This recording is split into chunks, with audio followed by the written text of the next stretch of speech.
All right. Good morning, council member and everyone. There's a number of witnesses who are still filtering into the hearing this morning, but council member, I recommend you go ahead and get started when you're ready, and we'll be able to call up the first panel here shortly.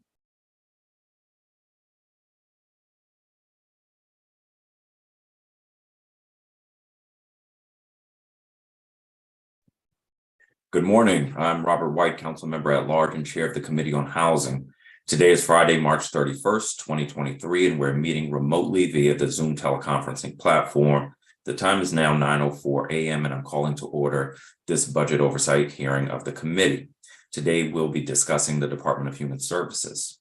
The Department of Human Services, or DHS, is the largest agency under this committee's purview. It serves as the heart of our social safety net in the District of Columbia. When we think of DHS, we typically think first of its critical work meeting the needs for shelters and emergency housing for adults, youth, and families experiencing homelessness. But DHS also is on the front lines of our migrant services system, provides TANF support for low-income renters, ensures food access, funds workforce training programs, including for our LGBTQ residents, provides interim disability assistance, and funds burial assistance. And when those resources fall short, DHS also provides emergency rental assistance when people fall behind. Over the last few months, I've engaged with DHS and the administration as I've toured encampments, shelters, and temporary housing across the city. During those visits, I was told how critical every dollar and staff position was to their ability to achieve their mission. And I heard palpable excitement from people I interacted with for the agency's new programs, proposed reforms, and upcoming investments. Of course, since then, it has become increasingly clear that the city and our government is facing a more difficult economic environment, where the shift to remote work has changed how people live and move around our city, impacting property values, the retail and hospitality industries, and other traditional sources of tax revenue at the same time that historic levels of inflation have raised costs. Needless to say, this is going to be a difficult and different budget year. Those same factors, as well as the lingering effects of the pandemic, don't just affect our government revenues, they also affect everyone who lives in our city. That's why I was very shocked to see in the mayor's proposed budget large cuts to DHS and the social safety net programs, while perhaps less critical investments were made in other areas outside this committee's purview. And those cuts don't just kick in October. The mayor's proposing cutting over $35 million immediately this fiscal year and $56.7 million in cuts next fiscal year, bringing the budget down to a proposed $808,386,026. That means under the mayor's proposal, at a time when people's rents will go up, the benefits, federal food assistance, workforce programs, including for LGBTQ residents, spending for domestic violence survivors, and the emergency rental assistance program, which has already run out of money this year, the benefits are evaporating. These circumstances become worse because of cuts to legal assistance outside DHS at the Office of the Tenant Advocate and in the Access to Justice program. People will then come to a DHS with fewer staff, less money for shelter rehab projects, and a lack of housing vouchers for people who need them and who are trying to stay housed. The other problem is that these budget cuts aren't likely to reduce spending in the long term, because as residents increasingly fall behind, lose housing, fall into homelessness, it will result in more expenses in a few years for ambulance rides, police calls, addiction treatment, emergency room visits, and other things that come along with instability. Our committee has to figure out what we can do with what resources we can find in this committee and try to convince colleagues on the council to identify cuts in their committee's budgets to send us. When I chaired the Government Operations and Facilities Committee, my team and I cut money in those budgets to send for housing. Now, we need to hope others will do the same. We also will continue to press the agency to make progress on ensuring our residents benefit from the investments we made in the current budget, particularly in housing vouchers, especially given the mayor's proposed reductions in spending next year. This is a tough budget, and the mayor had to make tough choices. I understand that. I'll be working to try to ensure we aren't balancing the budget on the backs of those with the least to give. Before we start our public testimonies today, I'm going to lay out the ground rules for witnesses. Everyone should have received a copy of the witness list yesterday. I'll call witnesses in the order that they appear on the list. When I call you, my staff will promote you so that you can testify. When you get promoted to become a witness, you will drop out of the hearing momentarily and come back in as a witness, and you'll be able to unmute yourself. Public witnesses will have 4 minutes to testify. Advisory neighborhood commissioners have 5 minutes to testify. I am going to be strict on the clock today because we have 100 witnesses and everyone who signed up wants to testify. I'm going to do my best to make sure we get to hear what everyone has to say. I will not ask questions to every witness. I will likely have some questions for each panel, but witnesses, if I don't ask you a question, it's not because something was lacking in your testimony. It's probably because I was clear about your testimony and just didn't have follow-up questions. So please don't take offense if I don't ask a follow-up question. With that, let me call our first panel of witnesses, and bear with us because we're still trying to figure out who's here and it'll take a minute to promote people. So first panel will be Reginald Black with the who is the Housing Advocacy Director and owner of Raw Whiskey and Serve Your City, Ward 6 Mutual Aid. Heather Day was a public witness. Joshua Drumming, Policy and Advocacy Fellow with the Washington Legal Clinic for the Homeless. Robert Warren, Director of the People for Fairness Campaign. Rachel Ellison, Senior Mentor Advisor Fellow with Miriam's Kitchen and People for Fairness Coalition. Lynn Amano, Director of Advocacy for Friendship Place. Jesse Rabinowitz, Senior Manager for Advocacy and Policy at Miriam's Kitchen. Kirsten Williams with DC Robin Hood. Doug O'Connor, President of Chinatown East Condominiums Homeowners Association. Reverend Vincent DeRosa, Pastor of St. Mary, Mother of God Catholic Church. Charlene Flaherty, Director of Policy and Advocacy for Community of Hope. Nicole Donnellan, student at American University. Ashley Ruff with Fort DuPont Civic Association.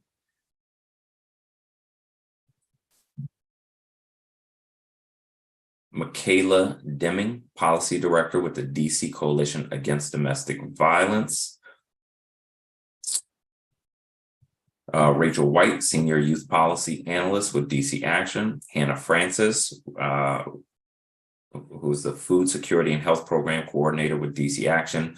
Michael Rogers, Board Member of Promenade Tenants Association. James Shabazz, a Field Organizer with Organized Vendors for Economic Cooperation. And Ishin Heru, Chief Impact Officer with Community Connections.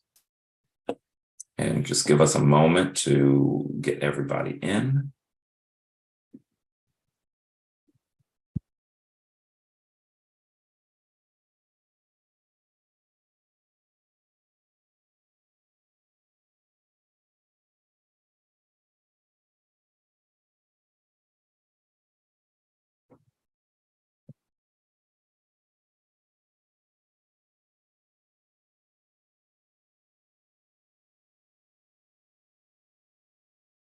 All right, first witness I call who is here is Joshua Drumming. So you can begin your testimony when you're ready.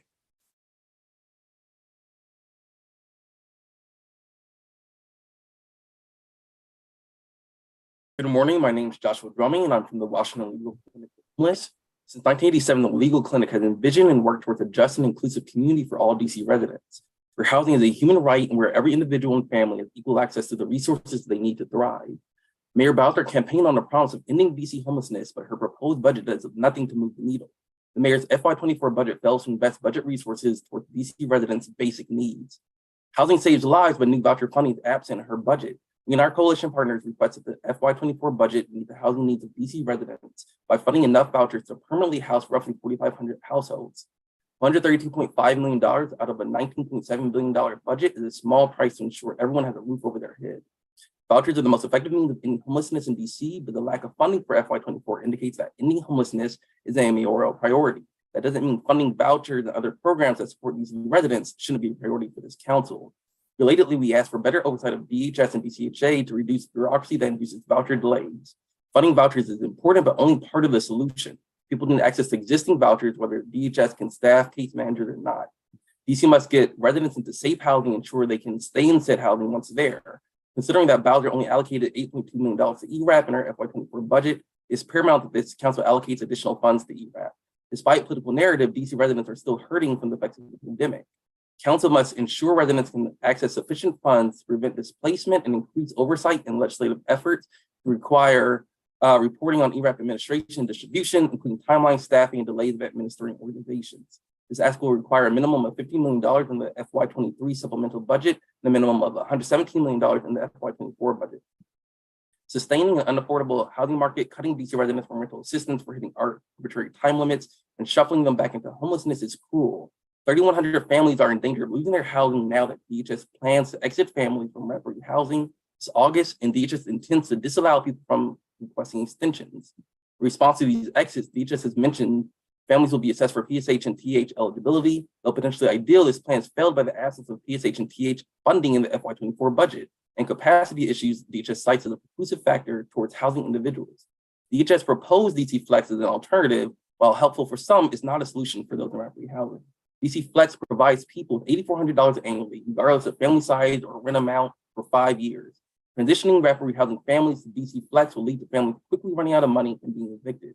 Council must pass the Rent-Free Housing Reform Amendment Act, ensuring that no one pays more than 30% of their income towards rent. Makes case management optional, requires the Bowser administration to determine rent-free housing participants' eligibility for permanent housing programs within the first 6 months of enrollment. Unfortunately, PEP-V is in danger too. Beginning in 2020, the program used hotels to house individuals with medical conditions, make them more susceptible to serious illness or death from COVID. DHS plans to terminate PEP-V sites. As a result, over 500 people will lose housing. Council must extend PEP-V or replace it with something with the same function. Medical respite programs and home health aides have been mentioned as remedies for those specialized needs, but overall PEP-V need exceeds those limited and higher barrier resources. The fiscal impact of this request is yet to be determined, but this too is positively affected by adequately funding vouchers. Many congregate shelters are in disrepair. Beyond that, many people have safety concerns with staying in shelters, are cautious of COVID contractability, are weary of shelters' tendency to separate families and limit how many belongings can be brought in. Looking for shelter, families often go to Virginia Williams and are turned away. Their families face a burdensome process to prove their homelessness. Despite having 102 unit vacancies in short-term family shelters, shelters are hard to access. The council should amend the HSRA to require lower barrier shelter access and implement additional staff training so that families aren't routinely and unlawfully denied. We ask this council to utilize existing funds to redevelop hotels and other spaces into safe shelter for unhoused individuals to fund secure storage options. The fiscal impact of this hasn't been calculated yet, but is mitigated by adequately funding vouchers. Under the mayor, there's been a proliferation of dangerous encampment clearings. DC should suspend all full encampment clearings going forward. In lieu of these clearings, DC can conduct trash-only clearings, provide more trash cans in encampments, and maintain portable bathrooms and hand washing stations. You're a bit over time. Let me ask if you could, in maybe 15 seconds, summarize the remainder of your testimony. Yes. Apologies. I hope that you will end encampment clearings. I hope that you will support, adequately fund the Office of Migrant Services, and I hope that DC can live up to its promises. Thank you. Thank you so much. Next witness who is with us is Reginald Black.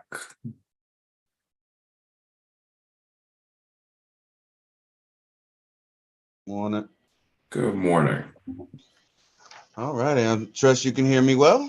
I can. Glad to have you. Good morning, Councilmember White, members of the committee, District of Columbia residents. My name is Reginald Black, the owner of Velocity and the Housing Advocacy Director for Service City Ward 6 Mutual Aid. Our organization is here to support the budget requests for the People for Fairness Coalition, who come together to fight for solutions that address housing instability in the District of Columbia, i.e., the right to housing. And that mission is to end housing instability throughout the district by using outreach, advocacy, and peer mentoring. And we support funding universal housing rights to the tune of about $1 billion or so for programs like the Housing Production Trust Fund, Local Rent Supplement, and to repair, preserve, and produce additional public housing units, as well as fully funding interventions in Homeward, DC. This year, we are adding the request to hire 2,000 case managers of lived experience. This will cost the District of Columbia $100 million to make sure that folks who have lived experience become an auxiliary case management corps. Much like Army medical medics, they will be able to triage and assist our clients until they can receive better help in terms of housing, financial literacy, and education. We also would like to see a revisitation of the consumer participation budget, which originally called for up to 14 representatives. And this represents at least $12,200 increase in consumer participation. Right now, we know that the budget for the Consumer Engagement Work Group and the Youth Action Board is over budget, and we want to highlight consumer voice. We want to improve that experience. We want to make sure that we compensate our peers for their time, and we want to include more subpopulations who are affected by homelessness, such as women, returning citizens, and youth. Making sure that there is adequate budgeting for the Consumer Engagement Work Group and its partners to onboard up to at least 8 women through the Rhonda Whitaker Streets to Life initiative is something we would like to see the government do, and that is to make sure that consumers who wish to participate in the ICH meetings and other meetings around the city that impact their lives are fully compensated at least $50 a meeting. And also, we want to see some of these people move on to full employment as a case manager for our medic style case manager auxiliary corps, which they would earn no less than $50,000 a year, to make sure that we put in place the economic structures and pathways to produce a right to housing, in addition to fully funding all of our interventions in the District of Columbia. We are greatly pleased to support these recommendations and know that these funds, if spent annually, will bring fairness and racial equity into housing. 80% of our population who are unhoused are Black African Americans, and them dying while homeless is the worst kind of racial violence committed. And we are deeply committed to making sure the District of Columbia advances its stance on being a human rights city. We must act, and the time is now. Thank you for the opportunity to testify, and I'm happy to answer any questions. Thank you very much. Our next public witness is Robert Warren. Welcome. Thank you, Council Member. My name is Robert Warren. I'm one of the founding members of the organization People Fairness Coalition. We are grounded in the belief that housing is a human right. In that effort, PFFC has adopted a universal right to housing campaign to bring about a public policy based on DC residents having the ability to qualify to receive housing voucher assistance based on HUD's definition of affordable housing being 1/3 of individuals' income. And I will submit the rest of my testimony, but I just wanted to add to the written testimony that, this being the month of Ramadan and me being Muslim American, I just like to just say Ramadan Mubarak to to all my fellow brothers and sisters out there. And just to add, one of the things written in the Holy Quran, it talks about how this life that we live is nothing but a test, and it's the next life that we actually want to get to.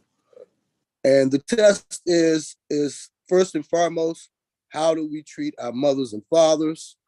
And I know my mother, she worked in the District of Columbia all of her life, trying to help people and make sure that women and children have homes.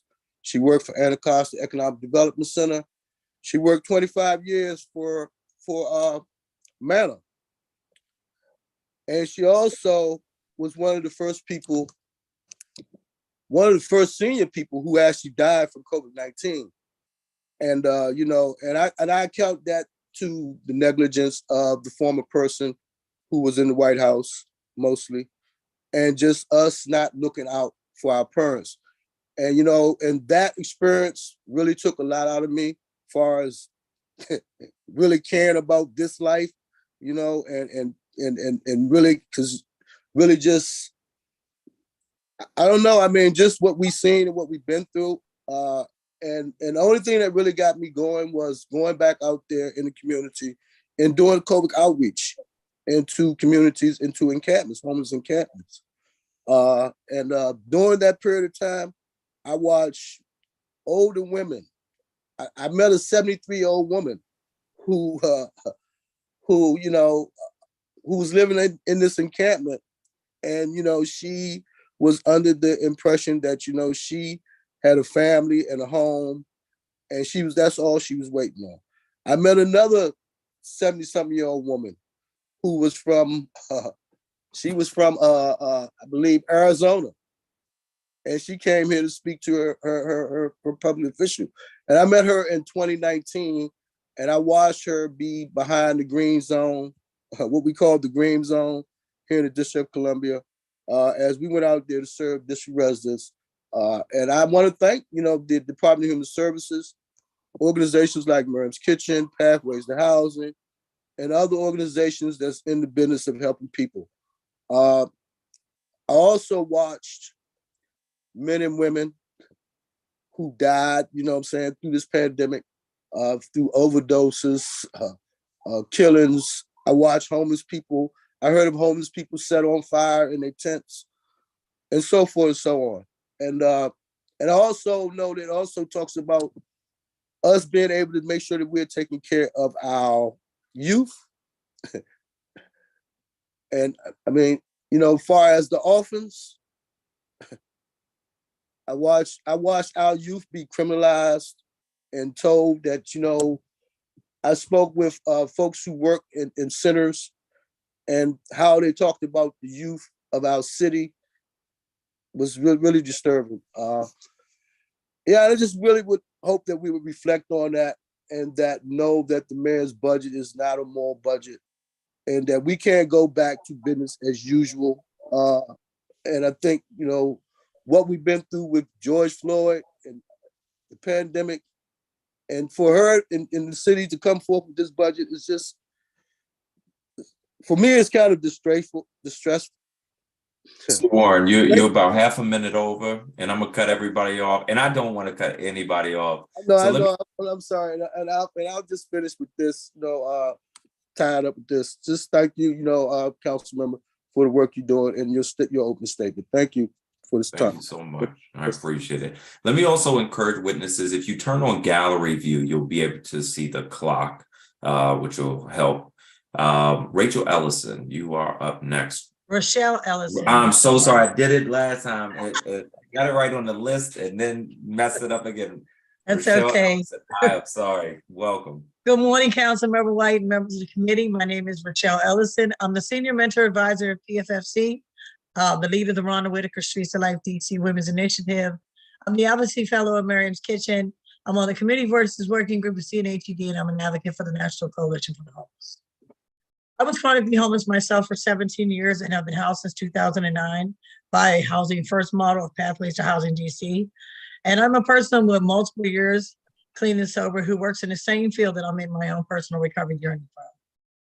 I want to be a vision of hope for those that feel hopeless and homeless, but my job has become much harder with the DHS and the mayor's budget release. Today, receiving a voucher is still taking around a year to date for the individuals to receive their keys and sign their lease. So many cuts have been made that the homeless that are matched remain homeless, so they're not trusting the government. I was at a briefing with Deputy Mayor for Planning and Economic Development, Keith Anderson, Laura Zellinger of DHS, Rachel Molly Joseph, the CEO of DC Housing Authority, and Colleen Green, the Director of Department of Housing and Community Development. The budgets left a lot to be desired. Not only were those for those experiencing housing insecurity, but for the homeless prevention programs and the wraparound services needed for them to successfully be housed. There are individuals dying without the dignity of a home because the lack of case managers to process them in the system. The low funding for emergency rental assistance is at pre-pandemic $8 million funding level. I understand Jenny Reed stated there are discussions for the purpose of 2 properties being purchased for additional non-congregate bridge housing. And that would give us a total of 245 more units of housing for the purpose of the unhoused shelter individuals and replacement for PEV. How long do they say this process will take? The housing insecure understand broken promises as well. She stated that no new permanent support and housing vouchers were provided in 2024 budget because of the lack of the 60% of vouchers this year still working on lease up. It's very sad that the homeless have to pay the price for the government's failure to not hire enough case managers to process the permanent supportive housing vouchers in FY 22 and 23. What has DC and the nation's capital become? The homeless and people living in poverty are not a priority. Cuts are being made as we return to the pandemic levels of funding for these human need programs, and former resources are not being allocated in this year's budget for certain necessities that needed for the financial and future insecurities. To obtain assistance to transition from homelessness and to have the choice to change their mindset and become productive members of society. This year's budget from the mayor and DHS is only going to make things worse. It's going to do the opposite of trying to make things better. I pray that the council and DC residents rise and fight for the most vulnerable population to receive all the services needed and give them the dignity of a home. That's what we need when we need to come together once and for all to address the inequities that were made very clear by the public health emergency that we still live in today. Thank you for this opportunity to testify, and I'm available for any questions. Thank you very much. Lynn Amano, welcome. Thank you. Good morning, Chairman White. Thank you for giving me the opportunity to testify. I'm Lynn Amano, the Director of Advocacy for Friendship Place. This past year, Friendship Place provided over 4,400 individuals with housing and services in the DC region, and we are members of the Fair Budget Coalition. Friendship Place has had a close collaborative relationship with DHS over the last 30 years. We are pleased to see in the budget that Mayor Bowser has included funding for 2 new locations, resulting in up to 310 new units of bridge housing. To date, we have served 155 clients at one of the first bridge housing locations, Valley Place. We strongly support the development of these units and other additional non-congregate options and continue to encourage the reduction of barriers to entry into these shelters. With PEP fee ending and several shelters expected to close for renovation this spring, the city is in desperate need of more temporary housing options. As we have in every testimony before this committee over the last 2 years, we stress the need for real and substantial improvements to the housing voucher process, including more transparency, accountability, and resources to address the PSH voucher backlog. Our previous testimonies have detailed the advantages of single multiple access point portal for individuals, providers, DHS, DCHA, and landlords that would allow direct contact between providers, clients, and government entities. A client portal to upload documents is a start, but we need to bring the efficiency of modern technology to the process in the same way that banks, universities, and health organizations function. We also urge the council to incentivize and pay our caseworkers as the frontline resource providers they are, acknowledging their roles in stabilizing individuals with trauma-informed housing and services in our post-COVID world. We applaud the forthcoming hiring and retention incentives, but the rates and the contract amounts for providers need to be increased to allow competitive wages to fill caseworker vacancies. The caseworker shortage means that individuals experiencing homelessness can't even be matched to a provider to begin the 6-month process. As others have mentioned, we are also concerned about the drastic cuts to the emergency rental assistance for FY24. With only 1 month of ERAP, $8 million allotted in next year's budget, large rent increases, and no new rapid rehousing, many families at the risk of homelessness will find themselves without support options this year. The additional $42 million in rapid rehousing funds for families will mostly replace last year's $44 million in one-time funding. While it will maintain families who are currently housed with rapid rehousing, it won't offer new spots to families that become homeless this year. We do support the expansion of the Career Map program to 600 families and all programs that help families expand their capacity to earn more money. We developed our Aim Higher Job First program in response to the need for individuals to gain jobs quickly, and would like to see immediate employment included in the supports offered to families receiving rapid rehousing vouchers, since they will need to support their own rents to allow other families to access that support behind them. We are pleased that the new shelter for LGBTQ+ adults opened this past year, but would also like to see better support for LGBTQ+ individuals as they move through the system. As a city, DC has the highest LGBTQ+ identified population percentage at 10%, and this is reflected in the high percentage of youth experiencing homelessness who identify as LGBTQ+. Lastly, we appreciate the hard decisions that Mayor Bowser and her staff have had to make during this difficult time, and call on the council to make sure that the health and survival of our most vulnerable populations, individuals and families experiencing homelessness, is considered as we weather this economic downturn. Please reinstate supports to help these families access the housing and services they need. Thank you. Thank you very much. Jesse Rabinowitz, you're up next. Good morning, Councilmember White. My name is Jesse Rabinowitz, and I am the Senior Manager for Advocacy at Miriam's Kitchen, where we work to end homelessness. Miriam's Kitchen is also the leader of the Way Home campaign and a proud member of the Fair Budget Coalition.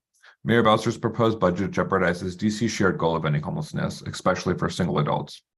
Single adults, those who experience street invisible homelessness, receive not only no new supports, but significant cuts. All encampment residents are single adults. All people staying in crowded shelter are single adults. Every person who died last year while experiencing homelessness was a single adult. The average age was 55. The oldest was 79. When we talk about single adults, we're talking about our elders. We're talking about ending chronic homelessness when we are talking about single adults. Mayor Bowser often speaks of her successes in reducing family homelessness and cites the admirable progress as a roadmap to addressing single adult homelessness. A major focus of the DCICH is to address this disparity and move with urgency to bring the same resources available to families to scale for single adults. The mayor's budget bears no reflection of these goals and fails to turn that ambition into action. It's laudable that most families experiencing homelessness have access to a housing resource. The same approach must be applied to single adults. This budget, however, will allow single adults to languish outside or in crowded shelters and solidifies a system in which an entire segment of our population, often our elders, live and die outside without the dignity of a home. That is not a comeback plan. That is a setback plan. For the first time in her administration, Mayor Bowser did not fund any new PSH. The reason cited was implementation issues. However, it remains unclear if funding to improve implementation was added to the budget. Telling people that they will have to remain unhoused for at least another year because the DC government struggled to implement funding is unjust. DHS has indicated that they will match all vouchers funded in FY22 and 23 by the end of FY23. That means that except for the few units made available through turnover, nobody will exit chronic homelessness between October 1st and September 21st. We must examine the failure to fund any new PSH vouchers in context. ERAP is running out of money and homelessness prevention is cut. More clients are accessing homeless services, encampments are being cleared right and left. Rents are going up. DCHA remains stuck in the mud. All of these things will increase homelessness. Unless the council acts, Mayor Bowser's budget will result in an increase in single adult homelessness. In the context and complexity of homelessness, especially considering gutted eviction prevention and homeless prevention, if you are standing still, you're going backwards. We cannot afford to backtrack or stand still. I did 2 clinical social work internships in the homeless services field. During this time, I did a lot of suicide intervention. Clients who have been denied access to basic human needs like housing and have been failed by many layers of government simply ran out of hope. Thankfully, there were housing resources on the horizon, and clients tapped into their inner reserves and deep wells of resilience and found hope in the fact that DC still had housing vouchers available for some people. I would not be able to have these same conversations today. The council has a choice before them: go backwards or reorient this budget to put human needs like housing first. The council must not only reverse the cuts made by the mayor, but also expand implementation improvements and programs to prevent and end chronic homelessness. This must be accompanied by increased oversight that no longer accepts the reality that people are waiting nearly a year to use their voucher. That is not acceptable. Advocates will do all we can to remind you that your focus should be on people, not pickleball courts or untested tax incentives that will produce no meaningful affordable housing. But it is up to you, the DC Council, who actually has the power to do something. Thank you for the opportunity to testify, and I look forward to answering any questions. Thank you very much. Next public witness is Charlene Flaherty.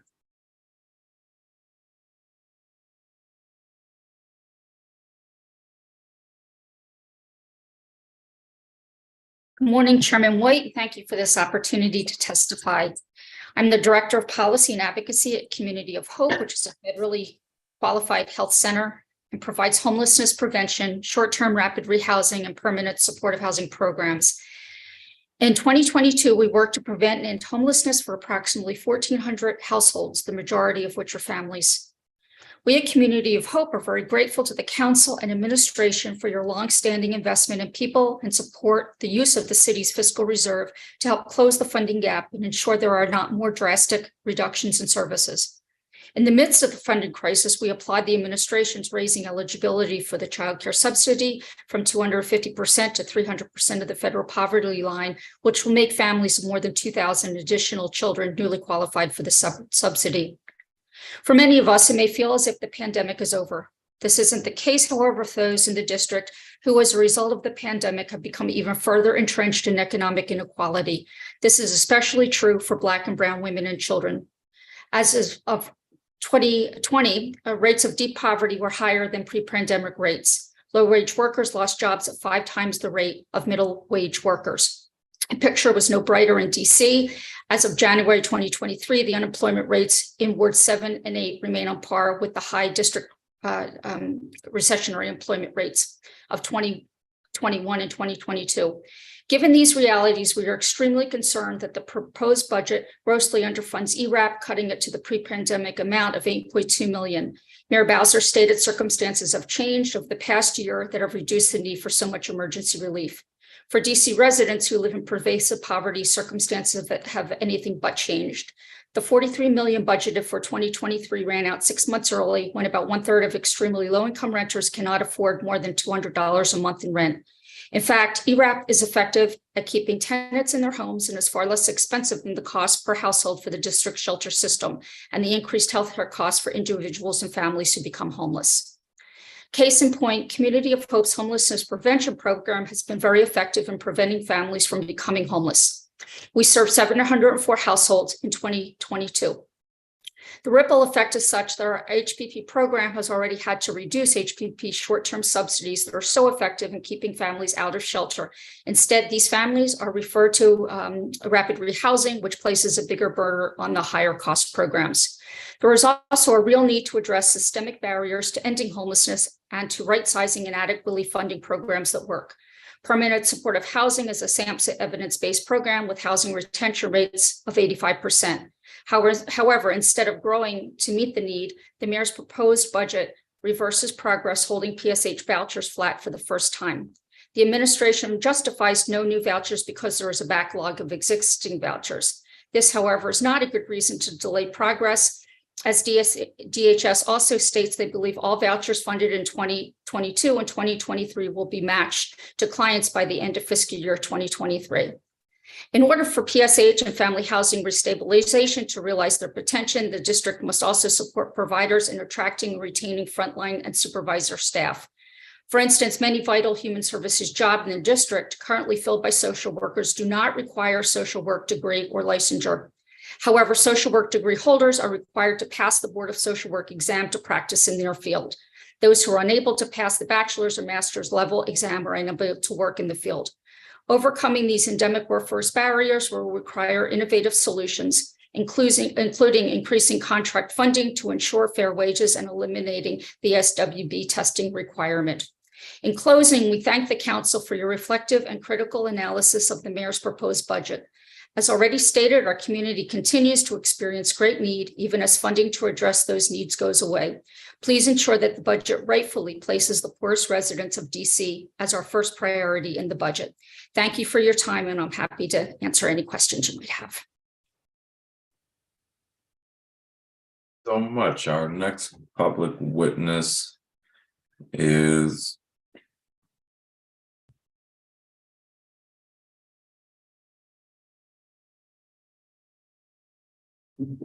Michaela Deming.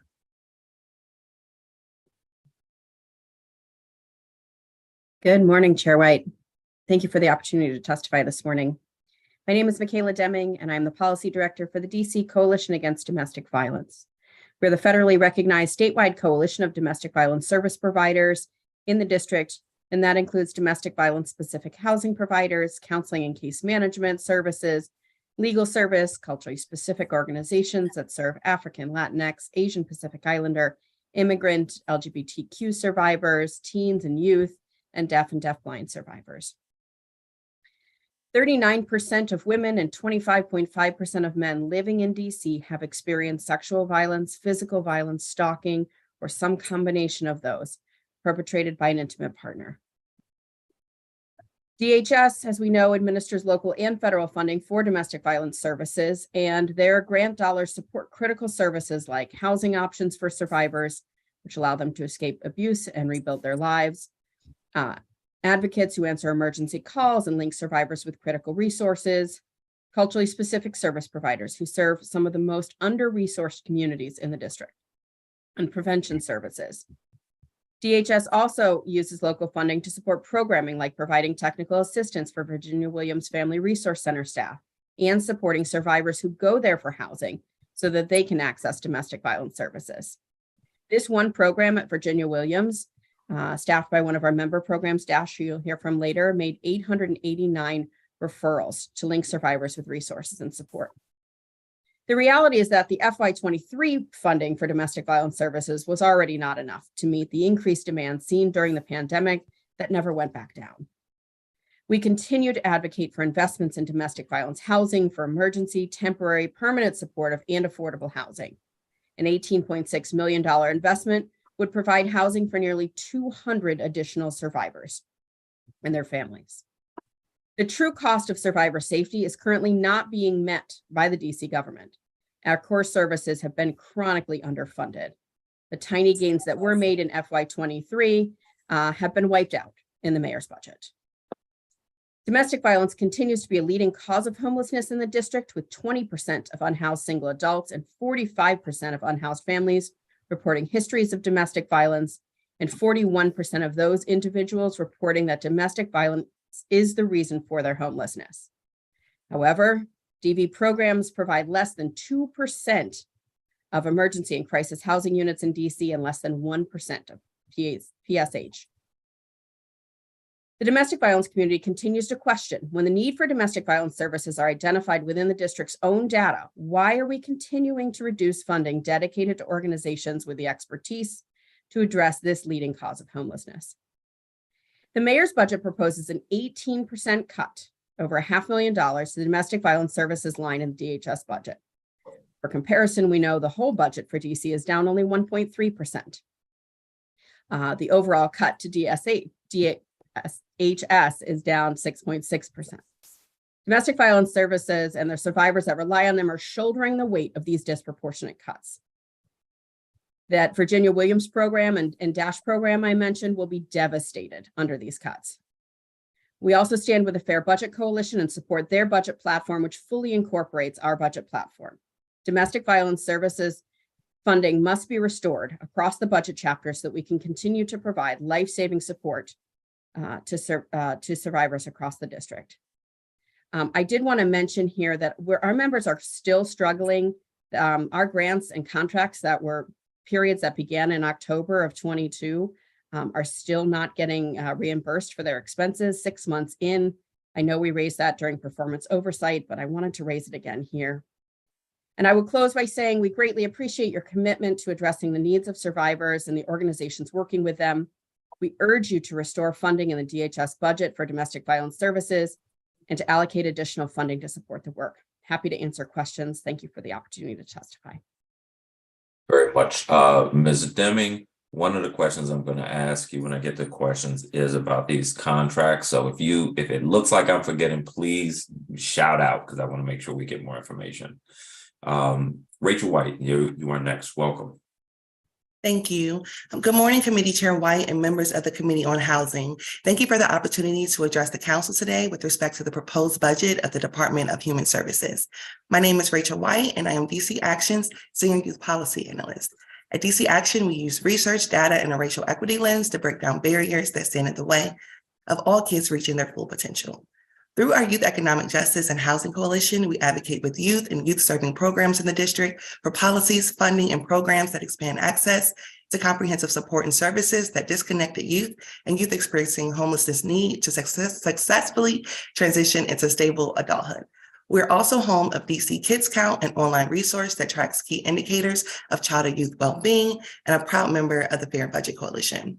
One of our priorities is dismantling the pipeline from youth homelessness to chronic adult homelessness, which can only be done through intentional investments into positive youth development systems throughout the district.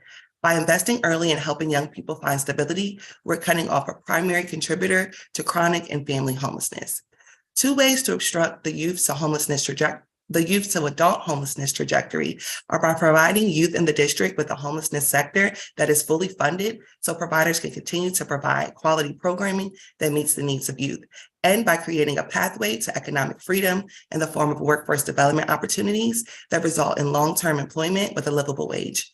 We appreciate the Council's dedication to locating $1.2 million to increase youth homelessness provider contracts in fiscal year 23. However, this did not go far enough to meet the needs of youth homelessness providers and the youth that they serve.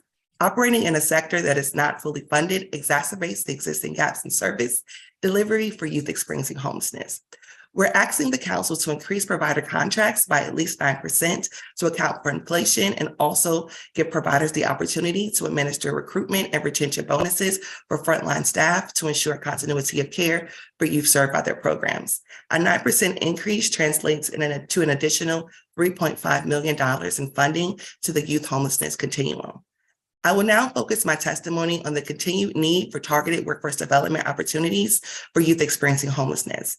While we advocate for job opportunities, we must acknowledge that youth experiencing homelessness often face unique challenges as they try to secure employment. Their connections to school are often tenuous, with limited access to basic needs like showers, hygiene products, and interview attire. It is often difficult to take the necessary steps to secure a job, all while managing the day-to-day trauma of experiencing homelessness. Given the challenges youth face, it is important for government agencies and service providers to create targeted programs and interventions. Prior to the pandemic, maintaining employment for youth experiencing homelessness was already a challenge. Based on youth count data, 75% of parenting youth and 69% of non-parenting youth had no form of cash income. As we focus our discussion around creating equitable outcomes for all residents, it is also important to note that finding employment for youth who identify as transgender is even harder. In 2015, there was a survey by the National Center for Transgender Equality that indicated that 1/4 of DC residents who identified as transgender and applied for or held a job in the prior year experienced discrimination, being fired, denied a promotion, etc. DHS initially responded to the disparities in employment by creating a wraparound workforce development program for youth who identify as LGBTQ, but cut this program in the fiscal year 24 budget from $667,000 to $0. In addition, we're asking the committee to coordinate with the Committee on Executive Administration and Labor to locate an additional $1.1 million in funding to create a targeted workforce development program for youth experiencing homelessness. Your office will receive a policy brief detailing this ask next week. Thank you for your time today. My written full testimony will be sent to you, and I'll be happy to answer any questions. Thank you. Thank you very much. Hannah Francis, welcome. Hello, Chairperson White and members of the Committee of Housing. Thank you so much for the opportunity to address the committee as it reviews the proposed FY24 budget for the Department of Human Services. My name is Hannah Francis, and I am the Food Security and Health Programs Coordinator for DC Action. At DC Action, we use research data and a racial equity lens to break down barriers that stand in the way of all kids to reach their full potential. And our collaborative advocacy initiatives bring the power of young persons and all residents to raise their voices to create change. We work in proud partnership with the Fair Budget Coalition for an Equitable DC. Today, I do speak to the necessity that the committee fund Give SNAP a raise by adding $53 million to the budget. In the district, SNAP is one of the most critical tools to address food insecurity and simultaneously counter ongoing racial inequities in health. Even with SNAP, however, food insecurity and hunger do persist in our city. 1 in 5 district households with children report not having enough to eat over the course of the month. Because of deep and continuous discrimination and systematic racism, Black and brown families are far more likely to be food insecure, as the negligible rate of food insecurity in white families drives down the district's average rates. As SNAP is a federal program, eligibility restrictions and benefit allotments are determined by the federal poverty level. For a family of 3, the cutoff for benefits is $29,940 in annual gross income to receive the minimum allotment of $24. But DC has one of the highest costs of living of any city in the country, with an average household cost of $18,000 in housing expenses alone. To make matters worse, inflation has hit grocery shoppers particularly hard, as food prices have increased 12% in the past year, which is the largest single year increase since the 70s. Inflation rates for fruits and vegetables are twice that of shelf-stable and junk foods. In order to interrupt this cycle of intergenerational food insecurity and end hunger in the nation's capital, we ask that the DC Council fund the Give SNAP a Raise Amendment Act of 2022 with continuous and sustainable funding. The legislation introduced by Councilmember Henderson would increase the minimum benefit from a flat rate of $30 to 15% of the federal eligible maximum allotment. This new minimum benefit would be adjusted annually with inflation, with this year's SNAP benefits increased by approximately 11%. This increase would offset some of the impacts of higher grocery costs and would help our neighbors choose foods that are healthier for them and their children, rather than what is cheapest to get through the month. By funding Give SNAP a Raise, we are both alleviating the immediate burden of food insecurity and investing in long-term infrastructure. SNAP is approximately 9 times more efficient than food banks or other food assistance efforts at getting food on people's plates. Beyond alleviating day-to-day hunger, every dollar of SNAP benefits generates double local economic activity and helps sustain grocery stores in high utilization areas. Further, SNAP is an especially critical tool to end intergenerational food insecurity. Children who receive SNAP are 18% more likely to graduate high school and 24% more likely to achieve 3rd grade literacy goals than those in similarly disadvantaged households. People who have access to SNAP as children also report increased income and a staggering decrease in food insecurity and obesity as adults. If the council is dedicated to decreasing health inequities, increasing food access, and stimulating economic development, it must commit to fully funding the Give SNAP a Raise amendment. Thank you so much for your time. I welcome any questions. Thank you very much. Hannah, is that correct? Mike Rogers, welcome.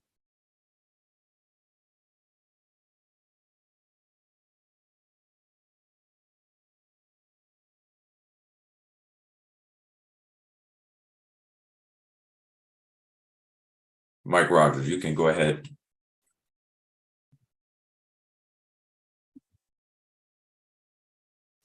Mike Rogers, I can see you and your mic is on. Can you hear me? All right, what we'll do is we'll turn to the next person. We'll come back to Mr. Rogers. I'm going to ask my team to send you a note in the chat. Next person is Ishan Haru. Excuse the dog. Stop. How you doing today? Good. Welcome. Welcome. How's it going, Councilmember White? Good to see you again. Looking sharp as usual. All right. So, good morning. Thank you for this opportunity to testify. I'm Ishan Haru, Chief Impact Officer for Community Connections. Community Connections is one of the largest nonprofit service providers here in Washington, D.C., providing behavioral health care to 2,000 households, permanent supportive housing to over 900 families and individuals, programming to 400 individuals daily at the 801 East Shelter, and street outreach to over 1,300 of our neighbors experiencing homelessness in Washington, D.C. We work closely with our policy and advocacy partners, inclusive of the Way Home campaign, the DCHA providers group, and the Coalition for Nonprofit Housing and Economic Development, CNHCD, to steward the objectives of Homework DC to reduce homelessness and increase affordable housing for all DC residents.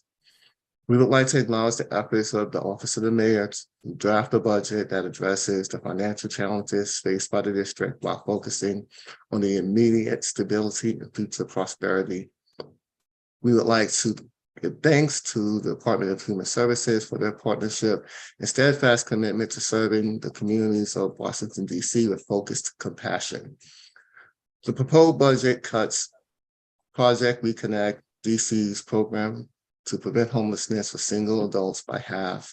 This $1.2 million reduction combined with the mayor's 8% reduction of the emergency rental assistance program will cause more people to enter into homelessness. The budget does include nearly $400,000 to fill in gaps left by the federal government for homeless street outreach. Additionally, we are seeing a small but welcome increase in rapid rehousing for single adults. With the phase out of PEP-V, the district lost SOAR positions, which nonprofits have temporarily absorbed but cannot maintain. SOAR specialists link residents to Social Security and disability benefits, a service greatly needed among our unhoused neighbors. We ask the mayor and the council to continue this service with a modest appropriation of $600,000 to the street outreach budget. DHS is facing significant budget cuts in the aftermath of a global pandemic, which decimated all of the residents of Washington, or destabilized all the residents of Washington, D.C., many of whom have not recovered by any viable metric. Winners and losers are often the consequence of compromise, and we can choose not to bifurcate our choice points in this way in favor of comprehensive collaboration. We can increase affordable housing in high amenity areas like downtown by keeping the percentage of affordable units above 10% and the AMI below 60%. We can boost employment through the utilization of first source on housing projects and reduce the utilization of emergency rental assistance for jobs that move residents out of the working poor and housing insecure status. The free MSW program through UDC is a great example of comprehensive collaboration. DHS provides safety net services key to stabilizing district residents as the mayor creates opportunities for a fair shot at economic prosperity for all residents.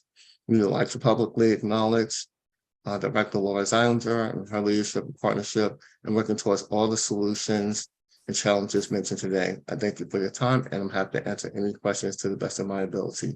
And I'm on time, brother. There we go. I appreciate it. Even less seconds on the clock. Thank you. Thank and you. Mike Rogers, you're the last one on this panel. Hi there. I guess I got confused because I read the email and it said it was more of a conversation than me just like reading papers. So I'm hoping maybe we can do that. But so my experience works with homeless LGBT youth in New York City at the Hedrick Martin Institute. And I know that everybody on this call wants to end homelessness, goal zero. But the programs are literally destroying the lives of tenants in the District of Columbia. You can't take someone who's living in a tent and move them into a middle-class housing development without support, or it's just, we're all smarter than that. So that's something that we have to deal with. In my building, there's 2 dead people next door to me that were carted out of there, sitting in there for 3 weeks. For 3 weeks, their bodies were just sitting in there. There's knives in our hallways. My lobby has become a drug dealing situation with residents who are being moved in. Everybody wants to help people. But I'm leaving DC. I thought I would die in this apartment. There is no way I'm going to be leaving and having to take my business with me. And I understand every professional here who is paid to help end homelessness. and I admire it, but it's not working. It's just not working.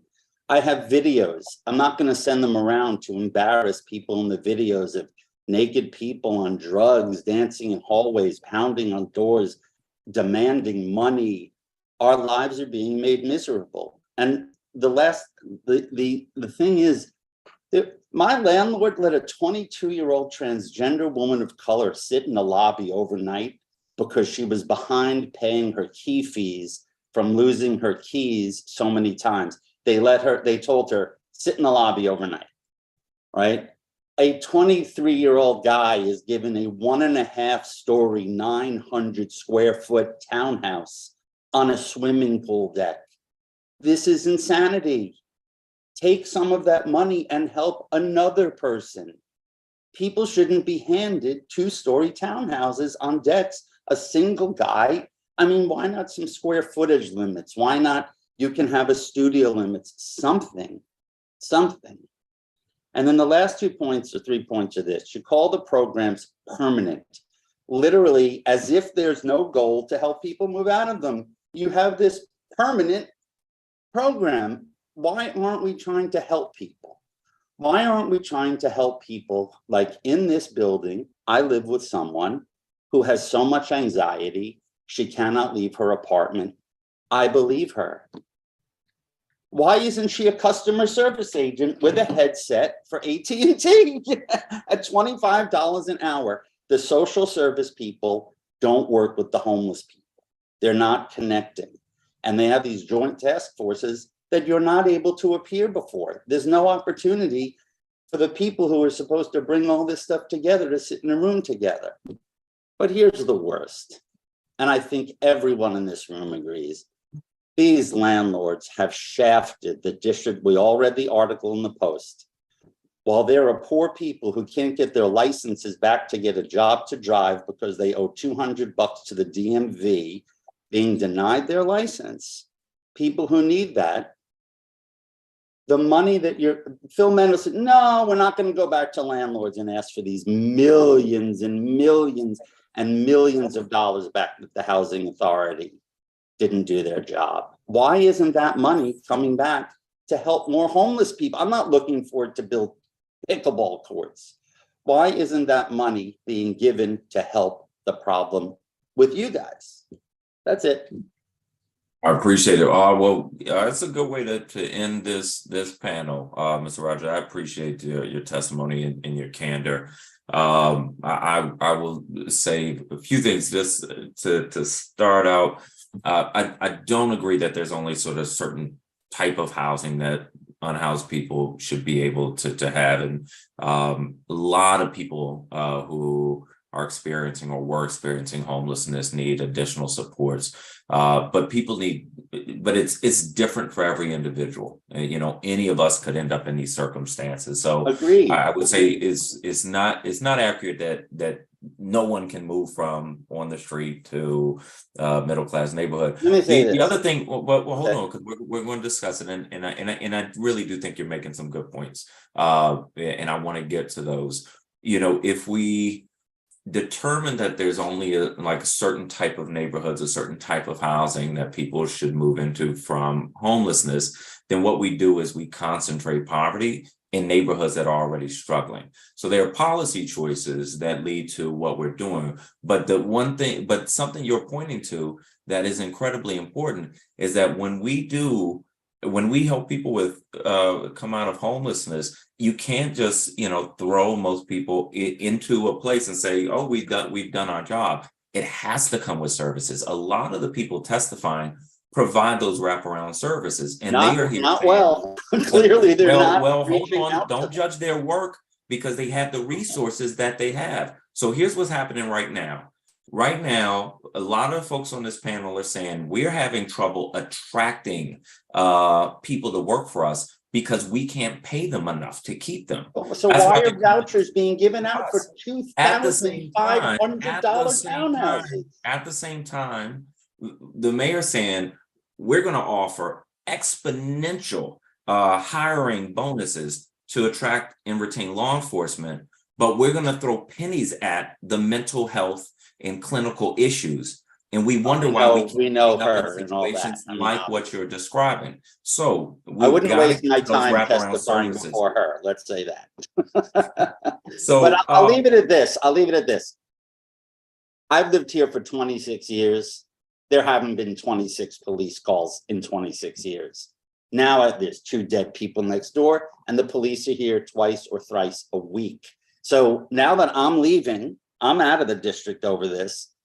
I just think you're watching private facilities be dragged down, folks. And you all know the problems. I'm sure you're hearing about them.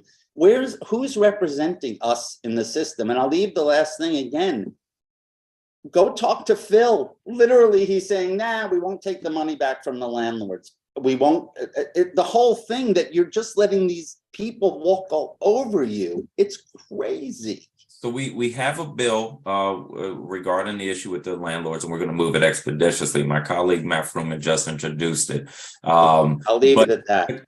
I appreciate it. That'll be up to Anita whether or not. Mr. Rogers, please don't interrupt me.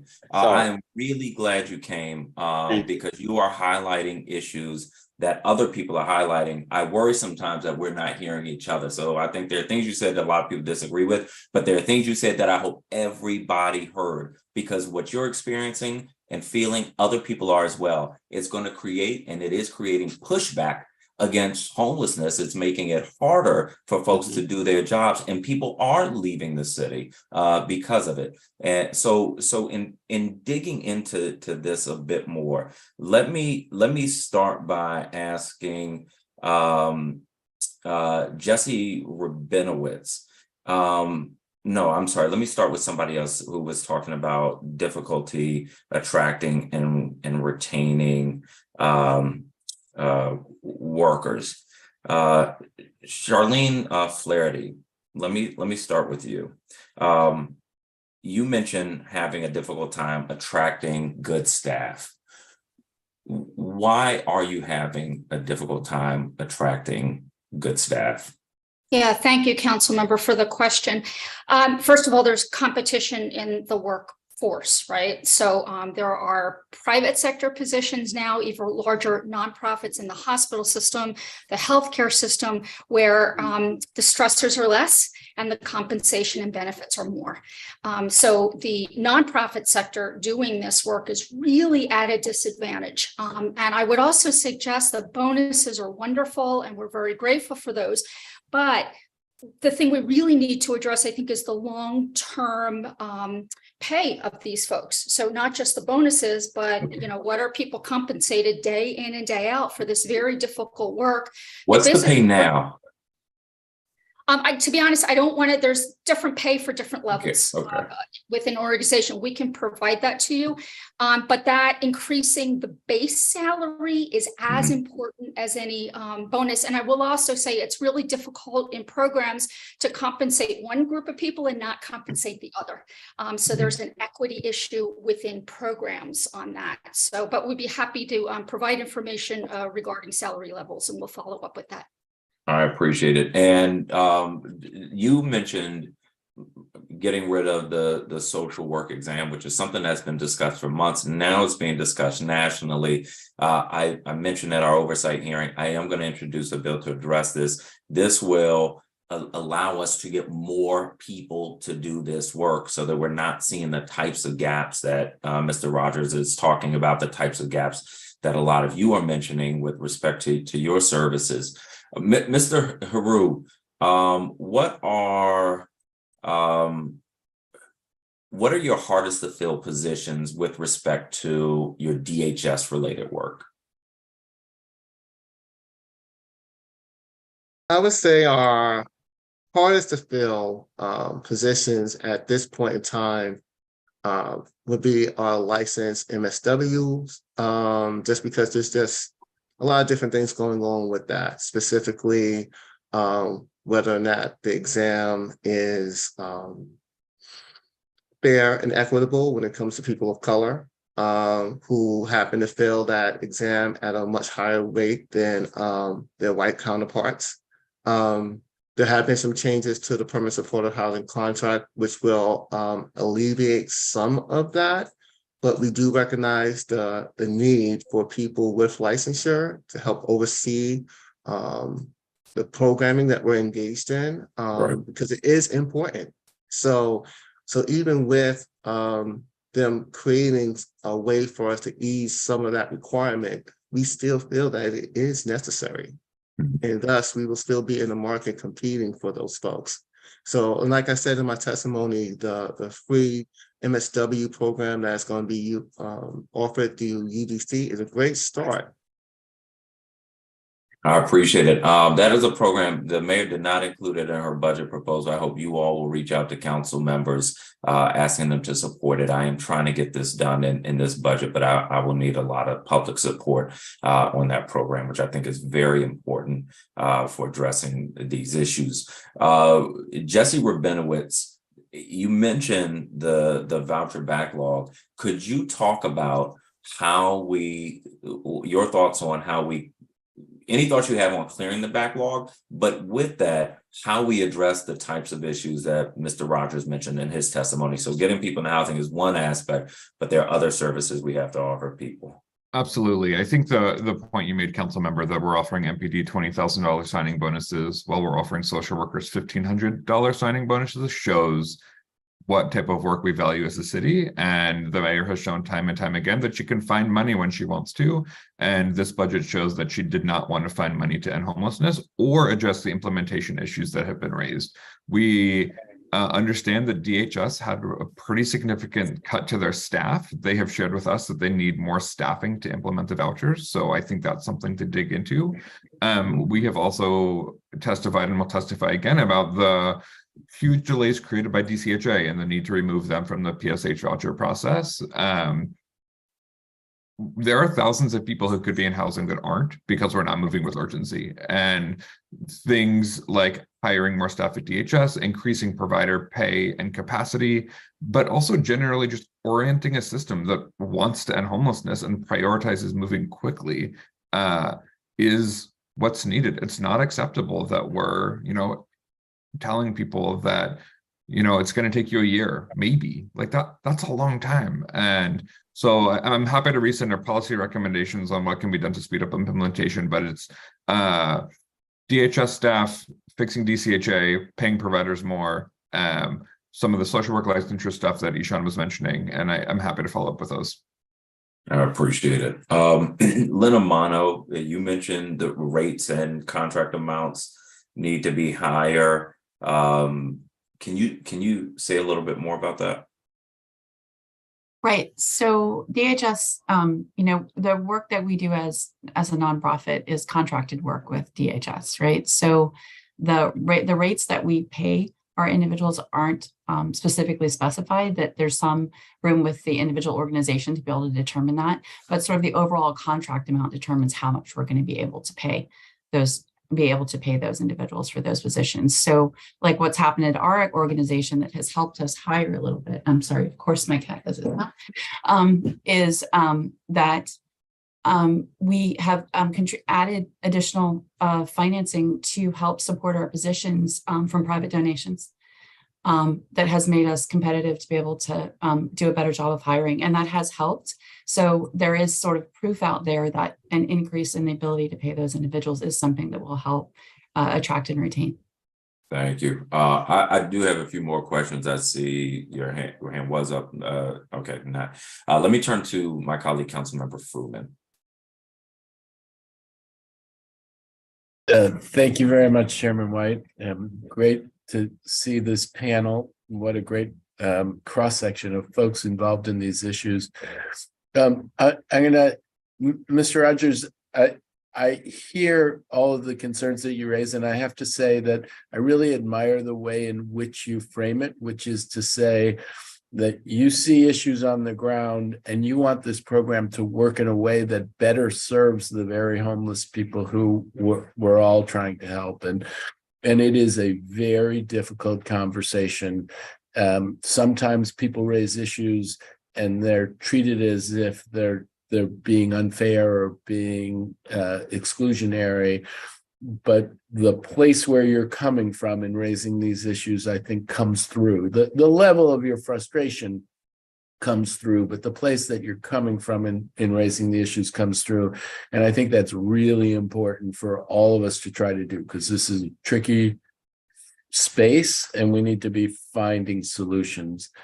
I'm gonna on the Phil Mendelson says we can't get the money back from the landlords. I wonder about that. As a lawyer, I think if DCHA entered into a contract with landlords and they paid them a certain amount, and then it was found that DCHA had inappropriately or without authority entered into those contracts, does the landlord get punished for that? I'm not sure how that works. So I definitely Why understand. not? Wait, why not? Well, why because wouldn't wait. You overpaid. You overpaid. This isn't caveat emptor stuff at Macy's. You overpaid. So You thanks, didn't do your Mr. job. Rogers. The city Thanks, didn't do Mr. their Rogers. job, and they were overpaid. Thank you, Mr. Rogers. I'm just saying, I'm not done the legal analysis on it, but I think that somebody would. The need to- landlords lied. But- The landlords lied to the city about what the average rent was. So They lied under the contract. That's not law. really- Mr. Rogers, Mr. Rogers, I Mr. want you Rogers, here. I really, I'm sorry. I'm sorry. You've made a very powerful case, and it's not that I'm trying to be against you, Mr. Rogers. I really am trying to be for you. So stick with me here. That's a thing that can be explored, but it might not be a bad motivation that leads to it. It could be that it's something about the way in which the law works, but I don't want to get into an argument about that. I really don't, because I am trying, and others have joined me in trying to address some of the issues that you're talking about this kind of overpayment that's happened. And I did introduce legislation last week as a way of trying to get at that issue in this space, and at least going forward. But we will see, where that goes. But it is an effort to try to bring the folks who are on this panel together. And I think that we are together actually in that piece of the solution of trying to make sure we're not overpaying in the future, including in rent stabilized units, so that we have more resources to serve more people. As we do that, and this is where I'm going to turn to questions, and there is a real issue about people receiving the services that they need. And there actually, I believe, is an issue of there are some people who will need so many services that a different kind of setting would be more appropriate than an independent living setting. And I'm curious, for the folks who are on the front lines doing this kind of work, what kinds of ideas they have for how we can get at those elements of the issue. So I guess I'm going to throw it first to Jesse Rabinowitz, where we see situations where people need more, what should we be doing? Do we have the right mix of housing options for folks who are at different levels of needs, or do we need to fill in gaps in the spectrum of housing options that we have for folks? Thank you for the question, Council Member. I think it's important to note that for the overwhelming majority of people, scattered site permanent supportive housing works. Over 98% of people in our PSH program at Miriam's Kitchen stay stably housed after their first year. So I often see this as a conversation to throw the entire housing first and PSH model under the bus. And I know you're not doing that, but I just want to be very clear that this works in DC, it works nationally. Housing with supportive services ends homelessness. I think what we need to do is make sure that there are enough qualified case managers doing the work. Right now, because the pay is so low, our case managers are not able to devote the time they need to all their clients. And I also think that what we've really seen is things like PEPV and bridge housing enable folks to get some stability before they move into housing. And we're concerned that those beds are largely going away and don't really understand the timeline of the construction of new non-congregate housing. But I think DC's commitment to the housing first model is admirable, and ensuring that folks get housing is what's needed. I'll also note that we don't know what type of vouchers the folks that Mr. Rogers is talking about are on. There's a propensity to say that everyone's on a PSH voucher. That may or may not be true. Often it's not true. We don't, so to lump every person and say that they're homeless or they're on a PSH voucher is not, we found that there's often some discrepancies in what sort of services people are receiving based on what sort of voucher they're on. So, but I guess, I hear from a lot of different people, and you could have folks who are just overreacting to situations in their buildings, but I actually don't think that's true. I mean, I hear from people who, in their heart, I think really want to see this program work, and then in some places, whichever form of voucher, there are ways where it's not working and it makes it harder to do the next thing. And so I hear you, and I agree with you that the vast majority of people, this is helping, but for those, and works for everybody, but for those where it's not working, what is it that we have to do? How do we, because I don't think we should, pretend's a strong word, but I'll use pretend that there aren't issues in some of the buildings, like the kinds of things that Mr. Rogers is raising. So if that's the case, what do we do? Or do you think it's just not the case? Do you think that it's all good? Yeah, I'd love to. I see some great comments in the chat from Michelle and Reggie and Robert, who I know have brilliant thoughts about this. So would gladly turn my time over to them. Okay. It's my time, so I'll give it. I see Rochelle. I see something written in the chat. So Rochelle can. Yes, I agree with some of Mr. Rogers' points, not all of them. But if DC Housing Authority did not have the authorization to overpay the landlords the exuberant amounts of rent, then I see your point as a lawyer for getting that money back might be beneficial for the housing insecure, because that money could be placed back into services that are needed for the housing insecure to be moved into housing and not be matched to a voucher and be waiting for a whole year before they receive any kind of services.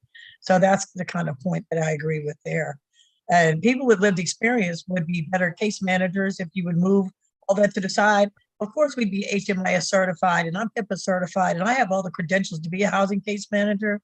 However, I'm not hired as a housing case manager.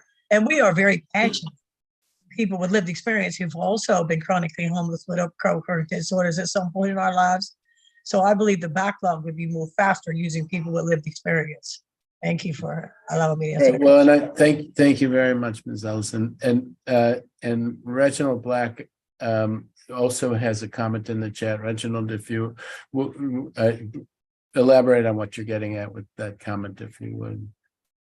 Yes, so myself, Ms. Ellison, Mr. Warren, are people of lived experience, and as Ms. Ellison just said, we are looking into creating a case management auxiliary corps, who they would actually help clients grow and develop in all areas of activity like economics, education, health, and they would be, trained as much as a U.S. Army medic is, and we already have the experience of the situation, which is homelessness, and we are those people who came from that, so we know the complexities and ins and outs in different ways. And even though I use the word case manager, it's really more so of a mentoring sort of like workflow where we're working with people and making sure that they're adequately getting the services that they need, while being able to be a voice for them here and there. And so we want to make sure that folks, who are like us, who are actually the impacted folks, are the ones to help alleviate these issues. Because it is right now, a decision will be made that will impact people's lives. And I hope people understand that if you're going to make a decision on my life, I need to be involved in that decision. I'm not, going to be legislated by somebody else. I'm going to be a part of how my life is governed.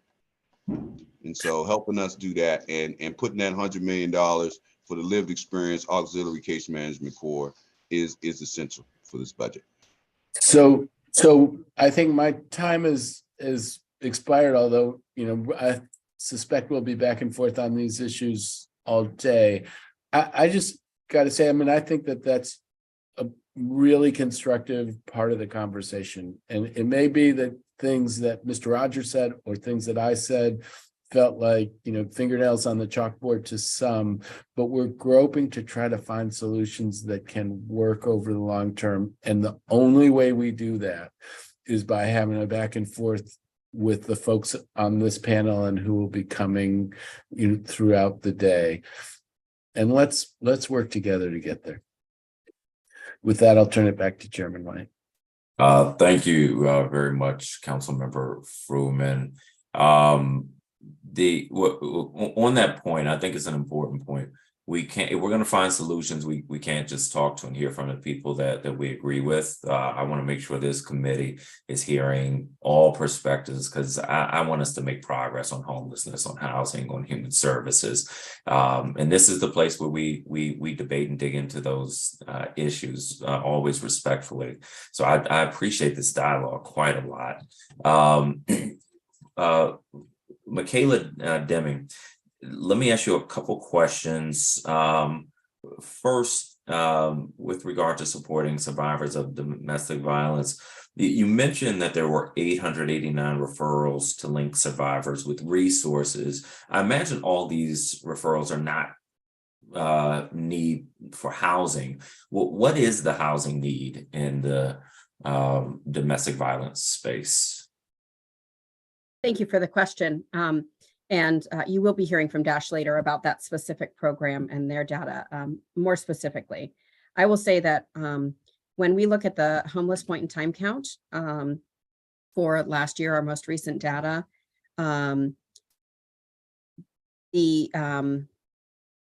folks who reported that domestic violence was a leading cause of their homelessness was 20% of unhoused single adults and 45% of unhoused families.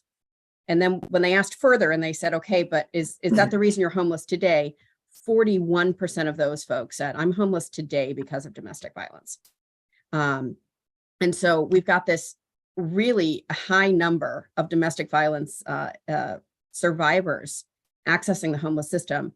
And yet when we look at the actual number of units, we have 46 emergency and crisis units devoted to domestic violence in the city. That's 2%.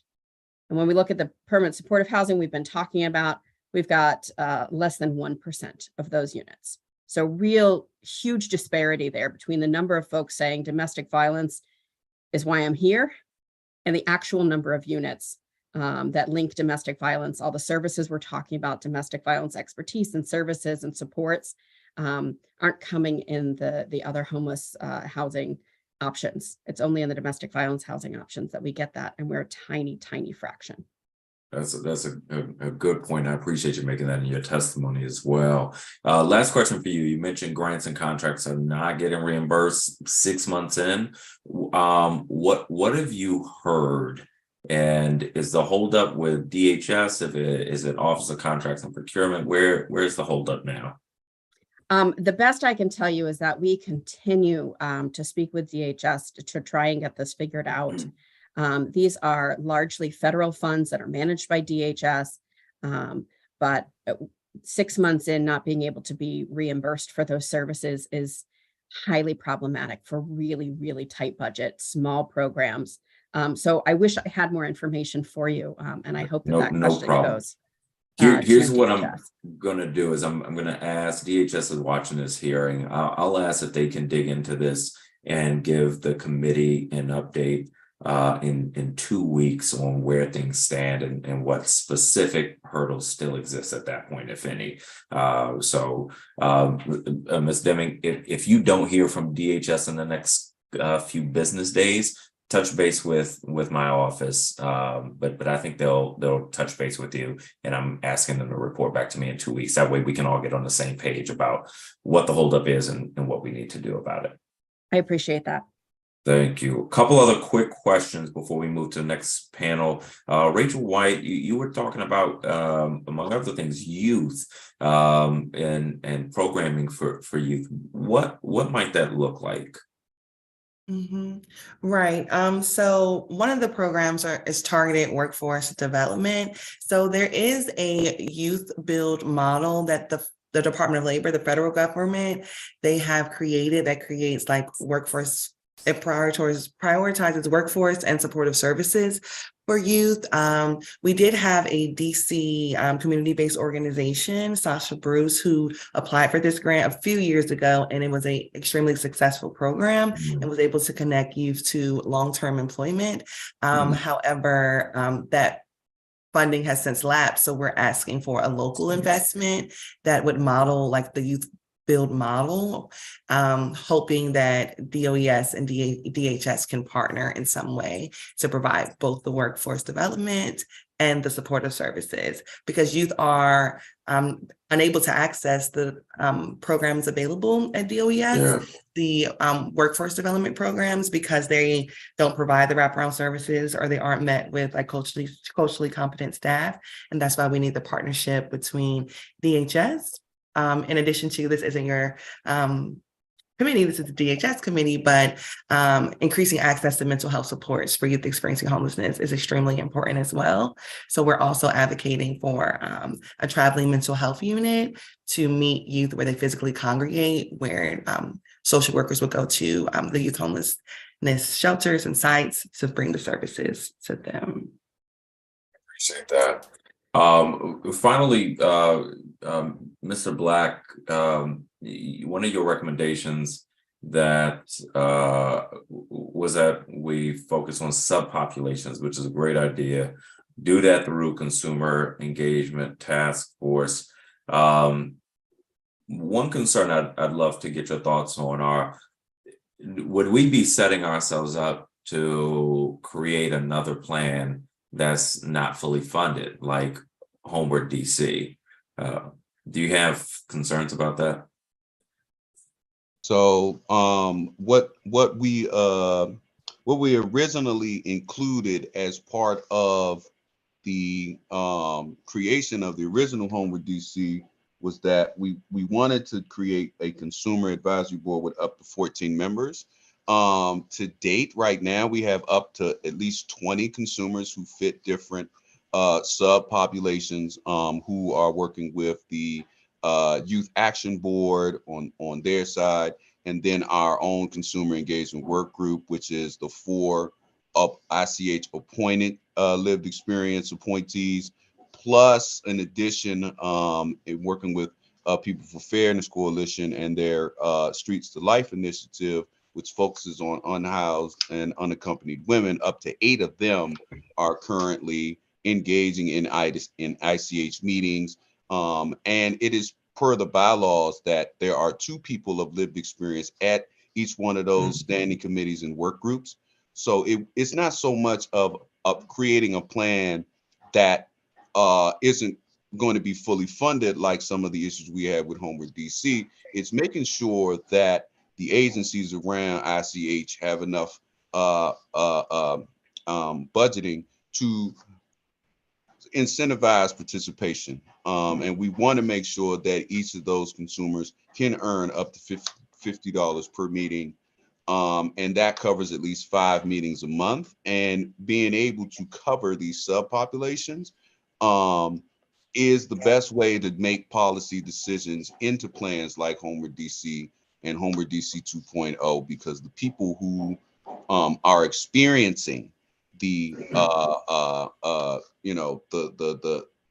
the effects of homelessness are the ones at the table. And these effects go from not just from homelessness, but into housing. But they do give the opportunity for people with lived experience to weigh in and do some real critical thinking on a lot of the solutions, which then gets at some of the case management core, auxiliary core stuff, because they begin to learn certain things in certain agencies and names and where to do certain things and how to do certain things. So making sure I appreciate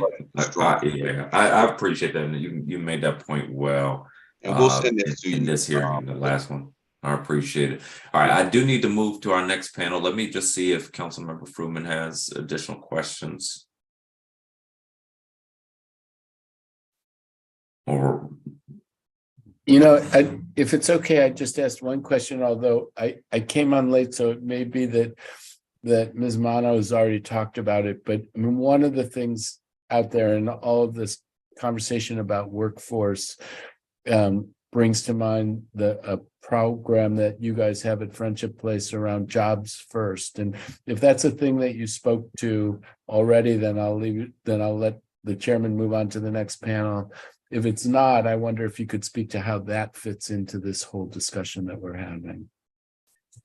I did actually mention it briefly in my testimony. The idea is just, it's simply a program to get people into work very fast with the skills that they already have. And we use this specifically with people who have obstacles to employment. So that would be people experiencing homelessness. It would be people who are, a lot of our clients are returning citizens. And we've been working with DOES actually with a grant for that for the past 2 years and have had really good results at getting people into their jobs. And so, yes, so that's, but we're looking, one of the things about rapid rehousing is that it's really important that people have jobs and be able to move forward in their jobs, because their situation is such that they are going to be responsible in a short time period of 18 months, presumably, for their own support. And so they need to be able to attain jobs and hold them down. And sometimes those obstacles can be really a challenge. So I wanted to bring it up because, we talk about wraparound services, we talk about all different kinds of things. A really critical thing, maybe one of the most important wraparound services, is a job. And so this is a program that's at any risk of being eroded. We really, as a council, should be supporting it, and similar things across the spectrum to get people to have a job and have a sense of agency, because that's key to getting on your feet. So thank you. Thank you, Council. Was that it? There. Thank you, Councilmember Fruman. Thank you so much to this panel. So much rich discussion here. We're going to move to our second panel of public witnesses. We have 100 witnesses signed up, so we're trying to move rapidly, but also engage. So it's a balance, and I appreciate everyone bearing with me. Next panel, we'll start with Nehama Masliansky, Senior Sum Advisor with Sum Incorporated, Marissa Johnson, Public Witness, Danny Rodas, Deputy Director of the Wanda Alston Foundation, Rebecca Durban, Clinical Director at the Wanda Alston Foundation, Eden Arona, Human Resource Manager with the Wanda Alston Foundation, June Crenshaw with the Wanda Alston Foundation, Sonia Stork, Outreach Coordinator with Wanda Alston Foundation. Y'all are deep today. Jenna Israel, DC Community Organizer with Jews United for Justice. Mashi Pasternak, Volunteer with Jews United for Justice. Michaela Friedman, Volunteer with Jews United for Justice. You all are also deep today. Eliana Fishman, Volunteer with Jews United for Justice. Lori Leibowitz, a Volunteer with Jews United for Justice. Ryan Trout with CNHED. Stephanie McClellan, Deputy Director with DC KinCare Alliance. Nikki Smith, co-lead of the Women's Initiative and People for Fairness Coalition. Danielle Anani, Public Witness. Debbie Shore, Executive Director and founder of Sasha Bruce Youth Work. Misha Petway, President of Potomac Gardens Family. Kiara Colin Torres, co-owner of From Here Realty. Kayla Kelly, lead organizer with Heal the Homies. And McKenna Osborne, policy attorney with Children's Law Center.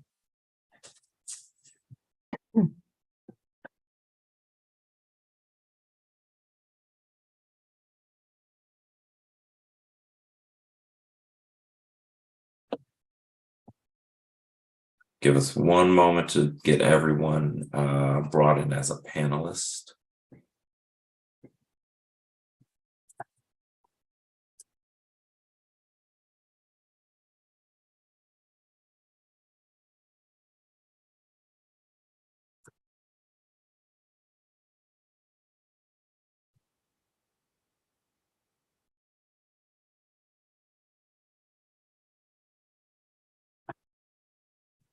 All right, let's get going with Ms. Masliansky. Welcome. Good to see you. Thank you. Good morning, Chairperson White and Councilmember Fruman. My name is Nechama Masliansky. I work at SUM as Senior SUM Advisor. SUM is a nonprofit organization that provides comprehensive social services. We are active in CNHED, Fair Budget, the Provide Bill Board, and Coalition for Nonprofit Equity. Thank you for the opportunity to testify. The COVID-19 pandemic, which has not ended, has exposed many vulnerabilities and many strengths. The vulnerabilities start with the deaths of more than 1.1 million Americans, including 1,432 district residents. DC has had the second highest COVID mortality rate in the nation. The persons most likely to die in the district are disproportionately non-Hispanic Black persons, men ages 50 and older, and women ages 65 and older. A study in the distinguished journal The Lancet states that deaths disproportionately clustered in states with lower mean years of education, higher poverty rates, limited access to quality healthcare, and less interpersonal trust. We learned the importance and courage of healthcare workers and the value of telehealth. Nationwide, we have been suffering from a shortage of social workers or case managers. This has made it more difficult to match unhoused persons with vouchers and expedite their moves into housing. We nonprofit homeless service providers collectively owe a huge debt of gratitude to our private donors. But of course, private individuals cannot by themselves carry the burden of the district's social services net. The federal government performed an essential rescue job during the first 2 years of the pandemic. The CARE Act and ARPA distributed at least $380 billion to states and localities. In the district, ARPA funds reached even small churches who provided grocery bags to hungry neighbors. The district is to be thanked for applying for those resources in a timely manner and administering programs such as Stay to See efficiently enough to be awarded additional funds. The district administration and council stepped up by adapting existing policies and programs such as ERAP, further reducing the number of persons in the low barrier shelters and opening ISAC and PEP-B no doubt reduced the number of deaths. We learned that additional funding for ERAP was necessary when Stay to See ended, and the insufficiency of ERAP funding in FY23 indicates that it continues to be an essential tool. $8 million is a fraction of the needed amount. We learned that alternatives to crowded congregate shelter are literally life-saving. We support the goals in the proposed DHS capital budget, not only to renovate shelters, but to design small buildings that facilitate rapid exit into stable housing. On the other hand, a once-in-a-lifetime opportunity to avert homelessness was lost when $170 billion for affordable housing was stripped from the federal Build Back Better bill. Further decisions to end federal and local declarations of pandemic emergency do not mean that COVID has ended. As recently as January, 57 district residents died from COVID, flu, or pneumonia. The reduction in unemployment in the district has been cited as a reason to return ERAP to pre-pandemic funding level. However, in the region, 30% of adults in homeless families are actually employed, but not earning enough to pay rent. People who are disabled and cannot work and are awaiting a decision on SSI, SSDI should be eligible for IDA, but this proposed budget would further reduce the tiny number of slots in that program. We have done well in reducing homelessness in the district, but we are at risk of reversing that good trend. People still need affordable housing, both new and preserved. PSH, TAH, and the HPTF and LRSP are essential. People still need food. We still need to fund the No Senior Hungry Act and give SNAP a raise. As a matter of transparency and racial equity, compliance with the Nonprofit Fair Compensation Act, which you championed, Mr. Chairman, should be incorporated into the district's financial plans. Knowing what we have seen so clearly during the pandemic, we cannot balance the budget on the backs of those who are sick, or old, or discriminated against, or impoverished, or unhoused, or hungry, who are all of the above. It shouldn't need to be said, but it does need to be said. And thank you for saying so this morning. Thank you for your attention. Thank you very much. Our next public witness is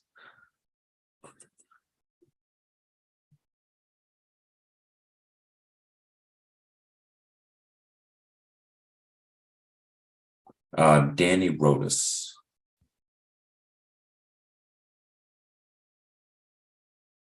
Good morning. My name is Danny Rodas, Deputy Director of the Wanda Alston Foundation. My pronouns are he, him, his. First, I want to thank DHS for listening to the Oversight hearing testimonies. Since the oversight hearings, I have seen some progress in how DHS addresses providers. The most noticeable change has been DHS making references in provider meetings that they want to be in community with all that receive funding from them. I appreciate this change and I hope to see this sentiment being put into practice. The mission of the Wanda Alston Foundation is to eradicate homelessness for LGBTQ youth ages 18 to 24 and to ensure that they have access to services and improve their overall quality of life through advocacy and programming. However, organizations like ours will never be able to achieve our mission if critical funding is cut from permanent supportive housing vouchers and programs alike.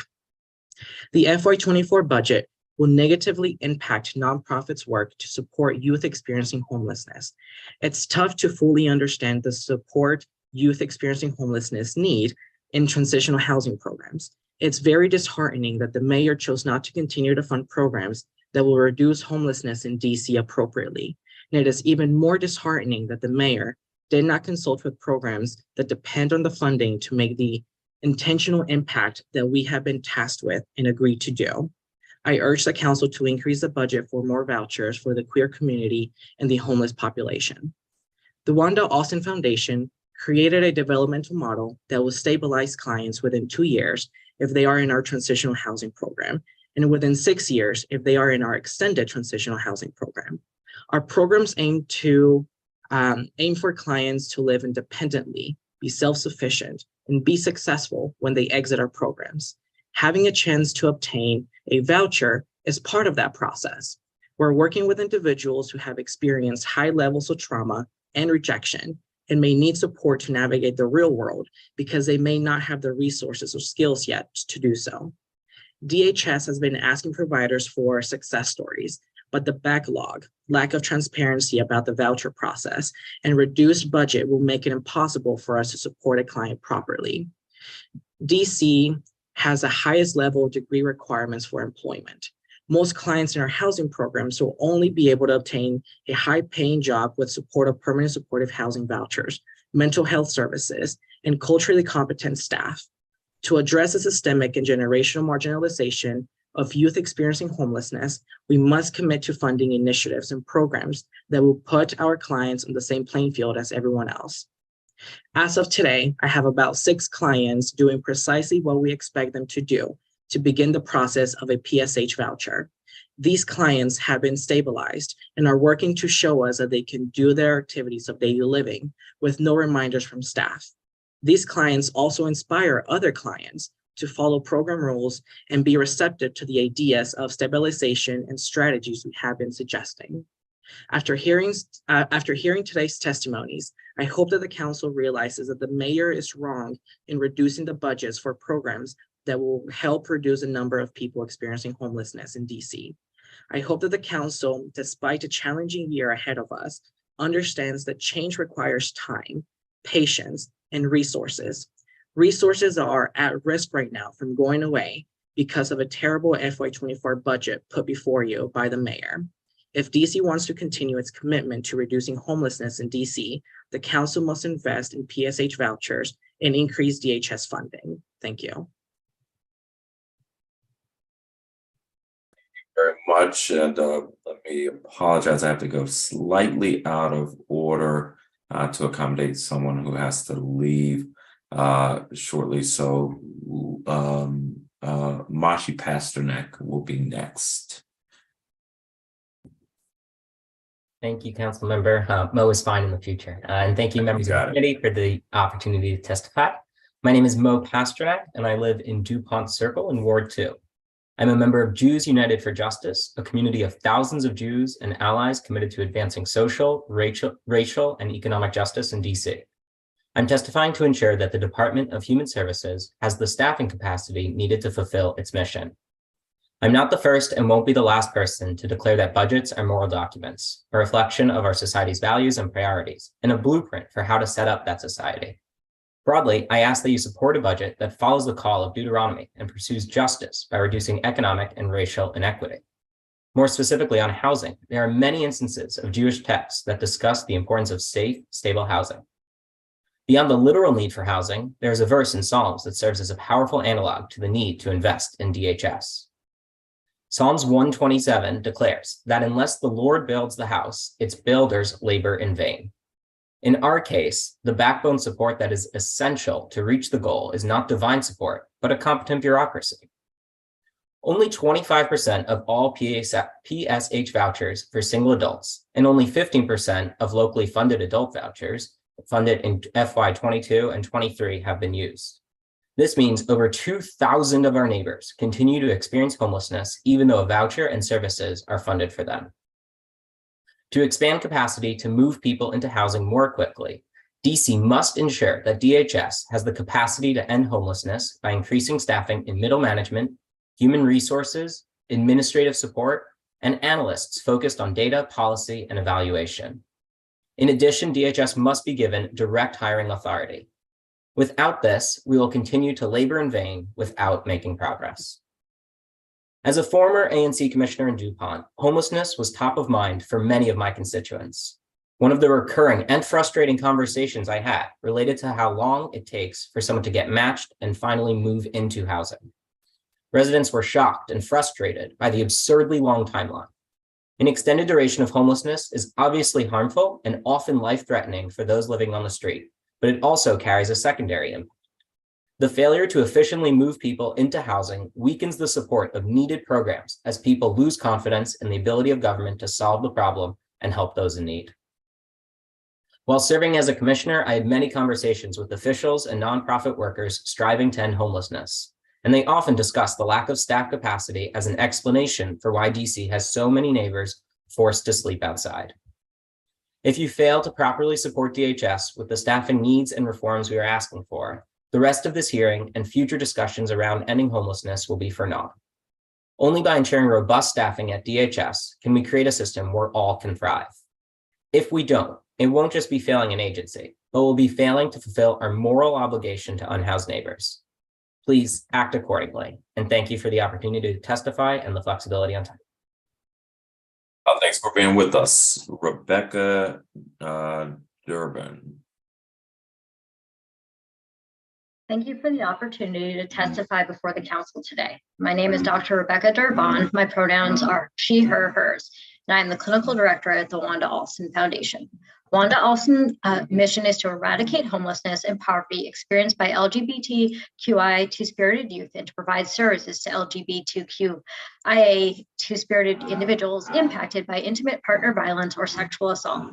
We provide our services through our shelters, case management, therapy, life skills development, and support with educational and employment opportunities. I am here today to speak about proposed solutions to help mitigate the impact of youth homelessness, and will be highlighting the need to improve funding for recruiting, training, and retaining quality staff, as well as focusing funding on resources for best practices that are culturally competent and trauma-informed.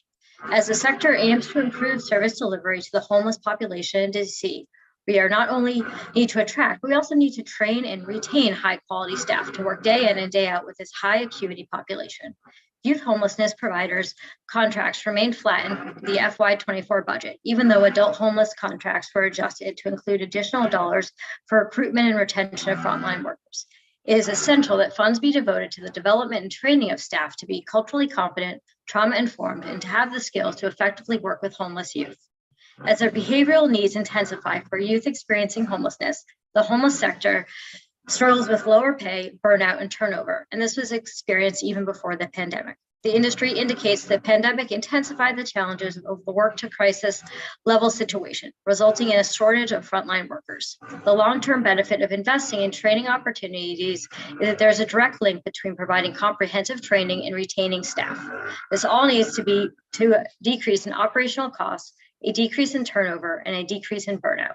Furthermore, with current operating budget, we are not able to compete with the competitive wages for MSW social workers who would best be able to meet the needs of the individuals in our care. Ideally, our programs would have more master's level staff with clinical training to provide therapeutic and case management support. The last point I would like to make and advocate for is focusing funding opportunities on resources for best practices that are not only trauma-informed, but also culturally relevant and supportive to LGBTQIA two-spirited youth. Several factors have been identified in the literature that hinder and act as barriers to engaging homeless youth in services. Some of the key factors include rigid agency policies, substance use, misperception of service providers, youth lacking knowledge and ability to access services, and insufficient quality services for the youth. As the literature further informs us, the best practices for working with homeless youth is the Housing First model, as well as providing trusting relationships with caring adults. To effectively implement a culturally competent and LGBTQ inclusive Housing First model, funding must be allocated to support the physical space, mental and behavioral health services for youth, as well as suicide prevention and intervention services. Overall services must focus on providing quality care, housing first, and must be aligned with culturally competent care. The council has the opportunity to correct the failure by the mayor and push for funding for homeless youth providers to improve the council, and we implore the council to consider both of these requests. Thank you for your time and consideration. Thank you so much. Eden Arona, welcome.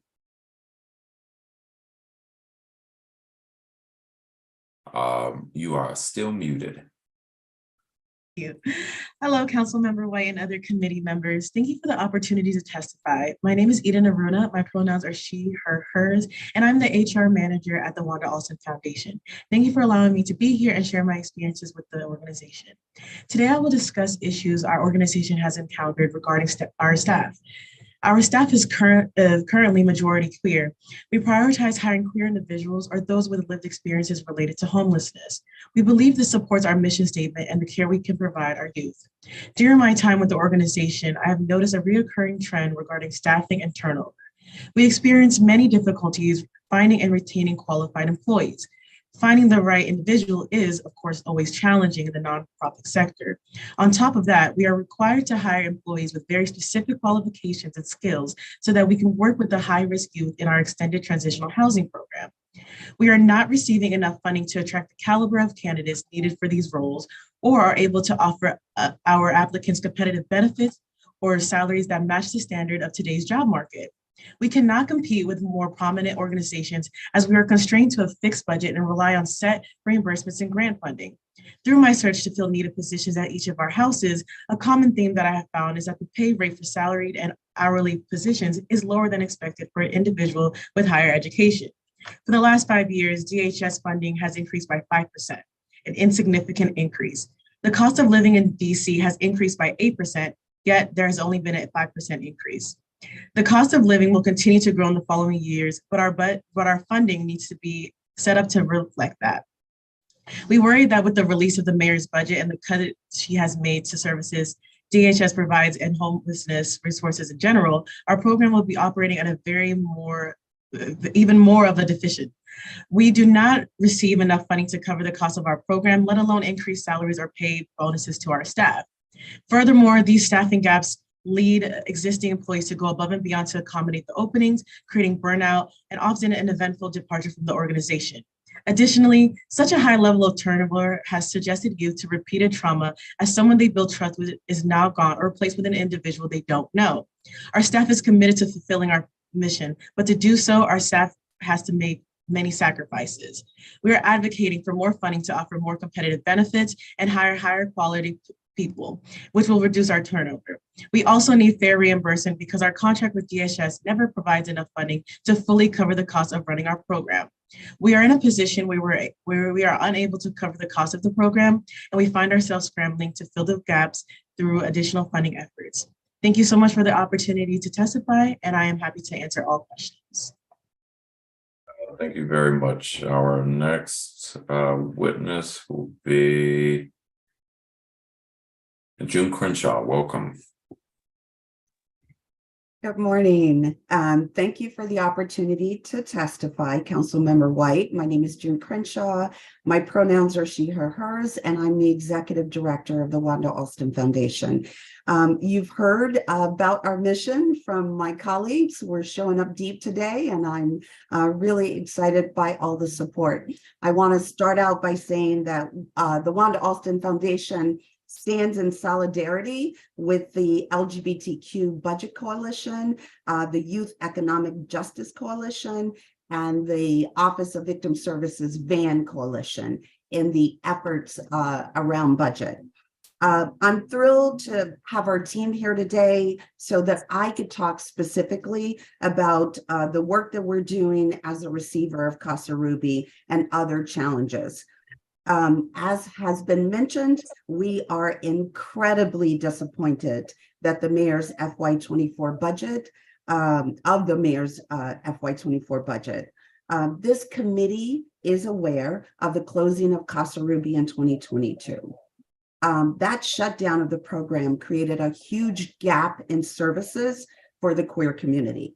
We lost the low barrier shelter beds. We lost the drop-in center, which included meals and case management and connection to community services. We lost shelter beds for youth, services to support queer immigrants, and support to victims of hate crimes.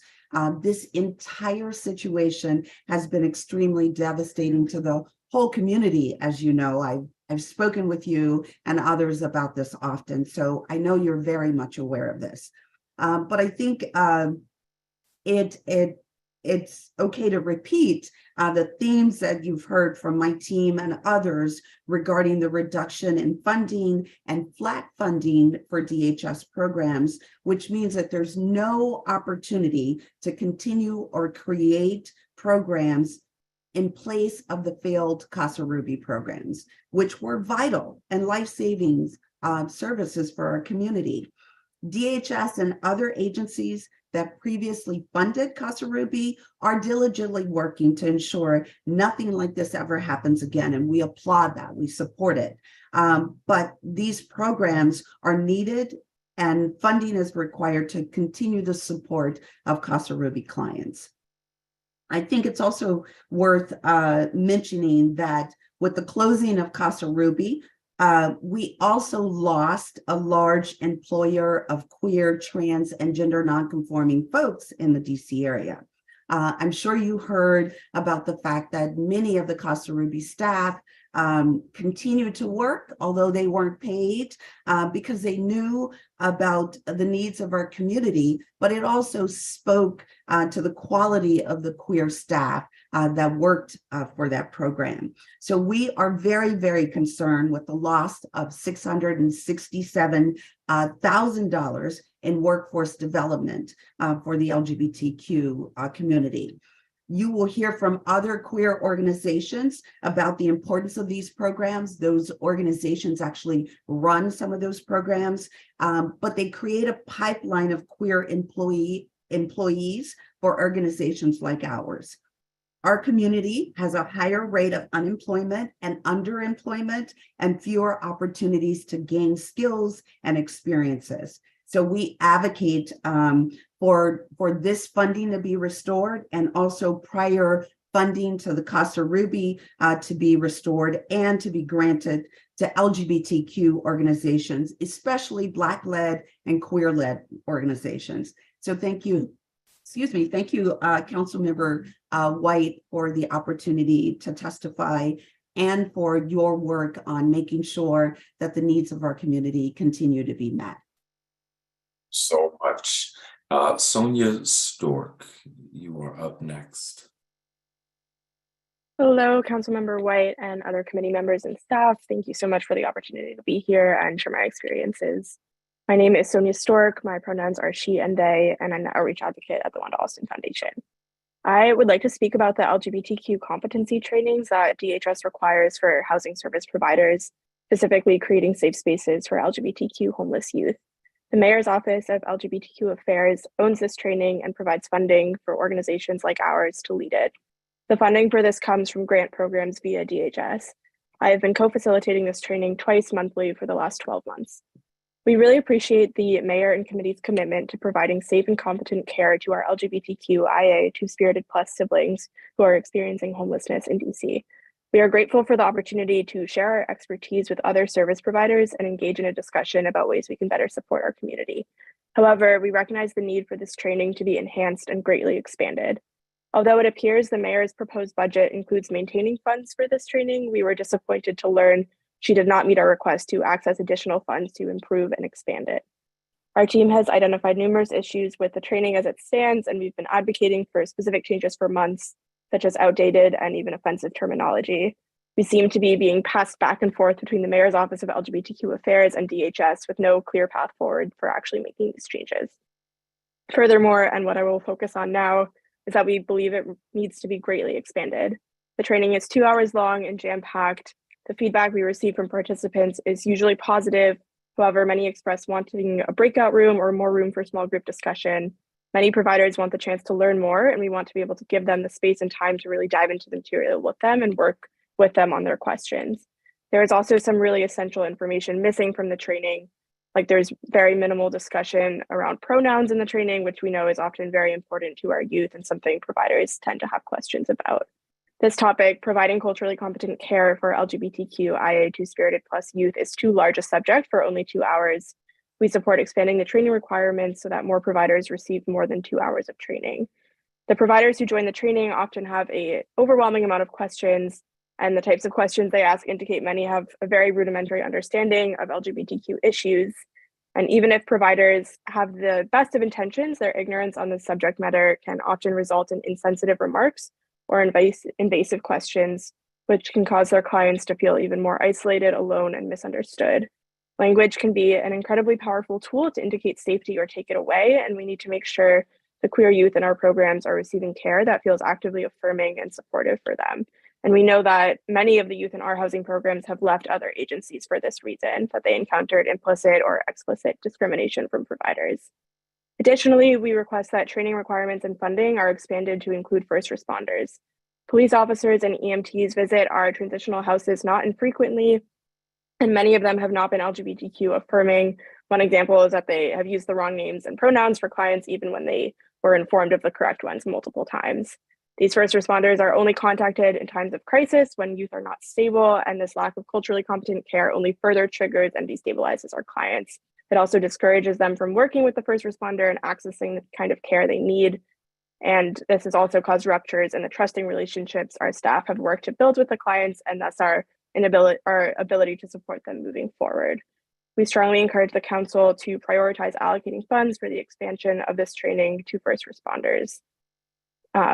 So yeah, again, we strongly advocate to update the material as it stands with feedback from LGBTQIA Two-Spirited Plus groups who specialize in the material, expand the training requirements so it can be more comprehensive, reach more housing service providers, and give much needed tools to first responders.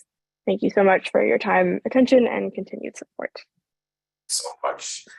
Jenna Israel, you're next. Welcome. Good morning, council member. My name is Jenna Israel, and I'm a tenant in Ward 1. I'm also a DC community organizer at Jews United for Justice, a community of thousands of Jews and allies committed to advancing social, racial, and economic justice in DC. JUFJ is a member of the Way Home campaign and the Fair Budget Coalition.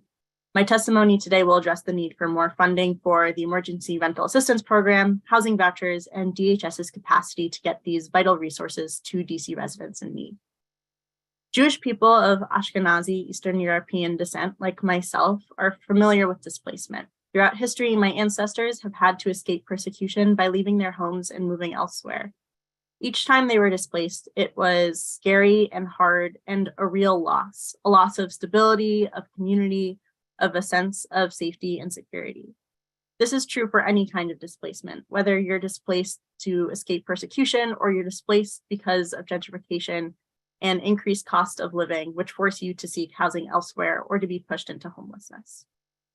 In DC, hundreds of evictions are being filed as rents skyrocket.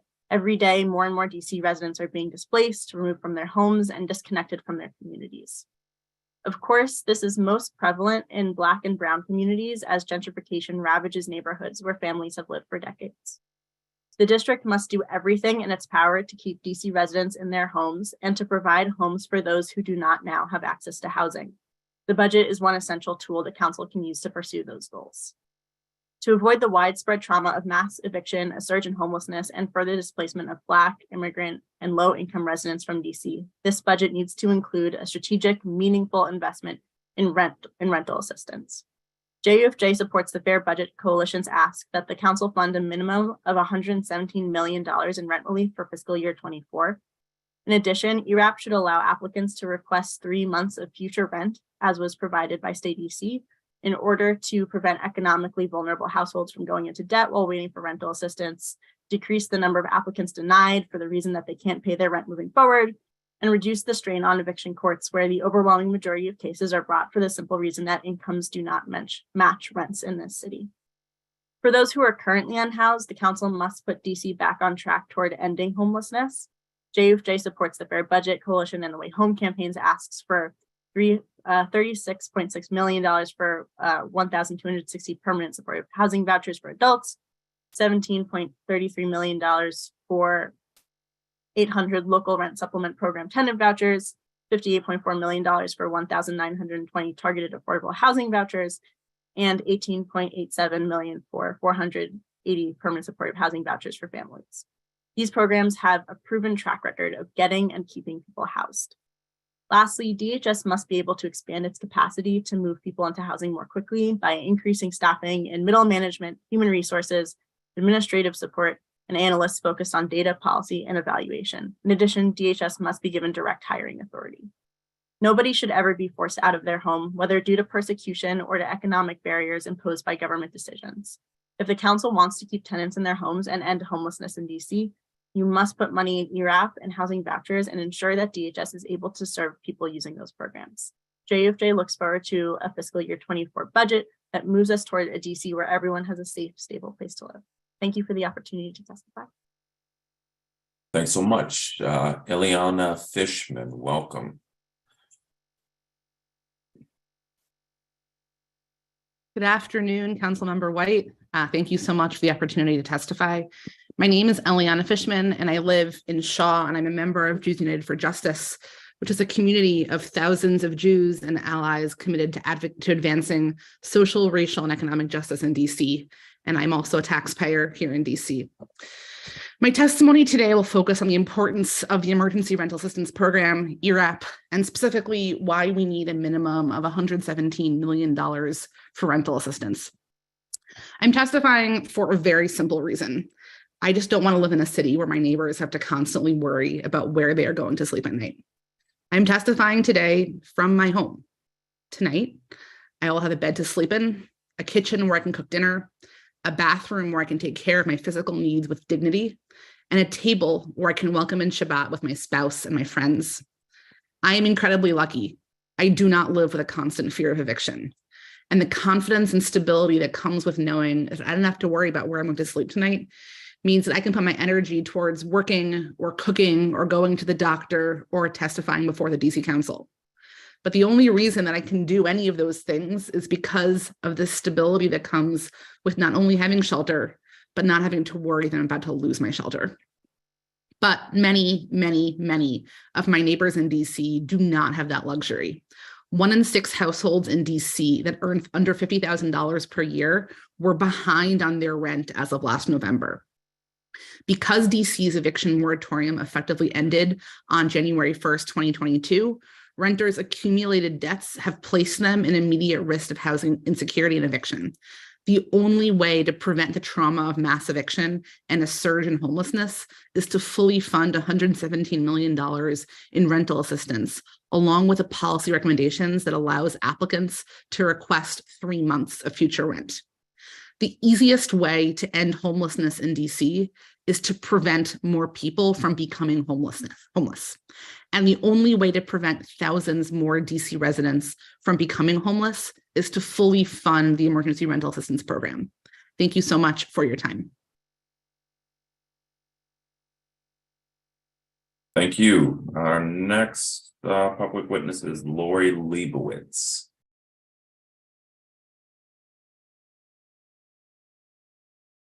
Morning, Councilmember White. My name is Lori Leibowitz. I am a Ward 1 resident and a member of Jews United for Justice, a community of thousands of Jews and allies committed to advancing social, racial, and economic justice in DC. I was also a legal services representative to DC's Eviction Prevention Co-Leads Group and a co-author of a collaborative framework for eviction prevention in DC published by Urban Institute.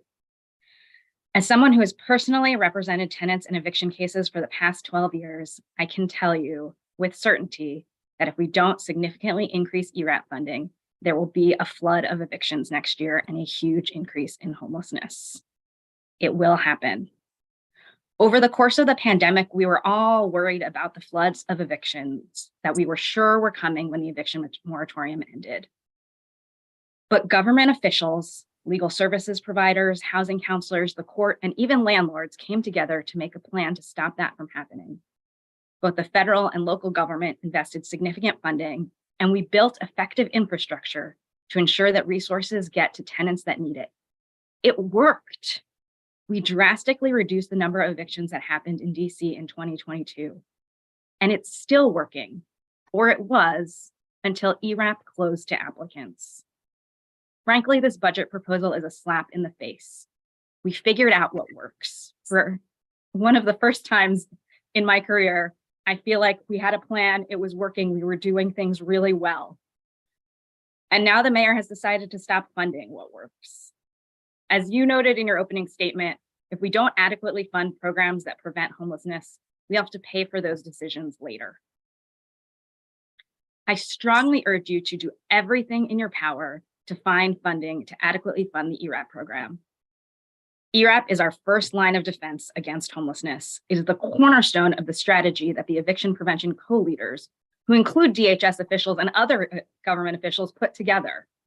This is what the administration and advocates and all the people involved in the system figured out together. We need to actually implement it.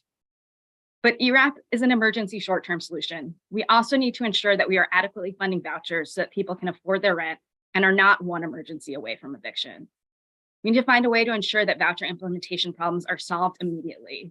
It is unconscionable that people are dying on the street, and this government should be both deeply ashamed and spurred to action upon learning that people are dying on the street when there are vouchers available to them. We must increase the number of vouchers, ensure that they are getting into people's hands, and provide the resources to help people match those vouchers with housing. Yes, hard decisions must be made in this year's budget, but the right decision is clear. The council must prioritize ensuring that people have a safe place to live and can meet their other basic needs. There is nothing more important. Thank you for the opportunity to testify today. I'm available to answer any questions. Thank you very much. Ryan Trout, you are up next. Good morning, Mr. Chairman and members of the committee. Thank you for the opportunity to testify today on the FY24 budget. My name is Ryan Trout. I'm the Chief Housing Officer at the Coalition for Nonprofit Housing and Economic Development. CNHED recognizes this will be a challenging year for the district because of revenue projections and other tough choices we face. As a result, CNHED has modified some of our asks, but feel compelled to urge the council to invest in our most vulnerable populations and the programs which support them. We paid close attention to the mayor's budget presentation and noted the focus on revenue losses and projections and the need to address financial gaps, including the district pension fund, raises for teachers, and others. We find these investments critical as they have been portrayed by the mayor and in the budget. And as a reminder, few investments offer greater long-term impact for inclusion and equity than affordable housing. Few factors affect health and prosperity more than where you live. To promote equity and inclusion now and in the future, we must invest heavily in safe, healthy, affordable housing. We must both rehabilitate existing housing and build new with a range of options from rental to limited equity cooperatives to single-family home ownership to serve the district's low-income residents. In an attempt to be contributory to this challenging moment, as I've mentioned, we moderated some of our asks, although they are still higher than the mayor's proposed in several critical programs. The mayor's budget includes $8.2 million in rental assistance for the prevention of homelessness in FY24. CNHED is collaborating with other advocates to evaluate data on the number of current applications for rental assistance and projections for the need for rental assistance in FY24. While this is ongoing, based on a recent DHS report, ERAP providers have provided applications or have approved applications for 3,734 district households and dispersed nearly $18 million in housing assistance between October 22 and February 23. This is more than twice the approved applications and nearly 3 times the $6.1 million in dispersed assistance during the same period last fiscal year. FY23's ERAP budget was the highest it had been in recent years at $43 million. DHS saw an increase in rental assistance requests and projected that funds would be exhausted on applications submitted by March 10th, 2023. With all this in mind, CNHED supports increasing the ERAP budget to $36 million. ERAP helps income-eligible district residents facing housing emergencies remain stably housed and avoid homelessness. The program provides funding for overdue rent if a qualified household is facing eviction, as well as security deposit assistance. ERAP is effective at keeping tenants in their homes and is far less expensive than the cost per household for the district's shelter system and the increased healthcare costs for individuals and families who become homeless. ERAP is also far less expensive than the housing subsidies and services required for the rapid rehousing, family rehousing and stabilization, and PSH programs to move people out of the shelter system. With that in mind, and in solidarity with our partner, the Way Home campaign, CNHED recommends funding PSH with $36.6 million for the creation of 1,260 units for individuals and $15.5 million for the creation of 480 units for families in FY24. PSH is a best practice model of matching housing subsidy with wraparound case management to ensure long-term stock of housing that meet the needs of the district's homeless population. PSH has a proven record of ending chronic homelessness by helping residents maintain housing stability while improving their health. As we attempt to comprehensively address all aspects of housing, we encourage the district to advance them simultaneously and continue to provide the support residents need wherever they are in their housing journey. Mr. Chairman and members of the committee, thank you for this opportunity to testify. I'm happy to answer any questions regarding our testimony that you might have. Thank you so much. The next public witness is Stephanie McClellan.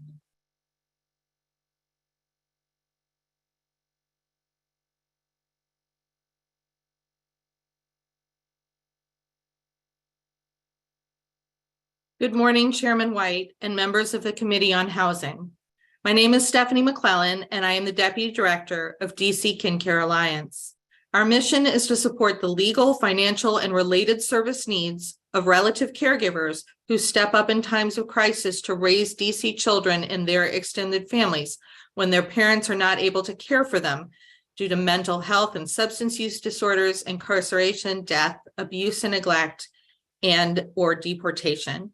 We are the only organization in DC focused solely on serving relative caregivers raising DC's at-risk children. In the 5 years since our founding, we have helped over 600 relative caregivers raising more than 700 DC children. DC KinCare Alliance is a member of the Fair Budget Coalition, and we support a just and equitable recovery from the COVID-19 pandemic. I'm here today to ask the DC Council to fully fund the Emergency Rental Assistance Program for all district residents who need it. Not doing so is hurting DC residents and, most importantly, the children in their care right now. The voices of the people who have the most at stake in this are the most important for the Council to hear. So I want to share the voice of one of them with you today. She is a client of DC KinCare Alliance who has given me permission to share her story here today with you. I'm calling her Angela, which is not her real name, but her pain is very real. Angela's sister died tragically almost a year ago in May of 2022. Angela immediately stepped up to take in her 7-year-old niece, but doing the right thing came at a price. Angela faced legal and financial hurdles she was not expecting last summer, and dealing with them took time away from her job. Although Angela's supervisor was understanding about it, Angela's contract was not renewed in September. Just when Angela needed a steady income the most to support her niece, Angela had lost her job. Angela applied for both unemployment benefits and ERAP last fall, but neither program processed her claims in a timely or competent manner, despite Angela's diligence in repeatedly following up and providing all the documents and information that was requested. In October, Angela received a notice to quit her residence, but she was told that her ERAP application could take up to 90 days to process, and that the only way it could happen more quickly was as if she had already received an eviction notice. At that point, Angela had not, so she patiently waited. In January of this year, Angela was finally assigned a caseworker with Catholic Charities. The caseworker asked Angela for more documents in January, and Angela provided them the same day. In March, Angela received notice that her ERAP application had been abandoned, which was of course untrue. Angela tried to contact her caseworker, but never heard back. Angela reapplied for ERAP, but was told the program was no longer funded. Also in March, Angela received her eviction notice. She has a court date in April. Angela's unemployment claim went through similar delays, and although she has finally been approved, she is not currently receiving unemployment benefits. Angela is continuing to apply for jobs and hoping for the best. Helping Angela and her niece and district residents like them with ERAP isn't just the right thing to do, it is the cost-effective things to do. They won't just go away once they're evicted. People who are evicted end up costing the district more money in places like emergency rooms and homeless shelters and in other homeless programs like rapid rehousing. The underfunding of ERAP such that it could not even process applications competently last fall and early this year is shameful. The complete lack of funds for ERAP now is a travesty, and it must be fully funded in this coming budget. I asked Angela just this morning if there was anything in particular she wanted me to say to you on her behalf. Angela wanted to know where all the money from traffic and parking ticket goes and how come homeless services aren't prioritized with that money. Then Angela said, quote, "We live in the capital of the United States. If we don't fund housing and homeless services here, what kind of a city are we?" What kind, indeed. I'm happy to answer any questions. Thank you so much. Did not want to cut you off. Nikki Smith, you are next.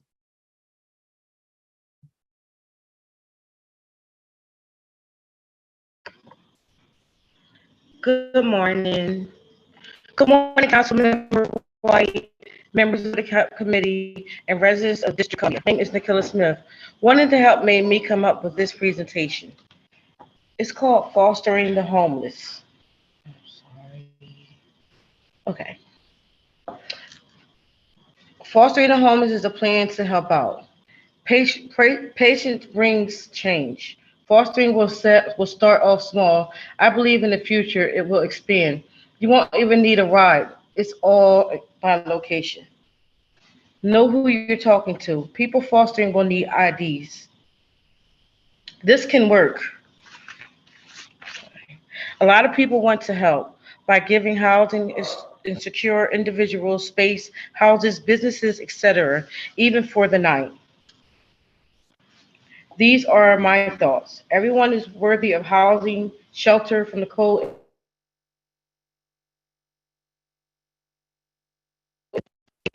Excuse me. Fostering homeless has to be safe. Outreach is a great way to see firsthand so you can get a feel of who's going to all the different personalities you come across. What area? There should be different locations all over Washington, D.C., Northwest, Northeast, Southwest, and Southeast. Understanding a lot of people are experiencing homelessness, has trust issues from experience. It helps to truly care. It can give hope. I apologize. I'm a little nervous. Examples. If there is someone in Northeast, then you can call a number, give their location. The representative will let you know what's in your area. How to help feed. Meals on Wheels for the homeless. This will help with feeding house homeless. So it's an idea that I came up with because last time I spoke to you, we were talking about John and Jane Doe, and I had already written this up, so I want to help out. So if this can help, you let me know. Thank you. Thank you so much for those ideas. Danielle Anani, you are next. Welcome.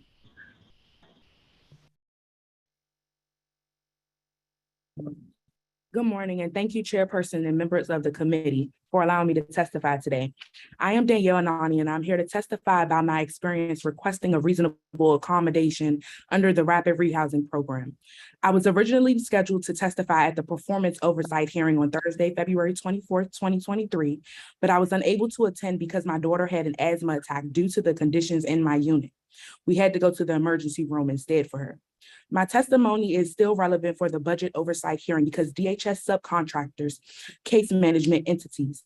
So some of the DHS money could be better used to provide case managers with greater training so that people in the Rapid Rehousing Program get proper information and do not have to wait as long as I did to get into safer and healthier housing. Today, I'm asking the committee, one, to increase DHS oversight over its contractors in the reasonable accommodation program process, and two, to improve how the reasonable accommodation request policy is enforced. My family and I asked for a reasonable accommodation to move into healthier housing for over a year. The mice, roaches, and mold in my apartment were actively worsening our asthma. And I asked my case manager if we could move into a new unit. Our case manager told us that our request was called a reasonable accommodation, but it was unlikely to happen. A reasonable accommodation provides individuals with disabilities the opportunity to enjoy services the same as a person without a disability.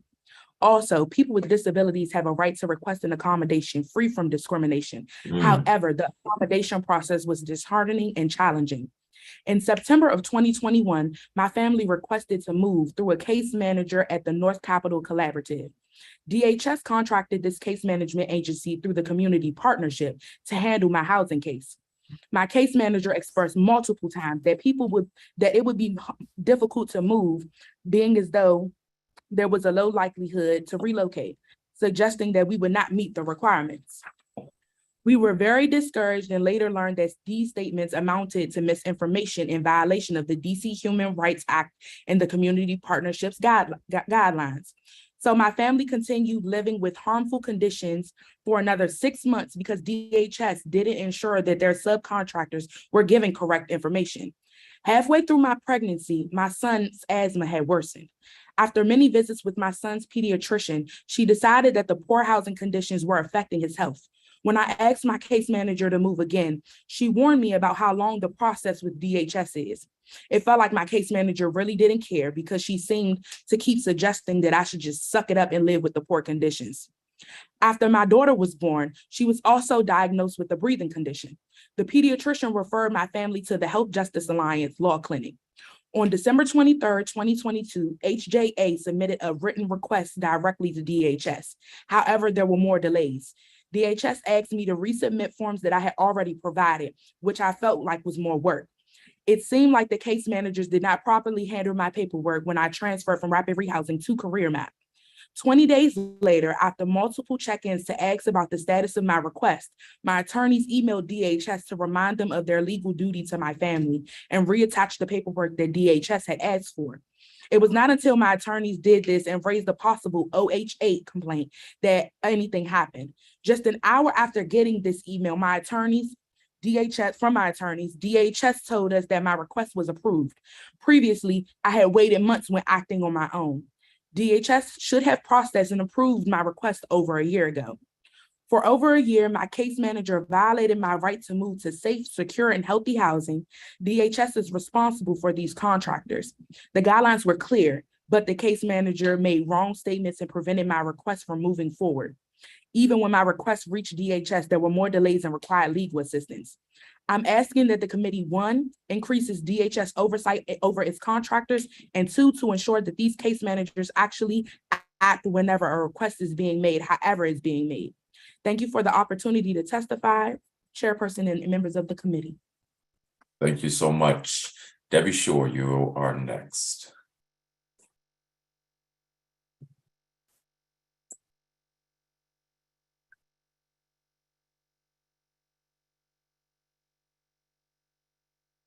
Hello. Good afternoon, Chairman White and members of the committee.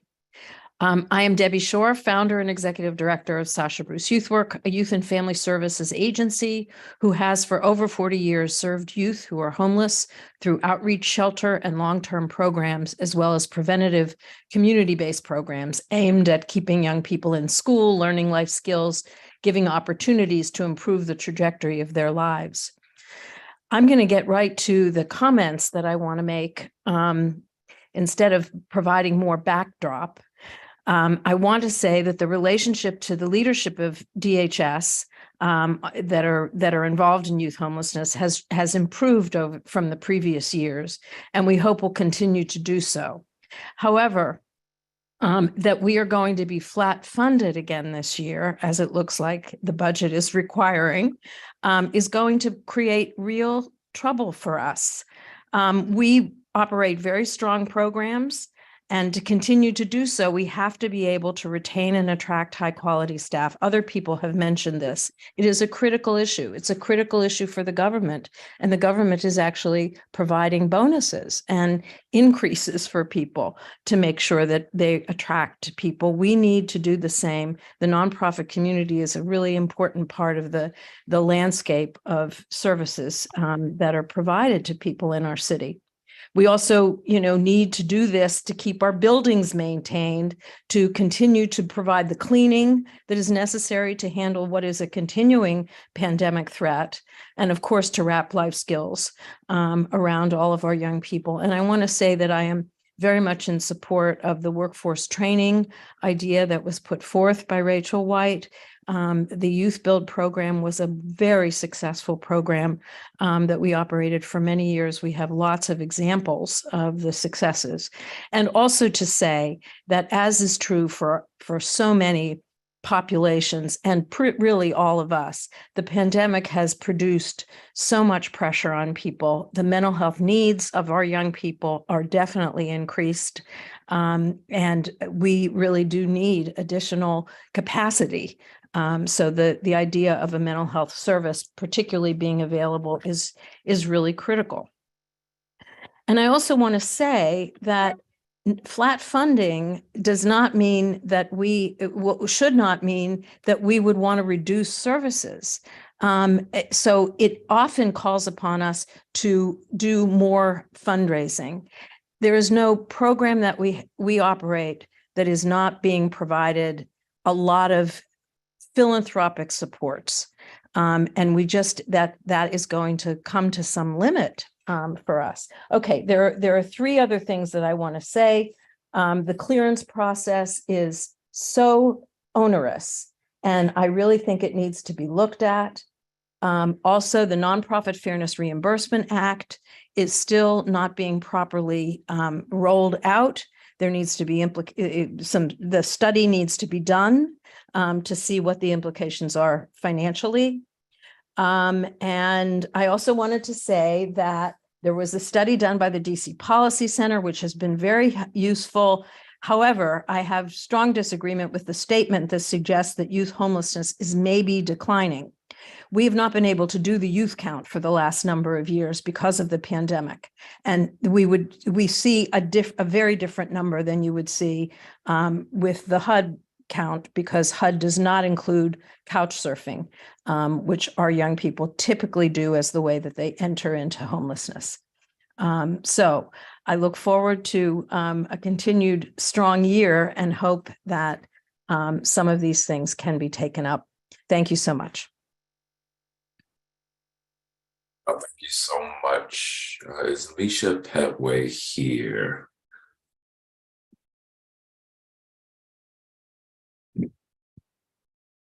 Okay, how about Kiera Colon-Torres?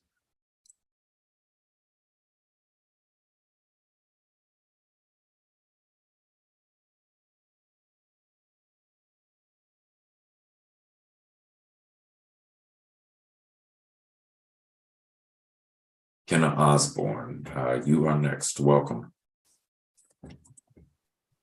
Good morning, Chairperson White and members of the committee. My name is McKenna Osborne. I'm a policy attorney at Children's Law Center and a resident of the district. I'm testifying today on behalf of Children's Law Center. Our more than 100 staff work with DC children and families, community partners, and pro bono attorneys toward a future where every child can grow up with a strong foundation of family, health, and education, and live in a world free from poverty, trauma, racism, and other forms of oppression.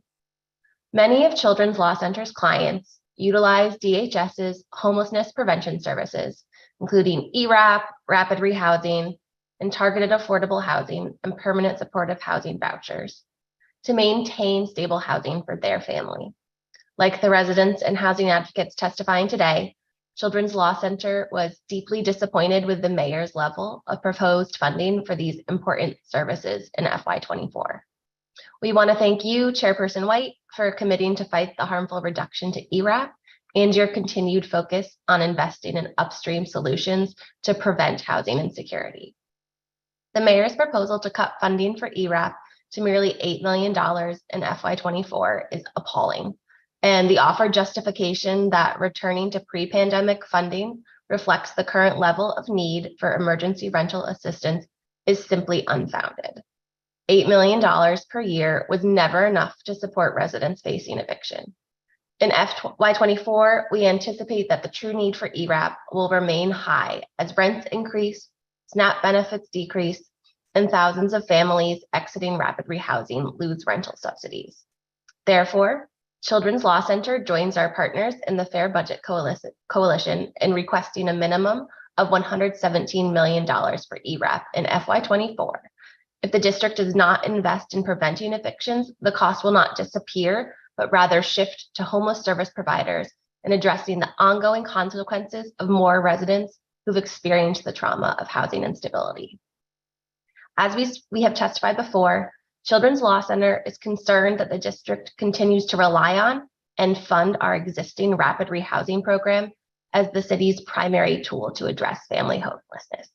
While rapid rehousing can be a helpful resource for some families, permanent housing vouchers are far more likely to result in long-term housing stability and are an essential resource for ensuring low-income families can afford to live in DC's costly housing market. In performance oversight responses supplied to the committee last month, DHS reported that in FY22, only 35% of families in rapid rehousing experienced an increase in household income prior to their exit, and the average monthly income of adults and families at exit was $1,022, nowhere near sufficient to afford rent in DC. Therefore, we join our partners in the Fair Budget Coalition in urging the council to pass and fund the Rapid Rehousing Reform Amendment Act and fund enough new vouchers for families in FY24 to meet the anticipated needs in families in shelters and the thousands of families who will be exited from rapid rehousing starting as early as August 2023. The lag in voucher utilization in FY22 and so far in FY23 is due to bureaucratic barriers, not a lack of need. Additional funding targeted to where in the voucher process utilization is being stalled could significantly decrease the time between matching and lease up and increase utilization rates. We need this committee to continue probing both DHS and DCHA to identify what resources are needed to cut through voucher backlogs and to pair these resources with enough new vouchers to meet the needs anticipated in FY24. Thank you for the opportunity to testify. I appreciate everyone on this panel for joining us.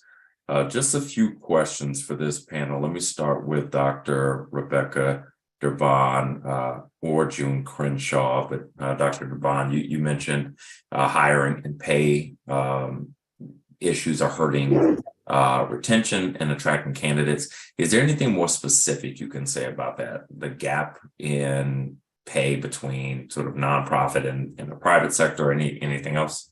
Absolutely, and really specifically at the master's level, clinical social worker level, in the nonprofit sector, we simply cannot afford to compensate at that level of employee. And I know at Wanda Alston, we have had a case manager position and a therapist position that require both of them to have a master's level social work license, and they've been open for months. So I think that just speaks to, the challenge we are having, where you can go to a for-profit children's hospital, you can go into private practice and make significantly more. And we do recognize we'll potentially never be able to compete with private practice, private sector, but we need to make it more equitable. We need to make that gap closer so that we can attract higher quality social workers, for sure. Thank you. Debbie Shore, would you add anything to that? Well, I would say that in addition to that, all of our positions, particularly those that are working in our residential programs, we are having an enormous gap in getting people who are interested and willing and skilled enough that we want to, invest. And therefore, it calls on us to look at why that would be. And some of it is our salaries. Clearly, we've done some look at this, and we know that we would be in a very different position if we could offer salaries that were more competitive with other jobs in the youth services field.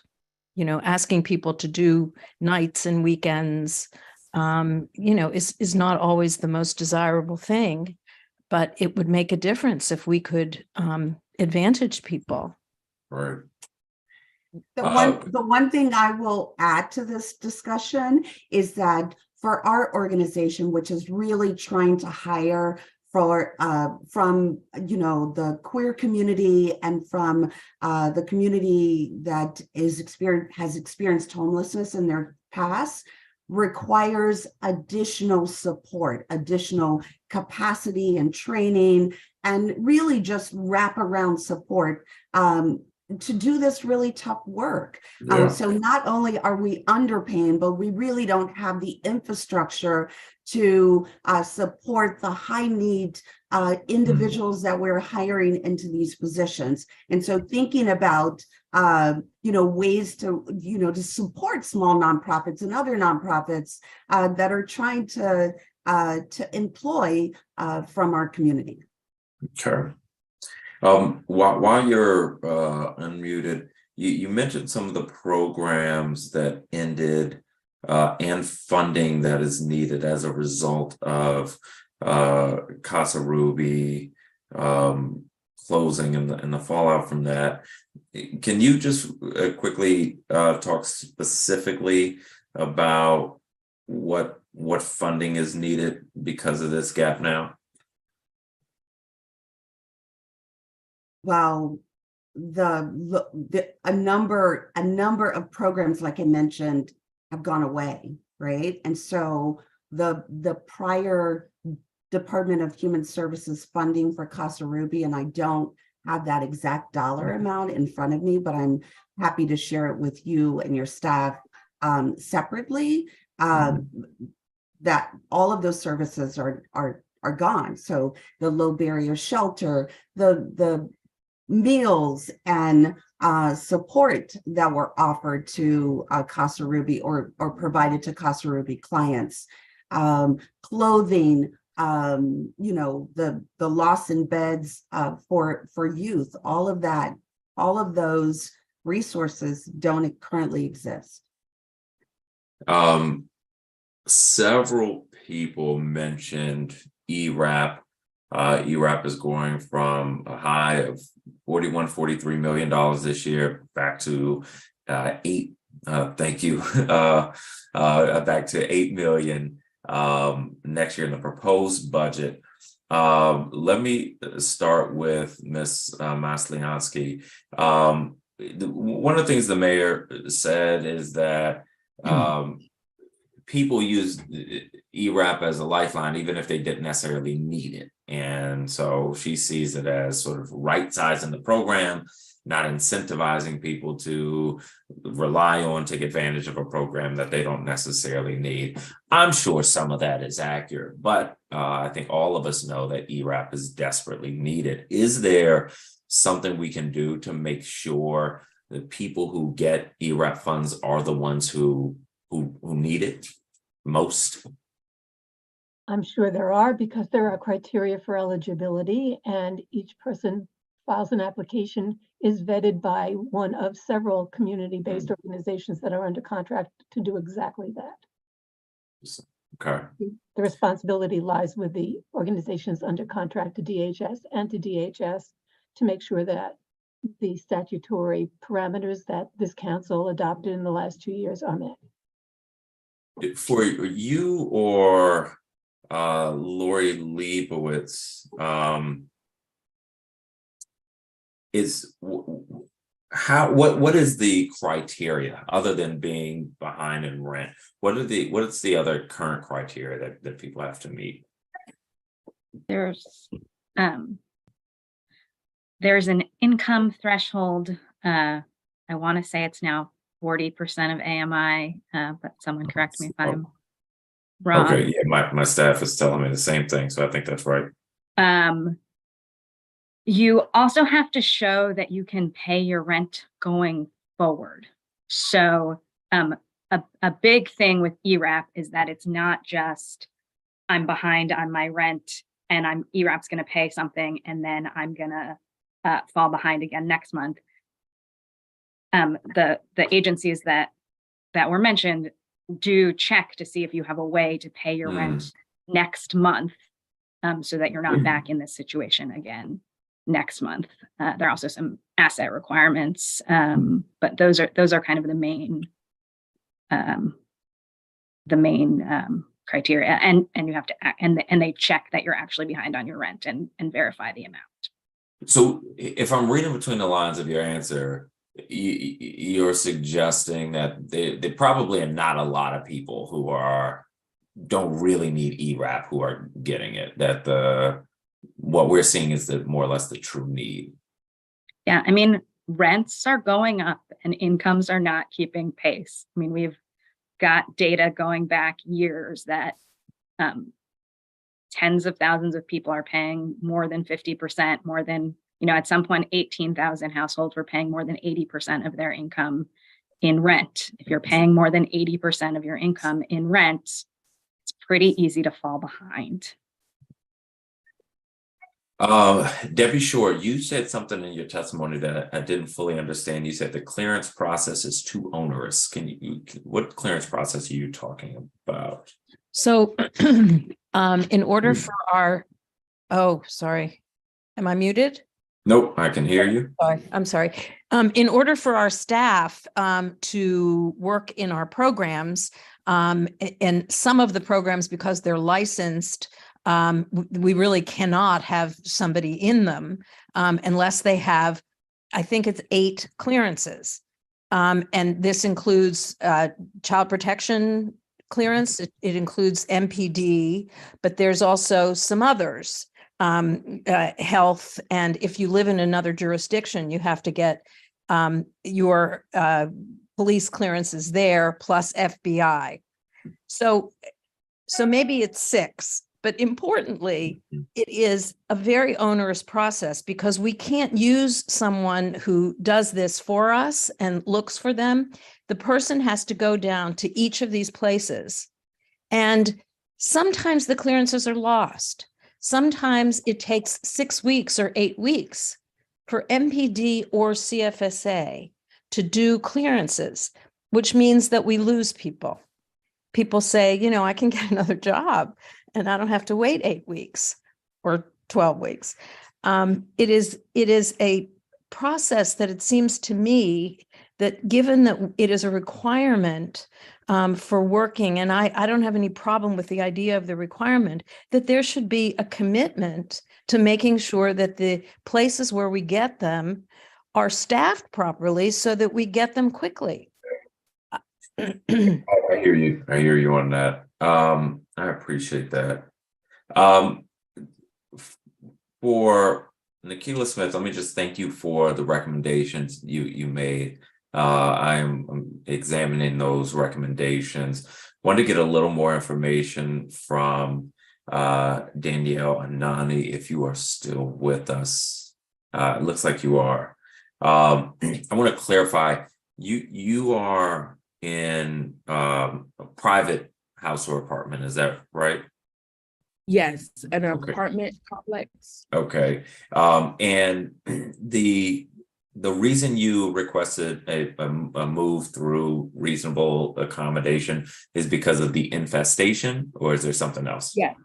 Okay. It was not only the infestation. I also had a little bit of problems with my neighbors. So it was the neighbors, the infestation, the mold as well. So the mold was a big thing because I have asthma and both of my kids have asthma. Yes. So there was 4 members in our household, and 3 of those 4 members had severe asthma. And you mentioned that you missed our previous hearing because your daughter had an asthma attack. How was she doing? Yeah. She's doing okay. She's a baby, so it was a lot, like literally a lot. Just seeing her on the monitors and everything, but she is doing okay. But it's just the fact that I've, notified everybody before she was born. And again, she was born in June of last year, that I was trying to get into better housing. Prime example, not to take up your time, just the air conditioners. In the unit I was in, we had ACs. When I moved into that apartment, those air conditioners seemed like they were from the 90s. Even asking for a new air conditioner was a problem, not only for the apartment complex, but, trying to get my case manager to reach out to them, nothing had happened. I physically had to, show them that something was wrong. The scents coming from the air conditioner and everything indicated that something's wrong with this AC. And lo and behold, when the AC was broken apart, mold all in the back of the air conditioner. And we had been blowing that air for 1.5 years before my daughter was born. Yeah. So the issue was the issue with the case manager taking too long, or the rules around reasonable accommodation move? The case manager, because she misinformed me of a lot. She constantly kept telling me to suck it up, basically, to deal with how I was living, because it will take 30 days to 30 days, another 30 days, and another 30 days. Where are things now with the move? Actually, I've moved into a way better unit. Thank God. I moved into a better unit. I'm in a brand new program called Career Map. And so far, I really haven't been reached out by anybody in the program because, it's brand new. Everything has been progressing slowly, but they've got their side of the work done as far as me moving. So everything's been okay. I'm glad to hear that. How long have you been in the Career Map program?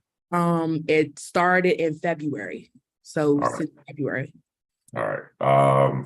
I know DHS is stressed then, but once we get people in the programs, we got to make sure they hear from the folks. It's a great concept. Well, I want to make sure we get to all of our 100 witnesses before the day takes over their schedule. So let me say thank you so much to all the witnesses from this panel. I appreciate your contributions in this budget process. We will move to our third panel of public witnesses. Haley Hoff, public witness, Linda Brown, with Greenleaf resident, Matt Bowker, senior staff attorney in housing with Legal Aid Society of DC, Samantha Kushgarian, a supervising attorney with Legal Aid Society of DC, Mariah Smith, manager in training and technical assistance with the District Alliance for Safe Housing, or DASH, Candace Lewis, senior director of programs at District Alliance for Safe Housing,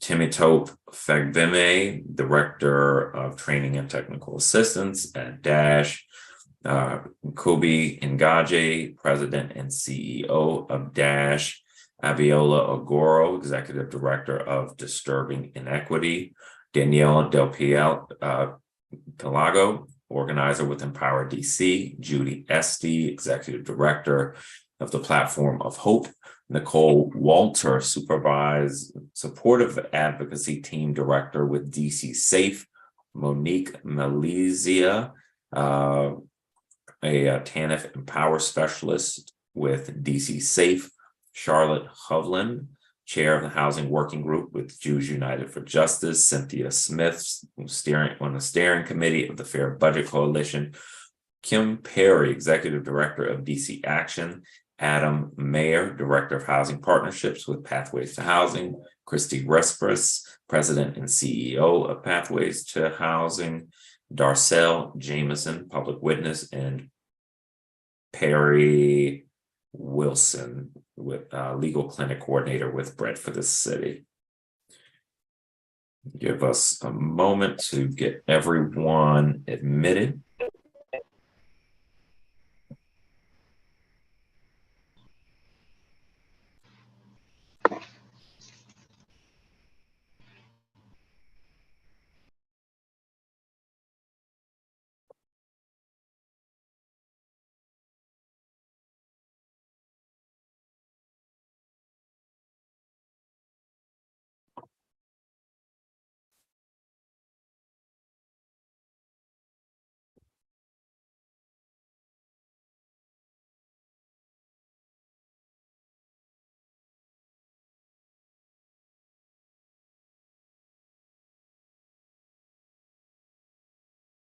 All right, Haley Hoff, welcome. You can begin your testimony.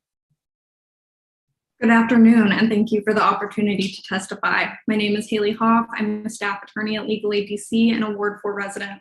Legal Aid's testimony today will address the need for funding in the fiscal year 24 budget for increased cash assistance for TANF and disability, a human services ombudsman to provide residents with meaningful access to DHS, restoring cuts to DHS's information technology budget, and several legislative changes that I'll cover later. First, the committee should ensure that the budget includes funds to increase monthly TANF payments for the approximately 15,000 DC families that rely on TANF cash assistance. TANF is a critical safety net for DC families that face systemic barriers to economic self-sufficiency.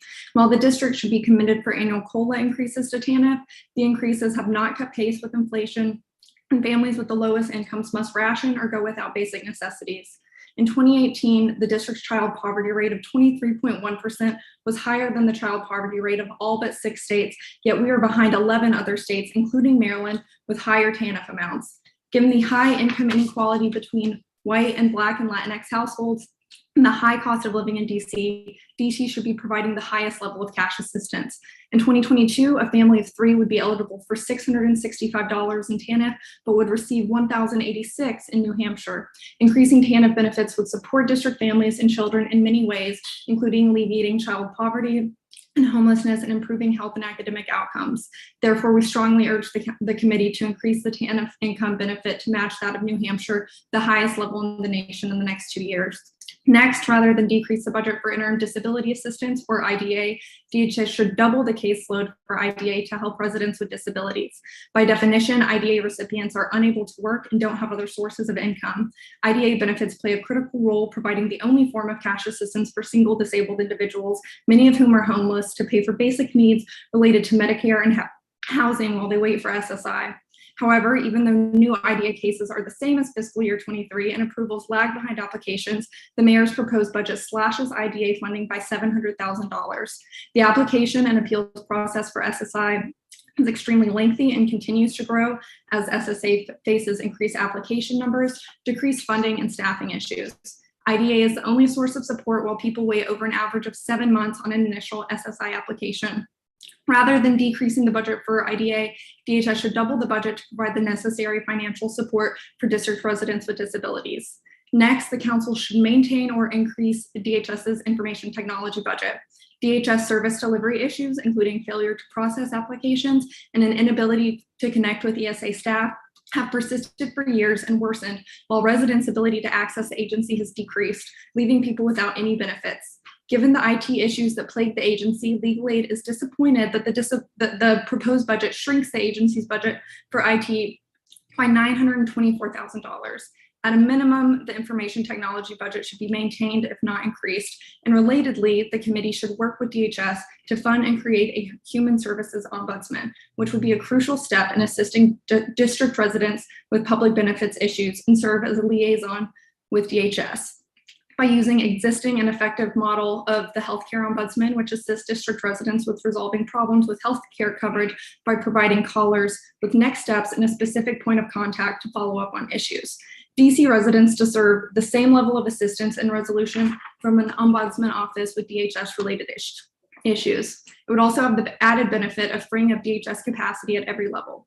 Legal Aid urges the committee to work with DHS and the mayor to fund a human services ombudsman. Finally, the council should fully fund several fund several proposals that increase access to safety net benefits to advance food security, including the Give SNAP a Raise Amendment and the No Senior Hungry Omnibus Amendment Act. District residents must have meaningful access to critical safety net benefits, and the budget must provide adequate funding to make sure that these programs are accessible and responsive. Thank you for the opportunity to testify. Thank you so much. Matthew Bouncer, welcome. Good morning, Chairman White, and thank you for the opportunity to testify today.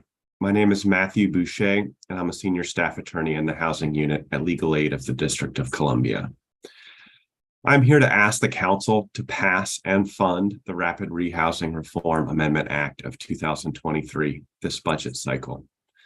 Legal Aid is excited that after many years of testifying about structural problems in rapid rehousing, DHS finally appears to have acknowledged many of them and has voluntarily agreed to make some meaningful changes to the program to improve rapid rehousing, including capping all newly entering families' rent contributions at 30% of household income, requiring ongoing assessment for permanent subsidy programs, creating a process for families to opt out of previously required case management services, and extending the period of time a family may stay in rapid rehousing from 12 to 18 months. We see each of these changes as a step in the right direction because they appear to address longstanding problems that the advocacy community has testified about repeatedly over the years. Unfortunately, DHS's proposed changes are still flawed and do not go far enough. For example, extending the time limit in the program from 12 to 18 months is unlikely to provide a meaningful improvement when the average family participating in the program does not increase their income at all during their first 12 months in the program. And the average monthly increase for a family that does is only $165 per month. That family increasing their income by $165 per month would still be mathematically unable to pay their rent at the time they're exited from rapid rehousing. Another 6 months in the program is unlikely to change that. In addition, DHS has indicated that extending the length of stay for all families means that they will not consider extension requests for families who have not been matched with permanent subsidies. That DHS insists on retaining a hard cutoff after an arbitrary period of time almost ensures that the cycle of housing instability caused by this program will continue unless additional changes are made.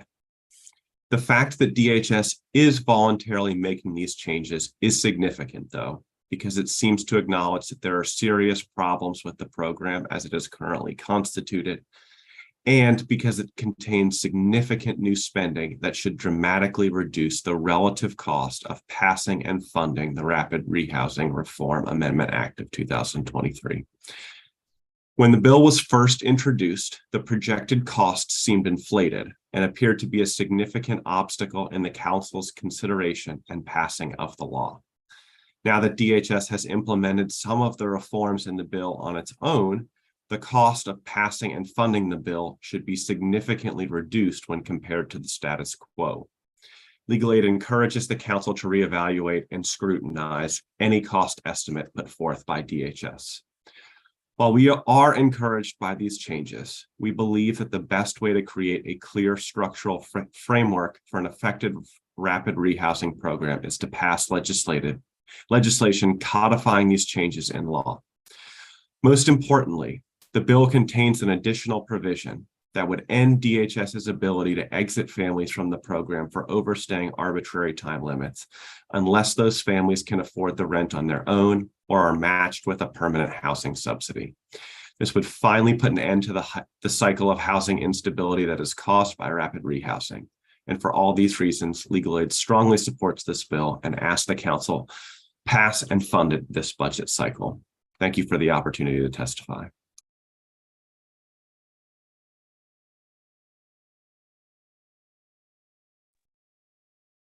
I believe you're on mute, council member.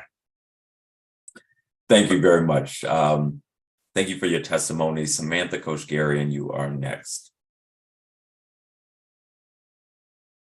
Good afternoon, and thank you, Chair. My name is Sam Kashgarian, and I am a supervising attorney in the housing unit at DC Legal Aid. I'm here today in support of additional funding for the Emergency Rental Assistance Program. In the short term, ERAP needs supplemental funding for fiscal year 2023. As this committee is aware, despite historic and necessary funding of $42 million for ERAP in fiscal year 2023, on March 10th, the ERAP portal closed to new applicants with only 2 days of warning. While providers will continue to process applications already received, functionally, this means that ERAP assistance is completely unavailable for the next 6 months. This is unacceptable. As we have long testified, a tenant who happens to fall behind on their rent in the summer should not arbitrarily be in a worse position than a tenant who falls behind in November. We ask that the council provide supplemental funding for 2023 to allow ERAP to begin accepting and processing new applications. Furthermore, the $8 million in funding proposed in the mayor's budget is woefully inadequate. Given that in prior years at similar funding levels, ERAP consistently ran out of money in June or July, it is reasonable to expect that funds will run out significantly faster, given new rules increasing assistance eligibility and caps combined with increasing rents. The council should provide a significant increase to ERAP funding to ensure that the program will be able to assist eligible tenants for longer than a few months of fiscal year 2024. It has been clear for many years that ERAP has been routinely underfunded. What has not been clear is what fully funding ERAP would mean. Historically, there was no way to keep track of how many tenants attempted to call in to schedule an appointment, or how many of those tenants would have been eligible or approved. Now, with the online portal, for the first time, it's possible for the council to look at ERAP need based on applications and awards without the artificial influence of limited call-in dates and appointments. In addition, ERAP funding should be robust enough to allow providers to process applications more quickly. A program that takes months for an application to even be claimed by a provider is a program that functionally is not available to the residents who apply. Finally, ERAP need is always going to depend on what other investments the district and this council are willing to make in truly affordable housing. A family that spends 60% or more of their income on rent will always be one emergency away from housing instability. For years, we have heard concerns that ERAP may be an ineffective program or that tenants may be taking advantage of ERAP based on evidence that some households apply for and receive ERAP assistance multiple times in consecutive or near consecutive years. However, what this demonstrates is not that ERAP doesn't serve its goals or that tenants are somehow manipulating a very structured and limited form of assistance, but that ERAP has long been the only solution available to tenants struggling with a worsening affordability crisis in the district. Residents should not have to rely on a program that does not guarantee assistance, is at times unfunded, and requires them to first fall behind on rent before waiting months for a response, all while hoping that the assistance comes before eviction does. But until the district provides families with better options, this council should not fund ERAP at a level that is guaranteed to render this necessary safety net program unreliable or completely inaccessible during large portions of each fiscal year. Low-income district tenants are in crisis. Everyday expenses, including their rent, are going up faster than their wages. Pandemic-related benefits have expired, and now ERAP is closed. We know the council cares deeply about preventing evictions, stemming displacement, and keeping the district's communities stable and intact. We're grateful that a bill was just introduced with support of the chair and many other council members, which would address some of these issues, and we look forward to working with the council to improve ERAP administration. In the meantime, families need assistance and ERAP needs funds. Thank you, and I welcome any questions. Thank you. Our next public witness is Mariah Smith.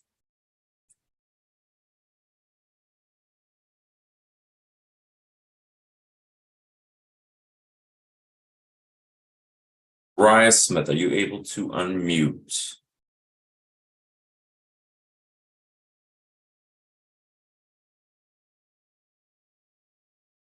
Mariah Smith, I can see you. There we are. Hello. Okay, sorry about that. Okay, Welcome. thank you. Okay. Okay, so Chairperson White and members of the committee, thank you for the opportunity to testify. My name is Mariah Smith, and I am the manager of training and technical assistance at the District Alliance for Safe Housing, also known as DASH. I would like to express our appreciation to the committee, Mayor Bowser, Director Zeilinger, and the staff at DHS for your ongoing commitment to supporting safe housing and holistic services for domestic and sexual violence survivors. In particular, thank you to the mayor for her commitment to supporting underserved populations with the proposed $1.2 million increase in funding for transitional housing for youth, including the youth in DASH's Right to Dream program. In fiscal year 2022, DASH safely housed and prevented housing instability for 239 survivors in need of a safe place to call home. And our co-located staff at the Virginia Williams Family Resource Center supported 889 survivors, 183 of whom DASH placed in housing through the continuum of care. DASH's co-located TTA staff at Virginia Williams has provided training to the DHS team and facilitated connections between survivors, DHS, and other service providers within the district for the last 8 years. We reduce barriers that impede survivors' access to safe housing and provide direct support to families. However, funding for this life-saving resource has been slashed in the mayor's fiscal year 24 draft budget. I started working at DASH in January of 2021 at the height of the pandemic as the sole staff member on our intake line. There has been a common narrative that the spike of our need and our community saw in 2020 and 2021 was a quote unquote COVID surge that would return to normal. However, since 2021, DASH's intake team has grown from just myself to 3 dedicated staff, and the need is still just as present. As I was preparing my testimony this month, a TTA staff completed an intake with a woman I will call Jan. Jan was a survivor I served in 2021 who we placed in safe housing and who had secured gainful employment. However, the inflexible rules of her safe house forced her to choose between employment and safety. She ended up leaving the program and returned to a cycle of abuse. And now 2 years later, we are once again working desperately to help her. This is why all of DASH's programs include flexible wraparound services to support survivors, including our Safe Nights and Survivor Resilience Funds. With these funds, a survivor can pay off rental arrears to avoid eviction, pay for auto repair to ensure that they can keep going to work, be safely housed in a hotel during crisis, or meet any other financial challenges that would endanger their housing. The need for these funds has never been greater. As rental costs have soared and with the end of CDC, DASH is seeing an unprecedented increase in requests for financial support. In fiscal year 21, just 12% of intake calls were for financial support. Last year, it increased to 17%, and this year, a shocking 31% of all intake calls have been for financial support for survivors to stay housed. In the face of this reality, the loss of ERAP this month was catastrophic. In fiscal year 2022, DASH supported 34 survivors and their families with our Safe Nights Fund, all of whom transitioned to long-term housing following their hotel stay. Additionally, 57 survivors received emergency financial assistance to prevent housing instability through the Survivor Resilience Fund. These programs were partially funded by DHS in fiscal year 2022, but not in fiscal year 23. And we've had to cut back the funds while other financial support programs are falling out of the system. It's absolutely critical that funding for the TTA program be restored to the DHS budget, and that dedicated supports for domestic and sexual violence survivors be prioritized to reflect the reality of its prevalence and impact on the lives of so many. In fiscal year 24, DASH is requesting $2.2 million to be included in the DHS budget, including $750,000 for reoccurring funds for the TTA program to fund the existing program at the full cost of delivering services. In addition to DASH's specific request, we also join and uplift the community requests of the 70 members of the Victim Assistance Network and the DC Coalition Against Domestic Violence. Our sincere thanks goes out to Chairperson White and the entire committee, Mayor Bowser and Director Zeilinger for your continued support of victim services. Working together, we can continue to eliminate barriers for survivors in color and other marginalized identities and build an equitable foundation for victims to move from surviving to thriving. Thank you again for the opportunity to provide this testimony, and I'm happy to answer any questions you may have. Thanks so much. Candace Lewis, welcome. Hello, Chairperson White and members of the community. Thank you for the opportunity to testify. My name is Candace Lewis, and I'm the Senior Director of Programs at DASH. I'd like to first join my colleague in expressing our sincere appreciation to the committee, Mayor Bowser, Director Zeilinger, and the DHS staff for your ongoing commitment to supporting safe housing and holistic services for domestic and sexual violence survivors. Together, we help survivors build a foundation to grow beyond trauma and move from surviving to thriving as part of the DC Comeback Plan. In FY22, DASH safely housed and prevented housing instability for 239 survivors in need of a safe place to call home. This includes housing 22 youth survivors at ages 18 to 24 and 3 children in our DHS-funded Right to Dream Youth Transitional House Program. DASH and DHS have had a long-standing partnership for the last decade. We've advanced in 2020 when DHS partnered with DASH to develop a new program to support transitioning youth survivors in the district, the Right to Dream program. In fiscal year 22, DASH's Right to Dream program provided youth survivors and children with resources to do more than just survive, enabling them to grow, achieve their own goals, and move toward leading independent lives, and truly thriving in our community. In FY22, Dash was honored to receive the National Purple Ribbon Award for Outstanding Youth Initiative of the Year for the Right to Dream program. While the successes of the Right to Dream program are phenomenal, we must also acknowledge the challenges that this partnership continues to face. The Right to Dream program has never been fully funded, failing to recognize the true and steadily increasing costs of serving this vulnerable population's complex need. Specifically, in FY23, ignoring rising rents, the full cost of the program would have been $1.275 million to provide 20 youth survivors with 12 months of housing and critical wraparound services. However, the program was only funded at $928,000, and it was simply unrealistic to continue to ignore the impact of rising rents. Since the lifting of the eviction moratorium, DC rental rates have skyrocketed only with inflation that renders basic needs more expensive. As basic needs are increasing in cost, so too is the cost of providing services to victims and survivors, including hiring and retaining staff. Additionally, DHS imposes massive overhead costs on organizations like Dash through their lack of standardized grant management, while prohibiting the use of DH funds to pay for leadership and operations staff. It takes Dash 2 to 3 times as long to complete monthly invoices for DHS than it does for OVSJG, despite our OVSJG grant funding being 2 or 3 times more the size and complexity of our DHS programs. While we have been able to manage the funding gap in FY23 by staggering entries into the Right to Dream program, in FY24, the program is slated to be at capacity supporting 20 participants for the full year. However, if the program is not fully funded, it will not be possible for us to maintain the program at the level, and we risk having to reduce the number of survivors the program support. Dash cannot keep subsidizing the true cost of this life-saving program.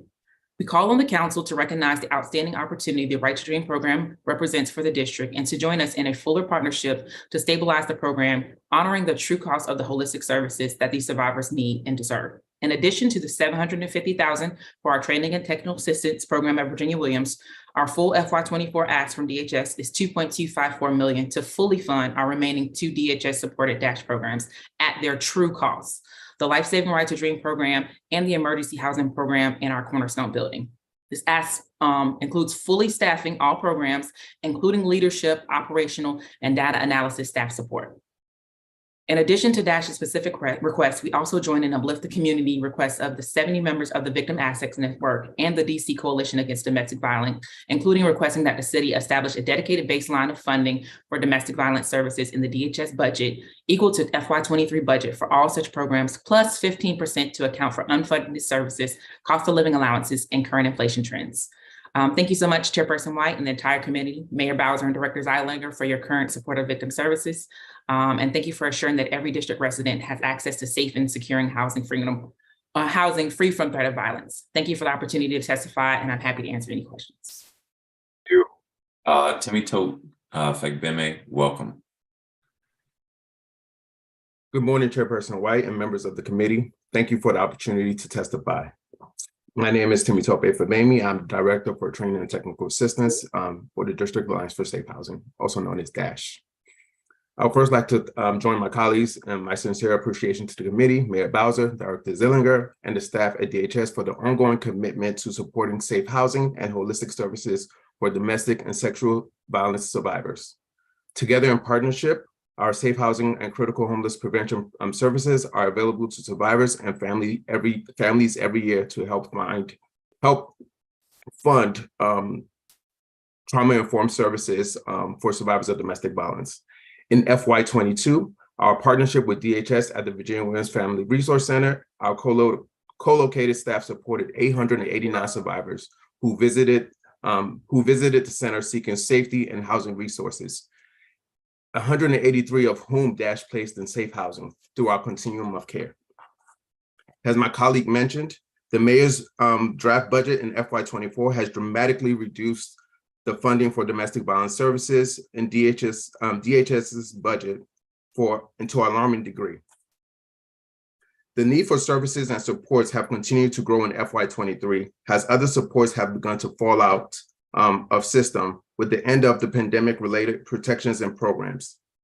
5 months into FY23, the TTA team has already served 39% more households through our partnership at Virginia Williams. At the same time, in FY22, has approximately placed 25% more survivors and their families into housing. As my colleague mentioned, our intake team has also seen unprecedented surge in survivors seeking financial support this year. The pandemic-related programs may be ending, but the need is still much there, and it's absolutely vital that we continue to meet this need. To further this life-saving work in FY24, DASH is requesting $2.2 million to be included in DHS's budget. This includes $750,000 for the training and technical assistance program as a reoccurring budget item to support the great work that has been done with DHS at the Virginia Williams Family Resource Center. In addition to DASH's specific requests, we also join and uplift the community request of the 17 members of the Victims Assistance Network and the DC Coalition Against Domestic Violence, including the request to establish a dedicated baseline funding for domestic violence housing services within the DHS budget, equal to the FY23 budget for such programs, plus 15% to account for unfunded services, cost of living allowances, and current inflation trends. Thank you, Chairperson White, for ensuring that every district resident has access to safe and secure housing, free from the threat of abuse, and to the city for elevating protection survivors and victims of domestic violence and sexual assault as a top priority. We appreciate the collaboration between the district agencies to best meet the needs of the city. Thank you again for this opportunity to provide testimony. I am happy to answer any questions you may have. Kobe and Gaje, welcome. Good afternoon, Chairman White and members of the committee. Thank you for the opportunity to testify. My name is Kubain Gaje, and I am the president and CEO of DASH. I join my colleagues in appreciation to this committee, Mayor Bowser and Director Zeilinger, for your ongoing support of the domestic violence and sexual assault service community. From my colleagues, you've heard about the tremendous impact of our partnership and DHS-funded DASH programs. The reach and impact of these programs are at risk due to deep and wide cuts in the current proposed fiscal 24 budget, which takes core services back to pre-pandemic funding levels and erases substantial investments made since 2019. To give survivors a fair shot in fiscal 24, we call on this committee, the full council and Chairman Mendelson to bridge these critical gaps. DASH's award-winning transitional housing Right to Dream program is at risk, as you've heard. While we've gotten assurance of level funding in fiscal 24 for this program, Right to Dream has yet to be fully funded since its launch in 2020. In the context of rising rents and inflation, a 46% increase compared to rents we negotiated in 2021, DASH cannot keep subsidizing the true cost of this life-saving program.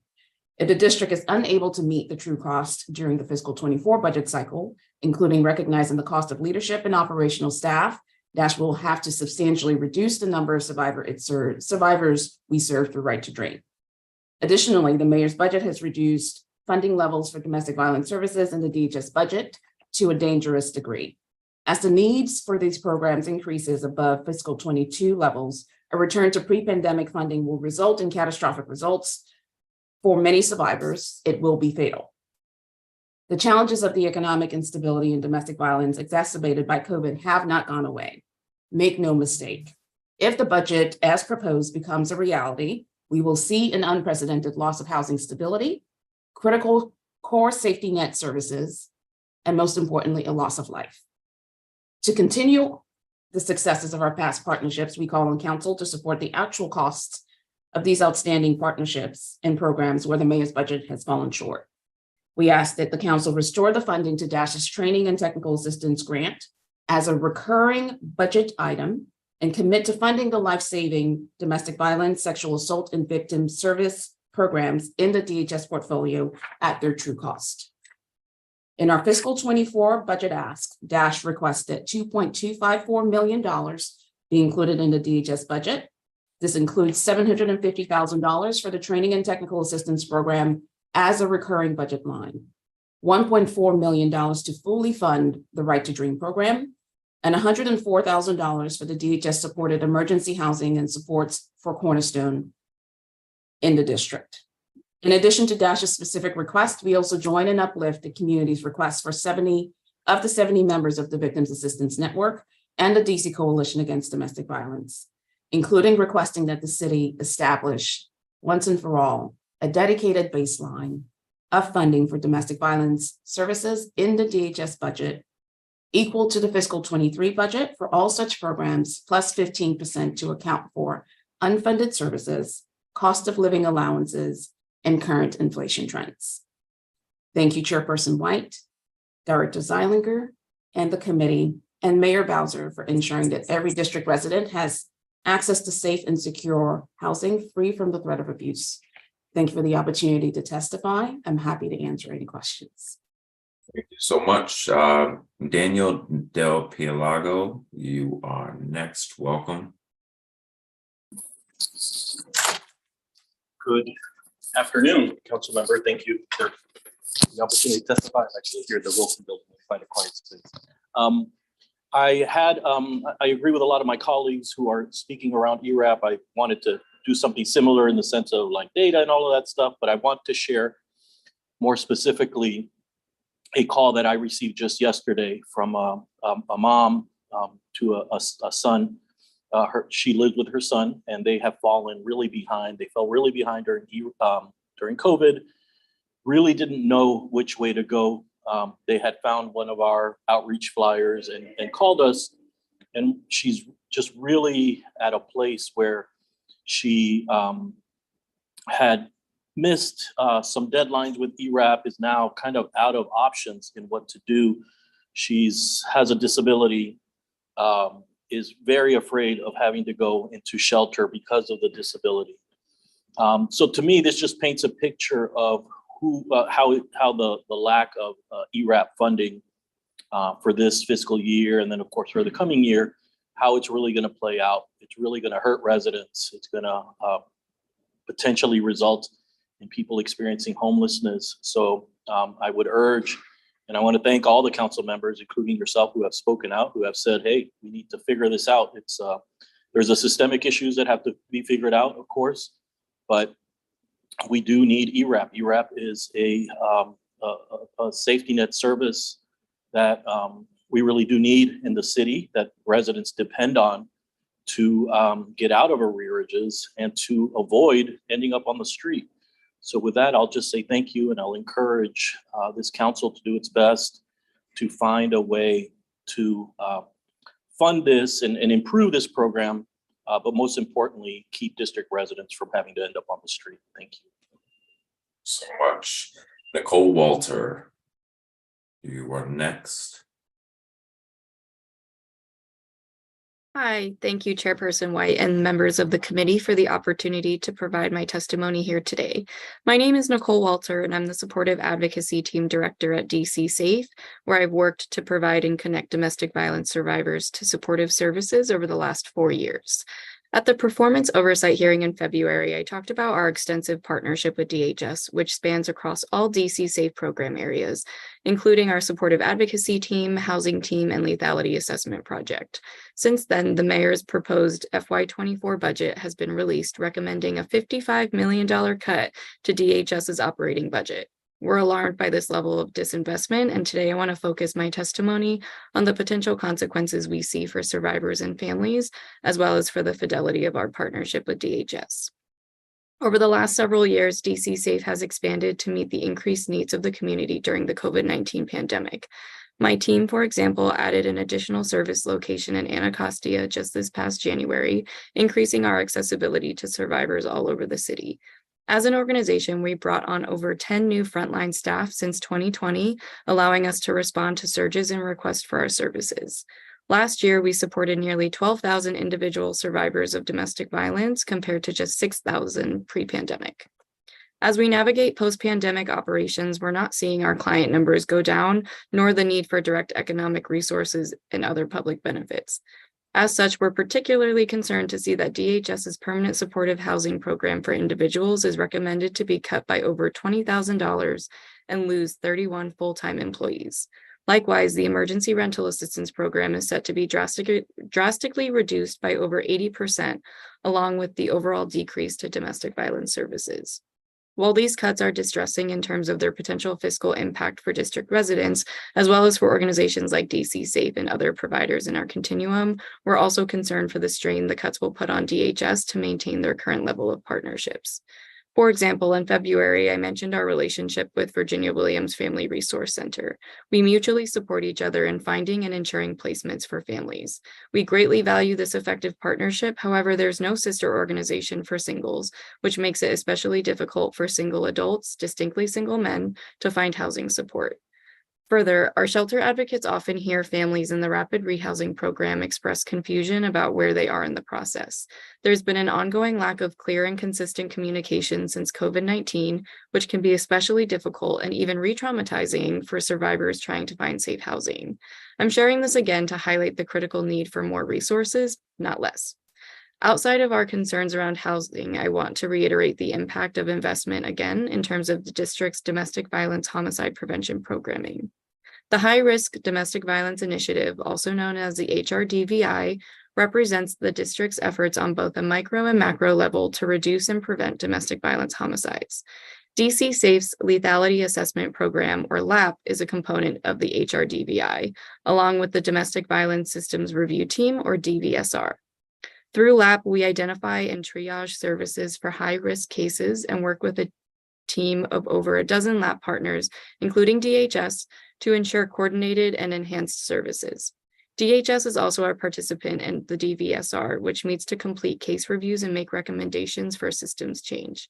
I fear without stronger financial support, DHS will be spread too thin and unable to delegate enough time and resources to those two critical interagency collaborations. I want to finish by sharing that DC Safe stands with the Victim Assistance Network, along with the DC Coalition Against Domestic Violence, both of whom are calling on the city to ensure an adequate baseline of funding following the pandemic for victim services funding at large. We advocate for an overall 15% increase from FY23 awards to cover service gaps, cost of living allowances, and inflation.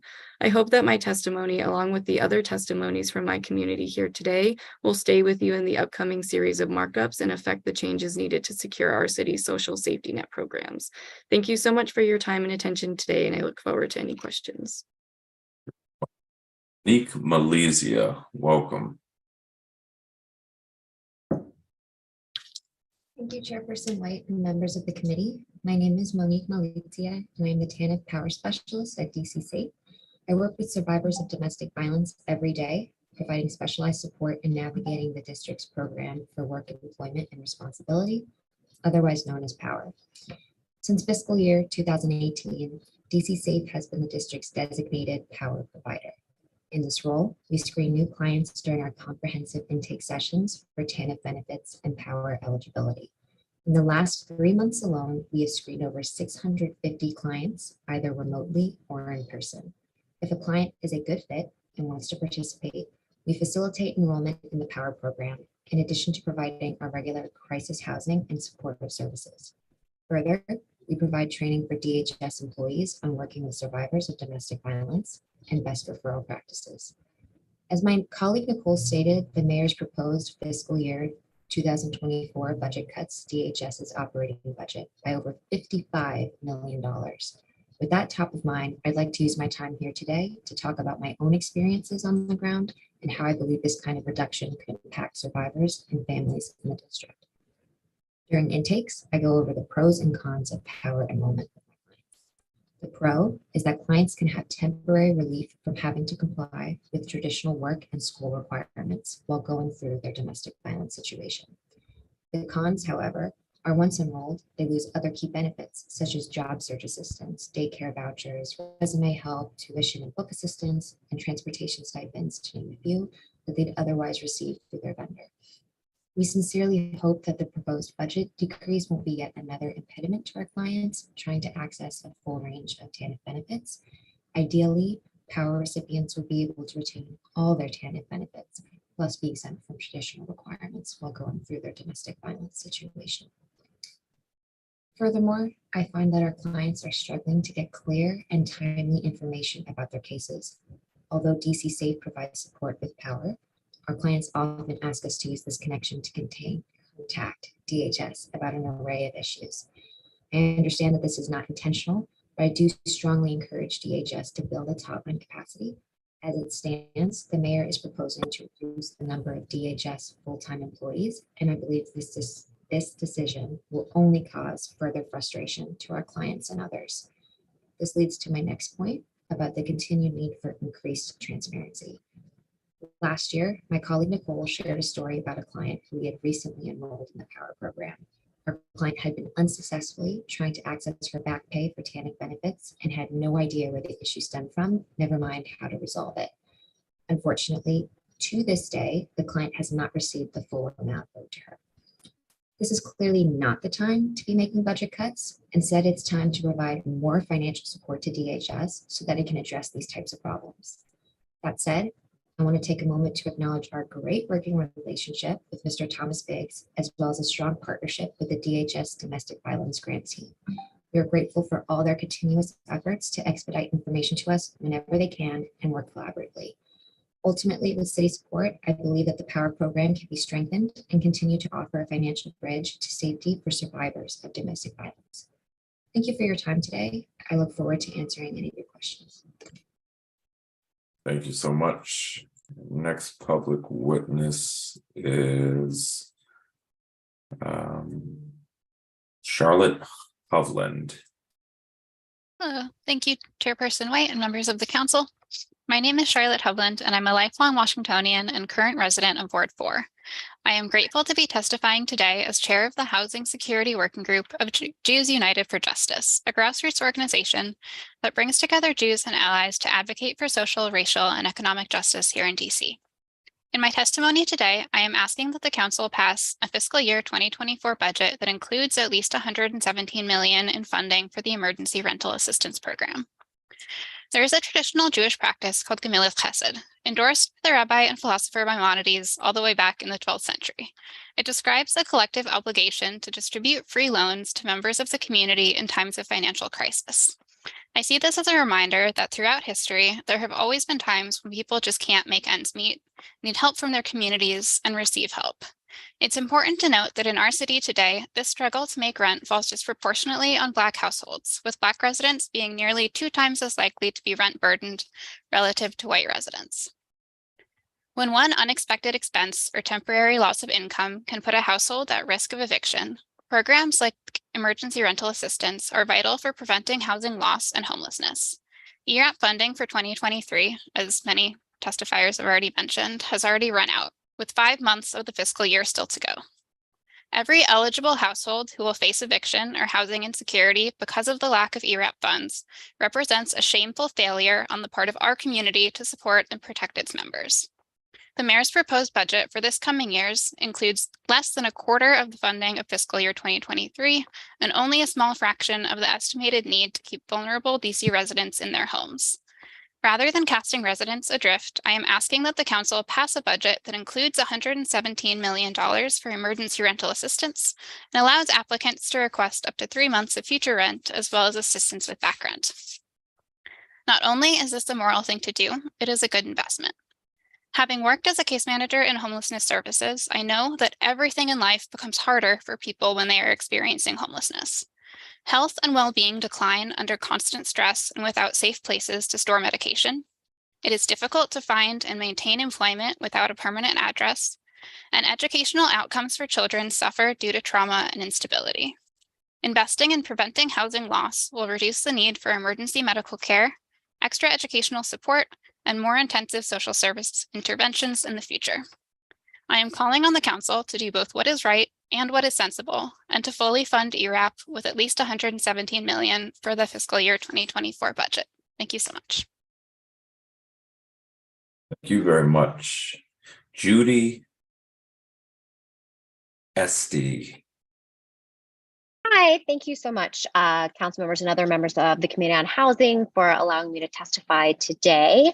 My name is Judy Esty, and I'm here representing the Platform of Hope, which works with families primarily in Ward 1. We are also a member of the Fair Budget Coalition, and I serve as one of the co-chairs of the Fair Budget Housing Committee along with Daniel. And while there are a number of critical programs housed in DHS that I wish I had time to testify on, I'm focusing my remarks today on the Emergency Rental Assistance Program because of the extreme alarm shared by so many of my colleagues today and over the past week over the mayor's proposed, I believe it's $8.3 million allocation for ERAP in fiscal year 24. I'm asking this committee to find substantial additional dollars for ERAP, knowing the impact this program has. It is literally the only program we have to keep residents from being evicted. Every other housing program requires that folks enter the shelter system in order to get support. So we are driving people to become homeless in order to become eligible for vouchers that we know aren't going out the door fast enough and have their own oversight issues. Even before Mayor Bowers' fiscal year 24 budget was announced, the Platform of Hope joined with over 40 other organizations in DC in a March 19th letter asking for additional ERAP funding for the current fiscal year 23 year, because as you know, DHS has already run out of the $43 million funding this year in just 6 months. I am truly shocked by the mayor's cuts to this program in the face of the evidence of the need for this program. If we didn't need the program, the funds wouldn't be gone already. It is ridiculous to suggest that this city is taking ending homelessness and affordable housing seriously when the one program DC has to prevent eviction is essentially inactive for the half of this year and then gutted for the next. There are so many issues here, which include, as noted in my testimonial at the performance oversight hearing, along with others, the lack of oversight over the ERAP program that led to DHS's decision to close the portal with only 48 hours notice on March 10th, because apparently no one knew until that week that funds were about to run out. There needs to be better oversight and transparency with these funds moving forward. The mayor has stated that her rationale for the paltry $8.3 million is that this is getting us back to pre-pandemic levels. And I'm sorry, was there not poverty before the pandemic? Was there not inequity before 2020? Were there not people living in untenable housing conditions and significant economic disparities before 2 years ago? It's insulting to suggest that DC has been a paradise up until COVID-19. The pandemic made things worse, but the issues were there before, and DC was underinvesting in them. Every year prior, we had run out of ERAP. What's more frustrating is that there were improvements being made during the pandemic to make DC's emergency rental assistance program more accessible to DC residents, lessening barriers, increasing the amounts folks could request, simplifying some of the process. In fact, deeply ironically, the day that the ERAP portal closed, March 10th, was the day a new law went into effect to make permanent some of the improvements undertaken because of the pandemic. So now we've made the program just slightly better for the folks it's supposed to serve, and now we're going to underinvest in it. The Fair Budget Coalition has asked for a minimum of $117 million in ERAP in fiscal year 24, and the letter on March 19th, co-signed by a wide swath of Affordable Housing and Eviction Prevention Committee, has asked for another $50 million in fiscal year 23.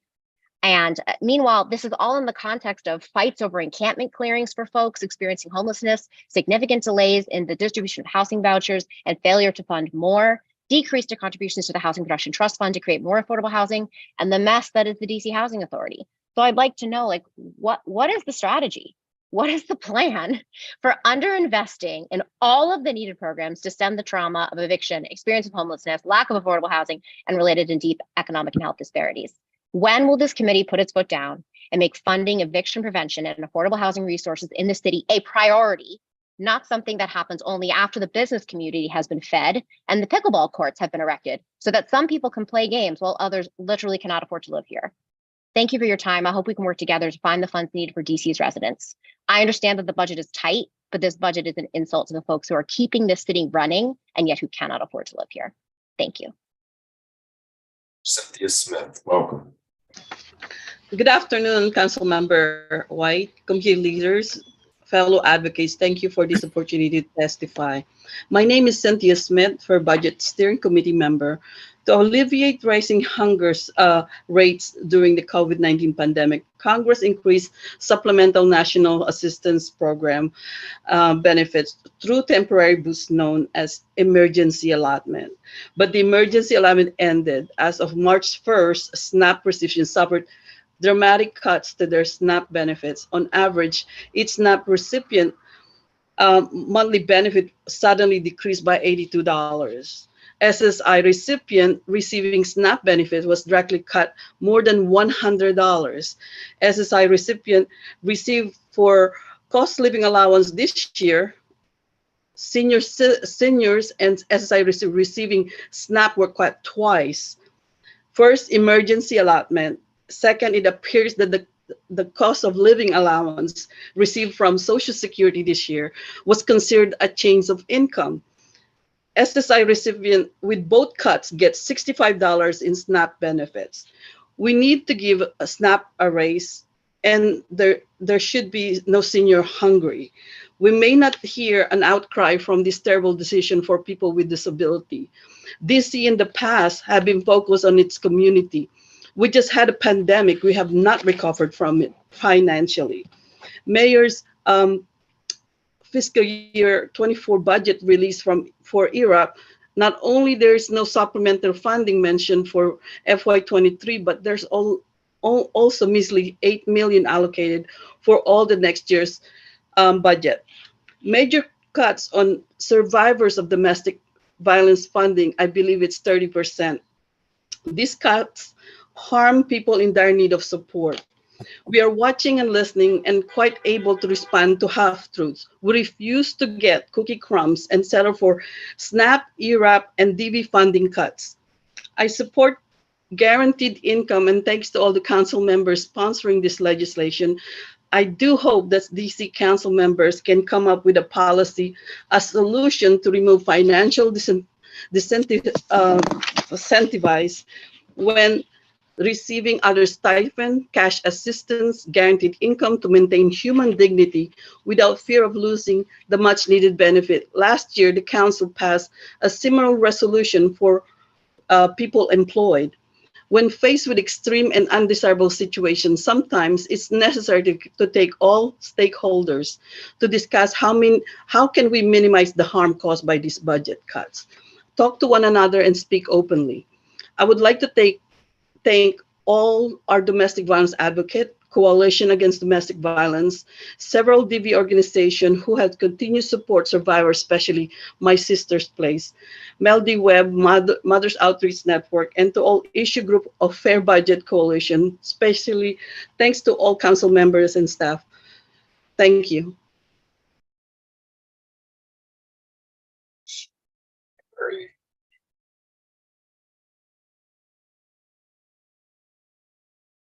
Hi there, council member. Did you call?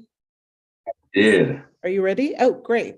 Ready. Well, good morning, Chairperson White and members of the Committee on Housing. I'm Kim Perry, Executive Director of DC Action. As a member of the Youth Economic Justice and Housing Coalition and the Coalition for Nonprofit Equity, I'm here today to request that the committee sufficiently fund the Department of Human Services so that it can come into compliance with the Nonprofit Fair Compensation Act of 2020. This law ensures that all indirect costs are equitable and integrated into every single contract and grant that DHS awards to a nonprofit organization. Councilmember White, you were a champion for this law and you know it well. More than anybody, you understand that district grants and contracts for nonprofits rarely, if ever, account for inflation, particularly in the case of youth homelessness direct service providers. For them, this means that our members have been operating at the same baseline contract amounts for far too long. However, district contracts for for-profit entities regularly include enhancements and cost plus pricing to ensure entities' operating expenses are covered on top of receiving a profit. Nonprofits, on the other hand, do not receive the similar funding. So for years, our members have cobbled together their resources needed to provide quality services, often at the expense of hiring staff and keeping staff, organizational stability and sustainability. So many of our members want to recruit and retain quality staff. You've heard that so much this morning already. They want to be able to do external evaluations of their programming to ensure efficacy. Our members want to have a deep and lasting impact on the issues that we all collectively seek to resolve, but this requires adequate resources. The Nonprofit Fair Compensation Act is an important step in right-sizing and adequately compensating nonprofit partners for their actual costs of doing business here in the district. But the implementation of this legislation continues to be problematic. We continue to see a lack of standard language across grant and contract solicitations, including without references to the act or seeking to limit the percentage of indirect costs that a nonprofit can request. We also know that DC government didn't properly budget for these indirect costs in FY22 or in FY23, and they still haven't conducted a cost study to develop the FY24 budget. So again, we ask for sufficient funding so the agency can come into compliance and to help shore up our incredible and critical nonprofit sector so that it can do its work in preventing and eliminating youth homelessness here in the district. Councilmember White, thank you so much for the opportunity to testify today and for being a champion for the Nonprofit Fair Compensation Act. I look forward, we all look forward to working with you to make sure that this law is fully implemented. And I'll stick around to answer any questions you might have. Thank you.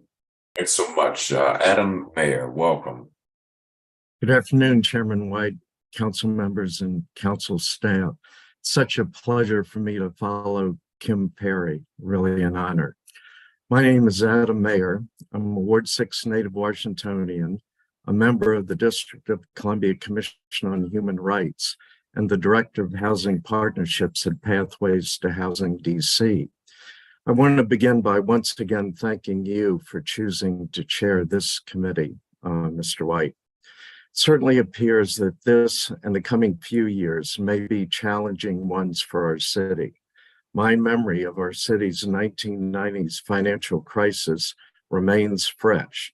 The financial concerns expressed by our mayor in developing the 2024 budget are understandable. Our approach to developing policy and budgets when faced with declining revenues must be both fiscally sound and morally compassionate. My goal today is to offer a few suggestions to be considered by this committee. Item number one is the outstanding vouchers that have been funded to house those who are chronically homeless. Post-COVID, many 1- and 2-bedroom units are available in our city. Part of building our city back must include filling vacant rental units with those who have vouchers. They can help stabilize our community. Housing vouchers are available, as are units to be rented. The processing time for voucher issuance has become agonizingly deliberative. Voucher eligibility determination can and should be outsourced. Break the logjam in processing voucher applications. Another suggestion is related to helping maintain affordable housing in our city. Many of the small landlords I work with own duplexes or 1 4-unit building. For small landlords, their assessments and taxes keep increasing, which threatens their ability to pay mortgages, maintain their units, and keep units reasonably priced. Because of our taxing policy, as taxes increase, many small landlords have no option but to sell out to the big guys, who inevitably raise rental prices. Please meet with the small landlords to hear their story. Be fiscally responsible and compassionate to our small landlords. The mayor's budget also removed funding for public restrooms, yet incentives are provided to help convert commercial buildings to residential units. We should require those receiving incentives to convert commercial units include a public restroom within their buildings. The restroom could be maintained by the bids and access to the units granted by scanning a DC driver's license or a DC non-driver's ID. Many who are homeless have non-driver IDs, and by scanning the link, the ID, the use of the facility could be easily tracked. I do hope that privacy concerns could be easily resolved with the right parties involved in the discussion. This responsible concept would show compassion to our elders and others who find it difficult to locate bathrooms in our city.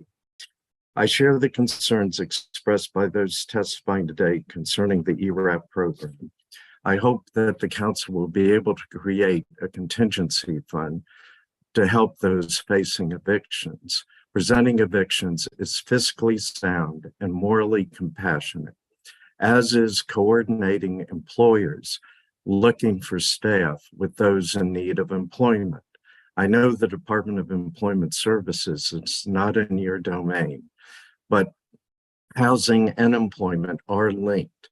So use your committee's podium to coordinate the employment needs of those facing eviction. Finally, I cannot end without asking you to ensure that the nonprofit equity law passed by the council unanimously, signed by the mayor and approved by Congress is fully implemented. I also ask that you continue the work that you have started in helping streamline the process for licensing social workers. The existing social work licensure exam is racist and unnecessary. I thank you, Mayor Bowser and Laura Zeilinger, for trying to address our fiscal crisis in a compassionate manner. Thank you so much.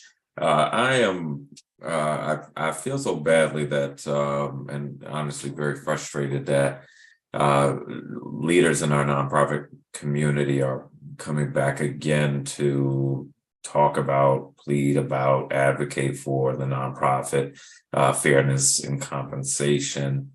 I was really happy when we passed this bill. I've consistently fought with you all to make sure it's been implemented. I've pushed back when we saw problems with agencies claiming it was being implemented faithfully and then hearing from nonprofits that it was not. These organizations that are speaking about this are on the front lines of the work that has to be done in this city. The lack of funding increases to support this is one of the many things that gives me a lot of concern about this budget. And you know, the agencies continue to tell us we are implementing the nonprofit fairness and compensation. The organizations that are being compensated are saying it's not happening. So let me start with Kimberly Perry. What is happening and not happening now with respect to fair compensation? Thanks for that question. And it's a mixed bag. We actually do have some agencies who are coming into compliance with the law. The Coalition for Nonprofit Equity has found that, for instance, in the DME's office, Learn 24 is actually using the correct language in their grants to out-of-school time grantees. So that's a good thing. We found that some departments in the Department of Behavioral Health, for example, have come into compliance with the law, but agencies like OSSI, DC Health have not. Department of Human Services, for example, is a mixed bag where some housing providers are receiving the indirect rate that they've negotiated, but others, for example, in youth services are not. So we just need some consistency. The other thing to recognize is the study was never done, Councilmember White. You know that $200,000 was put aside for OCP to conduct the study on exactly how much it would cost the district to come into compliance with the law, but it was never completed. And I don't think the funds were completely spent. So those two really need to be attended to. And then finally, I will say that OCP and the City Administrator's Office have begun a number of listening sessions to encourage agencies to learn more about the law and to come into compliance. But additional dollars have not been added to each agency's budgets to accommodate negotiating these indirect rates. So we've had this conversation many times before, but for those who have not, the trade-off is that we could keep the same budget, but services would have to be reduced in order to compensate fairly, or we keep the same level of services, but we have to increase the budget, and none of the nonprofit partners want to reduce services. So you all are sucking it up, trying to raise money and figure out how to keep the lights on and keep the services going, but it's not sustainable. Is that a fair summary? That is a fair summary. You got that right. We cannot cut programmatic parts of the budget in order to come into compliance with this law. It has to be in addition to. Right. Matt Boucher, I know it's been a while since you testified. I'm hoping there you are. Wonderful. Rapid rehousing changes, reform. Your testimony, I think, suggested we keep people in rapid rehousing until they can, pay market rent or move successfully out of the program. Is that right? That's exactly right, council member. So that makes a lot of sense. The trade-off, of course, is that either the program has to have a lot more funding or many fewer people go into the program. Do you have thoughts on how we would manage that trade-off? I think it does create an interesting problem, certainly. The way that it's used right now is this is the way that people are not counted as being in shelter, is by putting them into rapid rehousing as quickly as possible.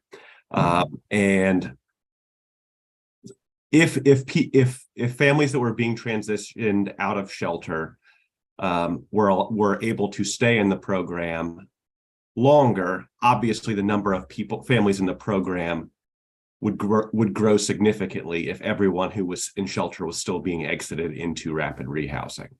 I acknowledge that. On the other hand, the program as it operates right now is not doing any good if it's just exiting families out of shelter, only for them 18 months later to be unable to afford that rent and become homeless again and end up back in shelter, which is the cycle that it currently creates. In order for the program to be, we would be better off with less families in the program, but those families actually staying stably housed until they can afford the rent on their own, or being matched with a permanent voucher than we are in the current version of the program, where it essentially is just a cycle of be in shelter, go to rapid rehousing, stay there for 18 months, and then become homeless again. Right.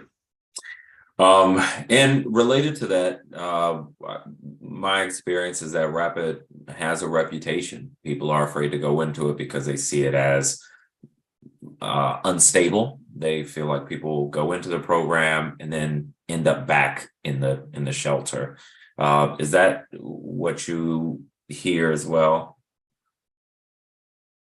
Yes, I currently work. I currently handle eviction defense cases myself in my practice, and it is the last choice often for families is rapid rehousing, because they know many of them have been through it before, right? If you've been in rapid rehousing before and you're back in shelter, you do not want to go into rapid rehousing again. You would want to find some sort of permanent housing stability, whether that is a long-term permanent subsidy or another housing option. But you're afraid of going into this program, making some progress, hopefully, in at least achieving housing stability, and then knowing that you're going to be unable to afford the rent whenever they exit you from the program for overstaying an arbitrary time limit.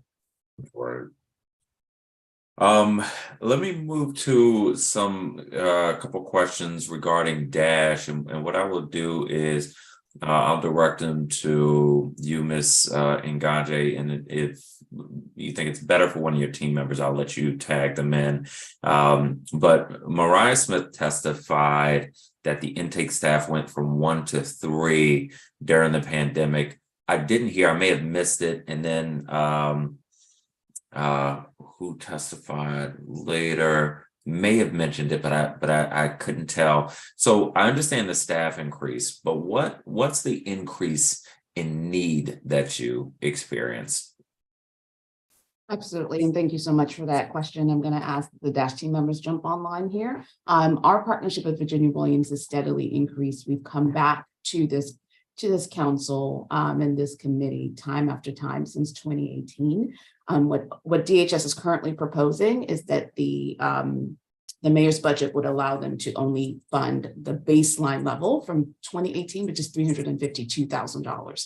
That program at Virginia Williams is currently funded at $750,000, and that has made it possible for the staff increases that Mariah Smith testified to, that Temi Topi Fatbemi, who's our Director of Training and Technical Assistance and Training, what his team does on site at Virginia Williams. And so we've seen unprecedented increases in that program.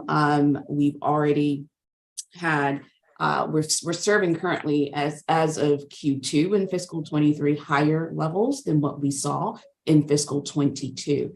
And so we have already communicated to DHS that anything less than $750,000 is catastrophic. It will take us back. This is not only a DASH issue, this is a critical intake center for all survivors coming in to seek services in the district. I'll pause you on that. I did hear in Mariah Smith's testimony a request for $2.2 million in the DHS budget, including $750,000, which you're pointing to now for, but I missed what it's for.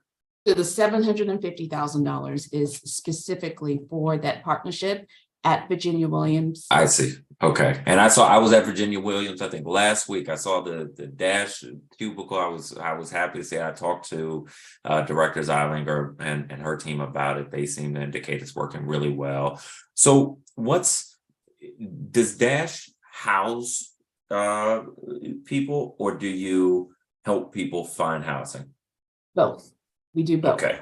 So the team at Virginia Williams helps. That's where the intake team is, but we also have staff who are co-located at Virginia Williams who are helping to process referrals who come in of survivors coming into Virginia Williams, as well as place them in housing. For the people that you house, how many beds do you have? How many people can you accommodate?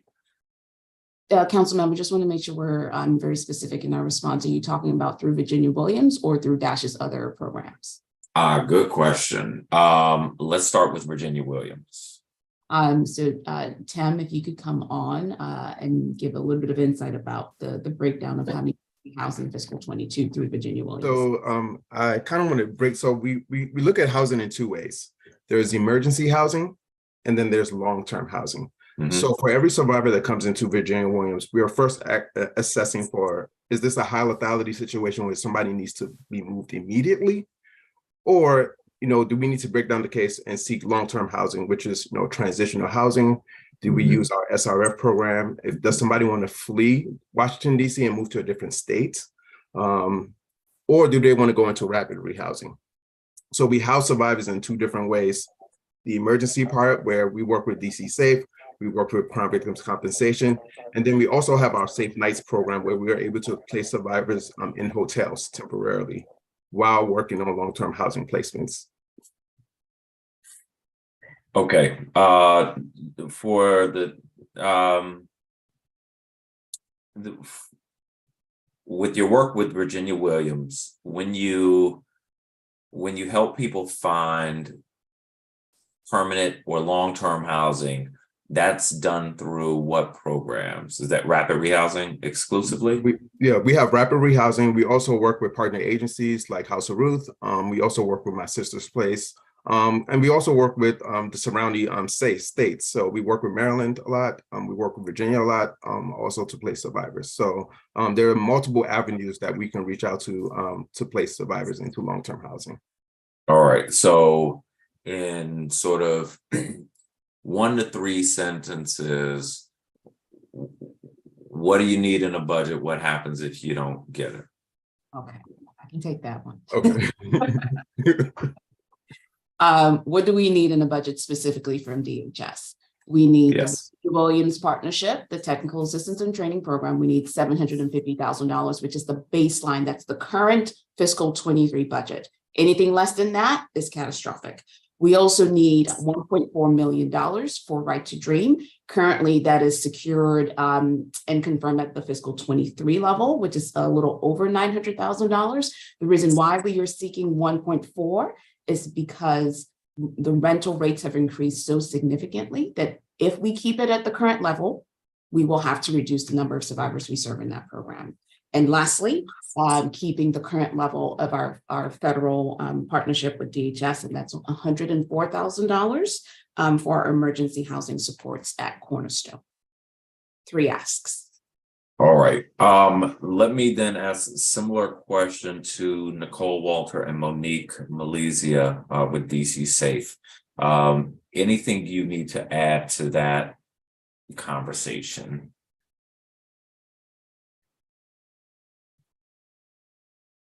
May not have been able to stay with us, and it's all right. You can follow up. So not a problem.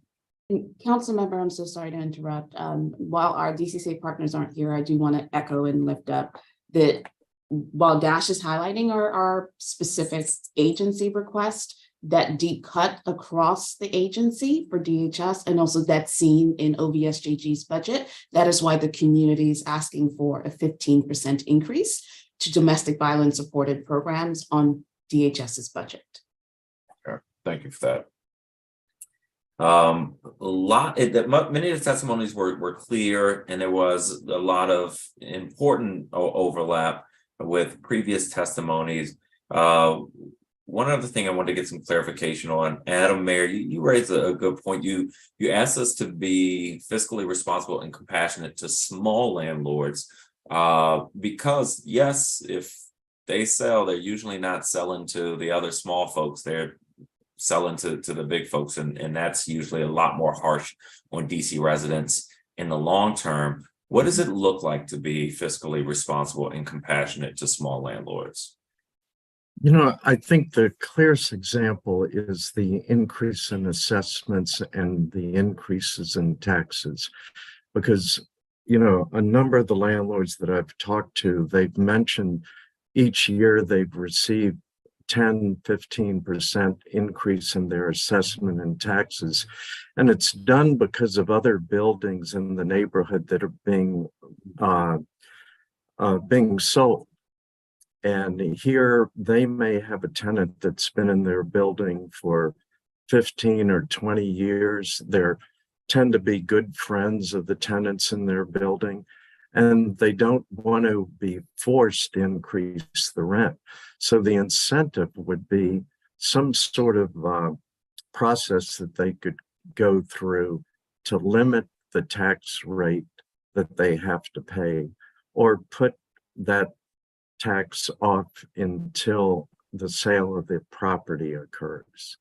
Okay. The two. I appreciate that. That's also a question for the CFO. I need to understand these assessments a little better. I appreciate that's helpful. That actually raises a question that I need to get smarter on. So I appreciate that. Let me thank this panel so much for being part of this hearing. This testimony is incredibly important. If we have follow-up questions as we're working on budget stuff, we will follow up with you. But thank you for being with us today. And we will move to our next panel of public witnesses.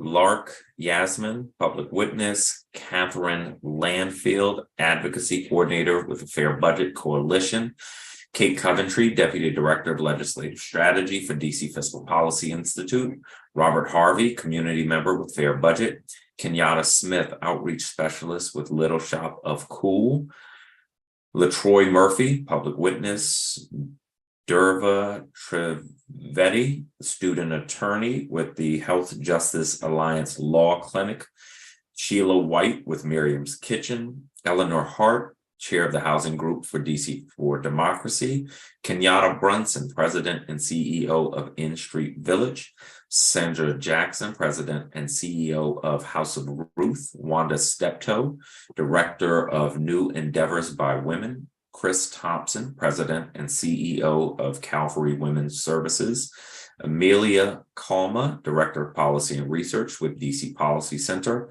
Heidi Ellis, Coordinator with DC LGBTQ+ Budget Coalition, Gail Oliver, Executive Director of Damien Ministries Incorporated, Nikaya Petrovic Mujahid, Fair Budget Coalition, and Herb and Temple, Candace Johnson, Public Witness, Latrell Fitchett, CEO and owner of PLWHCC, and Kitty Coley, Public Witness.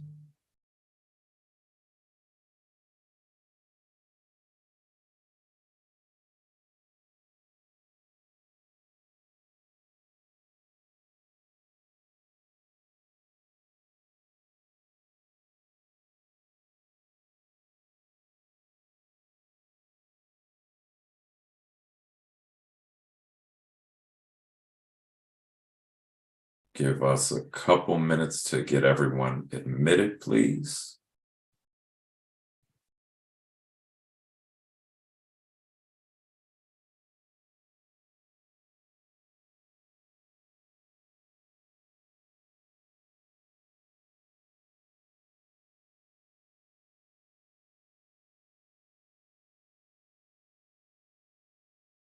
Lark Cato, you are up first. Welcome. Or is it Lark Yasmin? You're somebody. There we are. Hi, I'm Lark Cato. I'm a longtime DC resident. I grew up in DC. Pardon, I'm going to be off script right now. I just went through my first eviction case on March 13th. Luckily, by yesterday, I found out my case was closed because ERAP did pay for it. I want you to know you only get 10,000, and ERAP will only, they can deny you payment if you have too much. And then they will give different payments depending on where you live at. And because I happen to have a child with autism, I got a little bit more. I'm being in that case and seeing people that owed a lot more, that's just crazy. This is a way of mass displacement for poor people that cannot live or stay in the city. And I'm you can't just fund ERAP. You have to make sure people can stay in this city. It has to be a larger amount. You can't have all these conditions of you have to have a job. I lost my job and my mother in 2020. And it's still very painful. I don't know if you remember, I asked you for help when my mother was alive and you didn't help me, but it's whichever. But, by the skin of my teeth, because I know people that are trying to help me, ERAP approved. But I'm I know a lot of people out here are suffering. I'm going to spend the next couple of minutes just talking about how now that I got a job, they're going to reduce my food stamps. And then I have to worry about my teenagers in college, whether or not they have to, if they can stay in college, or they're going to have to help me pay the rent. Because I have $1,747 rent, and it's just steadily going higher and higher. So not only do I have to spend my days figuring out how to keep a roof over my head, keep my sanity of keeping a job, then I have an autistic trans child that's failing classes. I have to do the runaround trying to make sure that they stay in class, stay engaged in class, don't want to hurt themselves because they're failing in school and they feel stupid. What else can I say? Education is shitty. I feel that statue with the world on top of the person holding the fucking world. That's how I feel every day. For the whole time that I left my mom's house, I was a runaway. My mother was mentally ill. My mother was a Black woman. And I know my story is no different. People are struggling, they're suffering, they come from hard homes, and there's no help. They need the government's help. I'm sorry to say, but a lot of people come from a line of privilege, just to have a family being able to help them. I had to run away to keep my sanity because my mother's mental illness. So I am not regretting any of my choices. But the fact that this government does not make sure and ensure people can stay in their homes, I should not feel like I'm a bad mother for not being able to provide for my kids. The government should be ashamed for the fact that they're not keeping people in their homes. One other thing, you need to consider all through the realm of how housing is being affected, right? We're talking about property taxes. There needs to be subsidized housing. Government needs to be able to tax the rich, like the mansion tax, and supplement the rental prices and everything else of the people struggling to stay in this city. But again, I want to stop trying to choose between food and rent. So if you're going to supplement the money to make sure people can still afford food, also make sure you're not penalizing them for having a job. Because I don't want to be 40 years old still picking between food and rent. If you're wondering why crime is up, and I'll tell you, my middle school kids, they stole at a convenience store because they weren't getting enough food at school. These kids are stealing. Crime is up because families are struggling. You are not helping the single moms out here.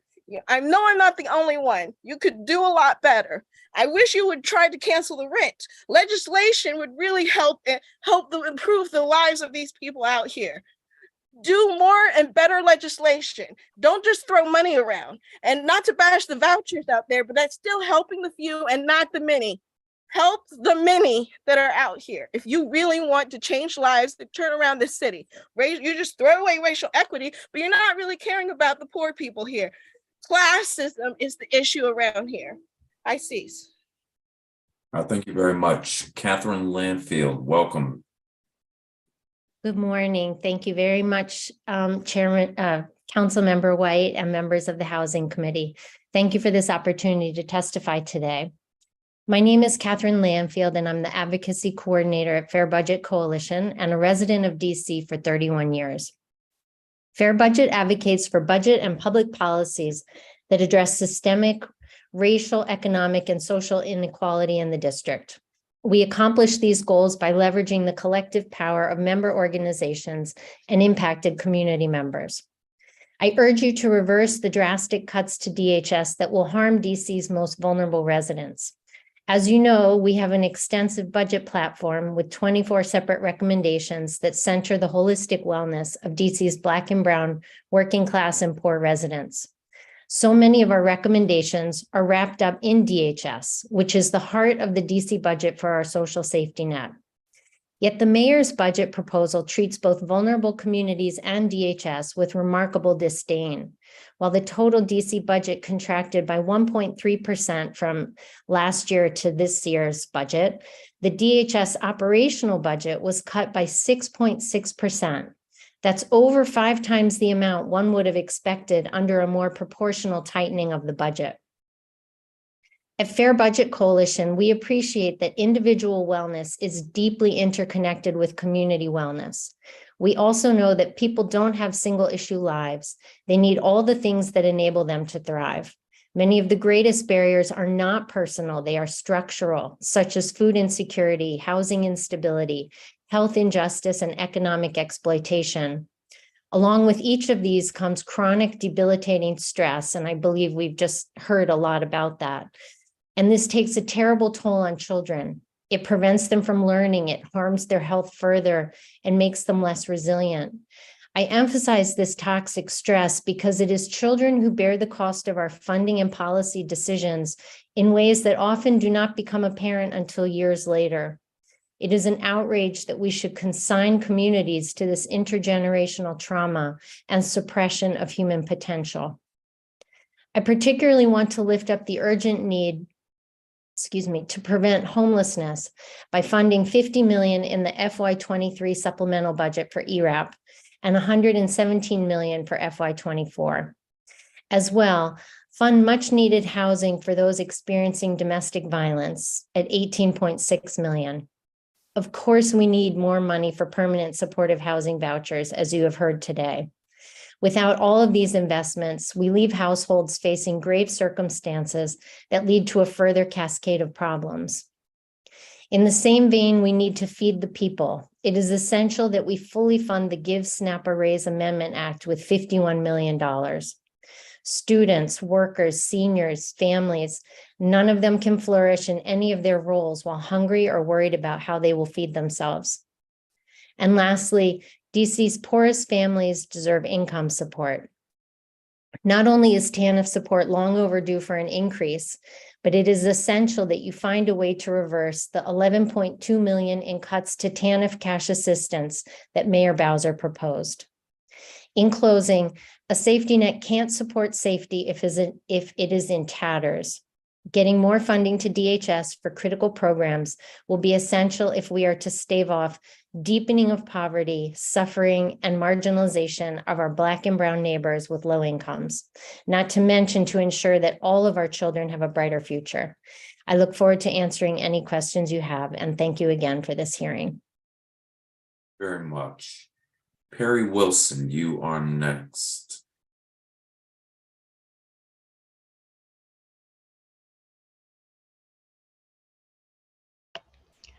Good afternoon, Chairperson White and members of the committee. My name is Perry Wilson, and I'm a member of Bread for the City's Public Benefits Legal Team. We're testifying at the DHS budget hearing to highlight some serious concerns we have that appear to be caused by a staffing shortage and faulty computer system at DHS. Both of these areas require further examination by the council. At Bread for the City, we help our clients navigate public benefits applications, recertifications, and appeals.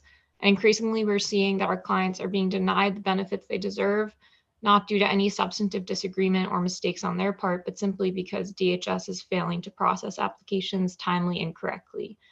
When simple mistakes on DHS's end arise, they take months to resolve, even with the help of an advocate.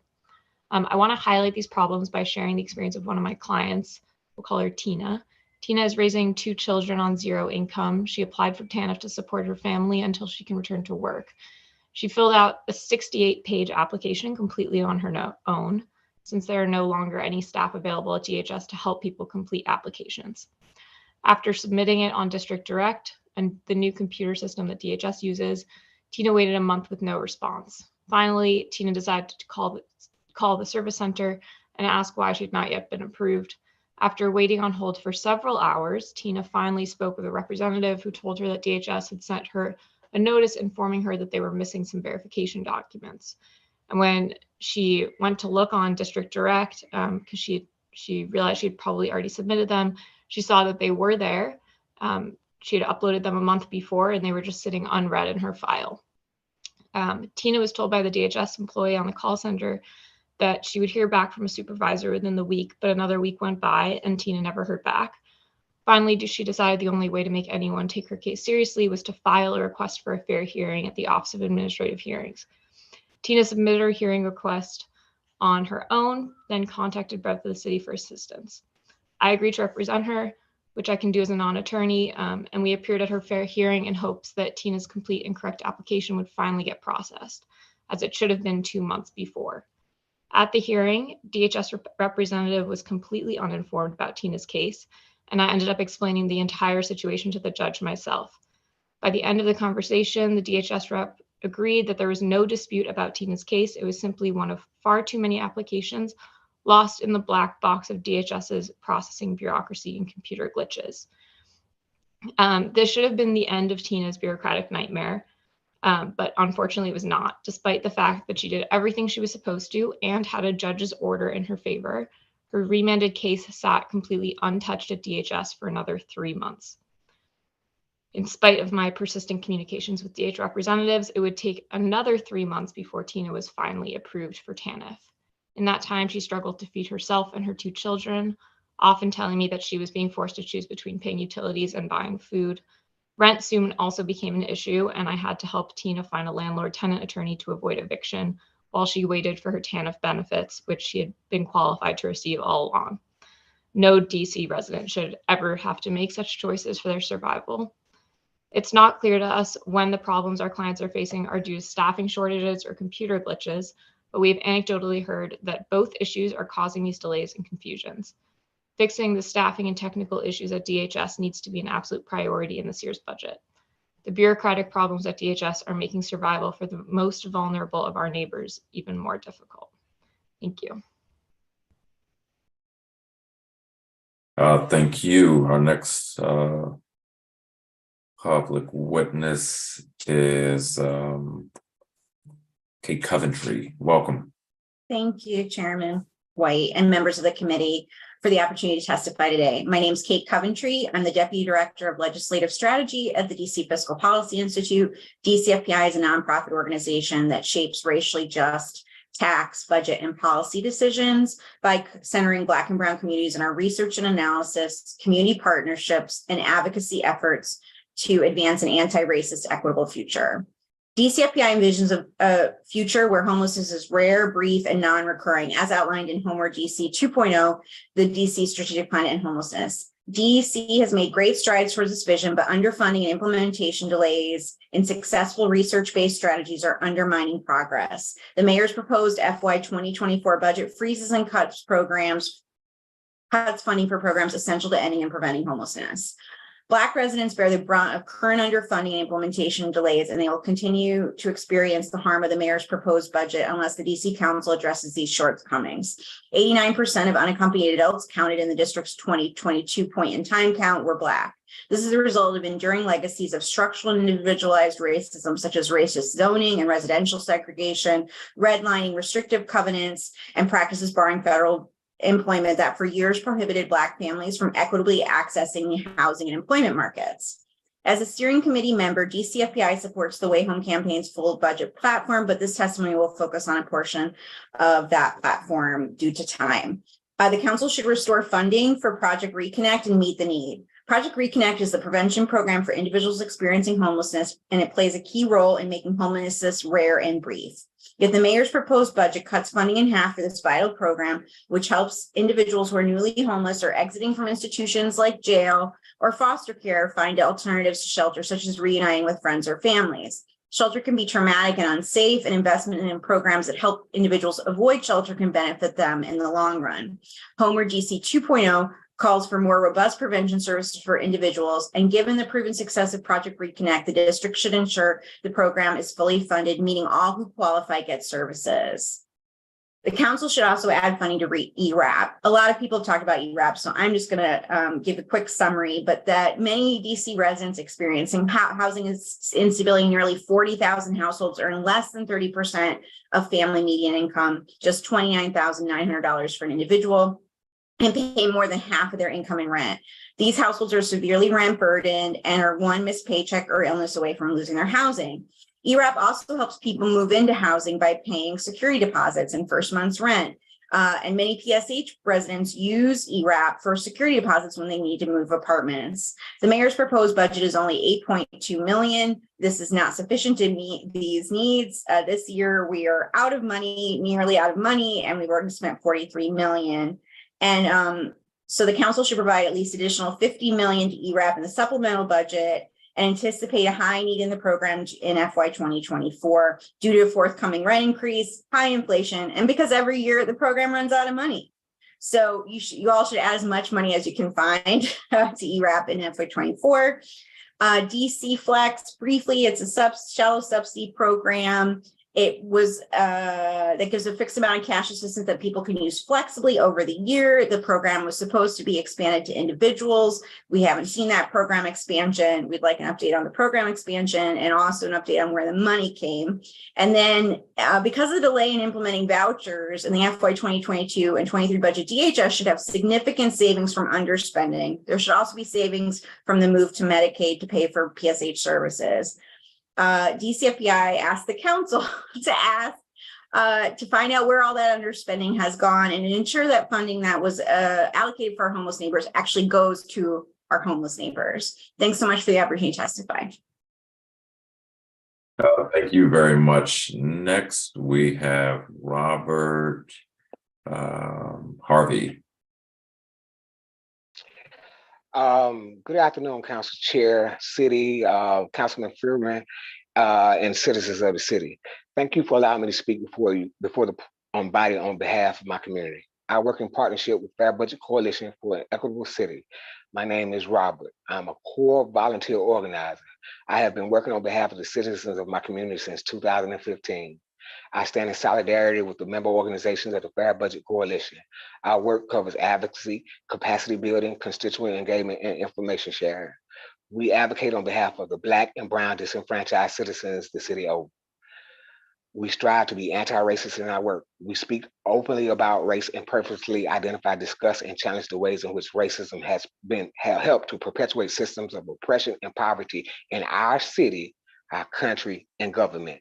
Some examples would be the 1994 Crime Bill, the GI Bill of 1944, the Social Security Act, the Fair Labor Act of 1938, and the banking practices of redlining. Do you know that African American households in the U.S. metro areas are being devalued to the amount of $156 billion in cumulative losses right now? This is by design. Please go and read the Fair Cloth Amendment Act of 1999, which caps public housing. So if the city is not going to afford housing, what are we doing? Housing is being defunded by the federal government. They have decided to decouple themselves from supporting the citizenry with housing, although wages have been stagnant since the 70s. This line of action under U.S. policy resulted in the exact experience we are having in housing currently. It is obvious that the math and tactics are not adding up. On February the 15th, 2023, McPherson Park encampment was cleared.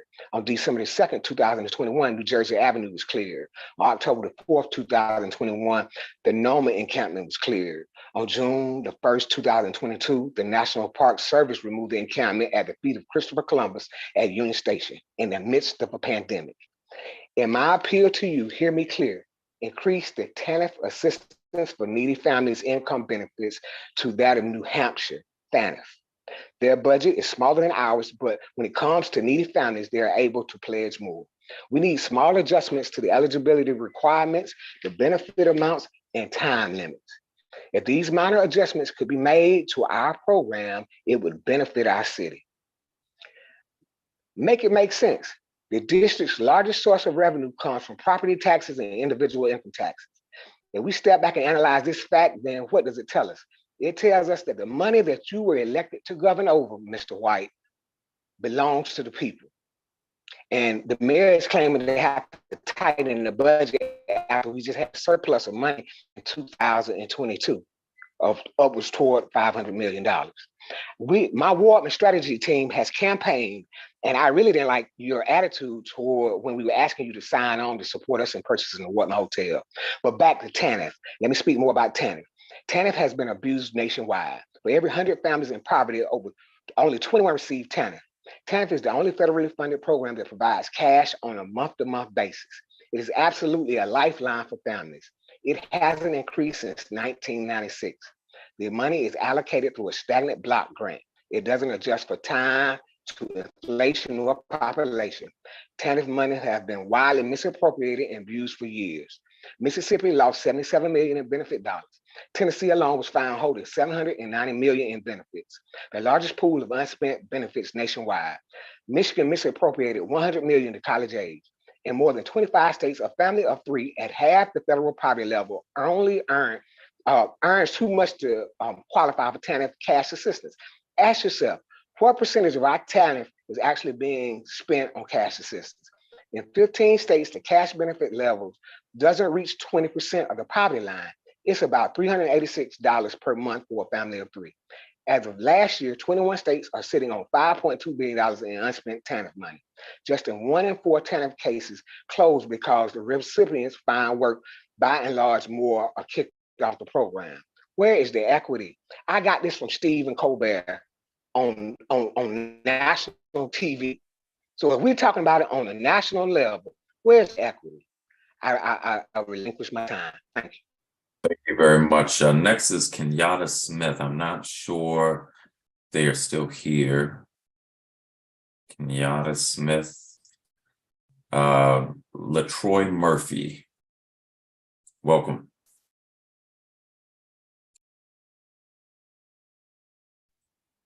How you doing, Council? My name is LaTroy Murphy. I'm a father, husband, activist, artist, longtime Washingtonian resident. I'm here to give my testimony to the council because my family was impacted by losing our TANF benefits back in September. We went through several trials and tribulations because of losing these benefits. And we are still trying to wait to receive those benefits to this day. We've had several ARC meetings, several actual hearings, and I really feel if it wasn't for the assistance of the Georgetown Justice Law Clinic, we wouldn't even be at this point. We've had many issues with the TANF system, and we need it because my family of four, we homeschool our children, and I'm a Uber driver. And when we don't have those benefits, we basically have to go and work double as much as we were before to be able just to afford the basic necessities. We've lived down in Washington and we've lived in the Navy Yard for the past 7.5 years. And we've noticed that the area that we've lived in is becoming increasingly expensive to stay in, and the issues that we've been having to afford to stay there have been numerous. During the time that I've called the TANF office over 100 times. I've kept notes because 2 years ago, we had the exact same thing happen where our benefits were wrongfully denied and taken away from us, and we didn't have the assistance of the Georgetown Justice Alliance to assist us in reinstating those benefits. So this time we were lucky enough to be referred to the Georgetown University Health Justice Alliance to help us reestablish those benefits. And like I said, we're still waiting for those to be fully reinstated. We are here trying to make sure that everyone knows that the TANF benefits do need to be increased because I'm a family that works hard to try to make sure that our kids can have an equitable lifestyle and live in this neighborhood where most of the people make 10 times more than us. And the issues that we have are just trying to make sure that our children can even participate in things like baseball or sports or activities.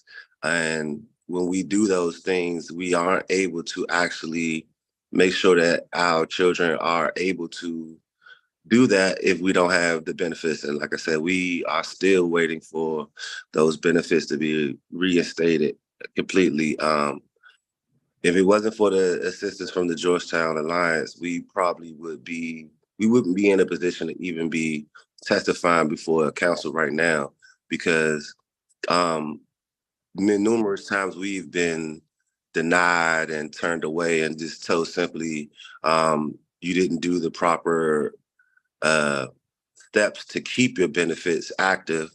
And I've done everything in our power, me and my wife, to make sure that we didn't have any issues, and still we've been denied. And the amount of benefits hasn't increased. And we need to make sure that the city is making sure that everyone has an opportunity to be able to at least get benefits from the council and the city to be able to feed themselves and feed their families. I just hope that in the future that the council will consider increasing the amounts, because families we have to get food boxes delivered and things of that nature, even with food stamps, even with me driving, even with me taking any type of employment that I can get to take care of my family, and it still doesn't seem to be enough. The market rent for our apartment is over $2,700. So without the subsidies and the assistance of public assistance in TANF, we would be homeless. We'd be sleeping on the street somewhere or with some family and friends. So I just want to engage the council to make sure that if they have any money or any budgets to make the amount of money that the families that are in need can be increased, that they would do so. I don't have a lot to say about. I just hope that you would hear our testimony and consider helping the families that need the help. Thank you very much. I appreciate your testimony. Derva Trivedi, welcome. Good afternoon, Councilmember White and Housing Committee members. My name is Derva Trivedi, and I'm a student attorney at Georgetown Law Center's Health Justice Alliance Law Clinic, testifying here in my individual capacity. One family we've supported this semester on their TANF matter is Mr. LaTroy Murphy's. And I've learned that ongoing administrative hurdles created by agencies like DHS can actually become urgent health emergencies for hardworking DC families. Families that qualify for TANF, as we've heard here today, and like all of us, deeply love and advocate hard for their children. In solidarity with Fair Budget Coalition, we believe that DC's budget, especially as it relates to public benefits, should be racially equitable, invest in all communities, and support working families. We ask that you increase DHS's budget and capacity to address families' TANF needs and eligibility with both dignity and accuracy. We understand economic oppression can be inherited and racially disparate, but cash assistance may help families stuck in poverty to break out. Through Law Clinic advocacy, I saw firsthand how a termination notice from DHS that does not meet due process standards can become a health crisis. Our client, who made countless calls to DHS to try to understand why his family's benefits were being terminated, replied to every request for documentation, was struggling to understand a vague, two-line, procedurally inadequate termination letter. Despite diligent self-advocacy, his family soon struggled to make ends meet when TANF was mistakenly terminated. In fact, their pediatrician referred the family to our clinic because without the TANF that had critically complemented their income from Uber, the family was facing food insecurity. DHS sent our client's file from caseworker to service center and back again, increasing the complexity and identifying an IT system error as a source of delays, even after admitting at an OAH hearing that the family was owed TANF benefits from months before. DHS worked hard to reinstate, but even after our legal team got involved, it took 4 status hearings, 2 administrative review conferences, and countless phone and email follow-ups over several months before corrective action was taken.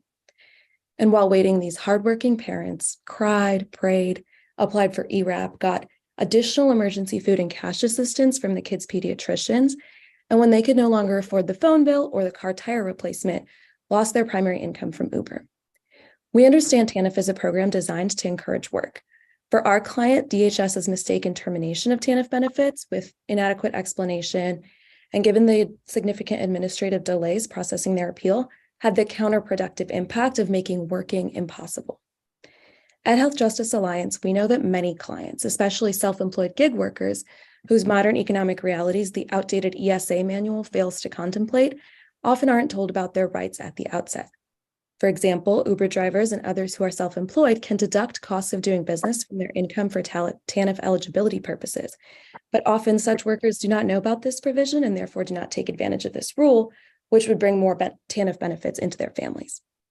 When DHS mistakenly terminates such families for being over income for TANF eligibility, even though they might have qualified having taken cost of business deductions, DHS creates administrative gaps that can turn into health crises for parents and kids. We ask that you increase DHS's budget so it may improve and simplify how DHS administers TANF for customers whose incomes fluctuate, like self-employed Uber drivers, including by hiring additional caseworkers. We also encourage DHS with added budget to adopt more procedurally adequate, personalized, and understandable communications in their written and phone interactions. And finally, we do encourage you to expand TANF funding in DC so that more families can access the aid and higher benefit levels for which they qualify. We cannot allow system errors and procedural due process violations to turn into health crises for any more families and children, especially when DC's child poverty rate is among the highest in the nation. Thank you, and I'm happy to take questions. Very much. Sheila White, you are next. Thank you, Chairman White and members of the committee for the opportunity for me to provide my testimony. My name is Sheila White. I stand in solidarity with the membership organization of the Fair Budget Coalition. also a member of Mervyn's Kitchen, Speakers Bureau, and former fellow advocate member of Mervyn's Kitchen. I'm asking you for the minimum of $117 million in rent relief. This would help low-income house renters, to sustain their housing. I was born and raised in Washington, D.C. I became an advocate for change in my community. For 20 years, I've been a ballot clerk. I've been in the school public system. But in 2012, I became homeless. My apartment flooded with no fault of my own. And this right there was a downfall for me. I have never known to be homeless. But now I became homeless. Now I'm on the streets. I've been homeless for like 10 years. While I was being homeless, I decided to get my education because I still needed to focus on something. I still need to believe in something. So while I was homeless, I received 2 associate's degrees in 2022. I received my housing in 2021. I now am working on my bachelor's degree. But being homeless, my health wasn't bad at all, but my health fell short. I was diagnosed with prediabetes. I suffer now with panic attacks. I've been hospitalized numerous times, and COVID didn't even exist when I was homeless.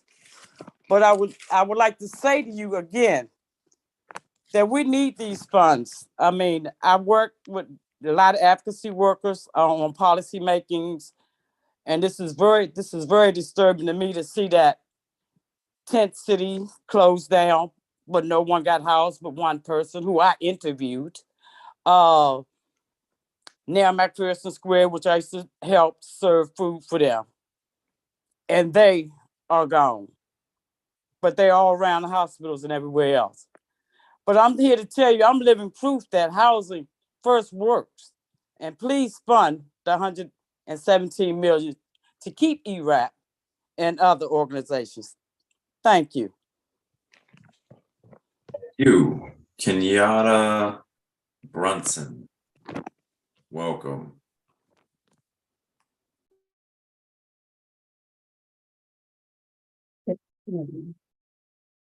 Good afternoon, Councilmember White and members of the Housing Committee. Thank you for the opportunity to share our testimony with the committee today. Today, we are a panel of 2 that represents the coalition of 4 women's housing providers. Our 4 nonprofit organizations include Calvary Women's Services, House of Ruth, New Endeavors by Women, and N Street Village. Together, we provide over 90% of the housing and support services available to women experiencing homelessness in our city. The 2 of us will provide a brief introduction as we move through our 4 areas of testimony today. I am Kenyatta T. Brunson, the president and CEO of N Street Village. N Street Village supports women experiencing homelessness in Washington, D.C. by offering a broad spectrum of services, housing, and advocacy in an atmosphere of dignity and respect. We partner with women to achieve stability and make meaningful gains in their housing, income, employment, mental health, physical health, and addiction recovery goals. As DC's housing providers, we are deeply committed to seeking effective solutions for chronic homelessness among women in our city. We believe that DC should increase its investments in gender-specific, service-enriched housing that expands the full continuum of care for women from emergency shelters to transitional housing to affordable housing. Today, the district discontinues COVID-related services for those experiencing homelessness. Historically, today would also be the end of our hypothermia season. However, because the city recognizes that there is a shortage of women's beds, they have asked that the 2 sites that we operate for hypothermia for women remain open until April 17th. We are facing a serious shelter and housing shortage for women in DC. In a recent conversation with Family Services Administration staff at the Department of Human Services, we learned that they anticipate needing bed space for 100 women. We are committed to working closely with the DHS FSA team to solve this challenge. We urge the city to prioritize funding for women's gender-specific service-enriched housing in response to this crisis. We also urge the city to use a data-driven approach to address the needs of women, one that is informed by regular reports on rates of DC women experiencing domestic violence and experiencing homelessness. Data on homelessness is already effectively collected by the Community Partnership for the Prevention of Homelessness and could be modified to specifically address women. Data on domestic violence could be sourced from our other partners, including the Office of Victim Services and Justice Grants and the DC Police Department. Additionally, a women's needs assessment like the one that we completed in 2017 should be conducted annually. As the dual crisis of homelessness and domestic violence continue to intensify in Washington, DC, now is the right time to recommit to gender-specific, service-enriched housing, and specifically transitional housing for all who experience homelessness as a woman. As experienced leaders of women's housing programs in DC, we believe that there are 3 priority principles we must follow as a community to best empower and support women experiencing homelessness in DC. First, gender-specific housing is vitally important for providing safe spaces for women to overcome their homelessness. Nearly half of women experiencing homelessness in DC today have also experienced or are currently fleeing domestic violence, and this number is increasing year over year.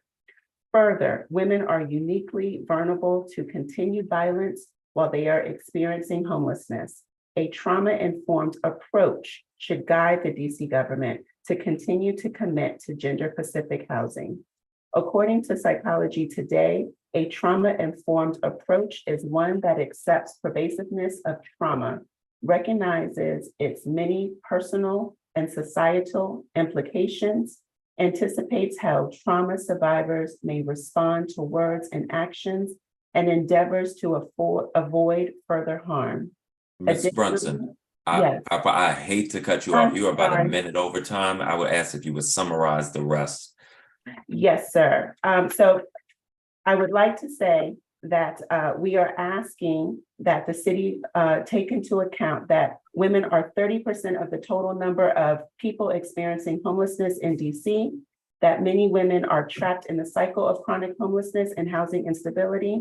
And if more money is not added into the budget, specifically for transitional housing for women, they will be stuck in this cycle. Thank you, Council Member. I will turn it over to my colleague, Chris Thompson, to finish our testimony. Thank you much. Chris Thompson, you are next. Good afternoon. Thank you, Councilmember White. And I'm grateful to my colleague Kenyatta Brunson and to my colleagues Wanda Steptoe and Sandra Jackson, who represent House of Ruth and New Endeavors by Women. Together, we represent, as Kenyatta said, 90% of the housing for women in our city. My name's Chris Thompson. I'm a 30-year resident of Ward 6 and the CEO of Calvary Women's Services, which provides housing, health, education, and employment services for women experiencing homelessness and women fleeing domestic violence in our city. Let me add some facts along with what Kenyatta has already offered. Unaccompanied women make up about 1/3 of the DC population experiencing homelessness. According to the 2022 point in time count, on any given night in DC, approximately 990 women are experiencing homelessness. Many DC women are trapped in this cycle of chronic homelessness and housing instability. Again, according to the 2022 point in time count, over 30% of the women experiencing homelessness in DC right now are chronically homeless, meaning, as you know, they've been homeless longer than a year or have had at least 4 episodes of homelessness in the last 3 years. Despite the relatively high number of women experiencing homelessness, only about 4% of DC's total number of shelter beds and housing are dedicated to women. So as of the 2017 point in time enumeration for DC, resources specifically allocated for women included 6% of the shelter beds, 12% of the transitional housing beds, 4% of the PSH beds, and 0.2% of the rapid rehousing units. Taken together, that's just 4% of DC's total capacity for shelter beds and housing currently dedicated specifically to women. As we noted earlier, this leaves hundreds of women without safe, emergency, transitional, and permanent housing options. Further, even the limited designated resources are not always available. In 2017, 1/4 of the emergency shelter beds dedicated to women were only activated during hypothermia season. So when women make up 1/3 of the population experiencing homelessness and only 4% of the city's housing capacity is dedicated to women, the allocated resources obviously don't meet the need. Gender-specific housing is critically important for protecting women, both in avoiding re-traumatizing women who have a history of domestic violence and in safeguarding women who are uniquely vulnerable during periods of homelessness. Again, according to the 2022 point in time count, over 40% of women experiencing homelessness have experienced or are currently fleeing domestic violence. This is a troubling increase from the rate reported in the 2017 Women's Needs Assessment Report. Women are also uniquely vulnerable to continued violence while they're experiencing homelessness. The Women's Needs Assessment Report found that 2/3 of the women with histories of violence were also subjected to at least one act of violence during their current period of homelessness or housing instability. And then finally, gender-specific housing is important for LGBTQ plus individuals who are experiencing homelessness as well. And again, we see higher rates of vulnerability, higher rates of violence against that population of people. So it is important that gender-specific housing and programs be designed with safety and inclusivity at their core to meet the needs of all who experience homelessness as women. In closing, I just want to quickly summarize what our request is. So we're requesting that the council recognize that women experiencing homelessness are underserved within our current homeless services system and that the shortage of safe housing is leaving women even more vulnerable to violence. Creating gender-specific service-enriched housing must be a priority, even at a time where we're seeing budget cuts. In addition, we ask that the budget include funding that would allow the community partnership to conduct another women's needs assessment so that we really are able to track ongoing need, see what progress we're making, and inform future decisions. Again, my thanks to you for the opportunity to give testimony today on behalf of the hundreds and thousands of women that we serve as housing providers in this city. Amelia Kalma, welcome.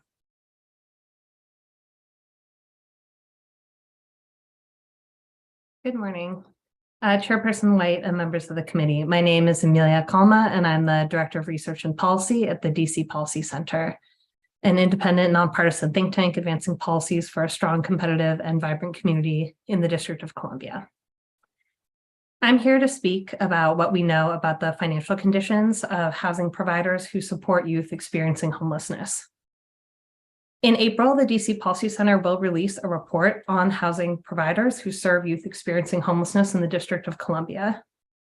Our report analyzes the cost of various housing programs that serve youth, including how providers spend their resources, how spending changes by type of service, how providers pay for these expenses, and what financial risks and barriers providers are experiencing. The systems that serve youth experiencing homelessness are relatively young. The city began investing in housing options for youth in 2017, and since then, bed capacity has increased by 62% from 643 beds to 1,347. This is spread between 17 different providers offering 48 distinct programs, 25 of which are receiving funding from DHS. Importantly, the providers of housing for youth experiencing homelessness vary widely in terms of financial structures, size of the organization, beds available, focus areas, and what kind of services they offer. Estimated unit cost, or the amount spent per bed per year, show really wide variation across providers, years, and program types. but the estimated median unit cost is just under $50,000, with the middle 50% of providers falling in between $40,000 and $63,000. Unit costs were lower for rapid rehousing and emergency shelters, which don't typically provide long-term wraparound services, and unit costs were highest and most varied for transitional and extended transitional housing. Additionally, there were large variations in DHS grants per bed received across housing providers, reflecting differences in how organizations were set up, the size and scale of their operations, the level of services offered to youth, including career coaching, transportation, mental health, and more. And importantly, there's very little information on how much of these differences are driven by actual program costs and how much are legacy differences that date back to original funding decisions. Our provider surveys revealed that the main barrier and obstacle to growth faced by housing providers for youth homelessness was funding, including the amount of funding acquired, the timeliness of the grant dispersals, and rising costs, including salaries. Going forward, the district will need a comprehensive understanding of tiers of service and funding levels, better definitions pertaining to the types of housing offered, and will need to work with providers to ease various financial barriers, including the timing of grant disbursements and negotiating greater flexibility within grant funding, such as for overhead rates. Detailed information about provider revenue, differences in unit costs between different housing programs, common problems faced by providers, and more can be found in our forthcoming report, again, that will be released this April. Thank you for your time, and I look forward to answering any questions you may have.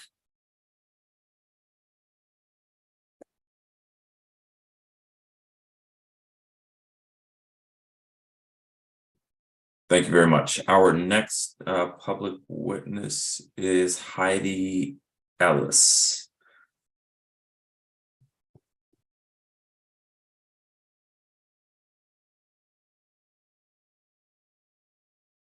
Hello.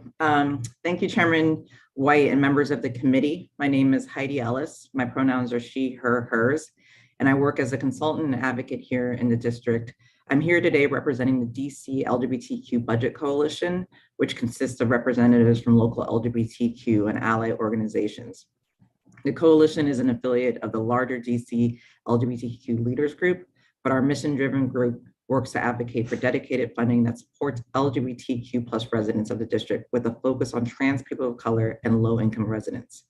I'm here to speak on some of the budgetary needs we're advocating for that have gone unmet and ignored in the mayor's proposed budget. My colleagues from other organizations within the coalition will provide firsthand experiences about what those funding cuts to DHS will mean to the communities we serve. In our FY24 budget priorities, we requested an enhancement of $500,000 to the transgender and gender nonconforming workforce programs to ensure a long-term approach to closing the employment and wage gap for transgender and gender nonconforming residents of the district. That current funding has helped to establish these programs. However, the funding does not cover growing administrative costs associated with running these programs. Given the arduous reporting structure of DHS, community-based organizations do not have the capacity to develop long-term, robust programming. We requested an additional reoccurring $500,000 for these programs for additional staffing, developing strategic partnerships with employers of various industries, and the development of monitoring metrics to properly assess the impact of the programs on a more regular basis.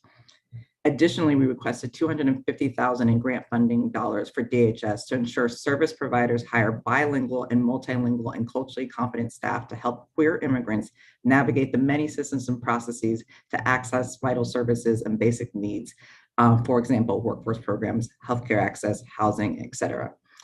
Language accessibility continues to be a growing need with the influx of migrants coming from states like Texas and Florida for political theater.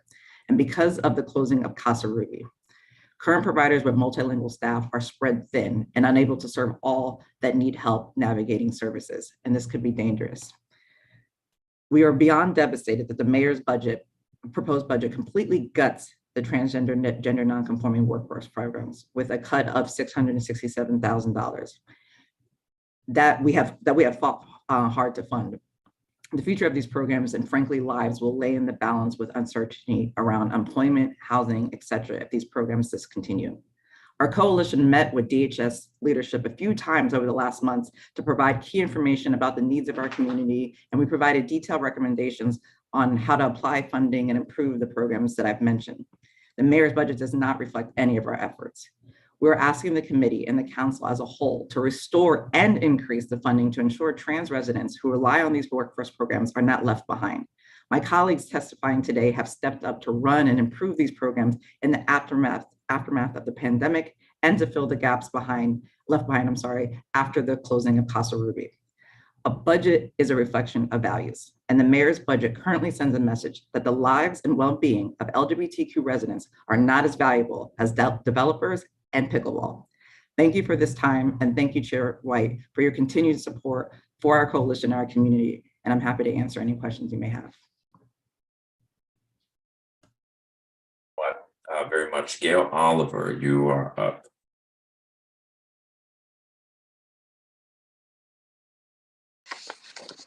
Good afternoon, Councilmember White and your committee. Thank you for this opportunity to present to you my feelings on the budget cuts around the transgender, non-gender conforming youth ages 18 to 24 in our workforce development program. Damien Ministries is a proud partner of the Department of Health and Human Services, Family Services Administration Youth Division as a grantee providing workforce development programming to older youth ages 18 to 24 who identify as transgender or gender nonconforming and are homeless or at the risk of becoming homeless. As an organization who has been serving those most impacted by poverty and lack of economic opportunities due to HIV and AIDS, and for over 35 years, our workforce development job coaching program, Project LEAP, was created out of the direct request from our transgender customers who, because they were homeless or unhoused, were struggling to stay healthy, adherent with medical treatment, and who, because of transphobia and racist, struggled identifying employment opportunities they could sustain. Because of the direct funding from the Council of the District of Columbia to the Department of Human Services, specifically for workforce development services, linked with housing and wraparound services, the transgender identified and gender nonconforming presenting older youth, we have been able to support our customers in developing career and life sustainment plans that incorporate housing as an immediate term goal. Each community member that links to our Project LEAP program is paired with an individual job coach and receives 3, 6, and 12-month personal job coaching.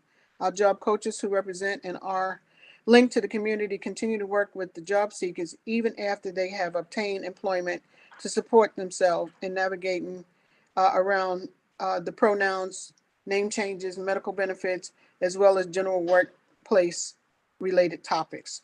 Currently through the award funded, we employed 3 TGNC community members in the operation of the program. We engaged many members of the community as mentors, coaches, employment contractors.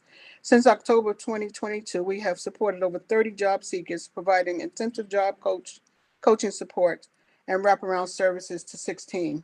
Currently, we have 5 members of the community engaged in subsidized work experiences as community health workers through the Department of Health and AmeriCorps. We have graduated 5 job seekers from the Amara Lives Institute for Culinary and Hospitality Arts that all became employed and later housed after participating in job coaching through our Project LEAP program. We currently have 3 job seekers completing training to become national board recognized phlebotomists. We had 1 person complete phlebotomy training and became certified in 2022 and is currently working. We support at least 3 job seekers a week through our clothing closet and personal interviews and workplace style consultation services. Transgender, non-gender conforming community members are able to receive personal style consultants and 1 outfit from our career closet for interviews or for first day of work. Community members also are able to visit the closet as needed once they begin working. And what we have found is the group that we're working with, Councilmember White, they're not the traditional people that have had the opportunity to have a structured household where We as parents, and I have grown children and grandchildren at this point, we're able to advise them. These individuals have come out of a lot of chaos. I dare to mention the organization that nearly 80% of our young people come from. There have been exposed to the lack of a caring person. Through our project with the Workforce Development Program, the individuals are not lost in the system. They're not pushed into a huge building and they have to navigate. We navigate and handhold as much as we can. With the cut of this funding, I think that it's incredibly difficult for us to continue the work that we do. We have to get out of the stance of funding programs, and when they're doing well, we cut the budget, send them away with a slice of pizza and a certificate that does not help pay the rent. We talk about homeless. We cannot have people pay rent if they don't have employment. It's kind of like a no-brainer. I have been working in the community for over 35 years. I'm a resident of Ward 5 as well as working in Ward 5 at Damien Ministries. Gail Oliver, let me ask you respectfully to summarize. You're almost a minute over. Sure. So let me ask you to summarize it. In conclusion, my concern is that we reinstate the money that was in the budget for workforce development programming for transgender, non-gender conforming youth in the District of Columbia. Thank you so much. Next public witness is Nakaya Petrovic Mujahid. Ramadan Mubarak to all my Muslim siblings out here today. Good afternoon, Councilmember White. Thank you for holding space for us to hear us out as we respond to the FY24 proposed DHS budget. My name is Nakaya Mujahid, and I'm a mother, a former DC educator, a Ward 7 resident, a fourth generation Washingtonian, a taxpayer, and the executive director of the Fair Budget Coalition. I'm also an ethicist as I hold a master's degree in ethics and social justice from the Howard University, and I'm here to be very clear that the mayor's proposed budget is emblematic of a crisis. DC is not only experiencing a public health crisis, a housing affordability crisis, a wealth inequity crisis, a homelessness crisis, but most significantly, an ethical and a moral crisis. It is absolutely immoral to the point of pure shamelessness for the FY24 budget to make the proposed cuts to indispensable human services. Now, I want to acknowledge Mayor Bowser and Jenny Reed for their hard work on the budget. If nothing else was clear from the budget briefing last week, it's that tough choices had to be made, and we hear that. What about the tough choices that DC residents and families are making? It's important to note that the total mayoral budget only dropped by about 1.3%, about 1% from FY23 to FY24. At the same time, critical human services were cut by about 20% to 50%, and in the case of ERAP, over 80%. Shameful, unethical, and immoral. We have not recovered from the pandemic. That's a lie, the bold-faced kind. In 2023 to date, and it's only March, over 3,500 evictions, 3,050 evictions have been filed with the courts, not 3,050 individuals, but households. Thousands of these represent families, babies, mothers, fathers, caregivers making tougher decisions than perhaps Mayor Bowser and the budget director who, if I wasn't Muslim and was a gambling woman, I would bet my first child. They are not choosing between paying rent, feeding their children, fulfilling prescriptions, or paying metro fares. I would just be willing to bet that one. I'm not sure if you can tell, but I'm a little emotional giving this testimony because when I graduated from high school with a full ride to the University of Notre Dame, my family had been evicted and was unhoused. My younger siblings, I'm the oldest of 7 in total, but there were 4 of us in the household. My younger siblings who were still all in their developmental years, and they were still in the thick of the trauma of eviction, being split up among temporary housing, food insecurity, wearing dirty clothes and 2 small shoes. None of them made it to college. It's not because they weren't as smart as me. My 23-year-old brother is probably smarter than me by a lot, but he barely graduated from high school. It's not the teachers that are turning us into dropouts, delinquents, and turning us to incarceration. It's anti-poor and moral policies like the proposed budget that we're seeing here. We must prevent and work to end homelessness. With that, we must fund ERAP at $117 million for FY24. I mean, let's be honest, what we're going to do with $8 million when it wasn't sufficient before the pandemic that we're still reeling from? We got to be for real. Because domestic violence creates homelessness and because housing and economic insecurity fuels domestic violence, we need $18.6 million for domestic violence housing units.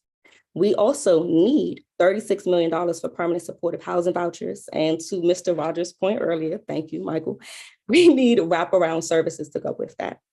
We must feed the people and give SNAP a raise at $51 million.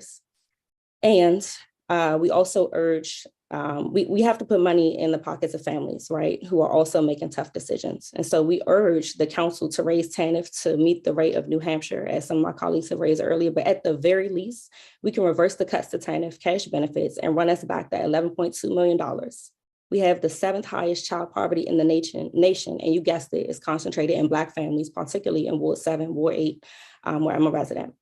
Again, this proposed budget is the embodiment of anti-poor policy, and we are begging the council to turn this ship around.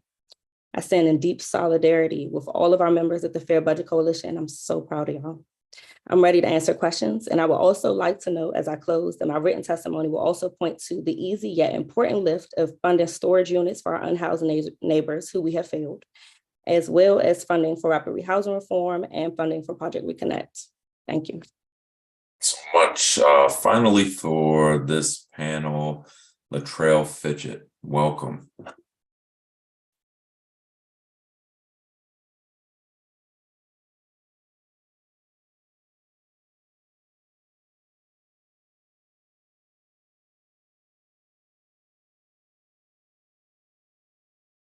You are muted if you're talking. Well, no, you're off mute now, Latrell.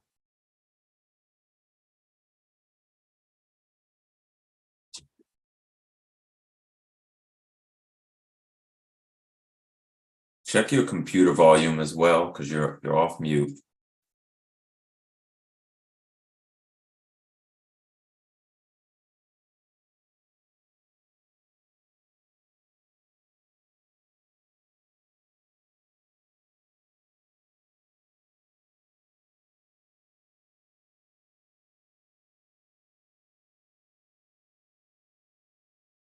Latrell, here's what we'll try to do is put you first on the next panel to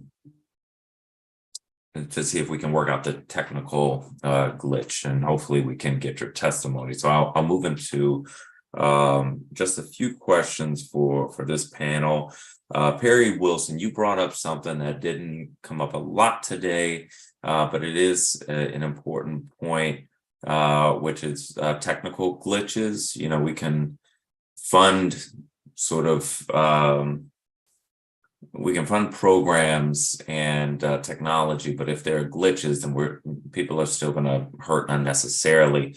I want to let you know I'm going to get into that a little today with the agency to see where things are. But for Tina, whom you mentioned in your testimony, what I didn't catch.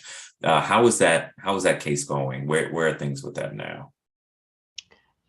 So as with a lot of these cases, it's brought to an administrative hearing. A judge orders that the case be remanded to a DHS employee who will process the application.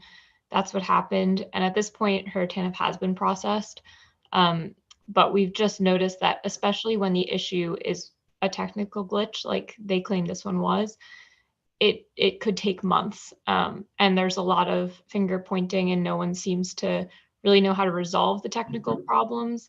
It doesn't seem like there are people at DHS who understand them either, and they're sort of just caught in this remand circle, kind of a nightmare for the client where there's no substantive disagreement. There just doesn't seem to be any IT team really capable of handling it. Thank you. Let me get a status update from LaTroy Murphy as well. I think you said that you're still waiting for your benefits to get reinstated. At this point, what else needs to happen? What's the holdup now? And I know you were hanging on. I'm sorry, LaTroy Murphy. Well, we're waiting for the benefits from September and October to be distributed.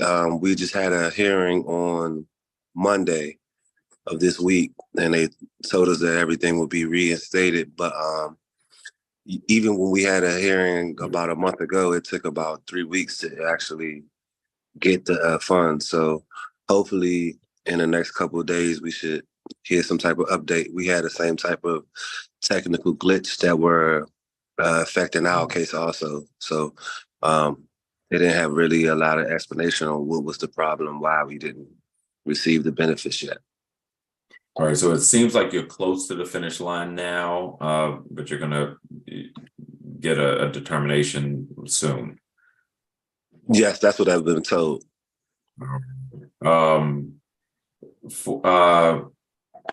Derva Pravetti, you mentioned that Mr. Murphy and his family got a 2-line termination letter. What roughly did that letter say?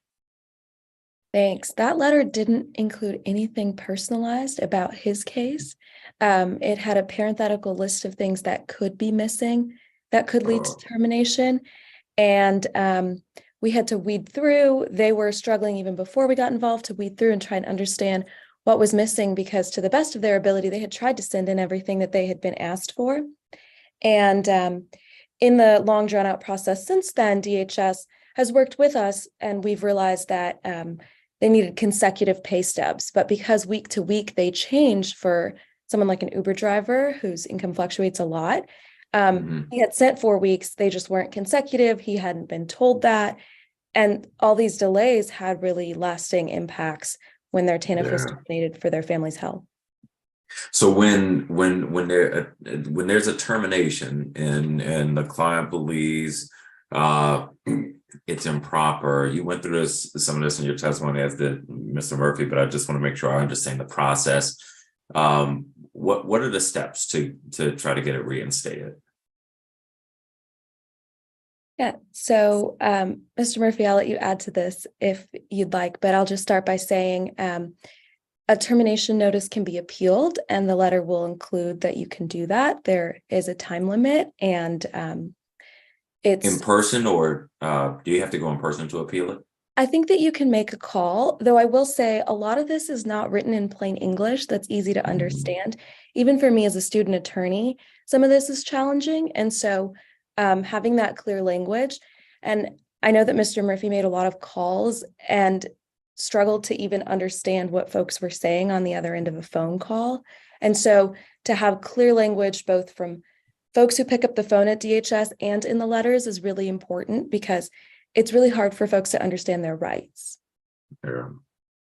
I appreciate that, and I saw some nods about this recertification process. I'm hearing too many people say it's unclear to believe otherwise without some strong counter arguments from the agency. So we're going to have to work with the agency to clarify this and make sure it is easily findable, that it is clear. I'm also very curious why someone would get benefits terminated without any specificity.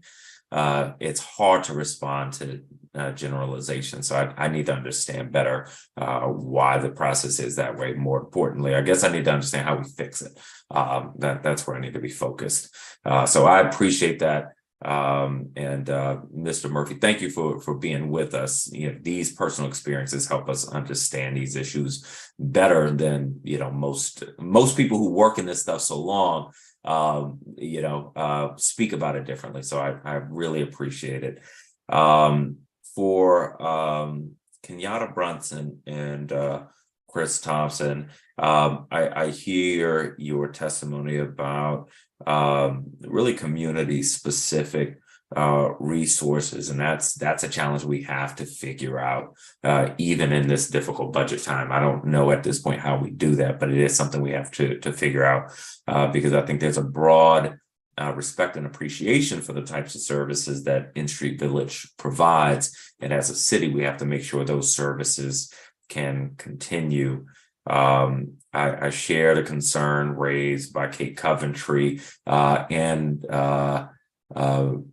Nikaya Mujahid mentioned Project Reconnect as well. So we'll dig into that with the agency. That's another important program that we have to figure out. Other testimonies were very helpful. One of the things I appreciated about this panel is there were a number of different issues in communities addressed. And so understanding how these cuts will affect different programs, including, as Gail Oliver mentioned, things like job coaching and other things that are helping to prevent homelessness. So So I want to thank this panel. What I'm going to do though, before I dismiss this panel, was that Latrell Fitch that I heard? Oh, Fitchett. All right. Well, Hello. there we are. We can hear you. Please, please go ahead with your testimony. I'm glad to have you. Good afternoon, Councilmember White and Housing Committee members. I want to thank you for the opportunity to come before you today to share my testimony with you. My name is Latrell Fitchett, and I'm the owner of Promoting Love and Wisdom Home Child Care Center located in Ward 7. I've been a resident for 10 years and 8 months. And a business owner for 10 years and 8 months, a resident for 12 years and 8 months. And I have a 23-hour child care service in Ward 7. And a lot of the families that I serve are homeless.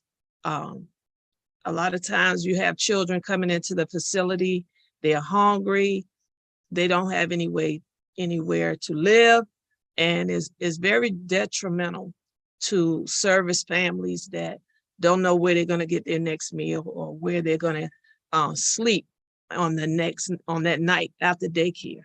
And so I'm pleading with you and the Mayor Browser to please fund the $118 million that we need to fund these programs, because it's so much needed. No child should come to daycare crying because they don't want to leave, because they don't know where their next meal going to come from. They don't know where they're going to sleep that night. And to find that the child care is their safe haven, no child should feel like they don't have that. So I'm so thankful for the Budget Coalition and my solidarity to you and to the council members, to the mayor. I'm begging and pleading to help these families. No family should have to choose whether they're going to feed their child or put shelter over their head. No family should have to do that. We are the nation's capital. There's no reason why we should have children on the streets living out on the sidewalk. Can you imagine how you would feel as a parent if you and your child was on the street at night and the only safety that they had was when they go to Hitting you by accident? We have to make change. We have to. And that's my ask today. Appreciate it. Thank you very much. I appreciate your testimony. I hear you loud and clear and agree with you. Do want to also thank the LGBTQ plus Budget Coalition members. I understand more coming in the next panel. Fair Budget Coalition. I appreciate the work that you all have done, continue to do, in the ways that you all have moved the budget in the past fiscal year. So thanks to all members of this panel for being with us today. We are going to move to our final panel of public witnesses before we get to our agency. So let me call our remaining witnesses: Francois Sims, public witness; Chibundo Eguatu, advocacy coordinator for HIPS; Martha Asefa, SNAP and WIC outreach associate with DC Hunger Solutions; Cindy Clay, executive director of HIPS; Michelle Green, public witness; Dr. Shanetta Malika Sapp, PMs of the City Realty; Kenyatta Smith, if I didn't read your name already; Victoria Gray, public witness; Susan Jacob, Senior Program Director for Homelessness Prevention at the Housing Counseling Services Incorporated; Latasha Thompson with the Fair Budget Coalition; Patrice Ali, member of the Fair Budget Coalition; Kadir El Amin, co-director of People for Fairness Coalition; DeMark Hickson, executive director of Us Helping Us; Mario Gray, Training and Capacity Building Manager for Us Helping Us. Melody Webb, Executive Director of Mothers Outreach Network.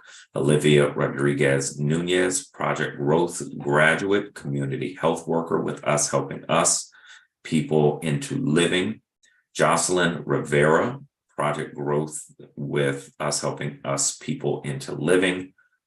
Commissioner Yannick Amitkin, ANC 2A01, and Patricia Stamper, Commissioner for ANC 7C06.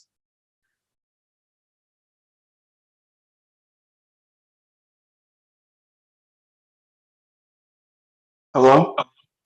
One moment, I'm going to get everybody up, and I'm going to start with Kenyatta Smith, who was supposed to be on a previous panel.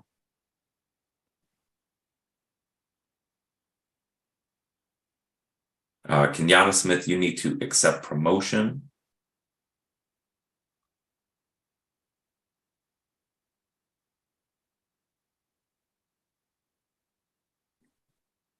While we do that, Francois Sims, if you're ready, we'll start with you and we'll go to Kenyatta next. Hello, good afternoon, Council Member White and panelists in the committee. My name is Francois Sims, and I am currently a participant in the PSH, that's Permanent Supportive Housing Program. Thankfully, through the PEPV program, it'll be a year that I've been in my apartment where I'm calling from right now. I'd just like to make a few points. I actually worked with the Committee on Human Services some years ago when Council Member Tommy Wells was head of the committee. The gentleman earlier, Adam Mayer, he was on the committee. I was working with his staff.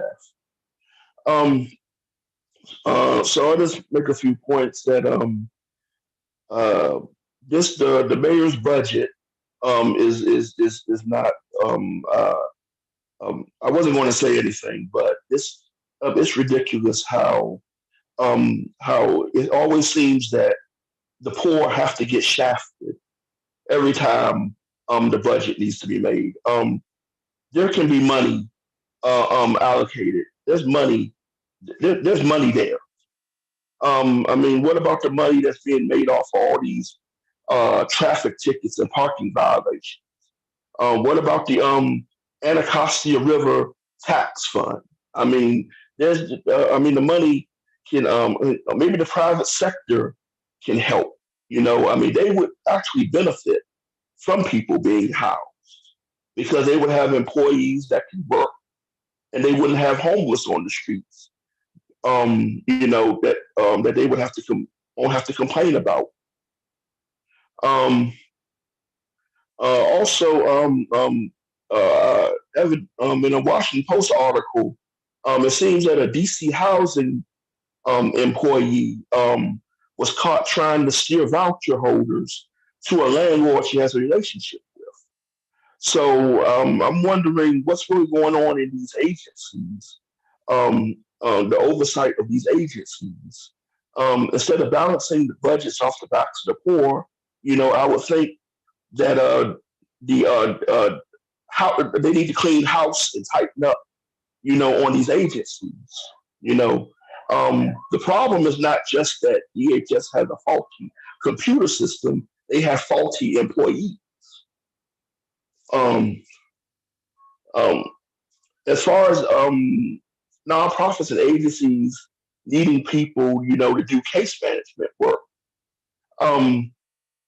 is I understand dependence on people with lease licenses and degrees, but these organizations also need more people with experience, where they have experience being homelessness, like me. That's just a thought. Um, uh, um, And regarding the gentleman earlier from the condo association, it's the fault of some of these social workers. They aren't doing their jobs, vetting some of these people before moving them into apartments, and they're not even providing services for them. Um, uh,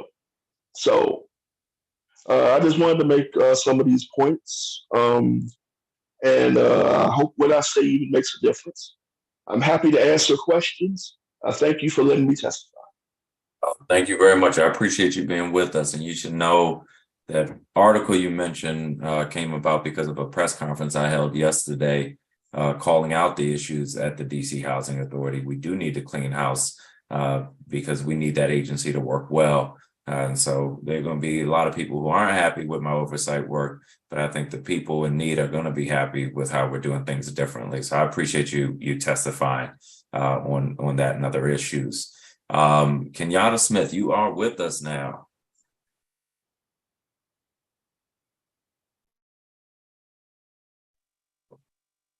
Uh-oh, now you're on mute. Hi, good afternoon, everyone.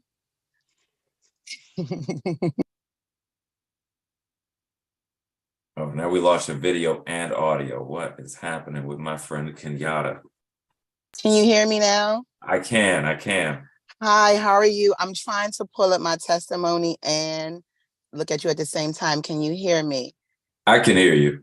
Okay, good afternoon to the committee and Council Member White and all of the DC residents. My name is Kenyatta Smith, and I'm a native Washingtonian and a proud member of the Fair Budget Coalition. I am giving my testimony in hopes that the council fully funds the Give Snaps or Raise Amendment Act. As a former DCPS teacher, I have seen how the lack of food has affected children's mental and physical health. Because of that, I have pushed the motto, food is power.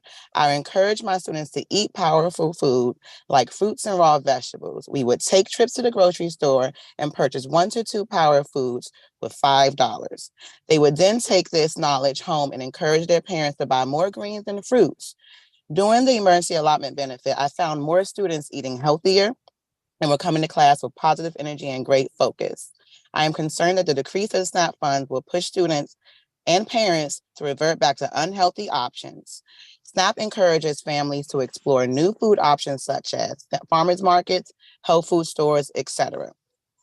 The emergency allotment has now come to an end as of March 1st, 2023. This means that district residents receiving emergency allotment will suffer significant cuts to their monthly SNAP benefits. On average, each SNAP recipient monthly benefits will suddenly decrease for over $90. Please approve the total act of $51.2 million to help those who are in extreme need of healthy food assistance for fully funding the Give SNAP or Raise Amendment Act. I want to thank you, Councilmember White, and the committee for your time and allow me to testify. Thank you. Have a good day, Mr. Robert White. Thank you very much. Good to see you. Blast from the past. Good to see you too. Chibondo Eguwatu, you are up next. Help me out, please. I do not want to mispronounce your name again. Chibundo Eguatu.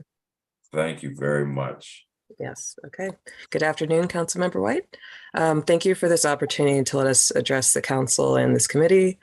My name is Chibundo Eguatu. I'm the advocacy coordinator at HIPS and the coordinator of the Sex Worker Advocates Coalition. HIPS is a co-lead on the Decrim Poverty Campaign, a member of the LGBTQ Budget Coalition and the Fair Budget Coalition.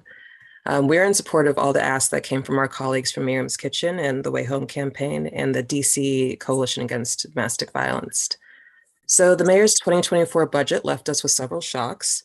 Under her ideal plan, we learned there will be no new housing vouchers, only clearing the backlog, no word on the amount of vouchers set aside specifically for LGBTQ plus Washingtonians, which have already run out this year, I believe within the last 2 weeks.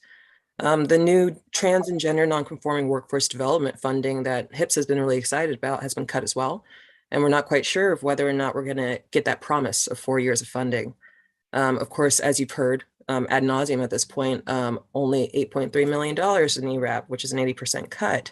The only way that folks can get housing without becoming unhoused initially $1.2 million in cuts to TANF cash assistance. Project Reconnect, our DC program for unhoused single adults, was cut by half. No new permanent supporting housing that was funded either. An 18% cut for domestic violence and our funding through DHS, and of course, the $55 million cut to DHS. So this list is by no means exhaustive of the concerning cuts that DC has taken to its network of care. And this is occurring while our mayor is doing a $750 moment towards pickleball, of course. And some of your colleagues in the council are proposing legislation that would give police officer tax breaks, all during a time where we apparently cannot afford to care for the most vulnerable in our district. So I was really encouraged to see both you and Sean at the encampment displacement at McPherson Square. And I'm confident that you see how the mayor's budget will only further destabilize our district.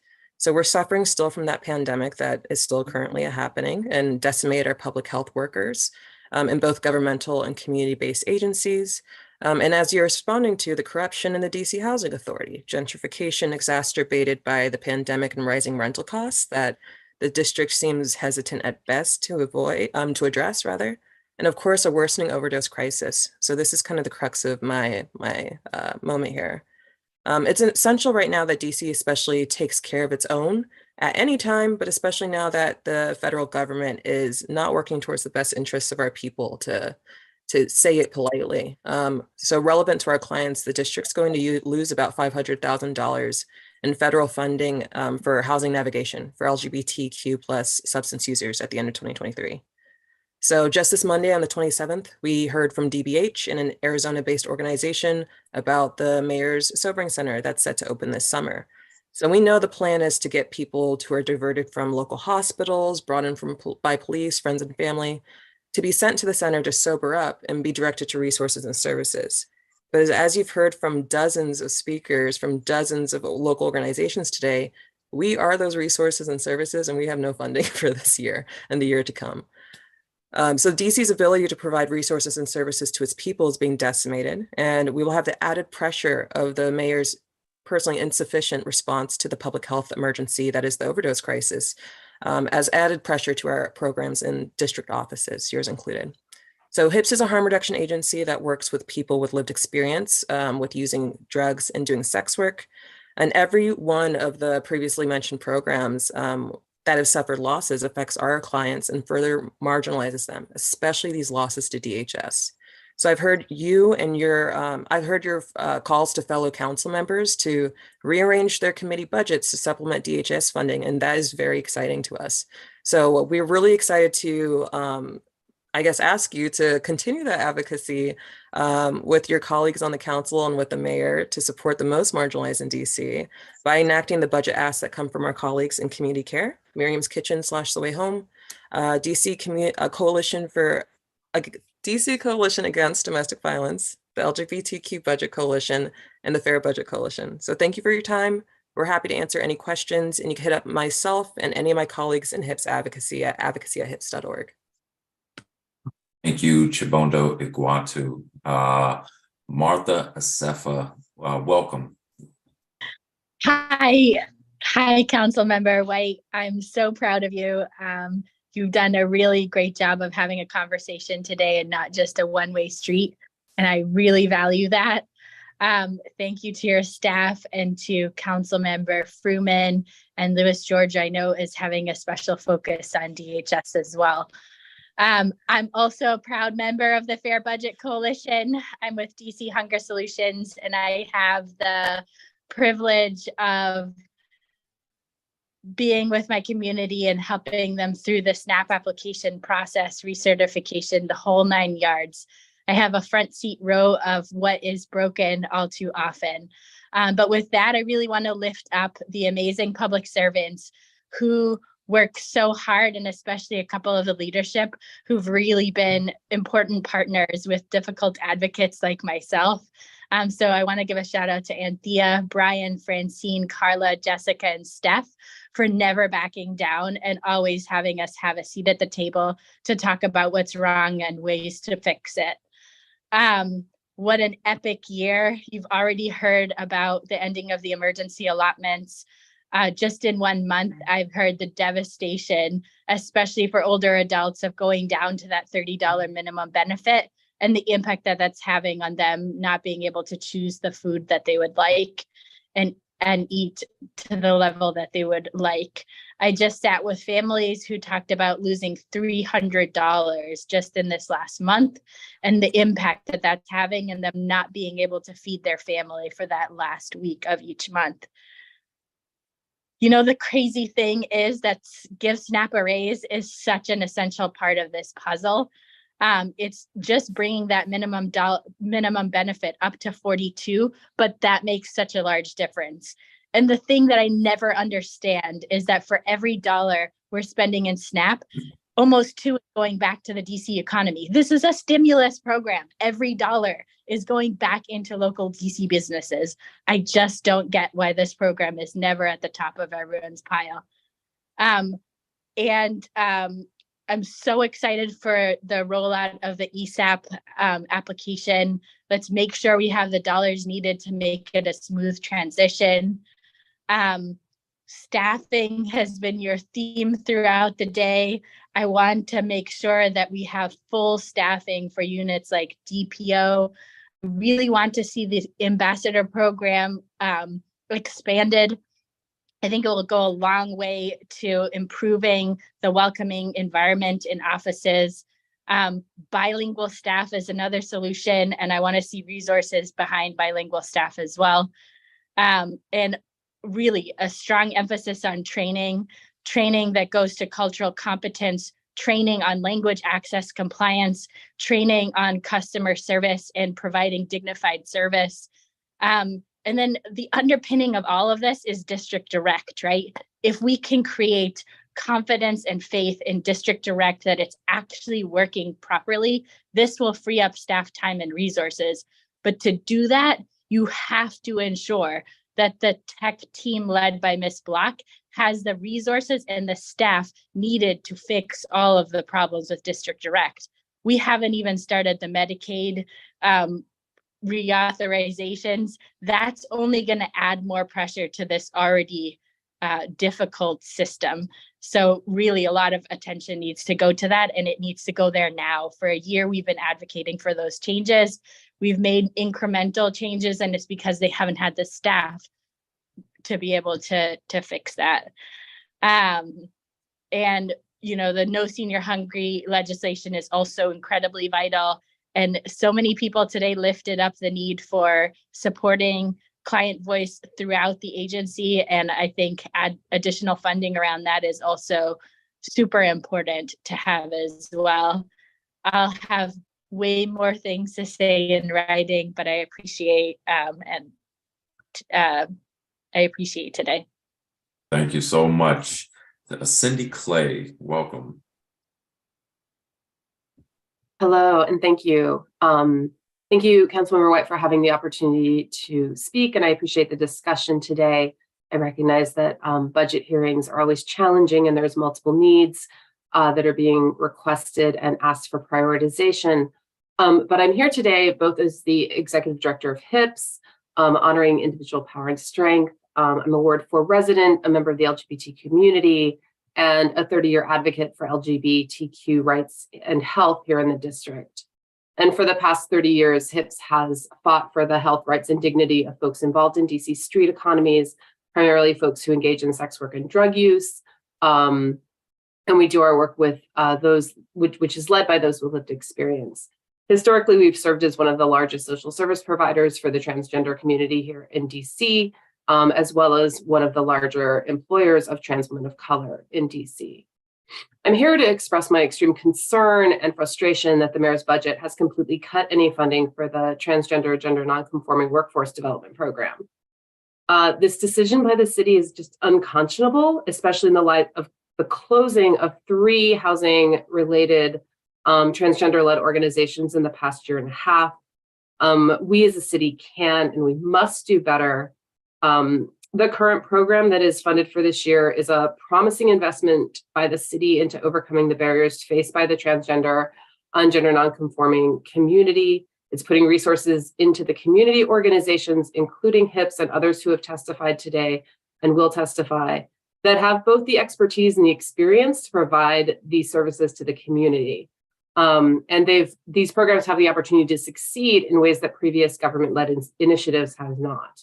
And traditional workforce development programs that the city has put forth have continued to fail the TGNC community. 3 years into the 2012 DC government-led Project Empowerment, less than 10% of the 75 transgender women who had participated were ever hired after participation. And this is in stark contrast to the 51% placement enjoyed by non-trans people in the program. This powerfully demonstrates that conventional approaches that the city has done and traditional employment settings will fail without considering the unique needs and challenges and discrimination that transgender and gender nonconforming people face in the workplace. In 2015, the DC Office of Human Rights' own report of a resume testing project found that 48% of employers who responded to resumes sent by the office appeared to prefer a less qualified cisgender applicant over a more qualified transgender applicant. And I'm running low on time, and so there's so much more that will be in my written testimony.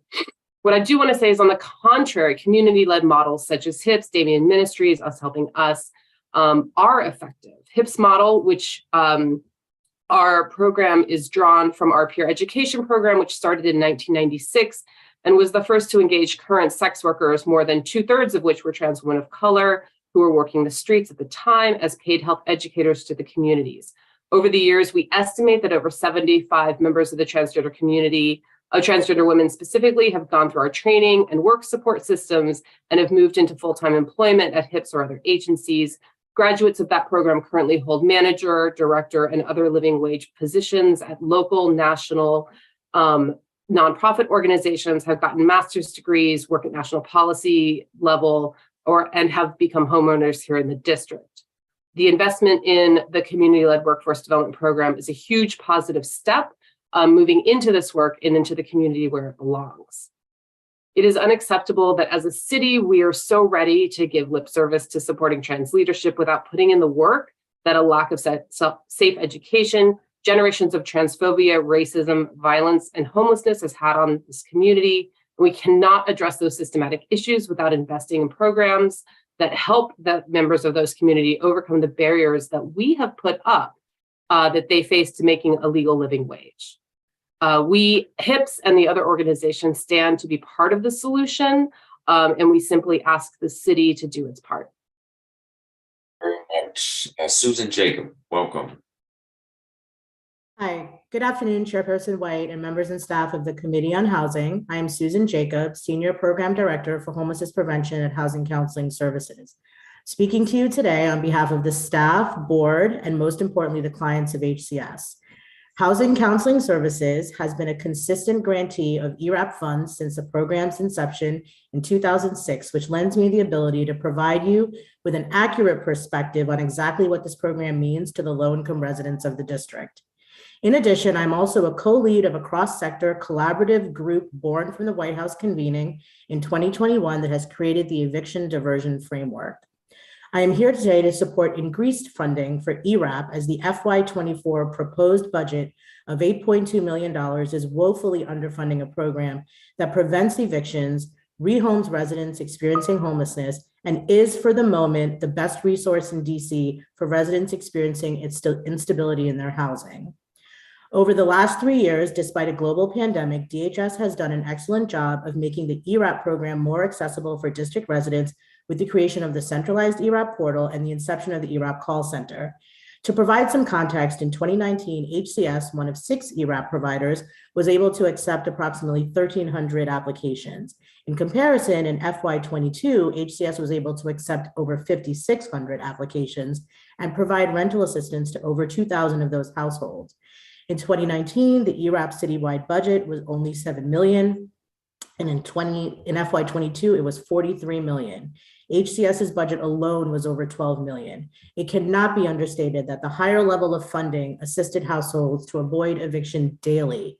However, the improvement of accessibility of ERAP does not matter if the funds are not available to support the great need for rental assistance, especially due to the disparity between DC's high cost of living and low wages and rent increases. September 2021 was when evictions began again in DC once the federal moratorium ended. Immediately, the fear of DC's low-income residents was palpable. The eviction prevention co-lead group sprung into action to try and mitigate the effects of the moratorium ending. HCS is now present in all landlord-tenant court hearings to provide judges and attorneys with information on ERAP applications. As the provider of what we call the last mile payments, HCS has facilitated bridge payments between funds received from state EC and what was still needed to prevent eviction. Those funds came from ERAP. We were able to work with housing providers in the district to set up pop-up events, which allowed ERAP residents to apply for ERAP, especially those that were technologically challenged. HCS staff, and yes, even DHS ERAP managers would drive around DC, ensuring housing providers receive payments to stop evictions and ensure DC's most vulnerable residents remain housed. These interventions and tactics continue today and are still crucial to DC's residents in danger of losing their housing. However, they will not be able to continue effectively without the resource of ERAP as a tool to provide financial assistance. With its greatly reduced budget, the number of households that will experience eviction will rise rapidly, and the stress of people experiencing homelessness will just transfer to another arm of DHS. The idea that DC is back to where the city was in 2019 is not accurate. Inflation is high and continues to rise. The CPI is the highest in 2 decades for the last 2 years, and that leads to massive rent increases, even for those who are lucky enough to be protected by rent control. However, wages for low-income earners have not risen to the same degree. The cost of basic expenses is much, much higher today. ERAP losing $35 million basically overnight will have catastrophic consequences. The need for ERAP is even greater than before, and the wave of evictions we have anticipated because of the pandemic will materialize. I know there is concern about residents misusing ERAP funds and the potential of fraud occurring with the introduction of the ERAP portal. I would like to stress as an on-the-ground provider that this is not what we see.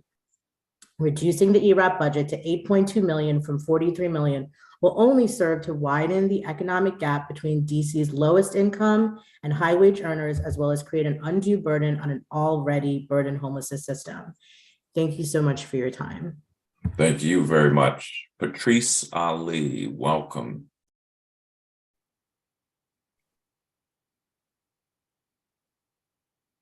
Patrice Ali, can you Yes, I'm sorry. I'm having no problem. I was ready up in okay, hold on. Here we go. I'm back. Okay. Hi, my name is Patrice Ali.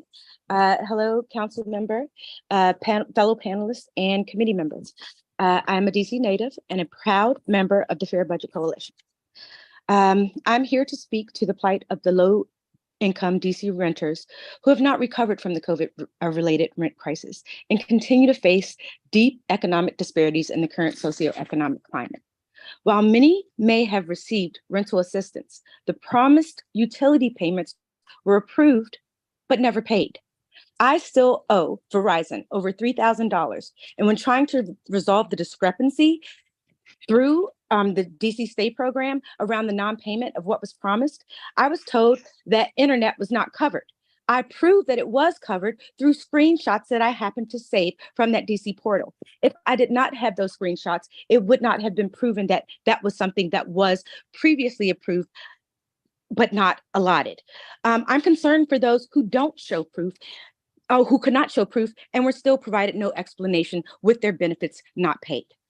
Based on the report of the US Census Household Poll Survey, 16% of households, which is 1 out of 6, are making less than $50,000 a year. We're behind on rent as of November 14th, 2022. Again, citizens with utilities are facing cutoffs and surmounting bills that will require substantial monetary assistance to bring the levels to affordable. Surging cost of living prices affecting all aspects of households leave us citizens begging, borrowing in excess, and creating financial pitfalls, which we will never climb out of. I had to use my DC income tax refund, which was I already applied for it, already received it, it's already spent, to pay off debt and to catch up on bills, only making a dent in what I owe. Most of that refund went to food, toilet paper, soap, and cleaning clothes, necessities that I actually had to wait to provide or allocate money to because I had none. Nonprofits are working triple time to provide what was promised by the government. Because DC's eviction moratorium effectively ended as of January 1st, 2022, renters accumulated debts that have placed them in immediate risk of housing insecurity and eviction throughout the last year and through to today. Again, nonprofits, family strengthening collaboratives, mutual aid societies, all places that DC residents are seeking extra help are stressing their resources and stretching them to the absolute limits and borrowing from one another just to cover what the government's promised. Please make good on your promises. Only a few protections put in place during the pandemic survive today, despite the reality that the socioeconomic impact of the pandemic continues, particularly for our most vulnerable citizens. That protection that is in place now is still not supporting our immediate needs. Please raise the limit for eligibility. There are people deemed ineligible for help that really need the help and should be assisted. Coming to my last points, the council must provide the actual level of funding necessary to prevent the widespread trauma of mass eviction, an exodus of long-term Black residents, as well as immigrant and working class families from DC, and a surge in homelessness. We are asking for a minimum of, I have a lower number here, but we need 125 million or more in rent relief for FY24, with the policy recommendation that ERAP should allow applicants to request 3 months of future rent, as provided by the DC State program. Please, this would help us prevent economically vulnerable houses from going into debt while waiting for rental assistance. It would decrease the number of applicants denied for the rent, the reason that they can't pay their rent moving forward, and reduce the strain on eviction courts where the overwhelming majority of cases are brought for the simple reason that the incomes do not match the DC rents. You have to be making $90,000 to $100,000 a year to afford the lowest amount of rent in DC without utility assistance. Please, the money that we are asking for, I defer to some of my colleagues who may have better numbers. It would truly make a difference, a small difference, but it is a difference that we need to see. Thank you, sir. Thank you, Ms. Ali. Kadir El Amin, welcome.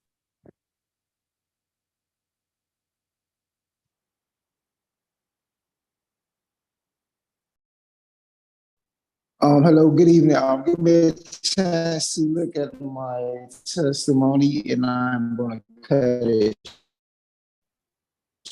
short. This has been a long council member, Rob White. My name is Kadir El Amin. I'm co-director of People for Fairness Coalition. I also work with Ward 2 Mutual Aid Academy Outreach Team, a proud of Fair Rights Coalition, a member of the Way Home campaign, and I also I am also sit on the executive committee in the Interagency Council on Homelessness. In its work that we do, I have the privilege to work with our unhoused neighbors and listen to their stories and concerns. Housing, education, and healthcare are the biggest concerns and is the most talked about. The concerns are directly affected by each other. I was unhoused for 15 years of my life, so I experienced all of these I experienced all of these concerns personally. This is why I'm asking you to fund housing, fund education, and fund healthcare. By investing in these priorities, you will be investing in the future of our community. And I will stop there. Thank you for letting me testify. Thanks so much for being with us.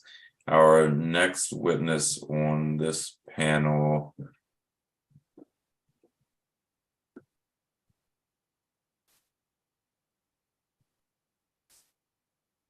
DeMark Hickson. Good afternoon, Chairman White, members of the Housing Committee, and my colleagues testifying today. My name is Dr. DeMark Hickson, and I'm the Executive Director of Us Helping Us, People into Living, a DC-based nonprofit organization with the mission to improving the health and well-being of Black, gay, and bisexual men and other racial, sexual, and gender minorities, particularly our transgender brothers and sisters. We work tirelessly to end the HIV epidemic here in the district and have been doing so since 1985. For this nearly 40-year period, we have witnessed firsthand how housing, education, and employment reduces one's vulnerability to acquiring or transmitting HIV and improves health outcomes more broadly. I am testifying today to humbly ask the committee to restore funding to DHS's budget for its TGNC Workforce Development Program. This is an innovative funding opportunity designed to increase the employability of transgender, non-binary, and other gender non-conforming youth with experiences of homelessness through soft and technical skills, various trainings, and occupational certifications. Us Helping Us is one of 3 grantees, and we have designed and effectively implement a robust 12-month workforce development program, Project Growth, better known as Gender Reaffirming Opportunities through Workforce Development for TGNC Homeless Youth. And it has 2 tenets. 1, understand where youth are on the employability scale, because not everyone is ready to enter the workforce and may need a little hand-holding to cross the street to sustainable employment. And 2, assist youth to develop the skills and training, much like Gail Oliver described earlier, that would lead to a sustained career, earning a living wage, and be a productive citizen that contributes not only to the tax base here in the district, but disrupts the trajectory to chronic homelessness in adulthood. Over this 12-month period, TGNC youth aged 18 to 29 complete a variety of trainings in soft skills such as professional written and verbal communication, appropriate work attire, and how to effectively work remotely, which was something that many of us had to learn at the onset of the COVID-19 pandemic. These youth also obtained certifications as a HIV and STD counselor and tester, community health worker, and phlebotomist, which complement the career skills that Gail Oliver mentioned earlier that focused on hospitality and the culinary arts.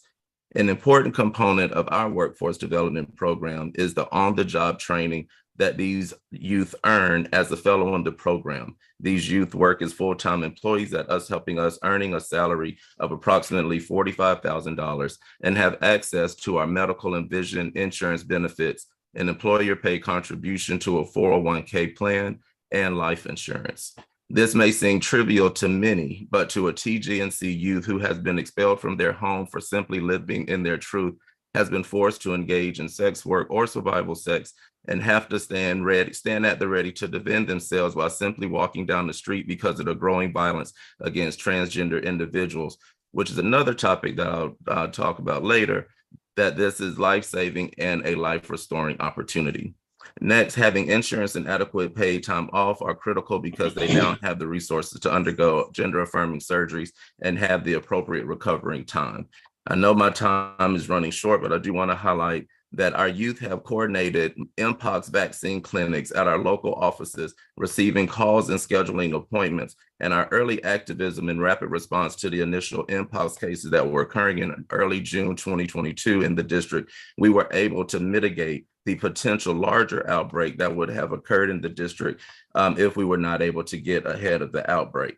Secondly, our youth have been rally speakers and received awards for their work from the National Trans Visibility March, and most recently, as of Tuesday, led groups, members of the Presidential Advisory Council on HIV/AIDS, and Admiral Dr. Rachel Levine, who is an open trans woman, as they were able to talk about the services and the impact that this program has had on their life and career.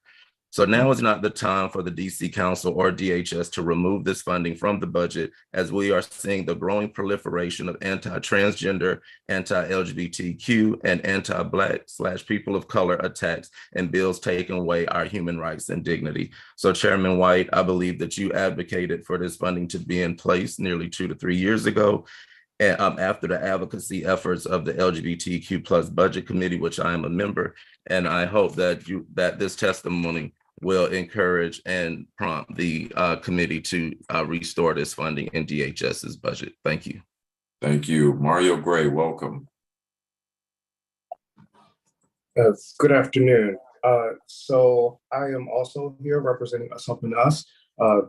Dr. Hickson really covered a lot of the points that I wanted to say, but I will start off by saying I am extremely proud of the youth that we've had go through Project Growth thus far, and two of them will be speaking after me. They have overcame so many things and have been an amazing addition to us, helping us, and we're a better agency for having them. And DC is lucky to have individuals like them. As a lot of people have already said, everyone deserves housing, and additionally, they deserve to have a living wage. I also am a product of a workforce development program. I was able to move here from Baltimore, and I wouldn't have been able to do that without the assistance of that program.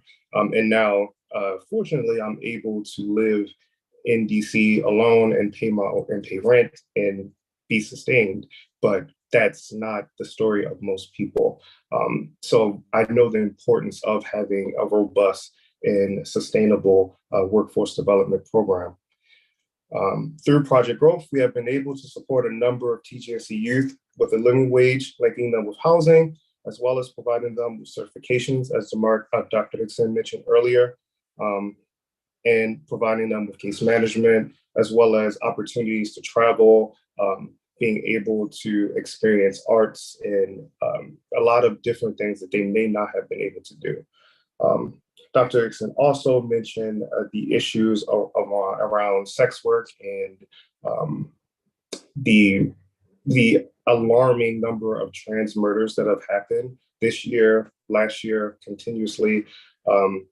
Project Growth aims to give TGNC youth the skills to be employable so that they are not forced into sex work and have to be in danger of those types of crimes. We also know that stigma and discrimination happens when people of TGNC experience try to apply for jobs, if their appearance doesn't match their ID, if they have issues getting their documentation, all of those types of things.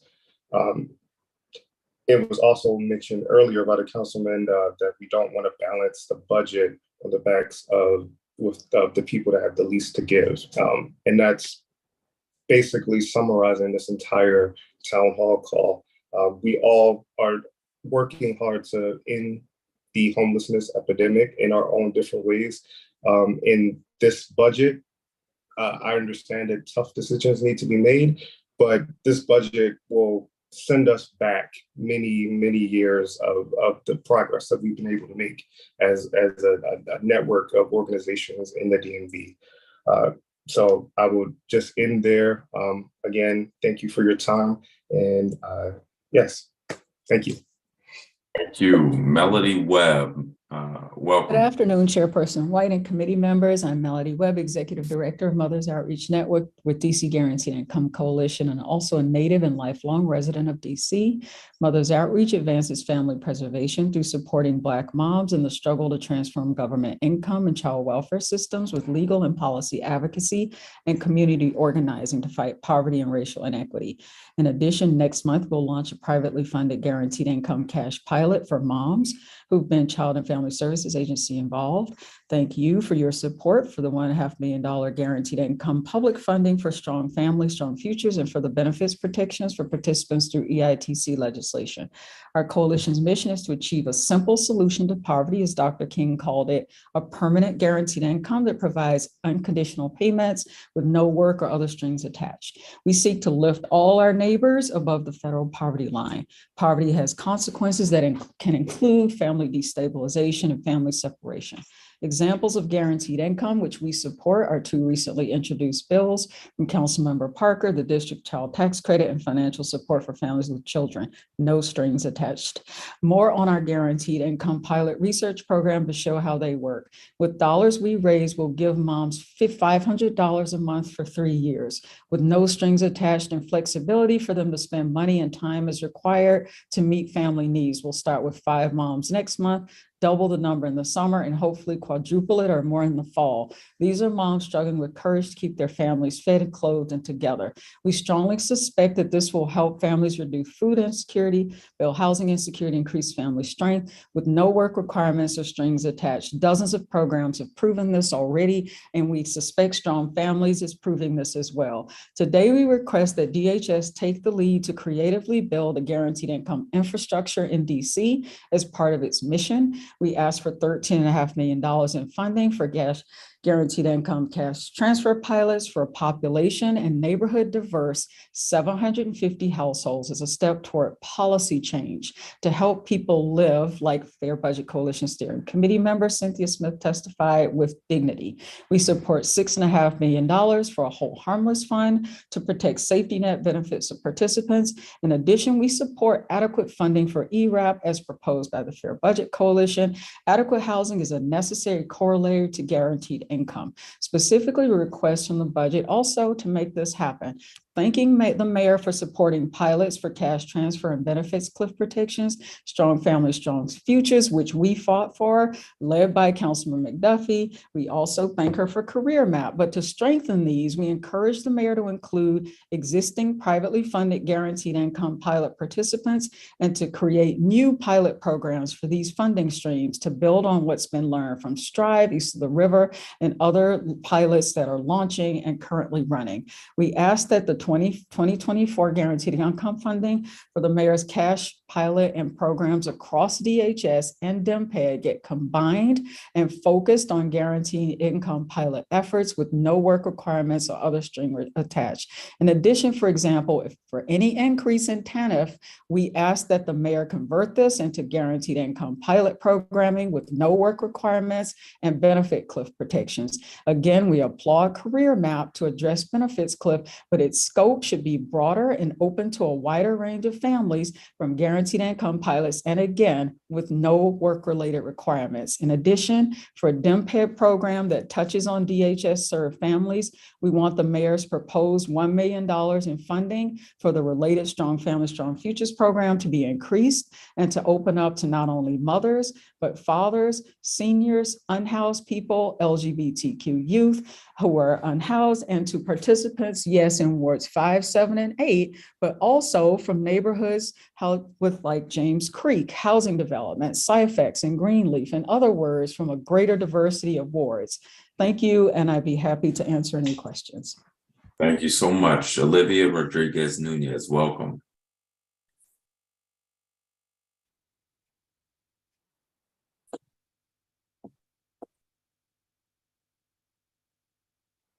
You're on mute. Good There we are. afternoon, Councilmember White and members of the board. Thank you for giving us the opportunity to speak and represent our community. My name is Olivia Rodriguez Nunez. I'm a community health worker and Project Growth graduate from Us Helping Us People into Living.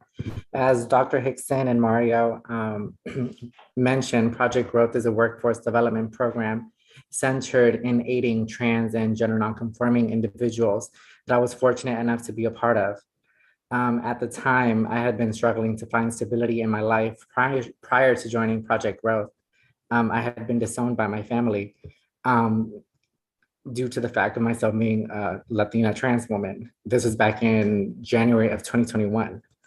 I get emotional speaking about it.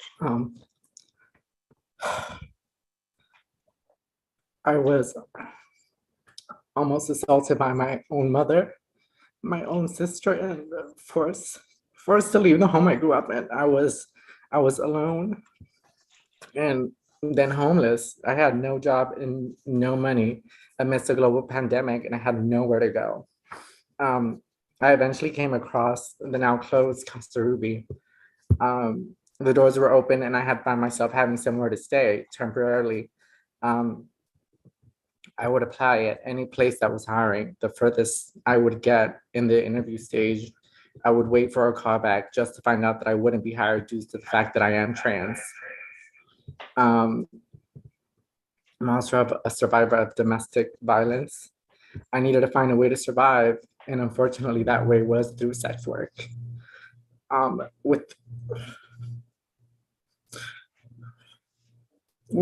every encounter, I felt disgusted. I felt shame, and I feared for my life on the daily.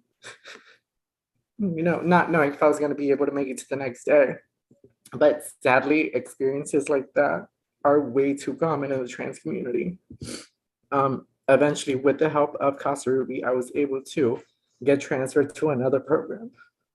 Wanda Austin, it was transitional housing program. My then case manager knew like I was adamant on getting back on my feet, so they had sent me the job opportunity to go apply to Project Growth and Us Helping Us. And, like, I was ecstatic. I was like, okay, bam, let's get this opportunity and let's keep it moving. Initially, when I had started, it was a cohort of 4 of us, and I found an organization and a place that had people who looked like me, sounded like me, and experienced the same struggles that I did. Throughout the time of being there, the requirements of a transitional program, you have to have a job in order to be in the program.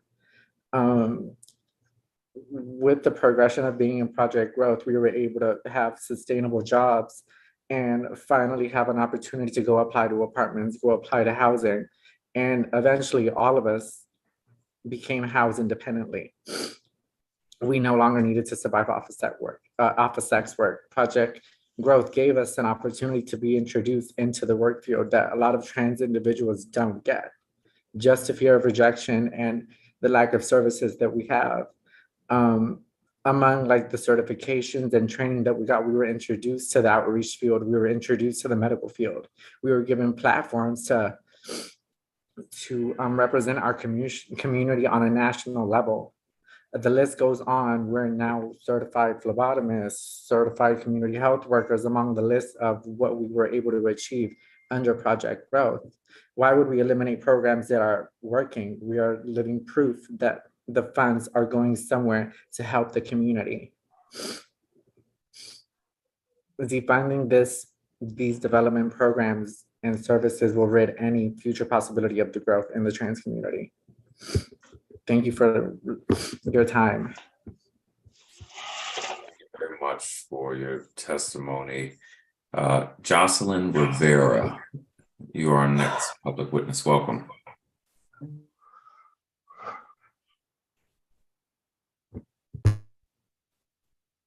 Thank you for sharing, Olivia. Hello, Councilman White and fellow panelists. My name is Jocelyn Rivera, and I am a graduate of Project Growth Fellowship through Us Helping Us People into Living, and I have recently been promoted to a community health worker. I am here as a survivor, as a family member, as an advocate, and as evidence of the success stories that come from Us Helping Us and the TGNC Workforce Development Program. As about a year ago, I was hospitalized because my partner, who I was dating at the time, was abusive. I was in love with this gentleman, and I thought that by devoting myself to him instead of working and instead of trying to better myself, I would get where I needed to go in life. I thought that I needed him. I felt a sense of obligation to him and that I owed him for dating me. Because as a trans woman, it is so easy to fall into the feeling of worthlessness and the feeling of abandonment. And again, we are being forced with that possibility of abandonment. In DC, when I came here 2 years ago as a homeless youth, I was living in Casa Ruby. I had no money to my name. I had nowhere to lay my head, and I had no familiar connections with anyone in the area. I'm originally from Boston, Massachusetts, and with the Workforce Development Program, I was able to build connections with Olivia, who you just heard testify and share her experience and how much this program has helped her. And I would be remiss if I didn't say that this program quite literally saved my life. I almost died a year ago. And without this program, without the chance to pick my head up, earn money, and become dignified and be shown that I have worth and be told that I am able to grow and to become better and to do better. That's all I wanted. And that's all this program offers is hope and the ability to grow and to thrive. And by taking this program away, it's telling all the trans youth in this city that all of the politicians that are telling us that we don't belong, that we are abominations, that we are disposable, and that we don't deserve the same inalienable rights that are allotted to the rest of us. By taking away that money, it makes us believe that. It shows us that we can be disposed of, that our development and our career advancement is disposable. This program has allowed me to get a house, to become secure, to be freed from my domestic violence past, and to have confidence enough to stand in front of you all today and share this story with you. In November of 2022, I was able to stand on a national stage at the National Trans Visibility March in Los Angeles, West Hollywood, and share a very similar story with all of my peers there. And I fear that if this program is gone, there will be even more stories. If not, there will be even more violence. Our women will be left on the streets and we won't be able to help them. So please, please do not defund Project Growth and the TGNC Workforce Development. Thank you so much for your time and have a great rest of your day. Thank you so much for your testimony. Commissioner Mitkin, you are next. Welcome. Thank you, Councilmember. Can you hear me okay? I can. Excellent. Thank you. Thank you. My name is Yannick Omicton, and I'm an advisory neighborhood commissioner in single member district 2A01. And that's in the southeast corner of Foggy Bottom. I'm testifying on behalf of my ANC as we passed a resolution on this during our March meeting. I'm really excited to be joined in testimony by so many powerful advocates. And I'm really grateful for everyone to have shared their voice here. And I want to highlight what the effects of the Bowser administration's policies have been on my neighborhood and my neighbors, and the devastating effects of this upcoming budget if passed as is, without desperately needed investments in housing vouchers, case management staff, or eviction prevention. The clearing of McPherson Square led to a large influx of people moving just west into the neighboring single member district, which is mine, into Foggy Bottom. Already, people had been waiting for months in the encampments along East Street Northwest and Virginia Avenue for any sign of housing. Even though we won vouchers for almost all unhoused people in 2021, people have been forced to wait outdoors as implementation has crawled to a standstill. People with a voucher but no case manager were completely ineligible for anything other than standard congregate shelter, which many of the folks who were eligible for that shelter had traumatic experiences in that housing environment. So most simply remained on the street. It was a cruel policy decision from the mayor's administration to clear McPherson Square on an expedited timeline with no real plan to house the 70 plus people there. She effectively told unhoused residents that they had to fend for themselves and told neighborhoods like mine to pick up the slack without any help. Foggy Bottom stepped up. Our neighbors are kind, and we try to make sure that people have what they need to survive, despite the number of tents doubling in our neighborhood. We know that we are never going to evict our way out of the homelessness crisis, even though there are some in Foggy Bottom who might want encampment residents to pack up and leave again. But in a city as wealthy as this, where tax-paying residents live in Ritz-Carlton apartments and luxury single-family homes, how is it that DC government forces us, regular people, unpaid commissioners, tenants, working-class folks, to be our only collective safety net? Under the mayor's proposed budget, I know a couple of things will happen. I know that my neighbors will either be evicted or self-evict if ERAP is slashed. I know that my neighbors will end up on the street if there is no safety net to pay back rent. I know that they'll face the inevitability of congregate shelter where they could experience theft, assault, sexual assault, other traumas. I know that regardless of whether they're on the street or in a shelter, they will have no access to housing vouchers until 2025. No short-term assistance, no easy way to find a place to live, just a DC government that has abandoned them. I know all of this and I stand against this. ANC2A unanimously passed a resolution to push the council to invest in streamlining the voucher delivery process and fund new housing vouchers.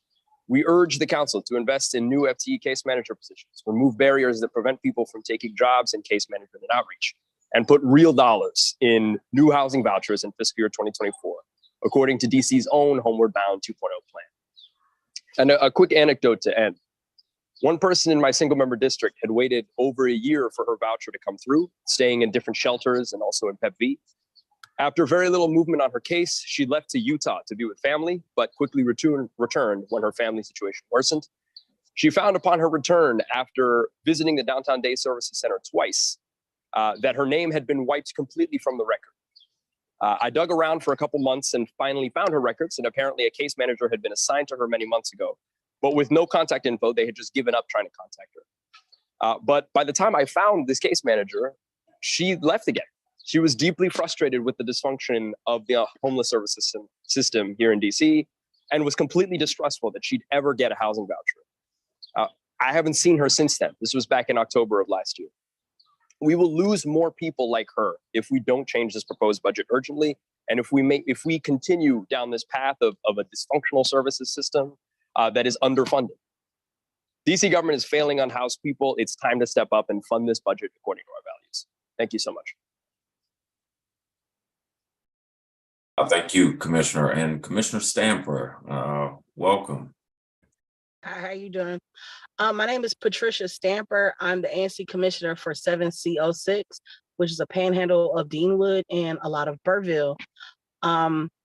There was a fire yesterday on the 900 block of 52nd Street Northeast.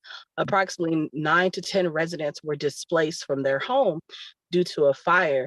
I don't know if there's any way that you can check to see if they found housing, if the mayor's office did anything, Councilmember White, to find homes for these residents, but that's here in the Deanwood Burville community where this fire happened.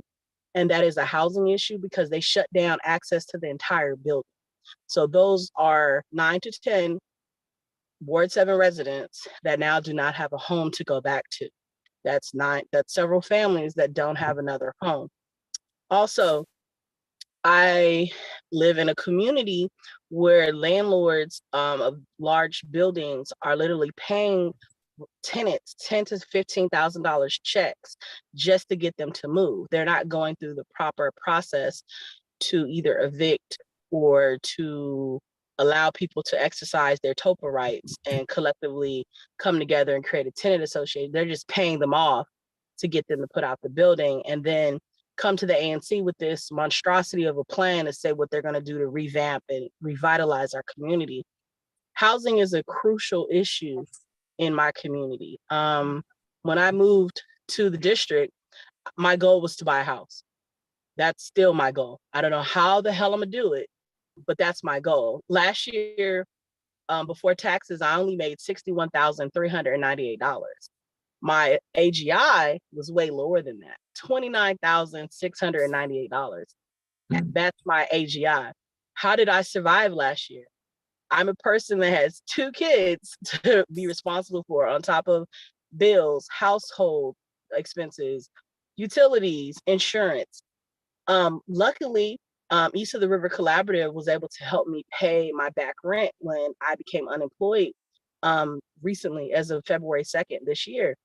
And the day that ERAP closed was the day East of the River was able to pay my rent by 3 o'clock. And I saw the news report saying that ERAP had closed for the year. With that being said, as a former paraprofessional and someone in the education space, there's so many employees that I've helped fill out an ERAP application. I've helped them get services.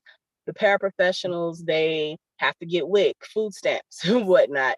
And then they have issues with housing. I've had to connect them with Office of the Tenant Advocate because their landlord is not doing the right thing, but yet we're cutting the budget for those type of services. So I feel like you will be doing a lot of my constituents an injustice and be putting them in the same cycle of abuse, because if you put them in transitional housing, then after a year, they can't afford to pay market rent. The cycle, wash, rinse, repeat. It's just going to do the same thing over and over. So I just feel that personally, I just hope that people can get paid better so they can afford better. But then at the same time, if inflation has happened, how can they afford rent? If my landlord decides tomorrow to issue me a notice for a 10% increase on my rent, I'm probably going to have to pay another $200 in rent. So how am I going to afford that? I'm unemployed. I got 2 kids and I'm looking for a job. So that's just, and I'm a commissioner and I'm a part of the community. I have a degree. I have student loans. Like I said, I want to buy a house. I want to be able to say I'm a homeowner here in Ward 7, but how is that going to be possible? Councilmember White, like, I've applied to so many, I've even applied to DCPS, okay? There is a backlog, a 6-month backlog. So I've literally, when I say I've touched every agency or every city service within the last 60 days, I would love to sit down with you and tell you about the customer service or lack thereof of some city agencies, especially with our how people. DHS, if you get there on time and early enough in the morning, they're nice to you. If it's after 12 o'clock, they're ready to take their lunch break. Okay, and I totally get it. So I like to get there early, so I'm on their good side of the day. But it's definitely been an experience, Councilmember White. I've learned so much being unemployed and trying to still, help my my constituents and help myself. So I'll yield back my 15 seconds. Thank you, Councilmember. Thank you, Commissioner. I appreciate you being with us. Let me jump into just a few questions. Let me start with the transgender, gender non-conforming workforce funding. If we have, so let me ask this to Dr. Hickson. We have, someone could make the argument, we have a lot of workforce programs in the district for people at all levels. Why is this funding for these specific programs important? Thanks for the question, Councilmember White. I think it's important because we are intentional in who the program is for. Oftentimes when the programs offer opportunities for marginalized communities like TGNC youth or others within the LGBT community, is done with a very arduous application. They require things such as resumes and other things like that that add barriers to the application process. And we hadn't even gotten into the review process where individuals, where that then has another possible implicit bias with the reviewers and bring in their own bias against members of the LGBT and TGNC community.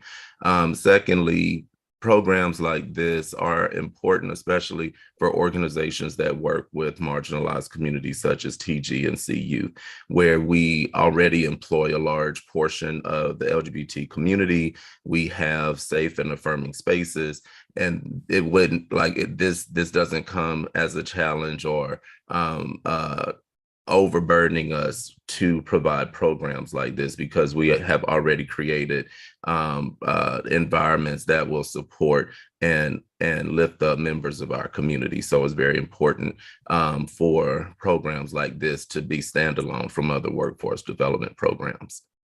Olivia Rodriguez Nunez, are you still with us? Or Jocelyn Rivera?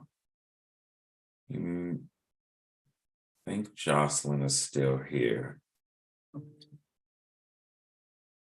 Jocelyn is still here. Hello? Yes, excellent. So question I just proposed to Dr. Hickson that I would love to get your thoughts on as well. We have a lot of workforce programs in the city for people at all places in life. Why do you think that program offered through us, helping us with a transgender, gender non-conforming workforce program, why is that important as opposed to participating in one of the many other workforce programs we have in the city? Honestly, us helping us just has the understanding that a lot of organizations don't have. I was a survivor of Casa Ruby, and that was an experience that was supposed to be a community helping itself, and it failed its community. And us helping us has shown at alarming rates that they not only help their community, but they make their community thrive, and they want what's best for the community. And I think that us helping us has the means and the ability to successfully bring this job development program up on a level that nobody has seen before. Like Dr. Hickman said, I've become a phlebotomist, I've become a CHW, I've been trained in so many things I never even imagined I'd be able to be trained in and be able to get jobs in. And it's all because of DeMarc and the team at Us Helping Us and the welcoming environment that they bring. And I mean, if you even had just one beautiful 5-minute conversation with DeMarc, you would see how passionate he is about making the TGNC community and the LGBT community the best community that it can be, and making sure that everybody knows that they can help each other and how they can help each other and what resources we have available for each other. Thank you very much. Olivia, did you rejoin? Yes, I was able to rejoin. My connection had cut off briefly. No problem. The question I'm asking is, so in our committee, I have a hard time figuring out what we're going to be able to cut. We have homelessness, housing, like these are places we need a lot more money. I'm going to have to go outside of our committee, talk to my colleagues, talk to the chairman and say, look, can you all find anything in your committees to cut for various programs? If I were talking to them about the transgender and gender nonconforming workforce program, how could I argue to them that we need this program in a time where the city already has a lot of workforce programs available to everyone? Why is this particular program important? I would say because regardless of, should they join this cohort, regardless if they continue to stay in this lane of field, they have now, or the community was now given an opportunity to be able to represent themselves in whatever aspect of their life to they choose to go. The first thing we need for any type of affordable housing, you need a job. A lot of trans individuals don't have the opportunity to go and seek their job opportunities without being judged or condemned just because of them presenting their own identity.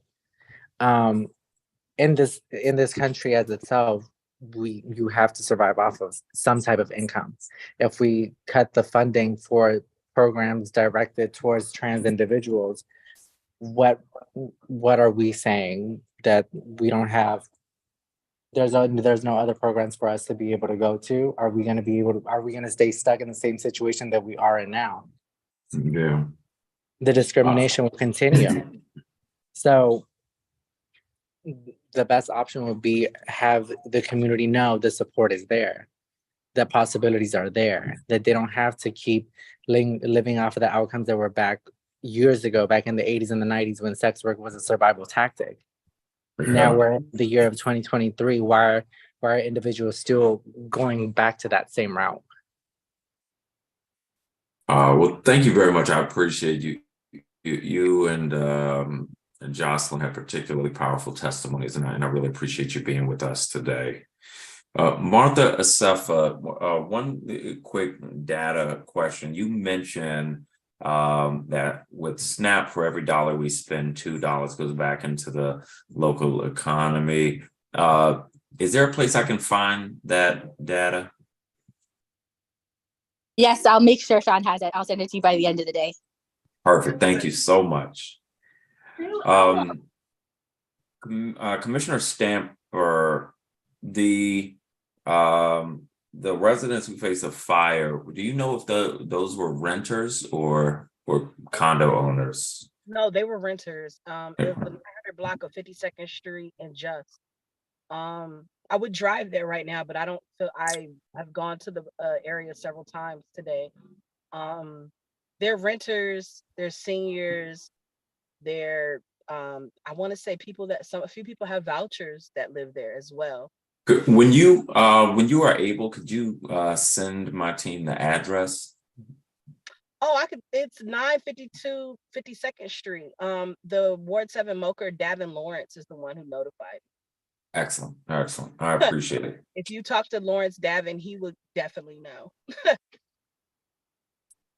Well, let me see if my colleague, Councilmember Janice Lewis George, has joined. So before we turn to our government witness, let me see if she has questions for this panel. Thank you, Chairman. I don't have questions for this panel, but I found everybody's testimony to be so impactful. And Ms. Stamper, thank you for your continued service through what you're going through everything. I really appreciated your testimony and the authenticity and honesty and vulnerability there. So hopefully we'll be able to get some work done around that. Thank you to this entire panel. Thank you. I have a second interview on Monday at 3 o'clock. So say a positive vibe or prayer for me. Got it. Done. Consider it done. Well, I want to thank you all very much for your testimonies. Incredibly helpful in helping us prioritize and navigate. Again, we got a lot of challenges in front of us trying to figure it out, but we're going to do everything that we can to address the cuts that are concerning all of us. So I think we'll be able to make some progress with a lot of work. But your testimonies help to let us know what you're seeing on the ground, what you're feeling, what you're thinking about the budget. That helps us do a better job trying to represent you in this process. So thank you very much for being with us. With that, we're going to turn to our government witness. And so we are going to welcome Director Laura Zeilinger, head of the Department of Human Services. And we will give a moment for her and her team to get queued up.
Good afternoon, Director, and to your team.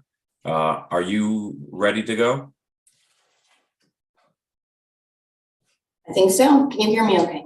I can hear you. So we will, as you know, it's the practice of this committee to swear in our government witnesses. So you and anybody else who may be testifying or answering questions, I'll ask that you raise your right hand. Do you swear or affirm under penalty of perjury that the testimony you are about to provide to the Housing Committee is the truth, the whole truth, and nothing but the truth? I do. I do. I do. Thank you all so much. You can begin your testimony. Thank you. So good afternoon, Chairperson White, members of the council, and members of the community. I am Laura Green Zeilinger, Director for the Department of Human Services. I'm joined today by Hayden Bernard, our agency fiscal officer on my left, and Tanya Mortensen, our chief operating officer on my right. I am pleased to testify before you today regarding the department's fiscal year 24 proposed budget. On March 22nd, Mayor Bowser presented a fair shot, the fiscal year 24 budget and financial plan. This, in light of the fiscal challenges ahead, we remain committed to doing what is possible to bolster the structures, systems, and services required to support district residents' well-being and economic mobility as our city emerges from the pandemic. In fiscal years 22 and 23, the DHS budget included historic investments that helped our residents avoid housing instability and rebound from homelessness while expanding access to food and financial supports, particularly during a once-in-a-lifetime pandemic. Over the last several years, the department expanded strategies to continue monumental declines in family homelessness, streamlined entry into homeless services system for unaccompanied adults, opened new welcoming, safe, and dignified shelters, leveraged technological improvements, and just a call away strategies to increase access to public benefits. With declining revenues and the end of federal relief funding in sight, the administration had to make difficult trade-offs as our resources shrink. The proposed budget maintains investments in the continuity of essential programs and leverages prior year's investments to the extent possible to build on sustainable changes. The eligibility, determination, and administration of medical and income support programs is a large component of DHS's responsibilities. Over the last several years, DHS's Economic Security Administration, or ESA, leveraged every possible administrative tool and flexibility granted by the federal government to ease access to benefits. Pandemic-related federal assistance, EBS, and with it resources such as pandemic EBT, SNAP emergency allotments, and TANF pandemic emergency assistance funds, we will continue to rely on recurring investments that are working and will last. We worked hard to improve our technology through the launch of DCAS, the District of Columbia Access System, in partnership with the Department of Healthcare Finance. We fully converted our automated eligibility functions to DCAS. We are continually focused on improving the experience of our customers, and there are several notable developments in our digital infrastructure that we will carry through to fiscal year 24 and beyond. This includes District Direct, an application available in multiple languages and accessible on mobile devices that allows customers to apply, recertify, submit documents, and make changes to their benefit cases. Like DCAS, this is something we can continue to refine by listening to customers and the advocate community to increase its functionality and ease of use. We are also thrilled to soon be rolling out the Elderly Simplified Application Project, ESAP, our program actually. And I think we heard some testimony about this today, so I know the community shares our excitement at this. We received just days ago our first authorization from the Food and Nutrition Service, and this will allow us to extend the SNAP certification period for thousands of seniors from 24 months to 36 months, while also simplifying the process of application and recertification for seniors overall. In fiscal year 22 and 23 to date, we also redesigned service centers, expanded our call center team, resulting in reduced wait times on the phone, and increased the number of eligibility specialists. The team will use continued investments in fiscal year 24 to maintain these crucial advancements. Now, turning to the topic of homelessness in Homer DC, in alignment with our strategic plan to end homelessness, Homer DC, the mayor's fiscal year 24 budget sustains crucial investments and solutions to homelessness. This is the mayor's 9th budget funding Homer DC, building on more than $300 million in growth in our annual operating budget made by the mayor and council over the past 8 fiscal years. Our efforts to make homelessness in the district rare, brief, and non-recurring have a notable impact in our community and a reverberating effect beyond the district. This is an area where the progress we made shows that with the right continued investments and strategies, homelessness in all its complexities is a problem we can solve. The proposed budget also adds $4 million to replace federal funding that ends in fiscal year 24 and maintain service levels for the homeless prevention program, youth drop-in centers, and street outreach. Over the past 2 years, the district received $404 million for very historic and one-time investment by the federal government in federal emergency rental assistance to supplement our local budget. This allowed us to provide emergency assistance to more than 3,000 residents through the Stay DC program. With federal relief funds nearly exhausted, the district is not in a position to replace this historic investment with local funding, unfortunately. The proposed budget for the emergency rental assistance program, which you heard throughout the day today, as did I, is $8.2 million, which brings us down to the pre-pandemic baseline levels. The next fiscal year's budget represents a crucial opportunity to close the gap between housing costs and income support and income that supports residents through career advancement.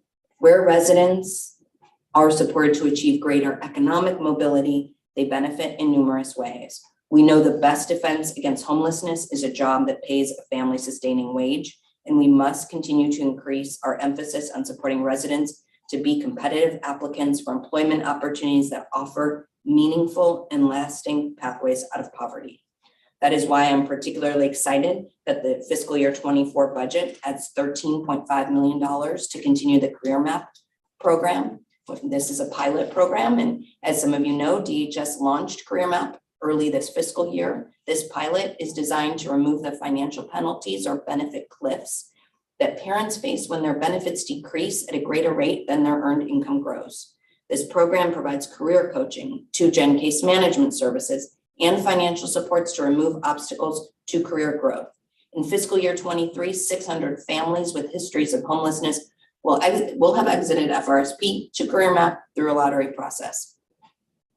We also see continued funding for DC Flex, a shallow subsidy program that provides flexible funds to be used on rent. So when there's an unexpected expense or emergency, or the money on hand is simply not enough to make full rent payments, DC Flex funds can help cover all or part of a household's rent. Originally designed for families, we're expanding the program this year to serve 100 individuals. You probably saw that the updated regulations just made their way to council, and so we are positioned to open the expansion for adults in April. Historic investments have doubled the size of our permanent supportive housing program over the last 2 years. This tremendous expansion will have a transformational impact on our system by reducing the number of people experiencing homelessness in the district. It has also required time to scale and grow the services offered through our provider community to be able to use all available vouchers. Through fiscal year 24, we will continue to support more than 3,000 residents to exit chronic homelessness, utilizing fiscal year 22 and 23 vouchers. We are also implementing process improvements to shorten the time to lease up that will continue to bear fruit in the next fiscal year. In our family system, with investments to date, we've been able to end chronic homelessness for families and move toward making homelessness rare, brief, and non-recurring. This is evidenced by the reduction in family homelessness by 14% since 2021, representing an 80% reduction since the launch of Homeward DC. This budget continues these investments by taking a systems approach, ensuring year-round access to emergency shelter so families can be served regardless of the temperature outside or the legal requirement that we offer shelter. As I noted earlier, this budget adds $1.8 million to continue prevention supports for families so we can continue to connect families to housing opportunities specific to their needs as we continue to build out practices around coordinated housing placement and progressive engagement. The budget also maintains critical investments in the form of our rapid rehousing program for families, the Family Rehousing Stabilization Program, or FRSP. We are already realizing improvements through implement the series of reforms we've implemented to better serve families. Program improvements include direct contract oversight by DHS staff, new outcome-focused performance contracts that benefit families and providers, expanded case management capacity to assign families to service providers upon leasing up, and completion of assessments for long-term supportive housing programs within 90 days of assignment to services. The fiscal year 24 budget proposes $42 million to ensure intentional transitions for the large number of families who DHS extended in the program during the pandemic, and allows us to support families to improve their outcomes in this critical program.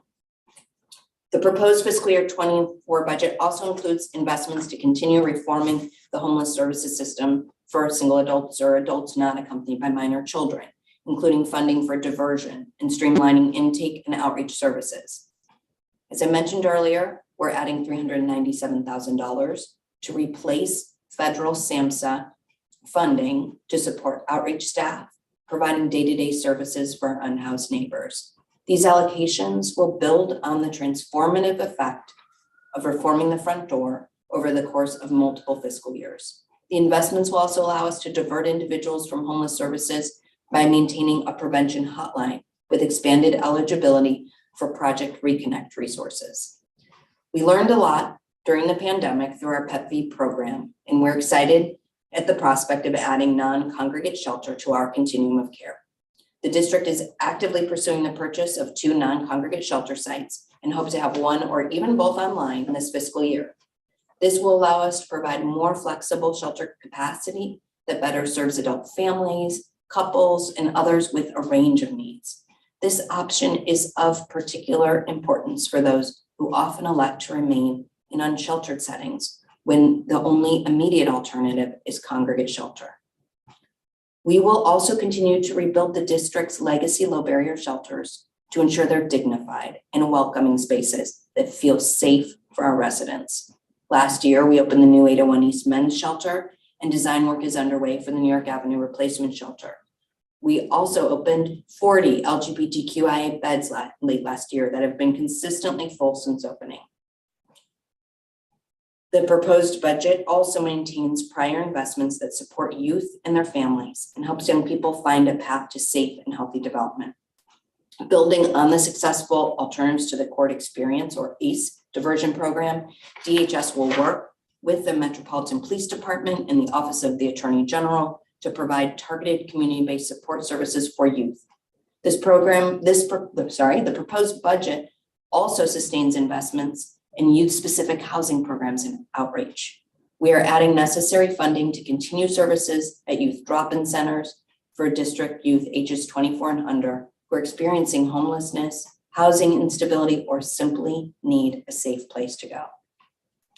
But lastly, in response to the arrival of thousands of migrants being bused to the district from southern border states, DHS launched its newest program through the Office of Migrant Services. The program is currently providing services to more than 302 families comprised of over 1,053 individuals in temporary accommodations while they work on resettlement plans. DHS has partnered with our faith community and community organizations to respond to the wide-ranging needs of migrants from onward transit to medical care and connections to legal services. Based on the demand for such services, the district will continue to fund this office in fiscal year 24. In closing, the mayor's proposed fiscal year 24 budget continues to support our efforts to deliver essential supports that meet the needs of residents and improve the settings and quality of the services we administer. Yes, we will have to figure out more efficient ways to serve residents, and to that end, we will work creatively and collaboratively with the community and our providers to capitalize on the investments that we know work. With prior systems level changes and program growth, we will continue to provide a human services delivery system that honors self-determination of our residents and our customers, connects them with opportunities to build on the district human services so they may realize a fair shot at prosperity. I want to thank the professionals at the district's Department of Human Services.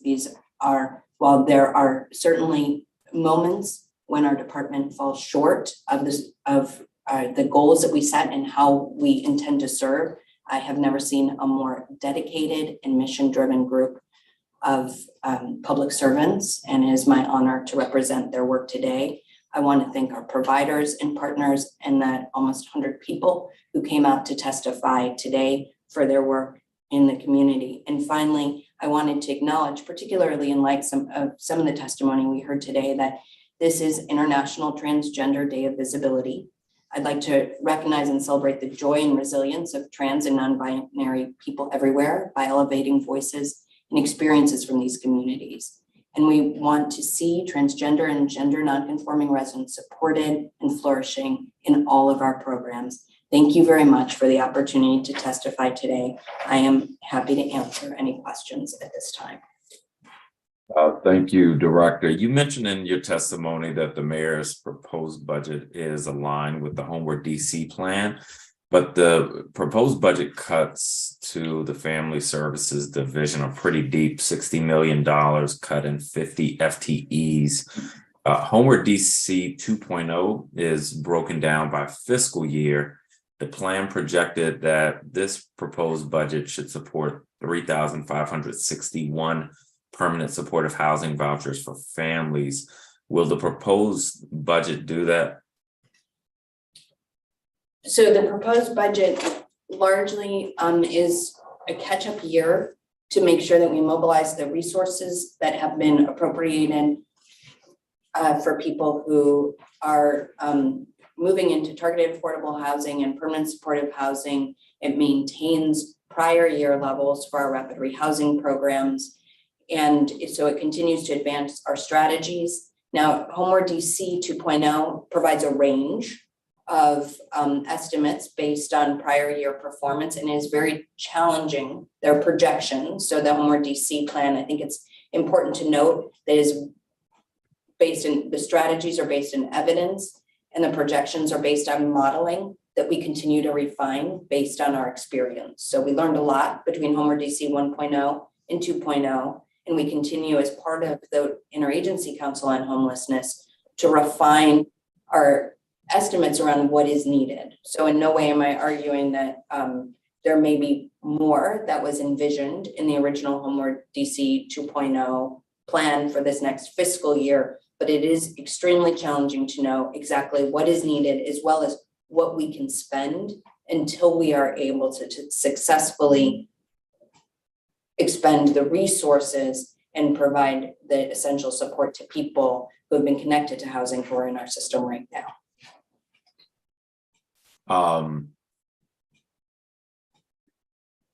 Great.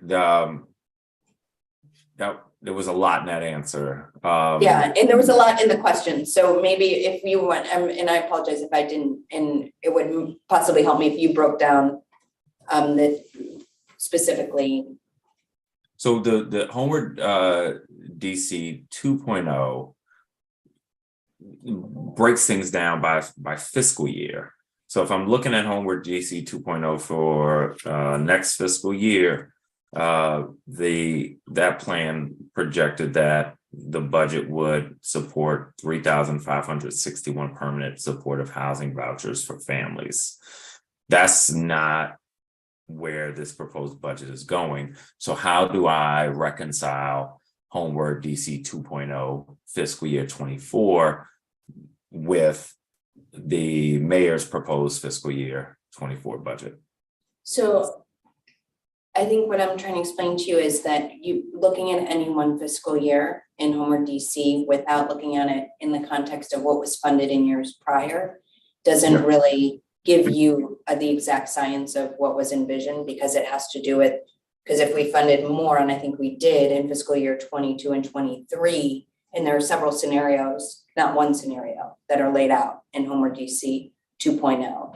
So you need to look at what did we fund in the last couple of fiscal years in order to understand what is needed this fiscal year. So I'm not, but I'm not sitting here saying that Homeward DC as written and released several years ago prior to the pandemic or during the pandemic reflects, fully meets the need for housing of people in our community. What I'm saying is, I'm not sure we know exactly what that full need is, but there is also a difference between funding the full need and ensuring that we're growing the capacity of our community to make sure we can mobilize those resources to connect people to the housing they need with those. And this year, we need to continue to do that.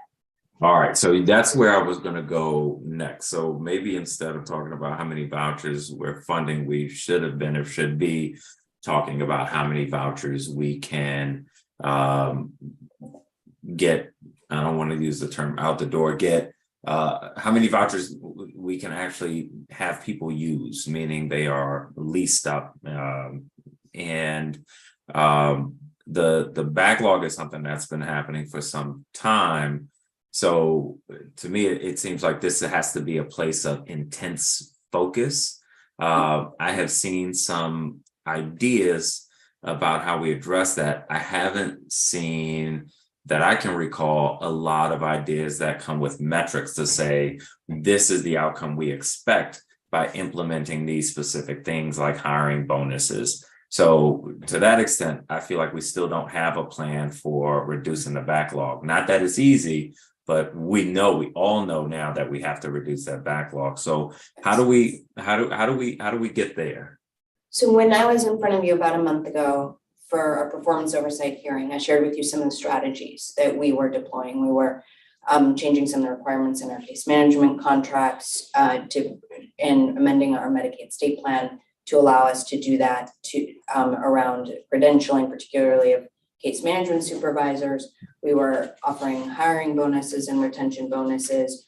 Our providers were still, really newly making that transition from local funding into them being able to do Medicaid billing.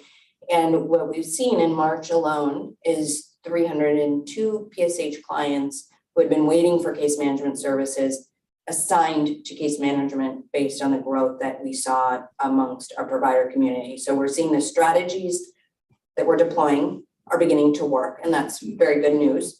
When you say beginning to work, what can you be more specific? So what we saw, and I think, so when we look at what the whole process from the time an individual is assigned at CAP, our coordinated entry was our coordinated entry in housing placement process, which is what we use is to have a uniform and fair way that people are considered for various available housing resources to meet their needs. We were assigning people to permanent supportive housing, but there was a lag in when we could, which meant they could begin perhaps a voucher process and getting their documents available to apply for a voucher, but that we didn't have enough supportive services to match to those subsidies, despite the fact that we had contracts for those services.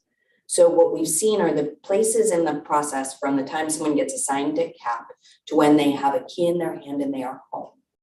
That the two parts of that process, and there are a lot of parts in the process from their assignment, their connection to services, their voucher application process, their voucher briefing, identifying a unit, having that unit pass inspection, scheduling the lease up. There are numerous steps in that process. The two things that take the longest and where we've seen slippage, meaning that they are taking longer as we go to the program, had been from the time someone was matched at CAP, that they could be assigned a case manager. Because there was a case manager in one of our case management contracts who could work with them, and identifying housing on the other side. So the two ends of the process of where it's taken the most time.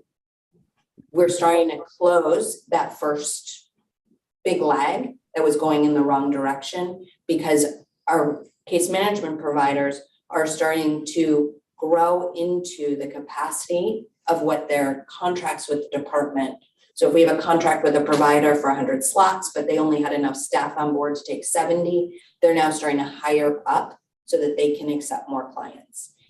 But everybody testified today that they're struggling to hire and retain. Oh, they are, and they have been, but we are also seeing improvement, evidenced by we were able to 302 people who are waiting during March alone finally got case managers. So that leaves 250 clients who are still waiting for case managers. So it's not solved. And I'm not sitting in front of you saying we solved it, done, but I'm saying that the things we're doing, we're starting to see that it's working. It's still hard and they are struggling. And I'm not saying anything different, but it is getting better. And we will continue to work with them to do everything that is within our power as a Department of Human Services, it's legal, to help them do that. Okay. I'll have to do some work to reconcile that, because no one testified today that things are working and getting better. Everybody seemed to be saying, you all got to help us because we just cannot pay people enough. We can't attract, we can't retain. So what I heard in testimony sounds different than what you're saying. So and I need to reconcile that. Yeah, I'm saying both are true. So I'm saying both are true. That it's not an absolute that they can't, that it's taking far too long, and they're still not up to the capacity we would like them to be and they would like to be.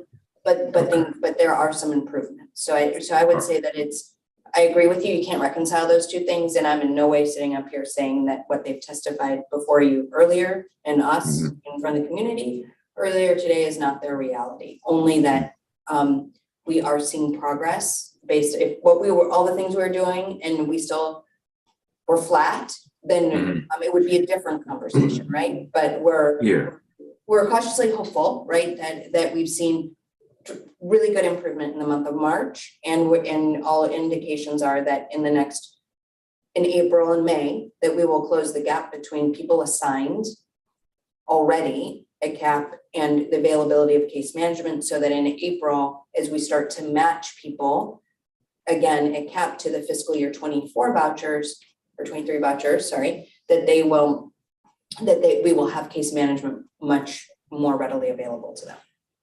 So at this point, your conclusion is that the things we're doing now to get the case managers we need, our nonprofit partners need, the things we're doing now are enough to get us there?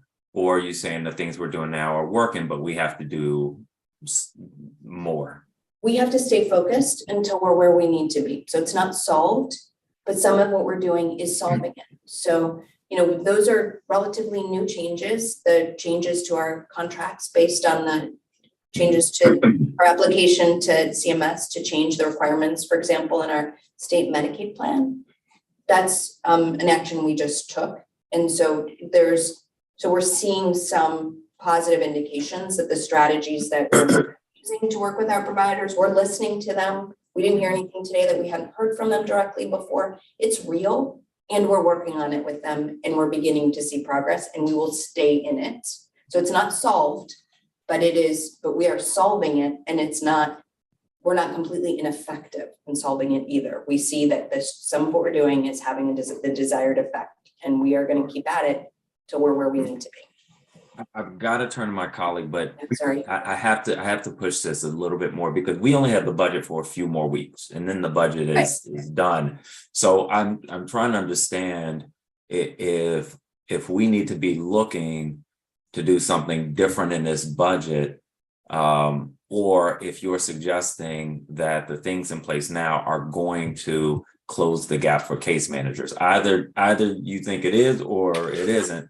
And I need to know which one, so I know where to try to focus in the budget.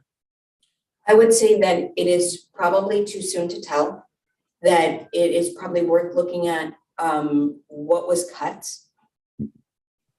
to look at whether we can afford to take those cuts, and that we will continue to work with our partners to in whatever ways we can. We heard today that they need to be able to offer higher bonuses, but bonuses just for PSH have an impact in other programs that people work in, and that there are trade-offs. We don't have the funds to increase that. We heard from providers that want to be able to pay more while the rate we have with Medicaid is a pretty market increase for many of our providers, it's still not enough for them to hire we're hearing to the capacity that we need them to be at.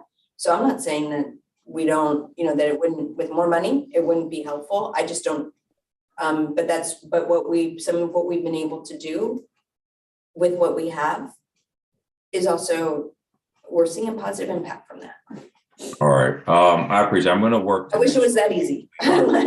is sort of goal specific and metric basis as we can be going forward. Let me turn to Councilmember Zachary Parker, who was not the first one here, but he is a member of the committee. So I'll go to Councilmember Parker and then Councilmember Lewis George, assuming no one from no members of the committee joined before then. Councilmember Parker. Thank you. And it is good to see you, Director. I wanted to start with just celebrating Career Map. It's one of the things that I think is a highlight of the agency. I was really glad to see the mayor expand funding for it in the budget. And for those watching that may not be familiar with it, and I would love for you to just briefly talk about its success, is it covers and stands in the gap for families that are receiving certain benefits like TANF for SNAP, if I'm not mistaken, and as they are seeking employment or earning more, trying to gain greater earnings, but at risk of losing certain federal benefits, that program provides them finance. Can you just briefly speak to the success of the program? Thank you. Well, it's new, right? There's a brand new pilot, and starting in October, we began to we launched the lottery and began to enroll families. We have almost all 600 families enrolled now. They have career coaching. And as they attain jobs, grow their income, they will not experience the benefit cliffs that residents normally experience as they earn more. So I think some people don't understand, who don't live or work in this space, that because we have all of these different eligibility rules that come to us from federal government, if we could change it, we would, from TANF, from SNAP, from Medicaid, subsidized childcare, and housing assistance, that as people earn money, they lose benefits, lose eligibility for programs at a much deeper level than their income grows, which creates really an untenable trade-off for people. It's not an actual trade-off. Either I'm going to lose my housing, or I'm going to take a raise at work, or I'm going to get promoted or pursue. So what we hope to demonstrate with the 600 families who are in this program is that when we remove the systemic barriers to economic prosperity and really support people to overcome obstacles, the way that families who come from a place of privilege don't have to think about, their car breaks down, someone can help them fix it, kind of thing, that poverty is something that is solvable because people want to earn, they want to work. So we are thrilled that we will move into year 2 of this pilot that is fully funded. We launched it with ARPA funds. And I think there's a lot of eyes on this across the country. It is a thing that all my colleagues in the nation and in the federal government want to talk about. And it's a thing I love to talk about too, because I think it's finally going to show what is possible, and it has the opportunity to change not just conversation here in Washington, D.C., but the federal rules and the conversation nationally. Yes, and I think it eliminates those tough choices that so many families have to make, to your point, around, do I take this opportunity if it's going to cost me certain benefits that mean I could put a roof over my head, for instance. Right, that's not even a choice, right? That is not even a choice, no. So I just wanted to highlight that is an amazing aspect of this budget. There are many things that I'm concerned about, and I want to dig in a little bit more. On that same line, my understanding is that the district can request a waiver in our state plan. So basic income pilot participants and other cash assistance recipients, such as those that receive the DC earned income tax credit, do not lose their SNAP benefits, for example. Has DHS put in for this waiver? And if you could just briefly speak to what that process entails. So I'm not aware that of the specific SNAP waiver, and I'm pretty certain that earned income tax credit, because of the way it's paid, that it does not impact SNAP benefits. I don't know. So now when people do cash transfer programs, when there's a monthly income, oftentimes that will affect overall eligibility for benefits. If that's something we can change through a waiver, we absolutely will. We've been so focused on this. I would be surprised if there's a waiver in that space that exists that we're not pursuing, but I would love to, but I will absolutely follow up and make sure that we're not leaving anything on the table for our residents if we are not taking advantage of the waiver authority that you're mentioning.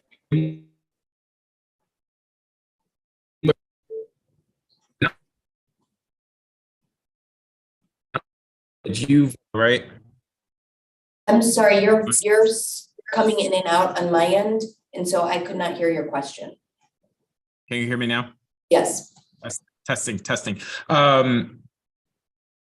Just to make sure I'm understanding. So based on your understanding, DHS has applied for every waiver that you know of that is available, so that cash assistance program recipients aren't penalized for other assistance efforts. Is that right? So you mentioned the SNAP program specifically. Yes. And I'm not aware of a waiver as it relates to SNAP program for this purpose. But if it exists and we can apply for it and we haven't, we will do it. We will look into it. Okay. Cash assistance is through the TANF program. That is a block grant. We have a little more flexibility there. And if there's something we can do, it wouldn't be, and I don't believe it would be a federal waiver. But we will absolutely take a look at whether there is waiver authority. I would be, because we've been working on this issue for so many years, I would be surprised if there are waivers available that can solve this that we have not gone after. But I got you.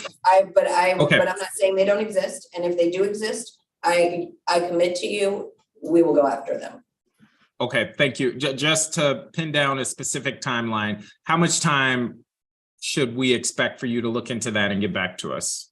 Well, I'm not sure specifically which waiver you mean. There are a lot of programs that we're talking about: Medicaid, SNAP, TANF, subsidized childcare, housing. Well, So, in particular, I'm concerned around the earned income tax credit that is newly rolling out, and I'm wondering the impact that benefit might have on those that are receiving all of the things you just mentioned: SNAP, TANF, others.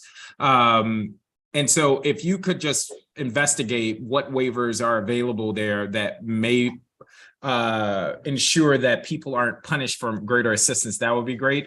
One quick follow-up question: if a SNAP recipient were to receive the earned income tax credit, for example, would Career Map be able to support that individual? So Career Map, we can only serve the 600 families who are in it now, but my staff has confirmed that EITC will not impact anyone's eligibility or lower the amount of their federal benefits. Got it. Okay. Great. I'm going to keep moving just for the sake of time.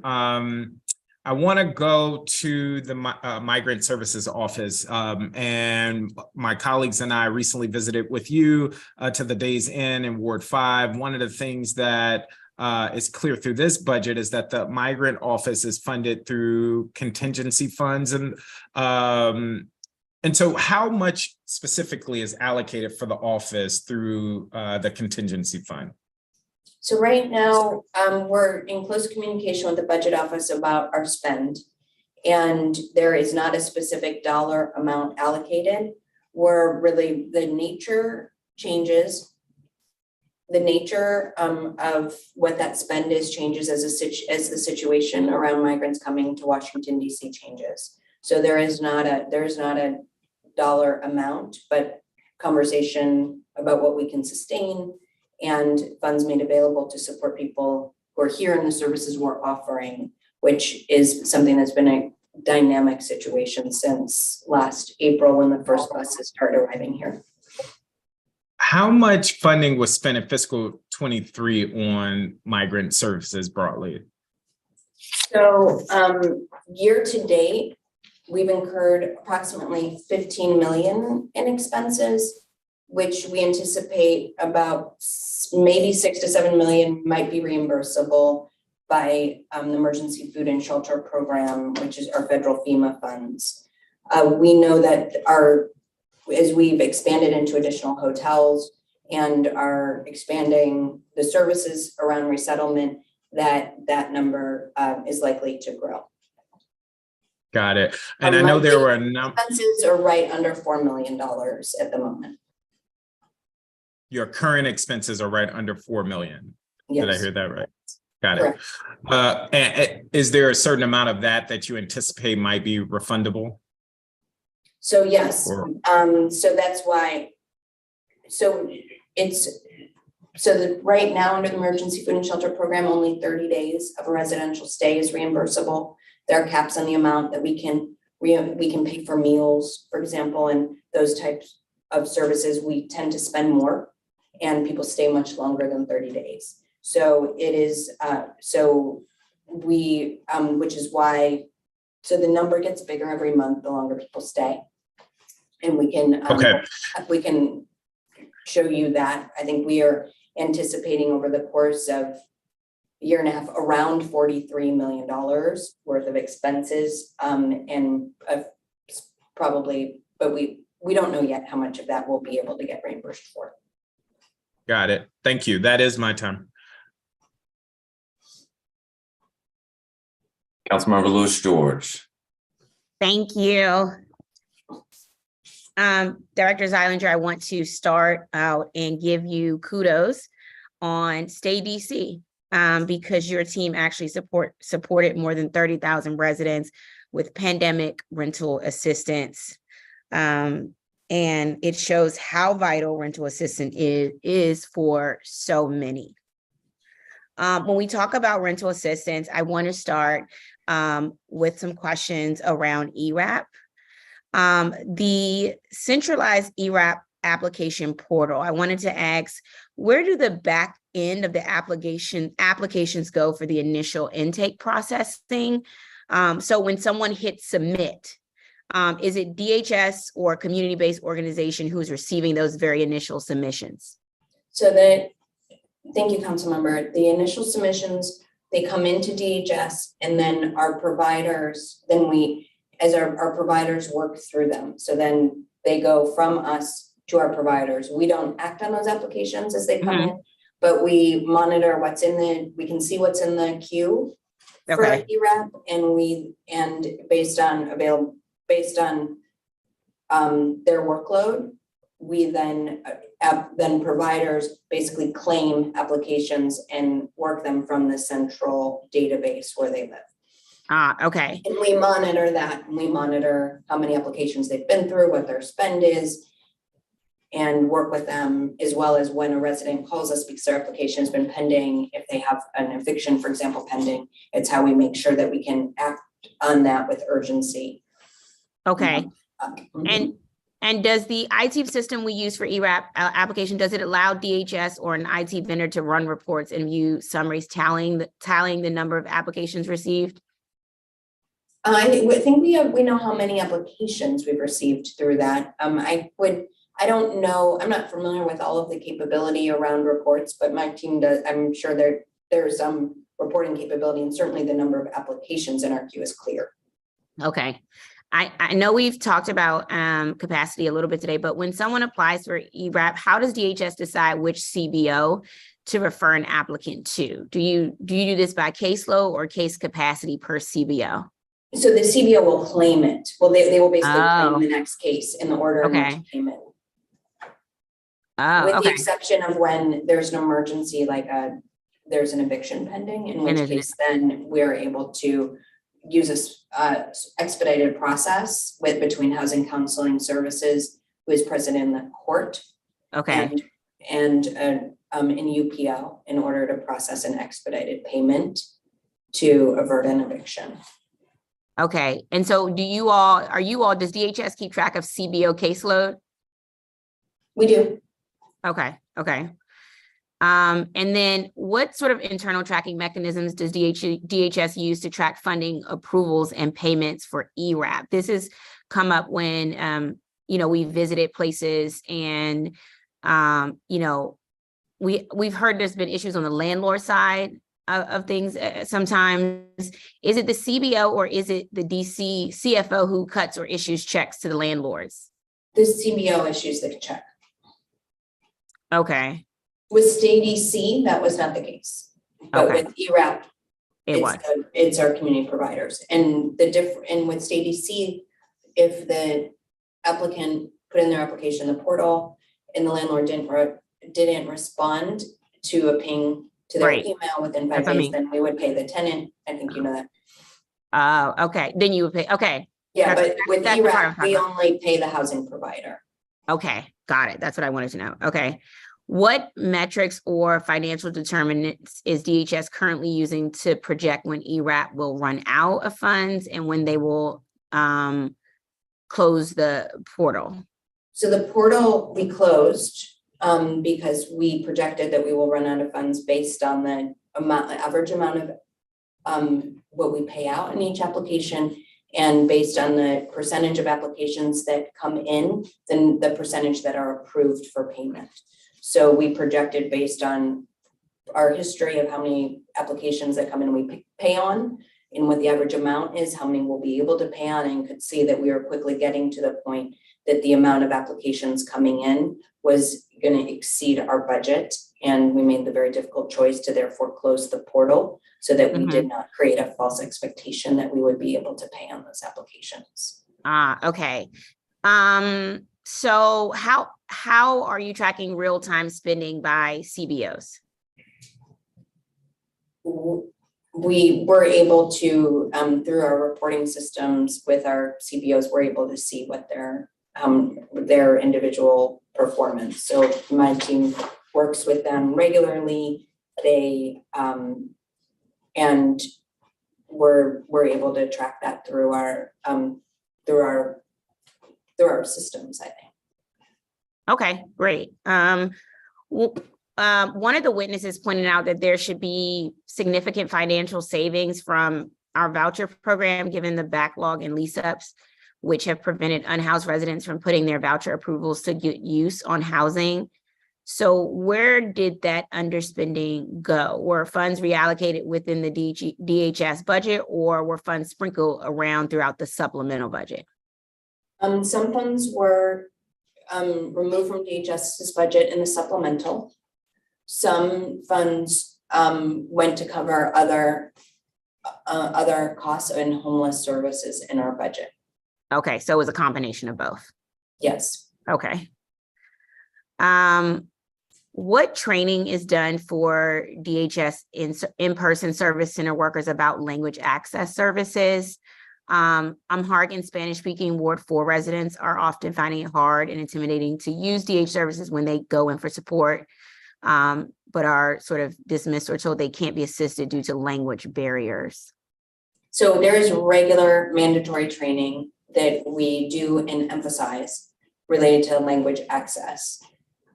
So there's a regular language access training that happens. We put frequent reminders out to our staff. There are cards in each of our service centers right where you walk up that help people. They can ask for the language line. We have posters in all languages that let people know that we have language services available. And of course, all of our electronic application and all of our forms are available in all of the major languages that our customers is in their primary language. Okay. And my question was rooted in wondering whether you all needed more money to do better customer service training for language access, or do we need different training because it isn't working in that regard? I think it's a combination of things. I think that probably one is I'm very excited to share with you that we have a new cohort that we've just hired. None of people who are bilingual staff. So we have a bilingual cohort that we're just hiring, and we'll go through training to be eligibility workers in our service centers. We've also seen that sometimes we've missed the mark when we have bilingual staff and somebody says, hold on, we have somebody who can offer you language services in your language, but they are not communicating that in the person's language, and they think they're being told, hold on, we cannot serve you. So they always need to default to the language line, even to try to communicate that type of thing. So we are excited to have more bilingual staff that we're hiring, but our workers are overwhelmed. That, as you know, from performance oversight, our caseloads are over 40%. Folks are working really hard to help people. And I think at times under stress, they forget their training. So, but we will continue to reinforce, and we think the language access laws are the floor, not the ceiling. We want people to feel welcomed and that we're capable of serving them in their language. And we continue to strive to do that. Great. I'm excited about this new cohort. I think that's great. And I think it'll go a long way. I want to ask some IT things. A number of my constituents have reached out to share frustrations with the online application portals for SNAP and TANF. And of course, Alliance has had enrollment issues too. It seems like online application portals are a common thread. Can you remind me who we contracted with to develop the District Direct platform, and if funding remains in their contract to make system updates? Yeah. So the Department of Healthcare Finance, so the funding we received to modernize our eligibility systems, we were for many, many years using an antiquated mainframe system that we finally retired last year. We continue to, that's federal funding, largely Medicaid funding, not only Medicaid funding. The Department of Healthcare Finance manages that the contracts for those, for the IT system.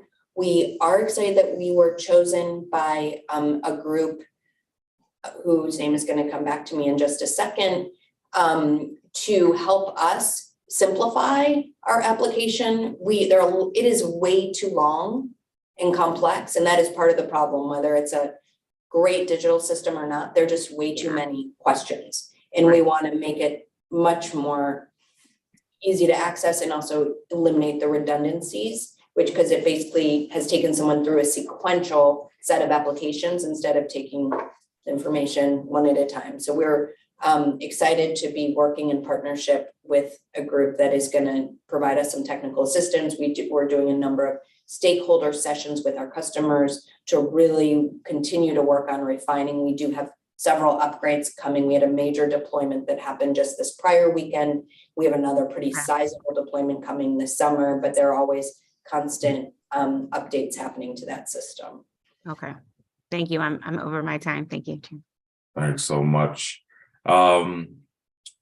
Director, how many new permanent housing vouchers does the proposed budget support that were not funded in prior fiscal years? Well, I'm sorry, Chairperson, could you mind repeating the question? Yeah, how many new permanent housing vouchers does the proposed budget support? So vouchers that were not funded in prior fiscal years. I don't think we have any brand new vouchers in the new budget. We will have approximately 500, we think, based on prior year trends that become available through turnover, just natural attrition from the program. But there are no new vouchers funded. So of the vouchers that are already funded, how many do you expect to use? And by use, I mean getting people leased up and in housing by the end of this fiscal year 23. So by the end of fiscal year 23, we expect to use all of the vouchers that were funded in fiscal year 22. And of course, we will have matched all of the fiscal year 23 vouchers, but people will still be in a housing process. And the amount of time it takes for those to be used will depend on how our ability to, how long it takes people to lease up basically from the time they're assigned. But we will begin in April, the matches to this year's vouchers. All right, so for this year, fiscal year 23 vouchers, you don't have at this point a timeline for when you believe all those vouchers will be. Oh, I do. I mean, they will all, yes, no, I do. Okay. So I'm going to give you the specific numbers of those, because I don't mean to say that I don't. I just, so let me get to the appropriate table. So we have 1,623 vouchers that will be leased up by the end of fiscal year 24. And then the vouchers that are currently in process will be leased up by the end of this fiscal year. And so that number combined is about 3,000. So about 1,400 more this year, as well as 1,600 next year. Okay, I'm sorry. So the vouchers that were funded in fiscal year 22 and 23, you expect everything funded in 22 to be used, leased up this fiscal year 23. Correct. Okay, and for the vouchers that are funded in fiscal year 23 dollars, you expect all of those to be leased up by when? During fiscal year 24. Okay. Okay, and It may be before the end of the fiscal year, I hope so, but it will be during the course of fiscal year 24. So as we continue, it's hard to put a fine number on that, because I could put a number on it that I think is not where we want to be based on our pace of lease up now, but with all the efforts we're making to really streamline and improve the time from match to lease up, I would like us to I expect that we will improve vastly beyond that. All right. So in addition to hiring bonuses, what other specific steps is the administration taking to speed up the voucher process? So we have a number of things that we're doing besides the things we're doing specifically around case management hiring. There's also the change in credentials that we can accept for case management supervisors that I mentioned earlier as part of our Medicaid state plan. We are working closely with DCHA really on looking at every step in the process and making sure that we are meeting the the agreed upon timelines around voucher eligibility. We are training people other than housing case managers who have touch points with people in our system. So shelter case managers, Project Reconnect case managers, and others, outreach workers on what it takes to complete a DCHA application packet. So even before someone's assigned to case management, they can work with them on the voucher process. We are also in the process of building, testing, and launching a central unit repository to have a more efficient and streamlined way that we're tracking available apartments that are available for rent, so that when people are in a housing search, case managers have more tools to understand the housing landscape and support people in that housing navigation process. We also, we know that DCHA has simplified some of the evidences. So I'm sorry, on that part, why do we need sort of more people helping folks to find apartments as opposed to like saying use apartments.com, or like it seems like we're creating and paying for services that exist for free on the internet. Not everybody uses the internet, but some people do. So it's based on the data, and I know you're a pretty data-driven person. You've asked me to be data-driven in my response to you.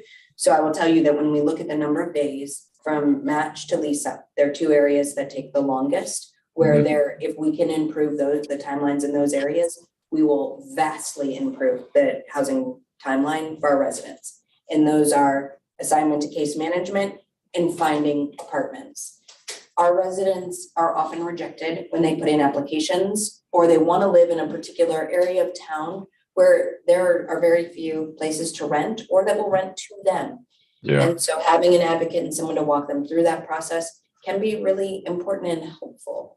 But right, so these people serve as advocates it's not as well. easy as like on apartments.com. If it was, we would not, trust me, this is not where we would be putting our effort. All right, so these folks don't just help them find it; they help advocate for them, walk them through the process. Yeah. Okay. They will write letters saying, "Want to explain to you that Laura, while she has horrible credit, prior evictions, and some criminal history, she's enrolled in case management services, and this is how I'm going to be helping her. And I'm available to you 24/7 throughout this process, and they'll be able to help show some of the mitigation strategies to promote access for our residents to more places in the city where they want to live." Okay. And I cut you off to get clarification on that point. No worries. Are there other things that you want to highlight being done to accelerate the voucher process? I think those are a lot of the critical ones. I did also outline several of them to you, or I think the city administrator might have in a letter. I think the things that are again going to make helping people with their housing applications before they're assigned to case management so they're ready to go. We're also looking at places where everywhere where people who may have been assigned to housing has a touch point. How we're help starting the housing process with them earlier is while we're waiting to be able to assign them to case management is really crucial. And again, making sure that that we can connect them to housing in a place that they want to live as quickly as possible. And if we can really make improvement in those two areas, that will have drastic improvement in the time from assignment to lease up. let's work together to track this to see how these steps are working. I think we still need to be working simultaneously. I don't want to sort of look at the data in 6 months and say, we're not where we thought we should be. Let's get started trying to figure out what else to do. What I'd like to do is work together to see if there are other things that we can do to accelerate the process, but then have a time at which, we're going to look at the data to see if what's happening is working or if we need to start implementing some other changes. Does that work for you? 100%. And I want to also just underscore that we have a storyboard on our website. And so we have a dashboard where you can see it, and every other stakeholder who is concerned about this can see where we are and how long it's taking throughout the process and in the progress that we're making. So we're more than happy as well if there are additional data points that you think would be helpful to see in that storyboard. We are committed to transparency, and because this is a process that DHS has a piece of it, but we have to be able to solve it all together. And I think all of us looking at it and seeing where we are and what more we can do is can only help. So I absolutely am happy to continue to talk with you and others about this at any time. Okay, I appreciate it. Now I'm going to ask this as sensitively as possible. Does DHS control the storyboard? Yeah, we do. But we're pulling data but you can, if you want to send someone over to audit the data and make sure we're not lying, we absolutely do. I trust y'all. I don't trust everybody, if I'm being honest. Okay, well, you don't have to trust us. Well, we can, if you want to send Sean or someone on your team over, we can give them the behind the hood look into the data, but it pulls from HMIS basically and data sources that are not ours to really track all, and as well as the Housing Authority. So we have no interest in cooking the books here. We want to see people in housing just as badly as everyone else. But you don't have to just trust us. We're happy to show you how what's behind the storyboard, if that would be helpful. Appreciate that. Councilmember Parker. Thank you. There was about 112 FTEs reduced and about $13.5 million cut from the agency. Can you just speak to what impact that will have on the operations and services that DHS provides? I can't really. The honest truth about that is we're still trying to figure that out with the budget office.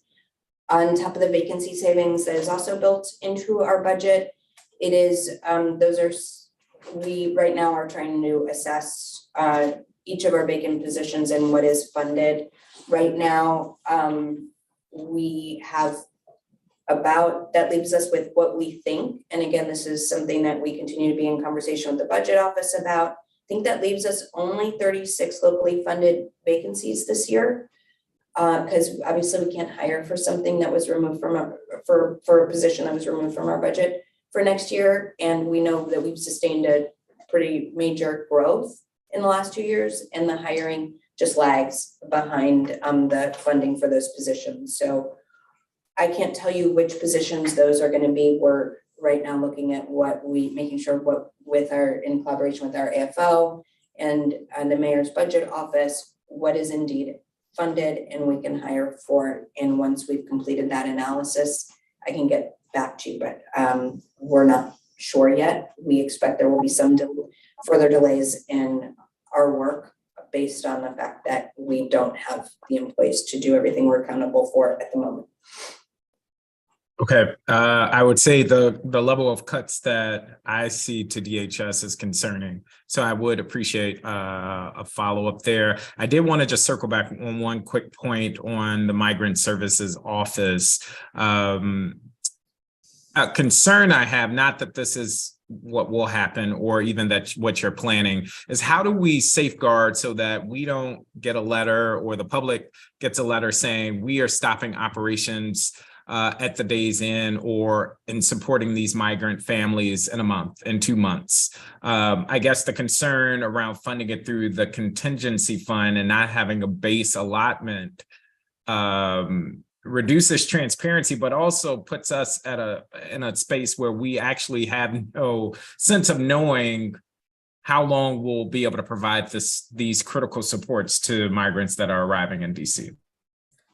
I think it's a great question to ask, and I don't really know the answer to that question. We know that this situation is incredibly challenging, that yes. in most everywhere in the country outside of New York City, jurisdictions are not rising to the call the way we are, which means that this national problem and the level of broken that our immigration system is, that people come over the border, are granted some kind of temporary status, probationary status, while they decide to apply for asylum or not, they're not eligible for any federal resources whatsoever. They're expected to go to a sponsor whether or not they have one, and they're also not allowed to work. And that is untenable. And so there are,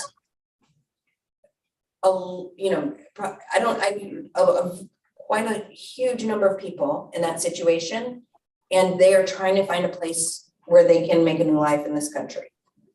Yes, And our resources are not endless. So I would think the concern you have, that can happen. And I don't know, I'm not going to tell you that it isn't going to happen, because I can't say that we can meet an endless need.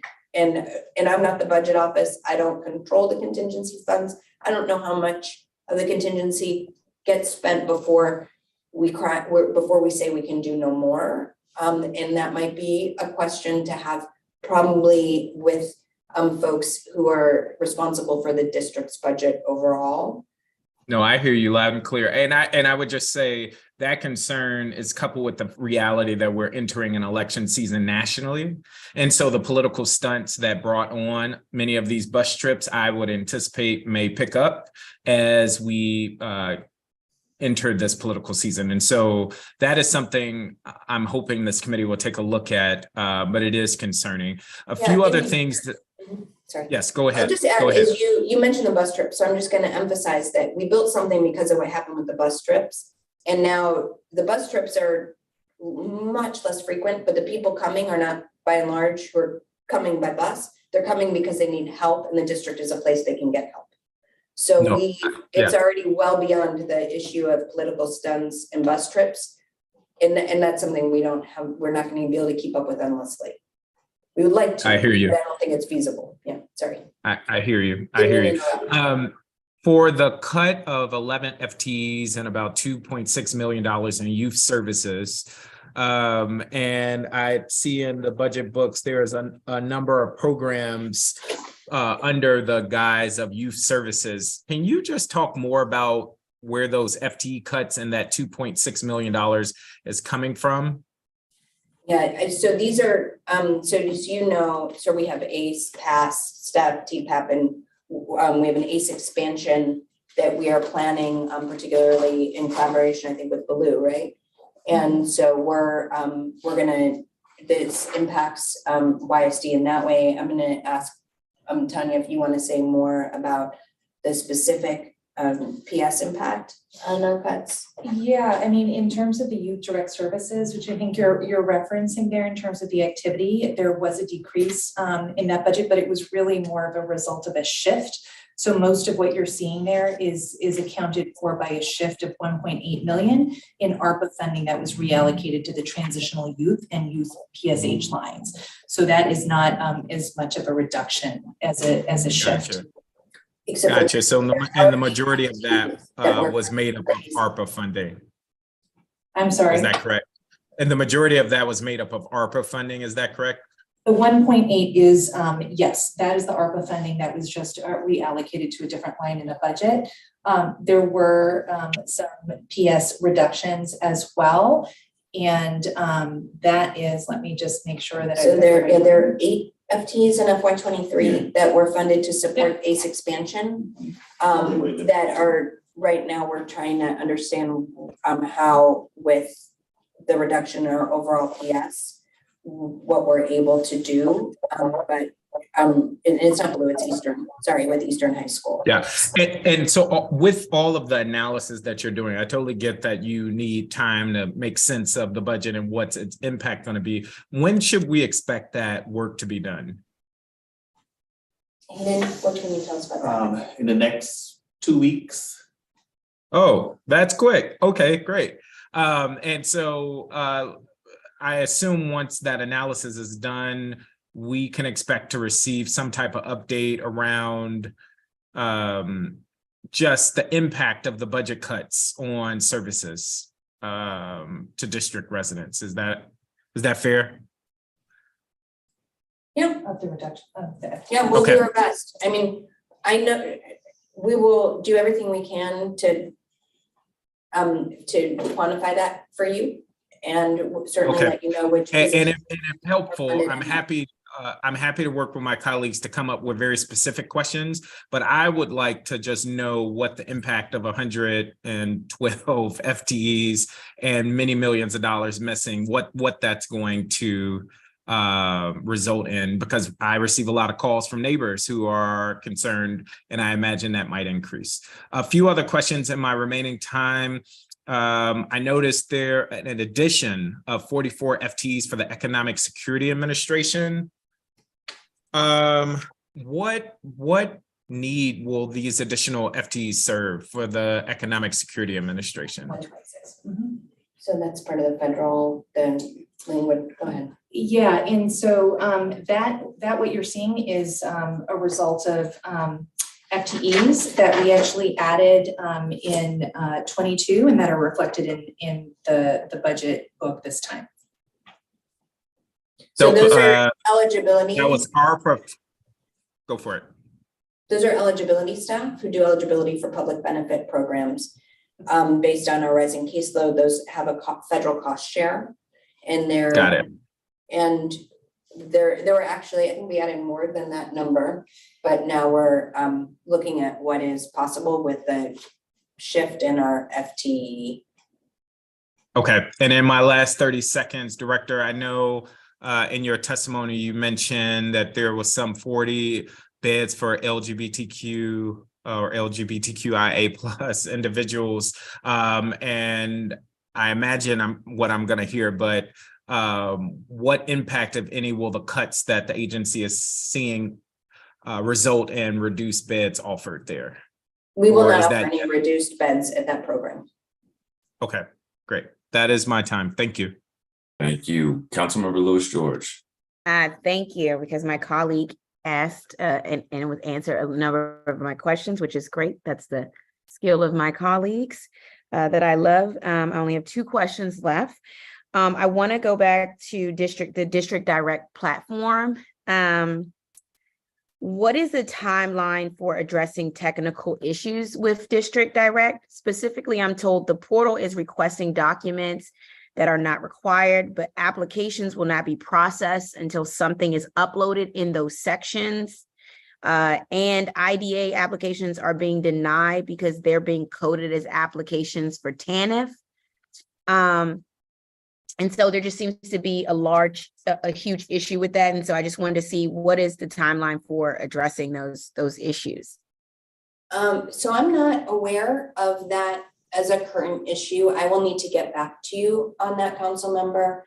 I know that we have several fixes and deployments, one major one that went into effect over the weekend. I will get back to you on the specific question you just asked, because I do not know. Okay, thank you. If you could, it's something we're hearing from constituents and those who support them in putting these applications in. It seems like if we're not raising the SNAP amounts to meet inflation rates and the broader need to right-size benefits, then at a bare minimum, right now, then at a bare minimum, we need not add insults to injury with an application portal that causes, I think, further hardship, or the hardship of filing the police reports when someone's benefit card is compromised through no fault of their own. Can you talk to me about, what is the trajectory for being able to right size SNAP benefits amounts to meet the inflation rates? So the federal government sets the benefit amounts for SNAP, not the District of Columbia. Right. So we can't change the benefit amount for SNAP.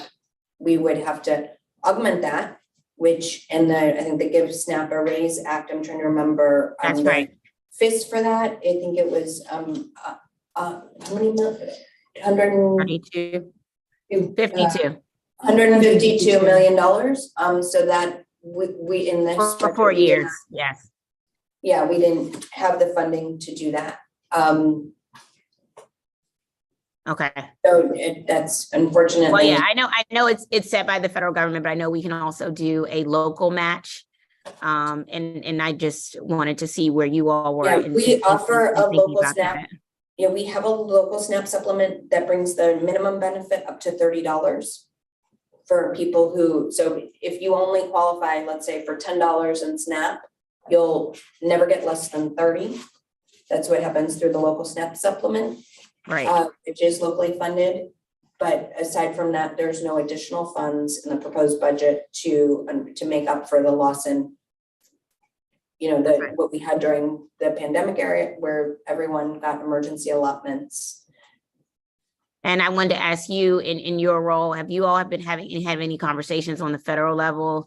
I've seen some Congress people talk about it and put it out there, but I just wanted to see, have we as a district taken any additional efforts to do some lobbying or asking for an additional support, given what we've seen, what we know inflation to be and the current cost of groceries right now?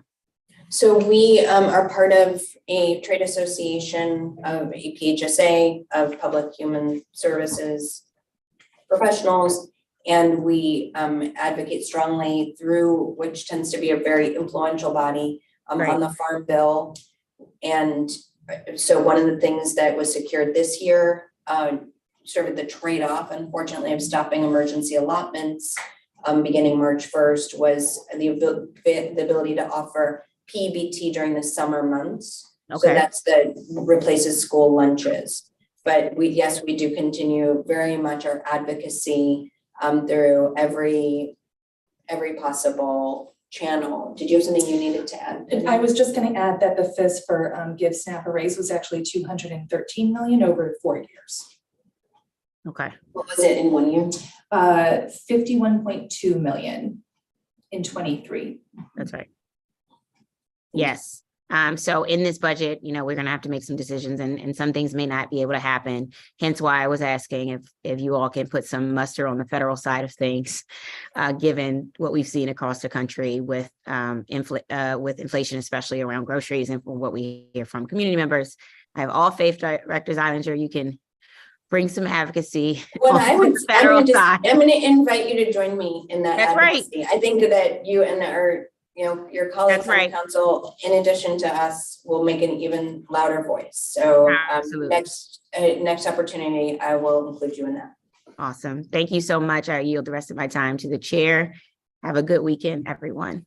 Thank you. You too. Thanks so much. Councilmember Henderson, do you have questions?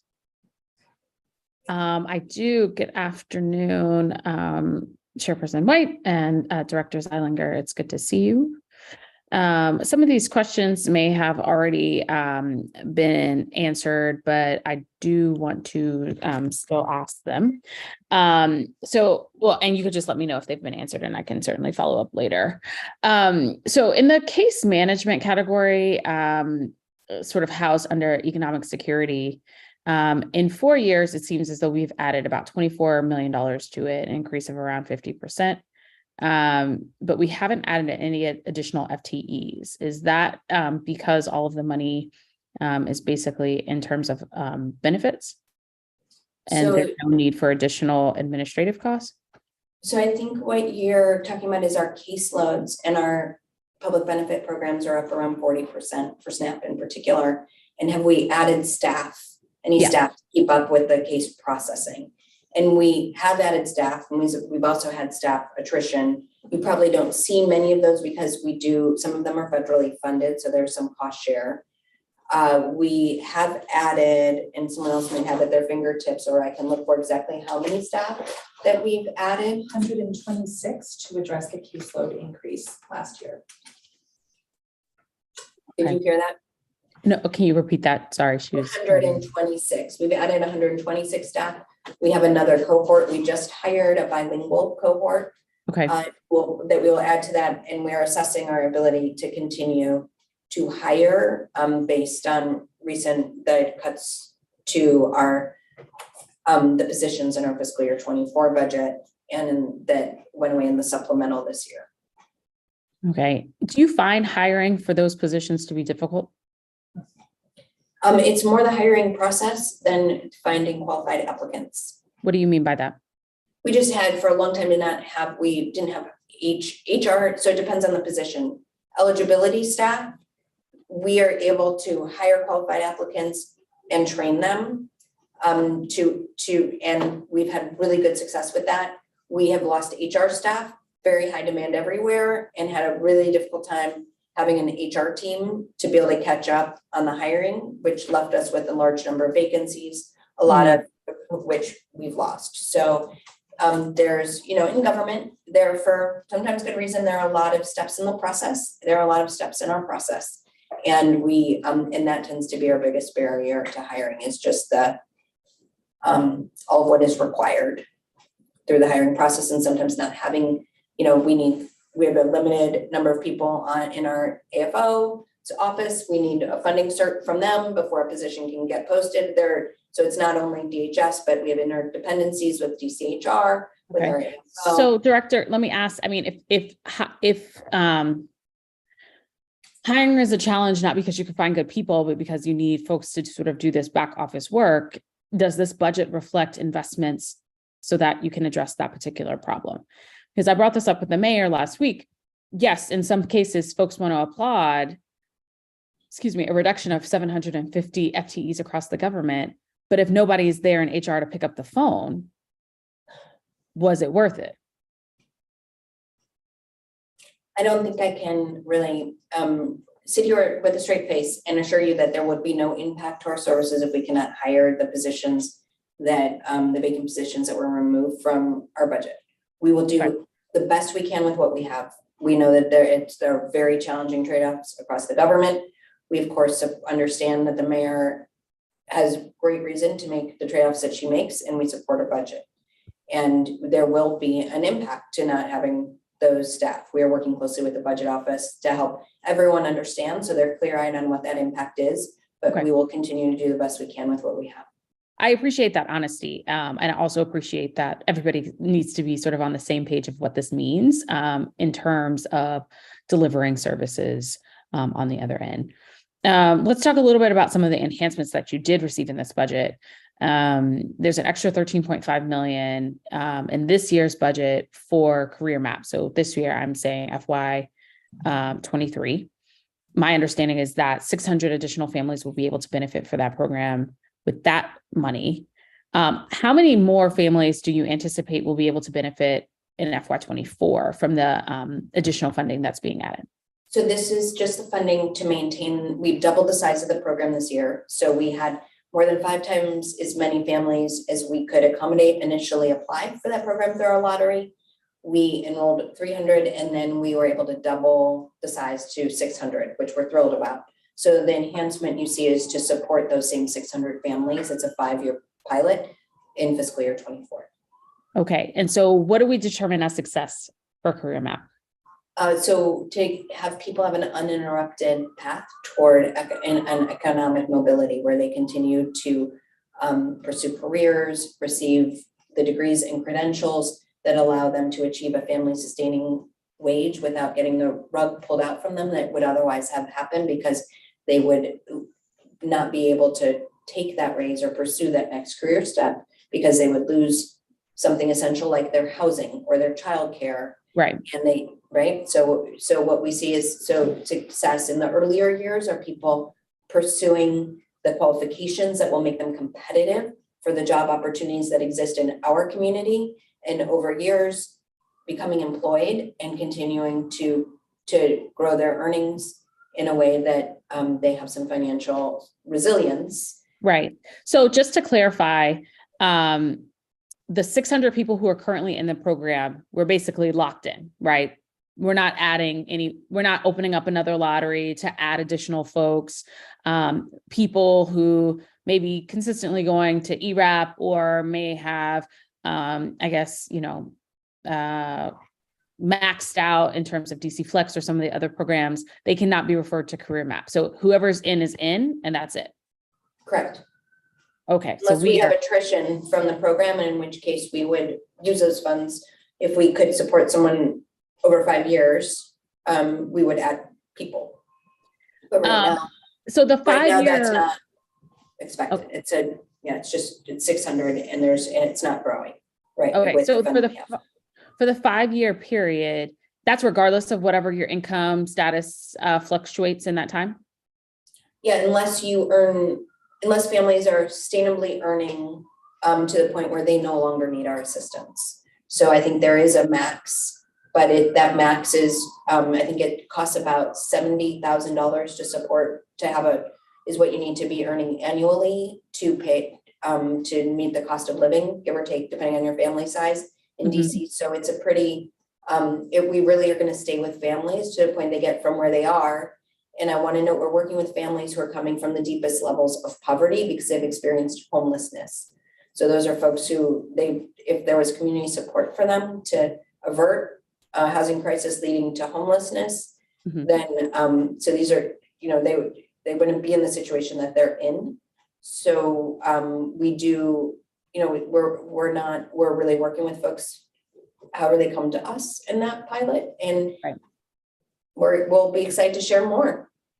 Yeah, I think it's a very innovative model and approach that we're taking. And we do not, we'll just be clear, we do not have an income max in Career Map currently. Right. Okay. So let's talk a little bit about housing in general. In your testimony, you mentioned you're looking to purchase purchase sites for 2 non-congregate shelters. Is this to replace the 2 projects that were originally in the capital budget but are no longer there? Yes. So initially we had intended, we had some home ARPA funds where we were looking to pursue some non-congregate shelter.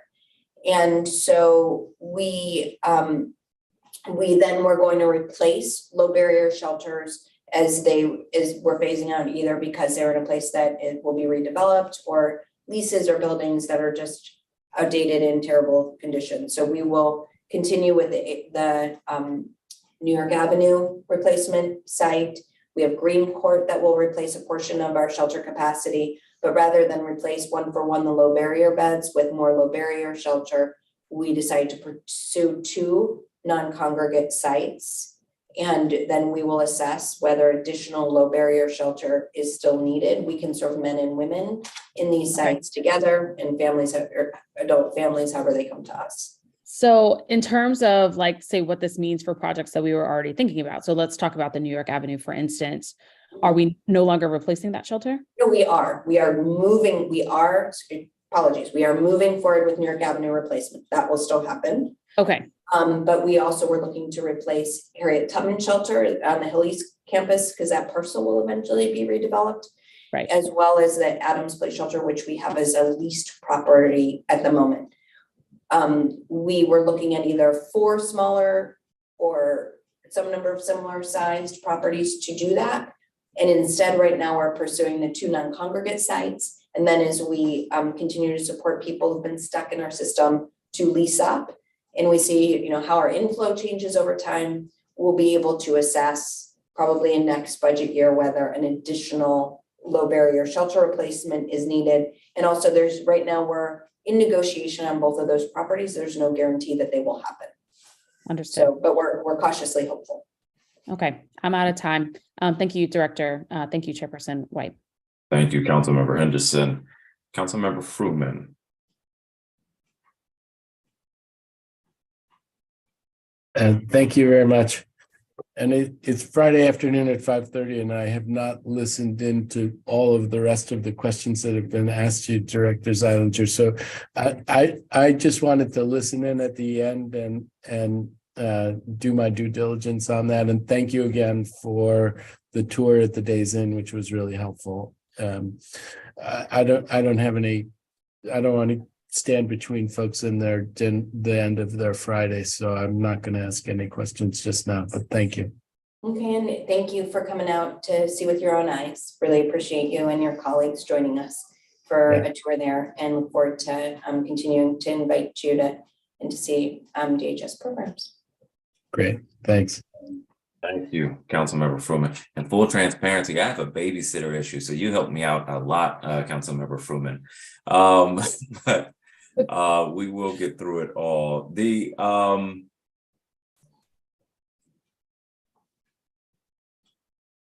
Let me just, where you were leaving off with Councilmember Henderson, for shelter rehabilitations, Adams Place, Pat Handy, what's the status of those given this budget proposal? I want to make sure I'm clear.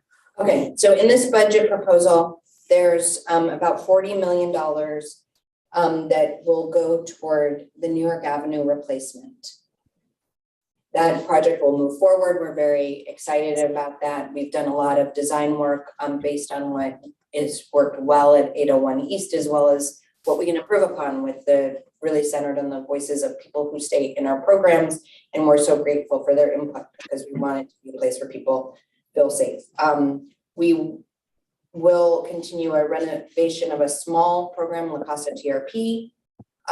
We will swing out of the Pat Handy Legacy site, or we will leave the Pat Handy, swing is the wrong word, it's going to make things confusing. We will leave Pat Handy Legacy, people who are served there. We will continue to serve them in other places in our system, primarily Emory, which has been under renovation and will reopen this spring.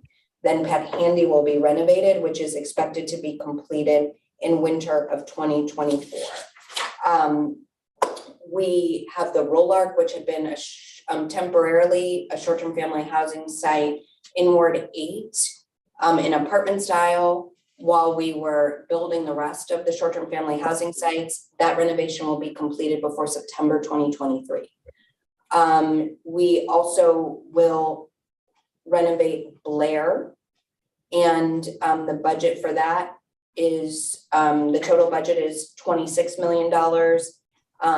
There's the council allocated, I think, almost 19 million, and then there's in the 23 supplemental, the other 7 million needed for that project is there. And so that will allow us, construction is expected to begin this fall, September, October, and expected to take 8 months. Madison Shelter, which provides transitional housing for women, that's a $5.2 million budget over 22 and 23.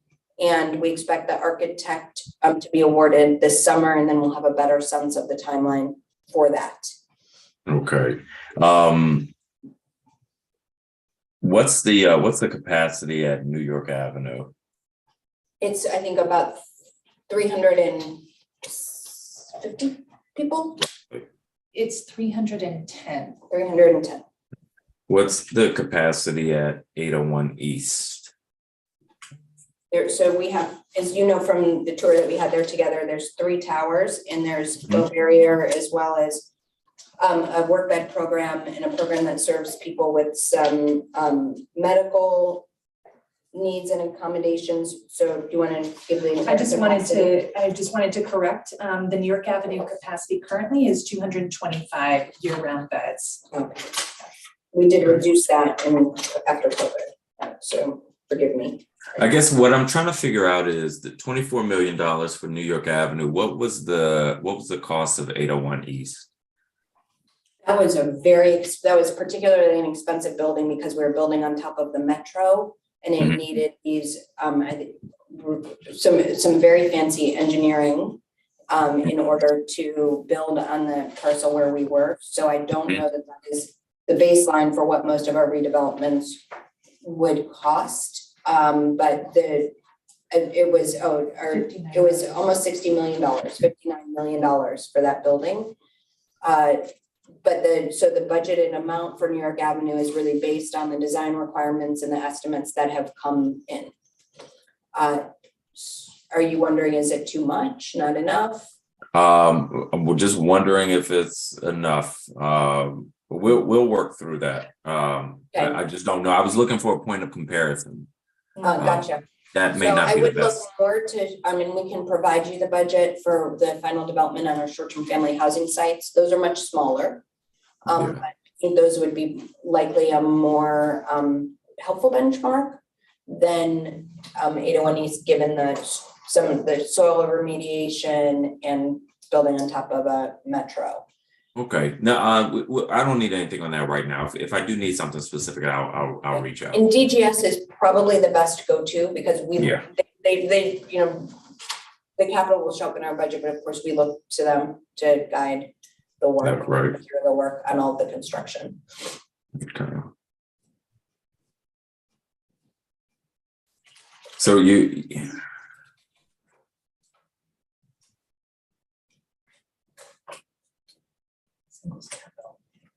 and I'm sorry, I can't remember if you discussed this with Councilmember Lewis George. Harriet Tubman, what's happening with that? Right now, nothing in this budget. We are really excited that 20 women from Harriet Tubman leased up at the Ethel, which is a beautiful permanent supportive housing program that we're on the Hill East campus that we cut the ribbon on just a few weeks ago, and it's magnificent. But nothing right now is happening. Eventually that parcel will be redeveloped, but we do not right now have a solid plan for the replacement. We think we need to see what happens in our system. So as we bring on non-congregate shelter, which can serve men and women, and we also realize that the investments we've made in permanent supportive housing, I think we'll get a sense of what we need to do to make sure we've right-sized shelter that's available specifically for women. But there is no specific plan right now to replace. How many non-congregate shelter beds do we have now? Through the PEPV program, so we're in 3 hotels at the moment. We have 400 people approximately that we're currently serving in PEPV, and that number is weighted through the course of that pandemic. We have no other non-congregate shelter.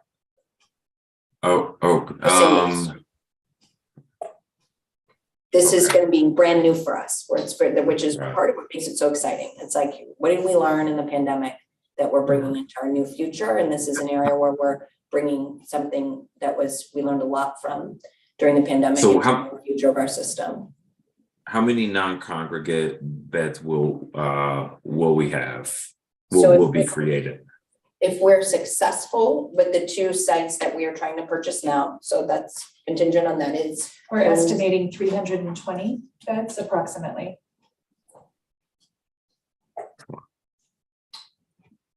I mean,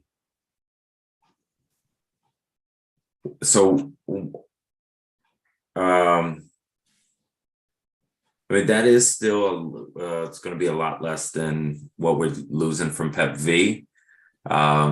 Do you have concerns about that? So I think here's some way to benchmark this. So our current year-round shelter capacity is 1,183. So our future state that's currently planned with the redevelopment of New York Avenue and the sites that we just talked about, non-congregate sites, if we're successful, that will actually increase our year-round capacity to over 1,500 beds, which is why we're having a little bit of a let's pause and see whether that's sufficient before we decide we must replace Harriet Tubman right now.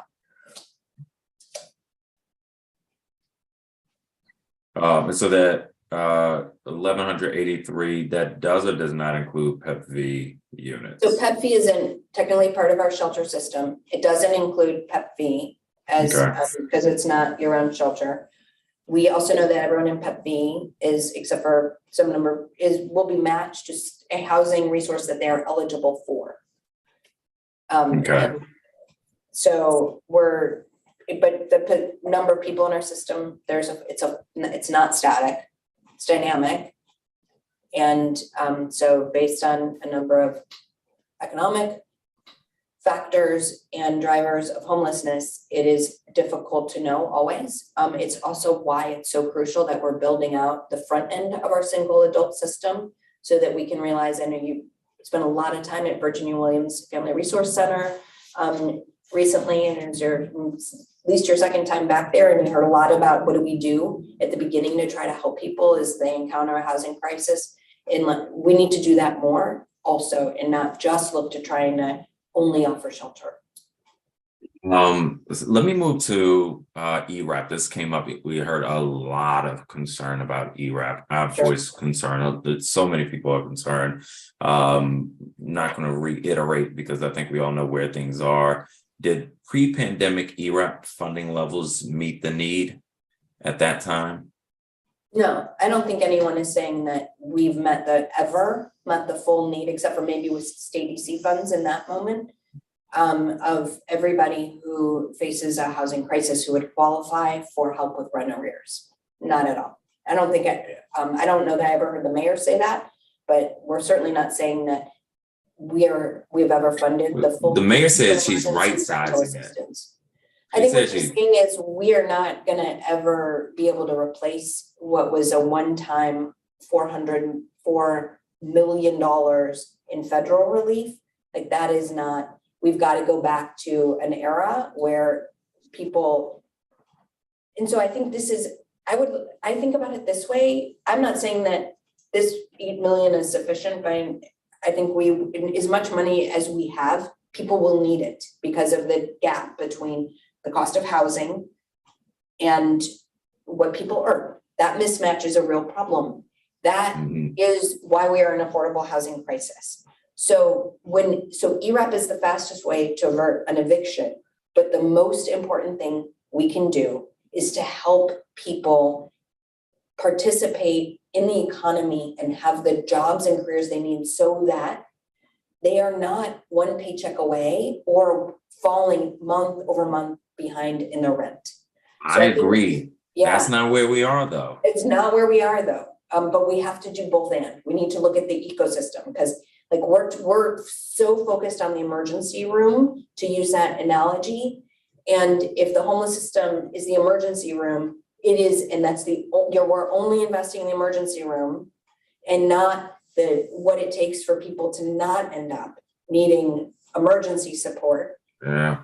Then, and the recovery services that they need to stay healthy in the long run, then we're always going to be putting more money and people will always be in a state of emergency. It's also what's so special about career map, right? It's how are we helping people who've historically been there get to a different place to show what is possible? I think that's right. You know, we can't just stay in the emergency room. Unfortunately, another part of the budget, that's what we're doing. We're staying in the emergency room. And that's one of the biggest problems I have. And one example of that is dedicating so much more. We need law enforcement, but we're dedicating so much more to attracting and retaining bonuses for law enforcement than for mental health folks. So look, do you think the demand for ERAP will decline dramatically between now and October when the proposed budget takes effect? No, I mean, we've not seen anything so far that indicates that. I think there have always been people who have been priced out, and with state DC and the change in the way we do applications to ERAP, we start to see some of what the true need is out there. And so we've created an expectation that the government can step in and assist people in that emergency. And I don't think that is going away right now. So no, I don't think that we're going to see that decrease. I hope we do, but nothing that I'm seeing right now indicates that, unfortunately. All right. So if the demand doesn't go down for ERAP, how long do you project it'll last next fiscal year before it runs out? Sure. So So I think I do have the answer to that specific question because I figured you were going to ask me that. This is what I can tell you.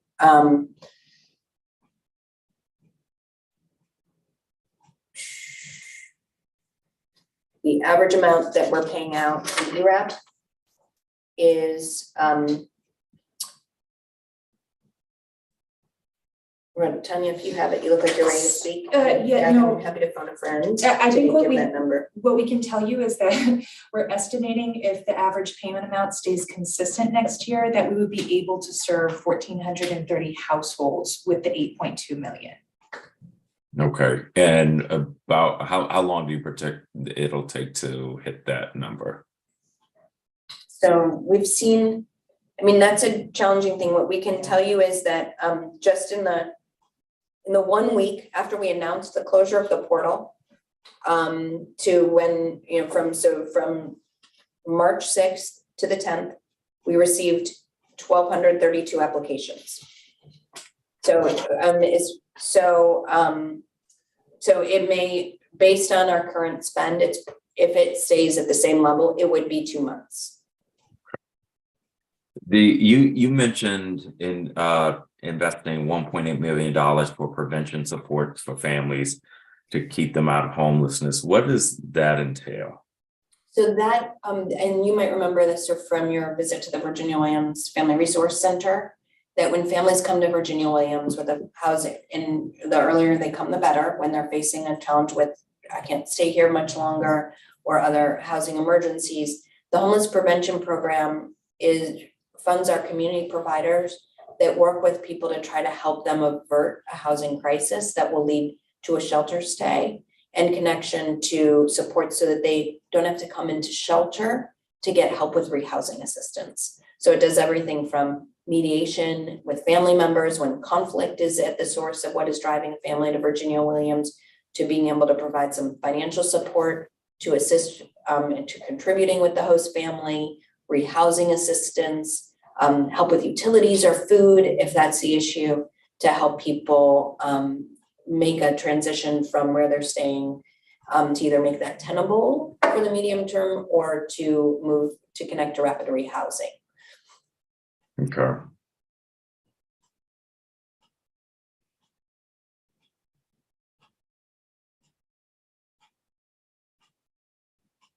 So one of the biggest investments you mentioned in your testimony, and the mayor mentioned this, was for family rapid rehousing. And I'd asked the question, I understand this better, last Wednesday with an increase of $42 million. But as I look in the budget book, it looks like that was offset by the loss of one-time funding last year, totaling $44 million. So the overall program, it looks like it's losing $2 million year over year. Am I missing something here? Nope, that's accurate. So we served approximately 3,400 families in fiscal year 22. So we are coming in a time where we had new people were coming in all of the time, and we were extending people through the course of the pandemic.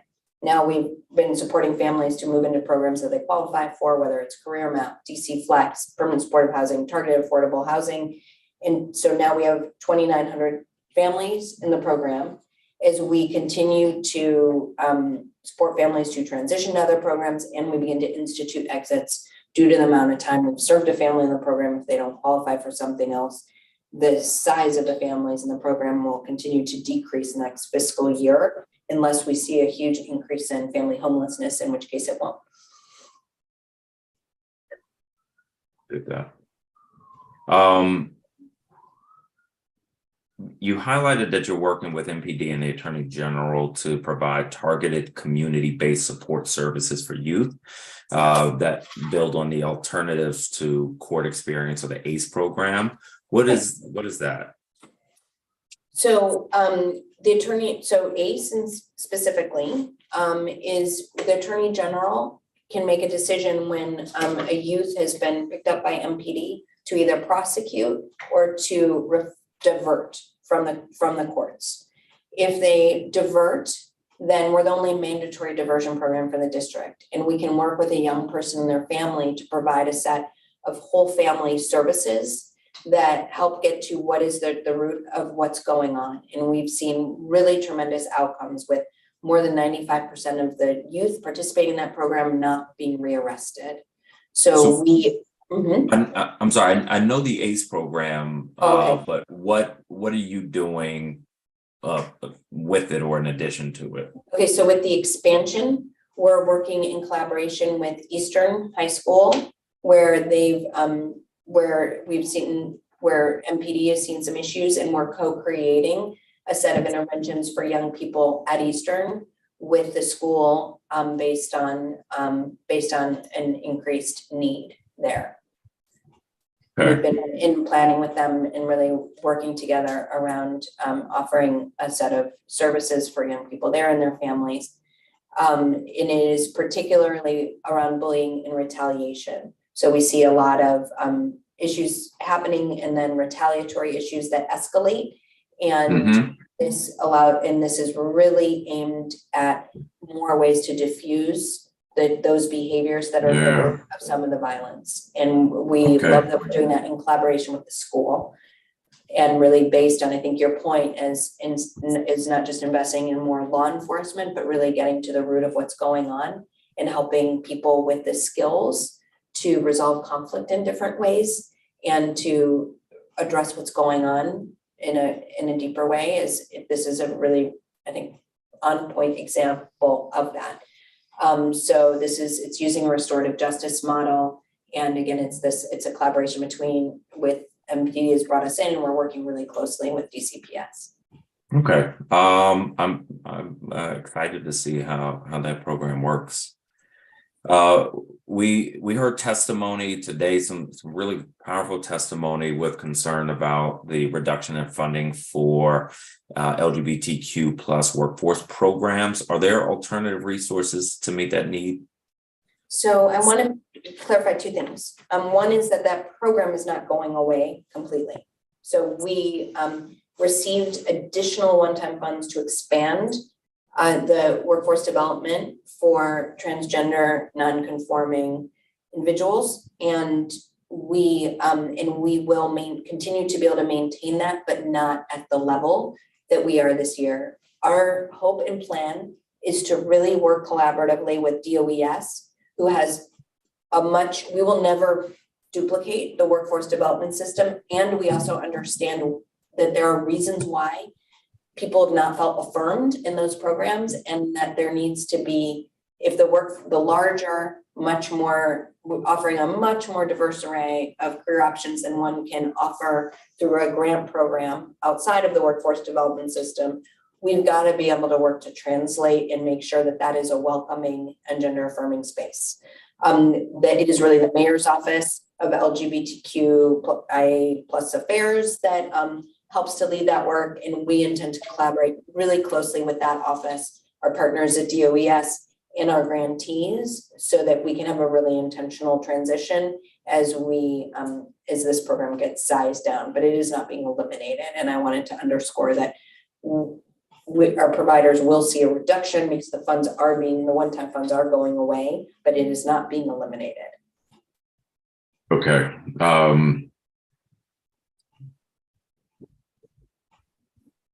Do you know offhand how much the reduction is?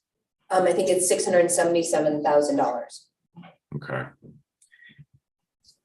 And we heard a number of testimonies from organizations that support survivors of domestic violence, very concerned about budget cuts there. What do you see? What's going to be the impact of those cuts? So most of the funding is actually flat for our DV providers. There is a cut to one-time funds for technical assistance in the eligibility services that are largely attributed to the DASH presence at the Virginia Williams Family Resource Center. So we have a base budget of just over $350,000 there. There was one-time funding that increased that this year, and we will go back to the base budget next year. Now, I did hear Kube, their director, talk about this reduction being catastrophic. And we are talking with her about that, because what we really think is so essential is not that the staff there carry caseloads, but that they really are helping us with the front end placement.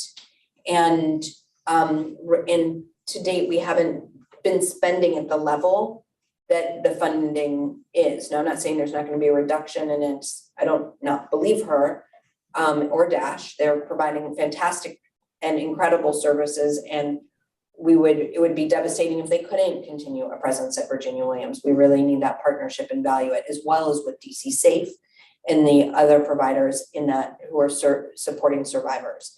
There was a lot of call we heard for additional funding. And we administer federal FIPSA funds. We do some of this technical assistance, but then there's the larger continuum of supports that are funded through the Office of Victim Services and Justice grants. And so there's a lot of look to the DHS budget to solve for some of the growing needs. And I understand that we got to look everywhere, but the other funds for services in the DHS budget are not shrinking, except for that additional support that Dash is asking for to maintain the $750,000 at Virginia Williams. Is that accurate? Were you going to correct me? That's right. Okay, that is accurate. Okay. We have discussed previously that the restart of the recertification process for benefits, including Medicaid renewals, was going to be a challenge for DHS to keep up with. Is there anything in this budget to help the department keep up with those processes starting up again? No, nothing specific added to the budget. We continue to work with the Department of Healthcare Finance. We do leverage federal Medicaid funds and a cost share for some of that.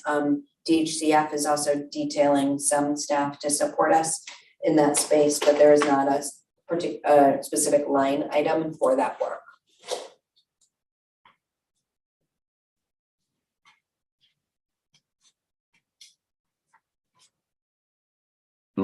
Some legal service providers have identified that DHS staffing and systems to manage benefits are broken, that DHS has even repeatedly failed to comply with OAH, Office of Administrative Hearing orders, to restart benefits, and that DHS representatives sometimes don't even attend the OAH hearing.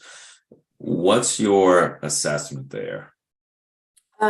So there are a few questions rolled into that. We don't get we're not at 100%. And so people do at times have problems with with their case pending. We've had some individual issues. We can't discuss some of the individual cases that we heard about today, but overall, when individuals have issues with their cases, we really try to get on those immediately, and they can use the call center or visit our service centers. We also heard the complaint around notices being confusing at times, and there's some statutory language that the federal government requires that we put into our notices that make them definitely confusing. And when we've tested some things like some plain language cards that we also send out separately to try to unpack, and as well as robocalls to help people with the information they need around that. And we will continue to work to help people with notices. But again, some of these systems issues, as I've answered earlier in my testimony, we really partner with healthcare finance on remediating those. And there are things that still need to happen in order to have the kind of functionality that we need. And quite frankly, the caseload pressures that our staff are under are a contributory factor. We don't always have staff that can attend administrative hearings, I don't think. And that is something that we definitely is not a new issue that we've heard from the legal services community, and we continue to work on that. Unfortunately, it's a policy staff who are spread amongst a number of different responsibilities, and sometimes it's not possible for them to attend every hearing. Makes sense. Not ideal, but it does make sense. What is more immediately fixable, though, is the type of ambiguity and access to clear information that the gentleman testified about. Is that something you and your team can work on so that if people are having their benefits cut, they get more specific information? Absolutely. And I was surprised to hear that, frankly, because I know that in our application portal, there's a checklist. People can go to our website and see a checklist of what documents are required. At dhs.dc.gov, there's a link called Documents You May Need for Your Interview. And when you go through the online application, it cues you to upload each of those. But we will go back and look at how we make sure. I was surprised to hear the testimony that a general additional evidences are needed and that it wasn't specific about what evidence is needed. And I am following up to understand what we can do there. I appreciate that. Hearing people's experiences help a lot. I don't think anybody's being deliberately vague, but sometimes getting that feedback helps to clarify. So I appreciate you following up on that. I've also heard that language access is a problem at the service centers, particularly H Street. Have you heard that concern? At H Street specifically? Yes. I haven't heard that specific concern about H Street, but we do, and we take language access requirements extremely seriously. As I mentioned in response to Councilmember Lewis George, I've reminded recently, in fact, all of our senior managers and all staff about language access requirements. We do have regular mandatory trainings. We are hiring more bilingual staff, and we will continue to put attention there on making sure that we are providing services to people in languages that make our benefits and services equally as accessible. I know we strive to do that, and there have been some patterns, and we also updated our policy. NESA sent it out to all staff 2 weeks ago, and we also continue to monitor and test by having people go out and check, and we will double down on that. I appreciate you looking into that as well. And we'll let you know as we hear complaints. And I mentioned, I'll just reiterate how excited we are about our new bilingual cohort of eligibility workers that are starting. I think that is huge, will be a huge benefit to our residents. Starting when? When they're starting on the 27th. All right. Okay, excellent. Want to discuss some things in your budget chapter that were separately identified as cost saving measures. And because it is 6 on a Friday, and I don't know what issues you all have to navigate, let me try to give some predictability. I have about 1.5 more pages of questions. For context, I've asked about 6 pages of questions. So my roughly 30 minutes or so.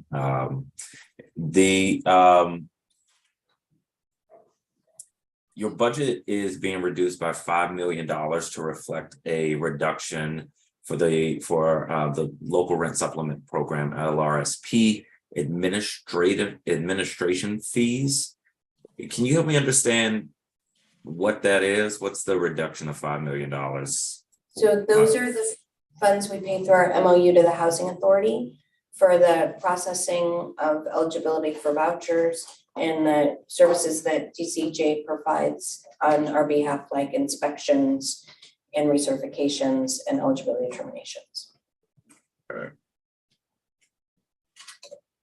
And that chapter says you've identified $1.7 million in reductions to what's called Account for Savings in the Early Childhood Education Program. What is that cut? And I'll also clarify too on your prior question, it's actually 6.9 million in admin fee that was deducted from our MOU with DCJ. So you asked about 5 million in admin fees, but it is just to give you the accurate number, it's 6.9 $9 million. And in terms of childcare, we have in the past had an MOU, a TANF MOU with OSSI that goes to help supplement child funding for childcare. We have, as the costs in the, I think you've even heard this from witnesses today, the block grant has been the same for many years. And so we have, as our costs have increased and our caseloads have increased, we could not send over all of the TANF funds. So local funds came into our budget to send over to OSSI for childcare to replace the TANF funds. Based on prior year spend of those funds, we reduce the amount of local funds we send through an MOU to OSSI, and that is based on prior years utilization. And I think there's also been a pretty large increase in federal dollars for early education that go directly to OSSI. So that's what that is. Okay, I would say I have a better understanding of sort of how that works in the budget, not as great an understanding of what that means for clients. We don't think that will reduce the availability of childcare for district residents. In fact, the eligibility for childcare subsidies is expanded in the mayor's budget. Okay. And the budget says you're cutting $500,000 to quote reduce costs for interim disability assistance, IDA. What will that mean for residents? So it basically puts that budget in line with prior year spend. Which means, so right now we don't have a wait list for IDA. And unless we have more people applying for IDA, we don't believe that we will have to restart a wait list for IDA. Would it be helpful for you if I told you what that is? Yes, please. So IDA provides a pretty modest cash benefit to people who are applying for Social Security while their Social Security application is in process with SSA. And they need to show that they've meet the medical requirement for Social Security Administration while they as part of their application. Then we provide them with a cash benefit because those applications with SSA can take a very long time. The district recoups once somebody is successful and the amount of money we paid to them, and then the remainder from the time of their application goes to that resident, and then they're enrolled in Social Security going forward. So it's really a temporary cash benefit for people while they're waiting for their Social Security determination. And our caseloads the last few years have been low. Okay. Okay. So you don't expect a change. You don't expect clients to feel a change there. Not unless we see more people applying. We're not sure why we've seen fewer people applying for IDA. We heard some testimony at Performance Oversight around it being challenging to apply. And I think that may have to do with how many of our services went virtual in recent years. So unless we see a change there, then we don't expect there to be any impact. Okay.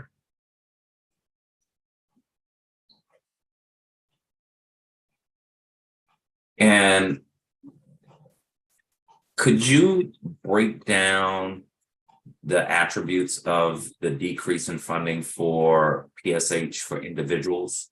Yes, I can. Just give me one quick sec to turn to that page. So there's 7 million or 6.9, that's the admin fee that we just spoke about to DCHA. There's a $1.2 million in case management reduction that largely has to do with what revenue, the fact that we're now drawing down Medicaid funds for case management services. There is a reduction in personnel in the Department of Human Services that makes up part of that amount by $5.7 million. And 9.7 is ARPA shifts, so which is not a decrease in our budget, but a correction to where the budget was loaded in fiscal year 23. You said personnel was 5.7 million? Yes. Okay.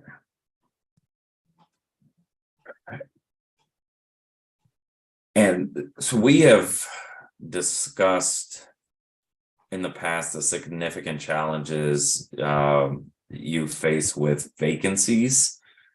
From your Schedule A, it looks like you have about 295 vacancies currently. Is that right? It's actually a little bit less than that. Oh,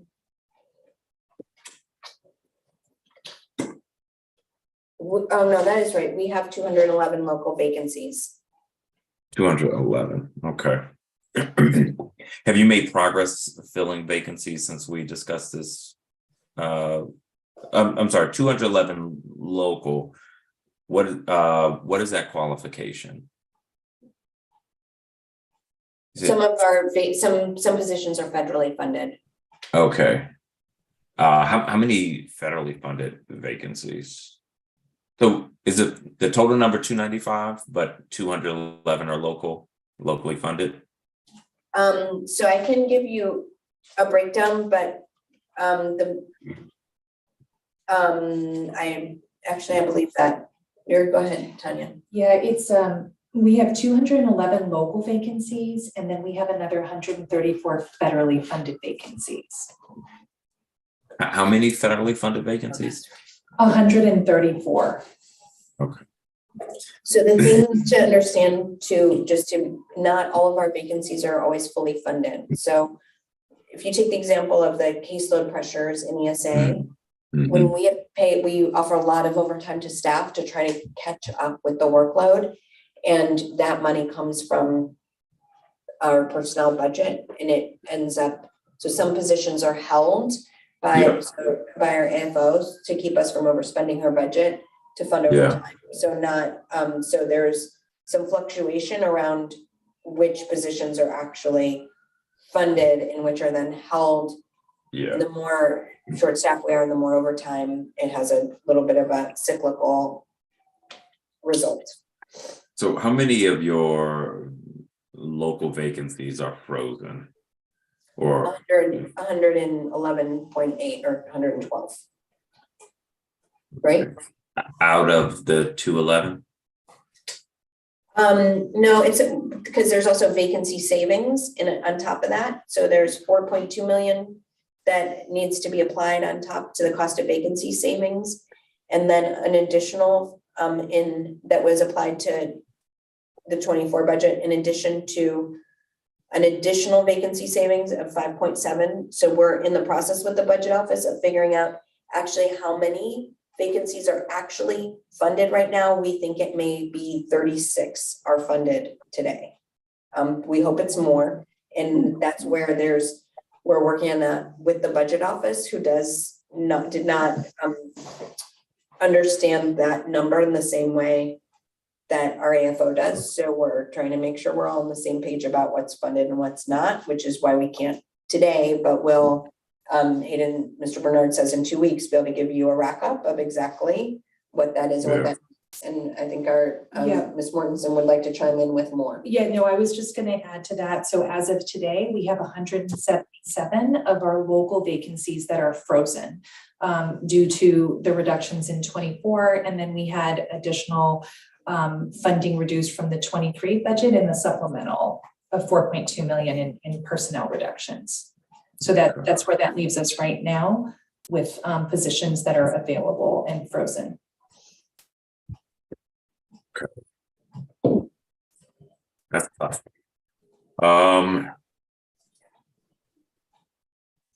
Right.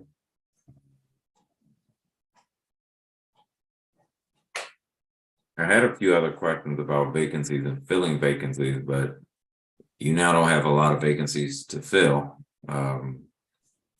So I'm going to skip those questions. Let me touch on the current fiscal year.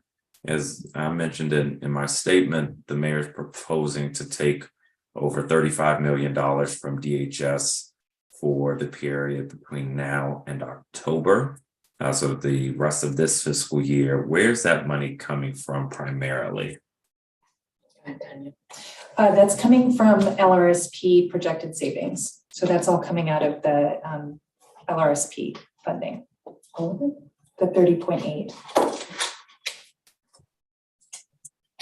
Okay, so is that that's unused vouchers? Yes.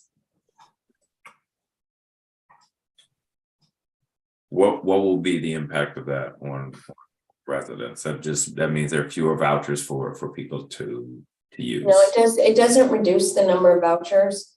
We're looking at what that means in terms of our operations. So while there are some things that we've added while we have been leasing people up. So we've added more bridge housing. Some of our apartment style shelters for families, as our number of families experiencing homelessness has reduced, we've added bridge housing. You heard some testimony about that from Community of Hope and Friendship Place today.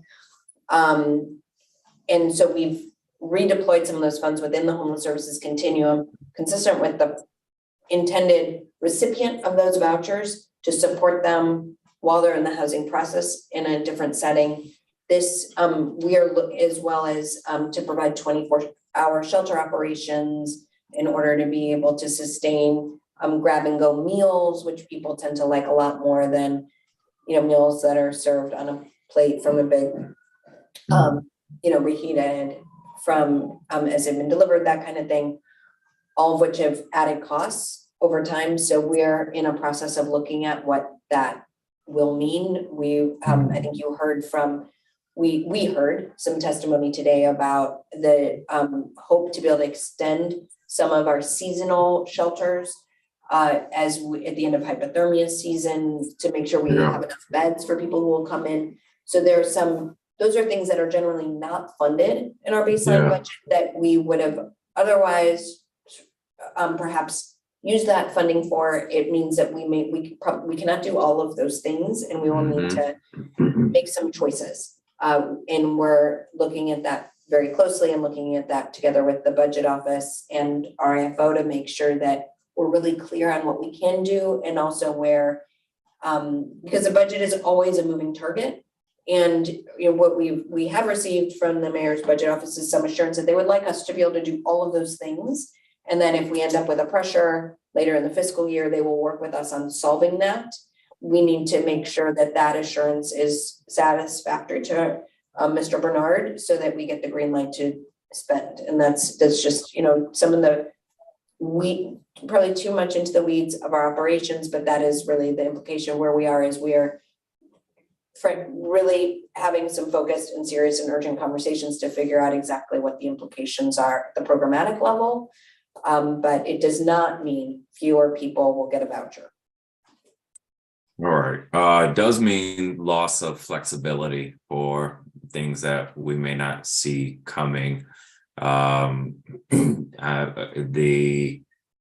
really concerned with how stretched the agency is already, and the increasing demands, and what I see as more demands being put on the agency because of other places that the budget is going to be cut. And I'm extraordinarily worried about DHS and its services and the stability that has come to this agency.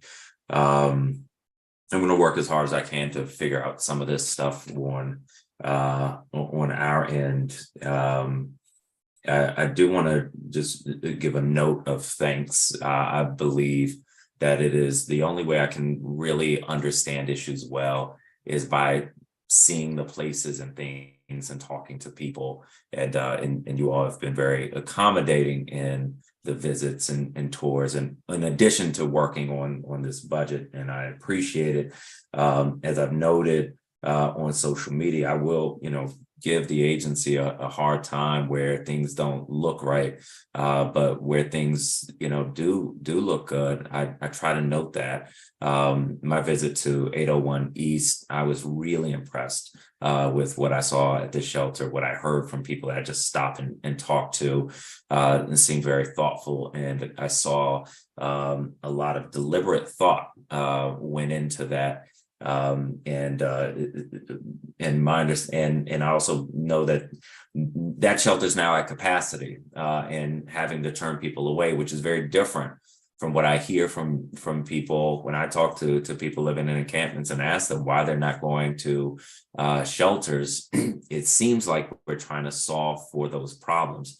And I want to see us continue to move in that direction because what I heard from people at McPherson and other places, they compared shelters to prison and hell and many other things that I do think reflect where we're trying to move from, but not where we are moving toward. And I want to make sure that you all can keep that work up and keep the people that are doing that work.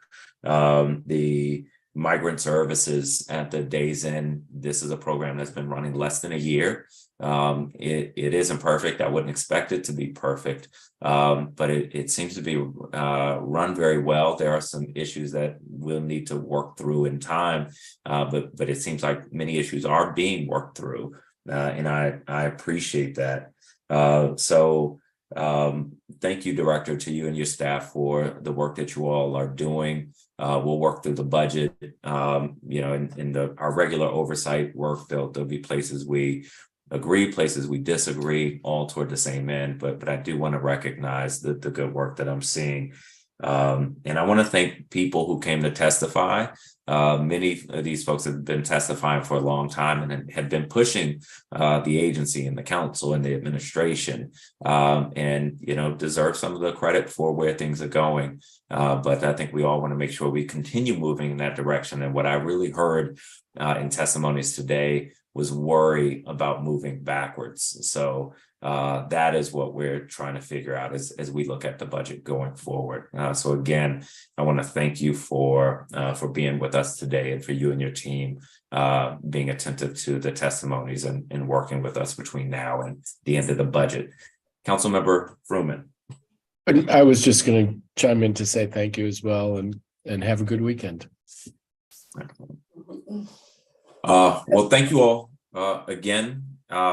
Those are all the questions I have. I do always want to note that if anybody was not able to testify, written testimony is encouraged and will be made part of the official record. So if you're interested in submitting testimony, you can email it to the Committee on Housing at housing@dccouncil.gov. The record for this roundtable closes at the close of business 1 week from today, Friday, April 7th. Finally, if anyone listening is interested in learning more about the work of this committee in my office, please sign up for our newsletter at robertwhiteatlarge.com so we can get information to you. With that, the business before this committee is concluded. The time is now 6:20 p.m. and this hearing is adjourned. Thank you all again. Thank you.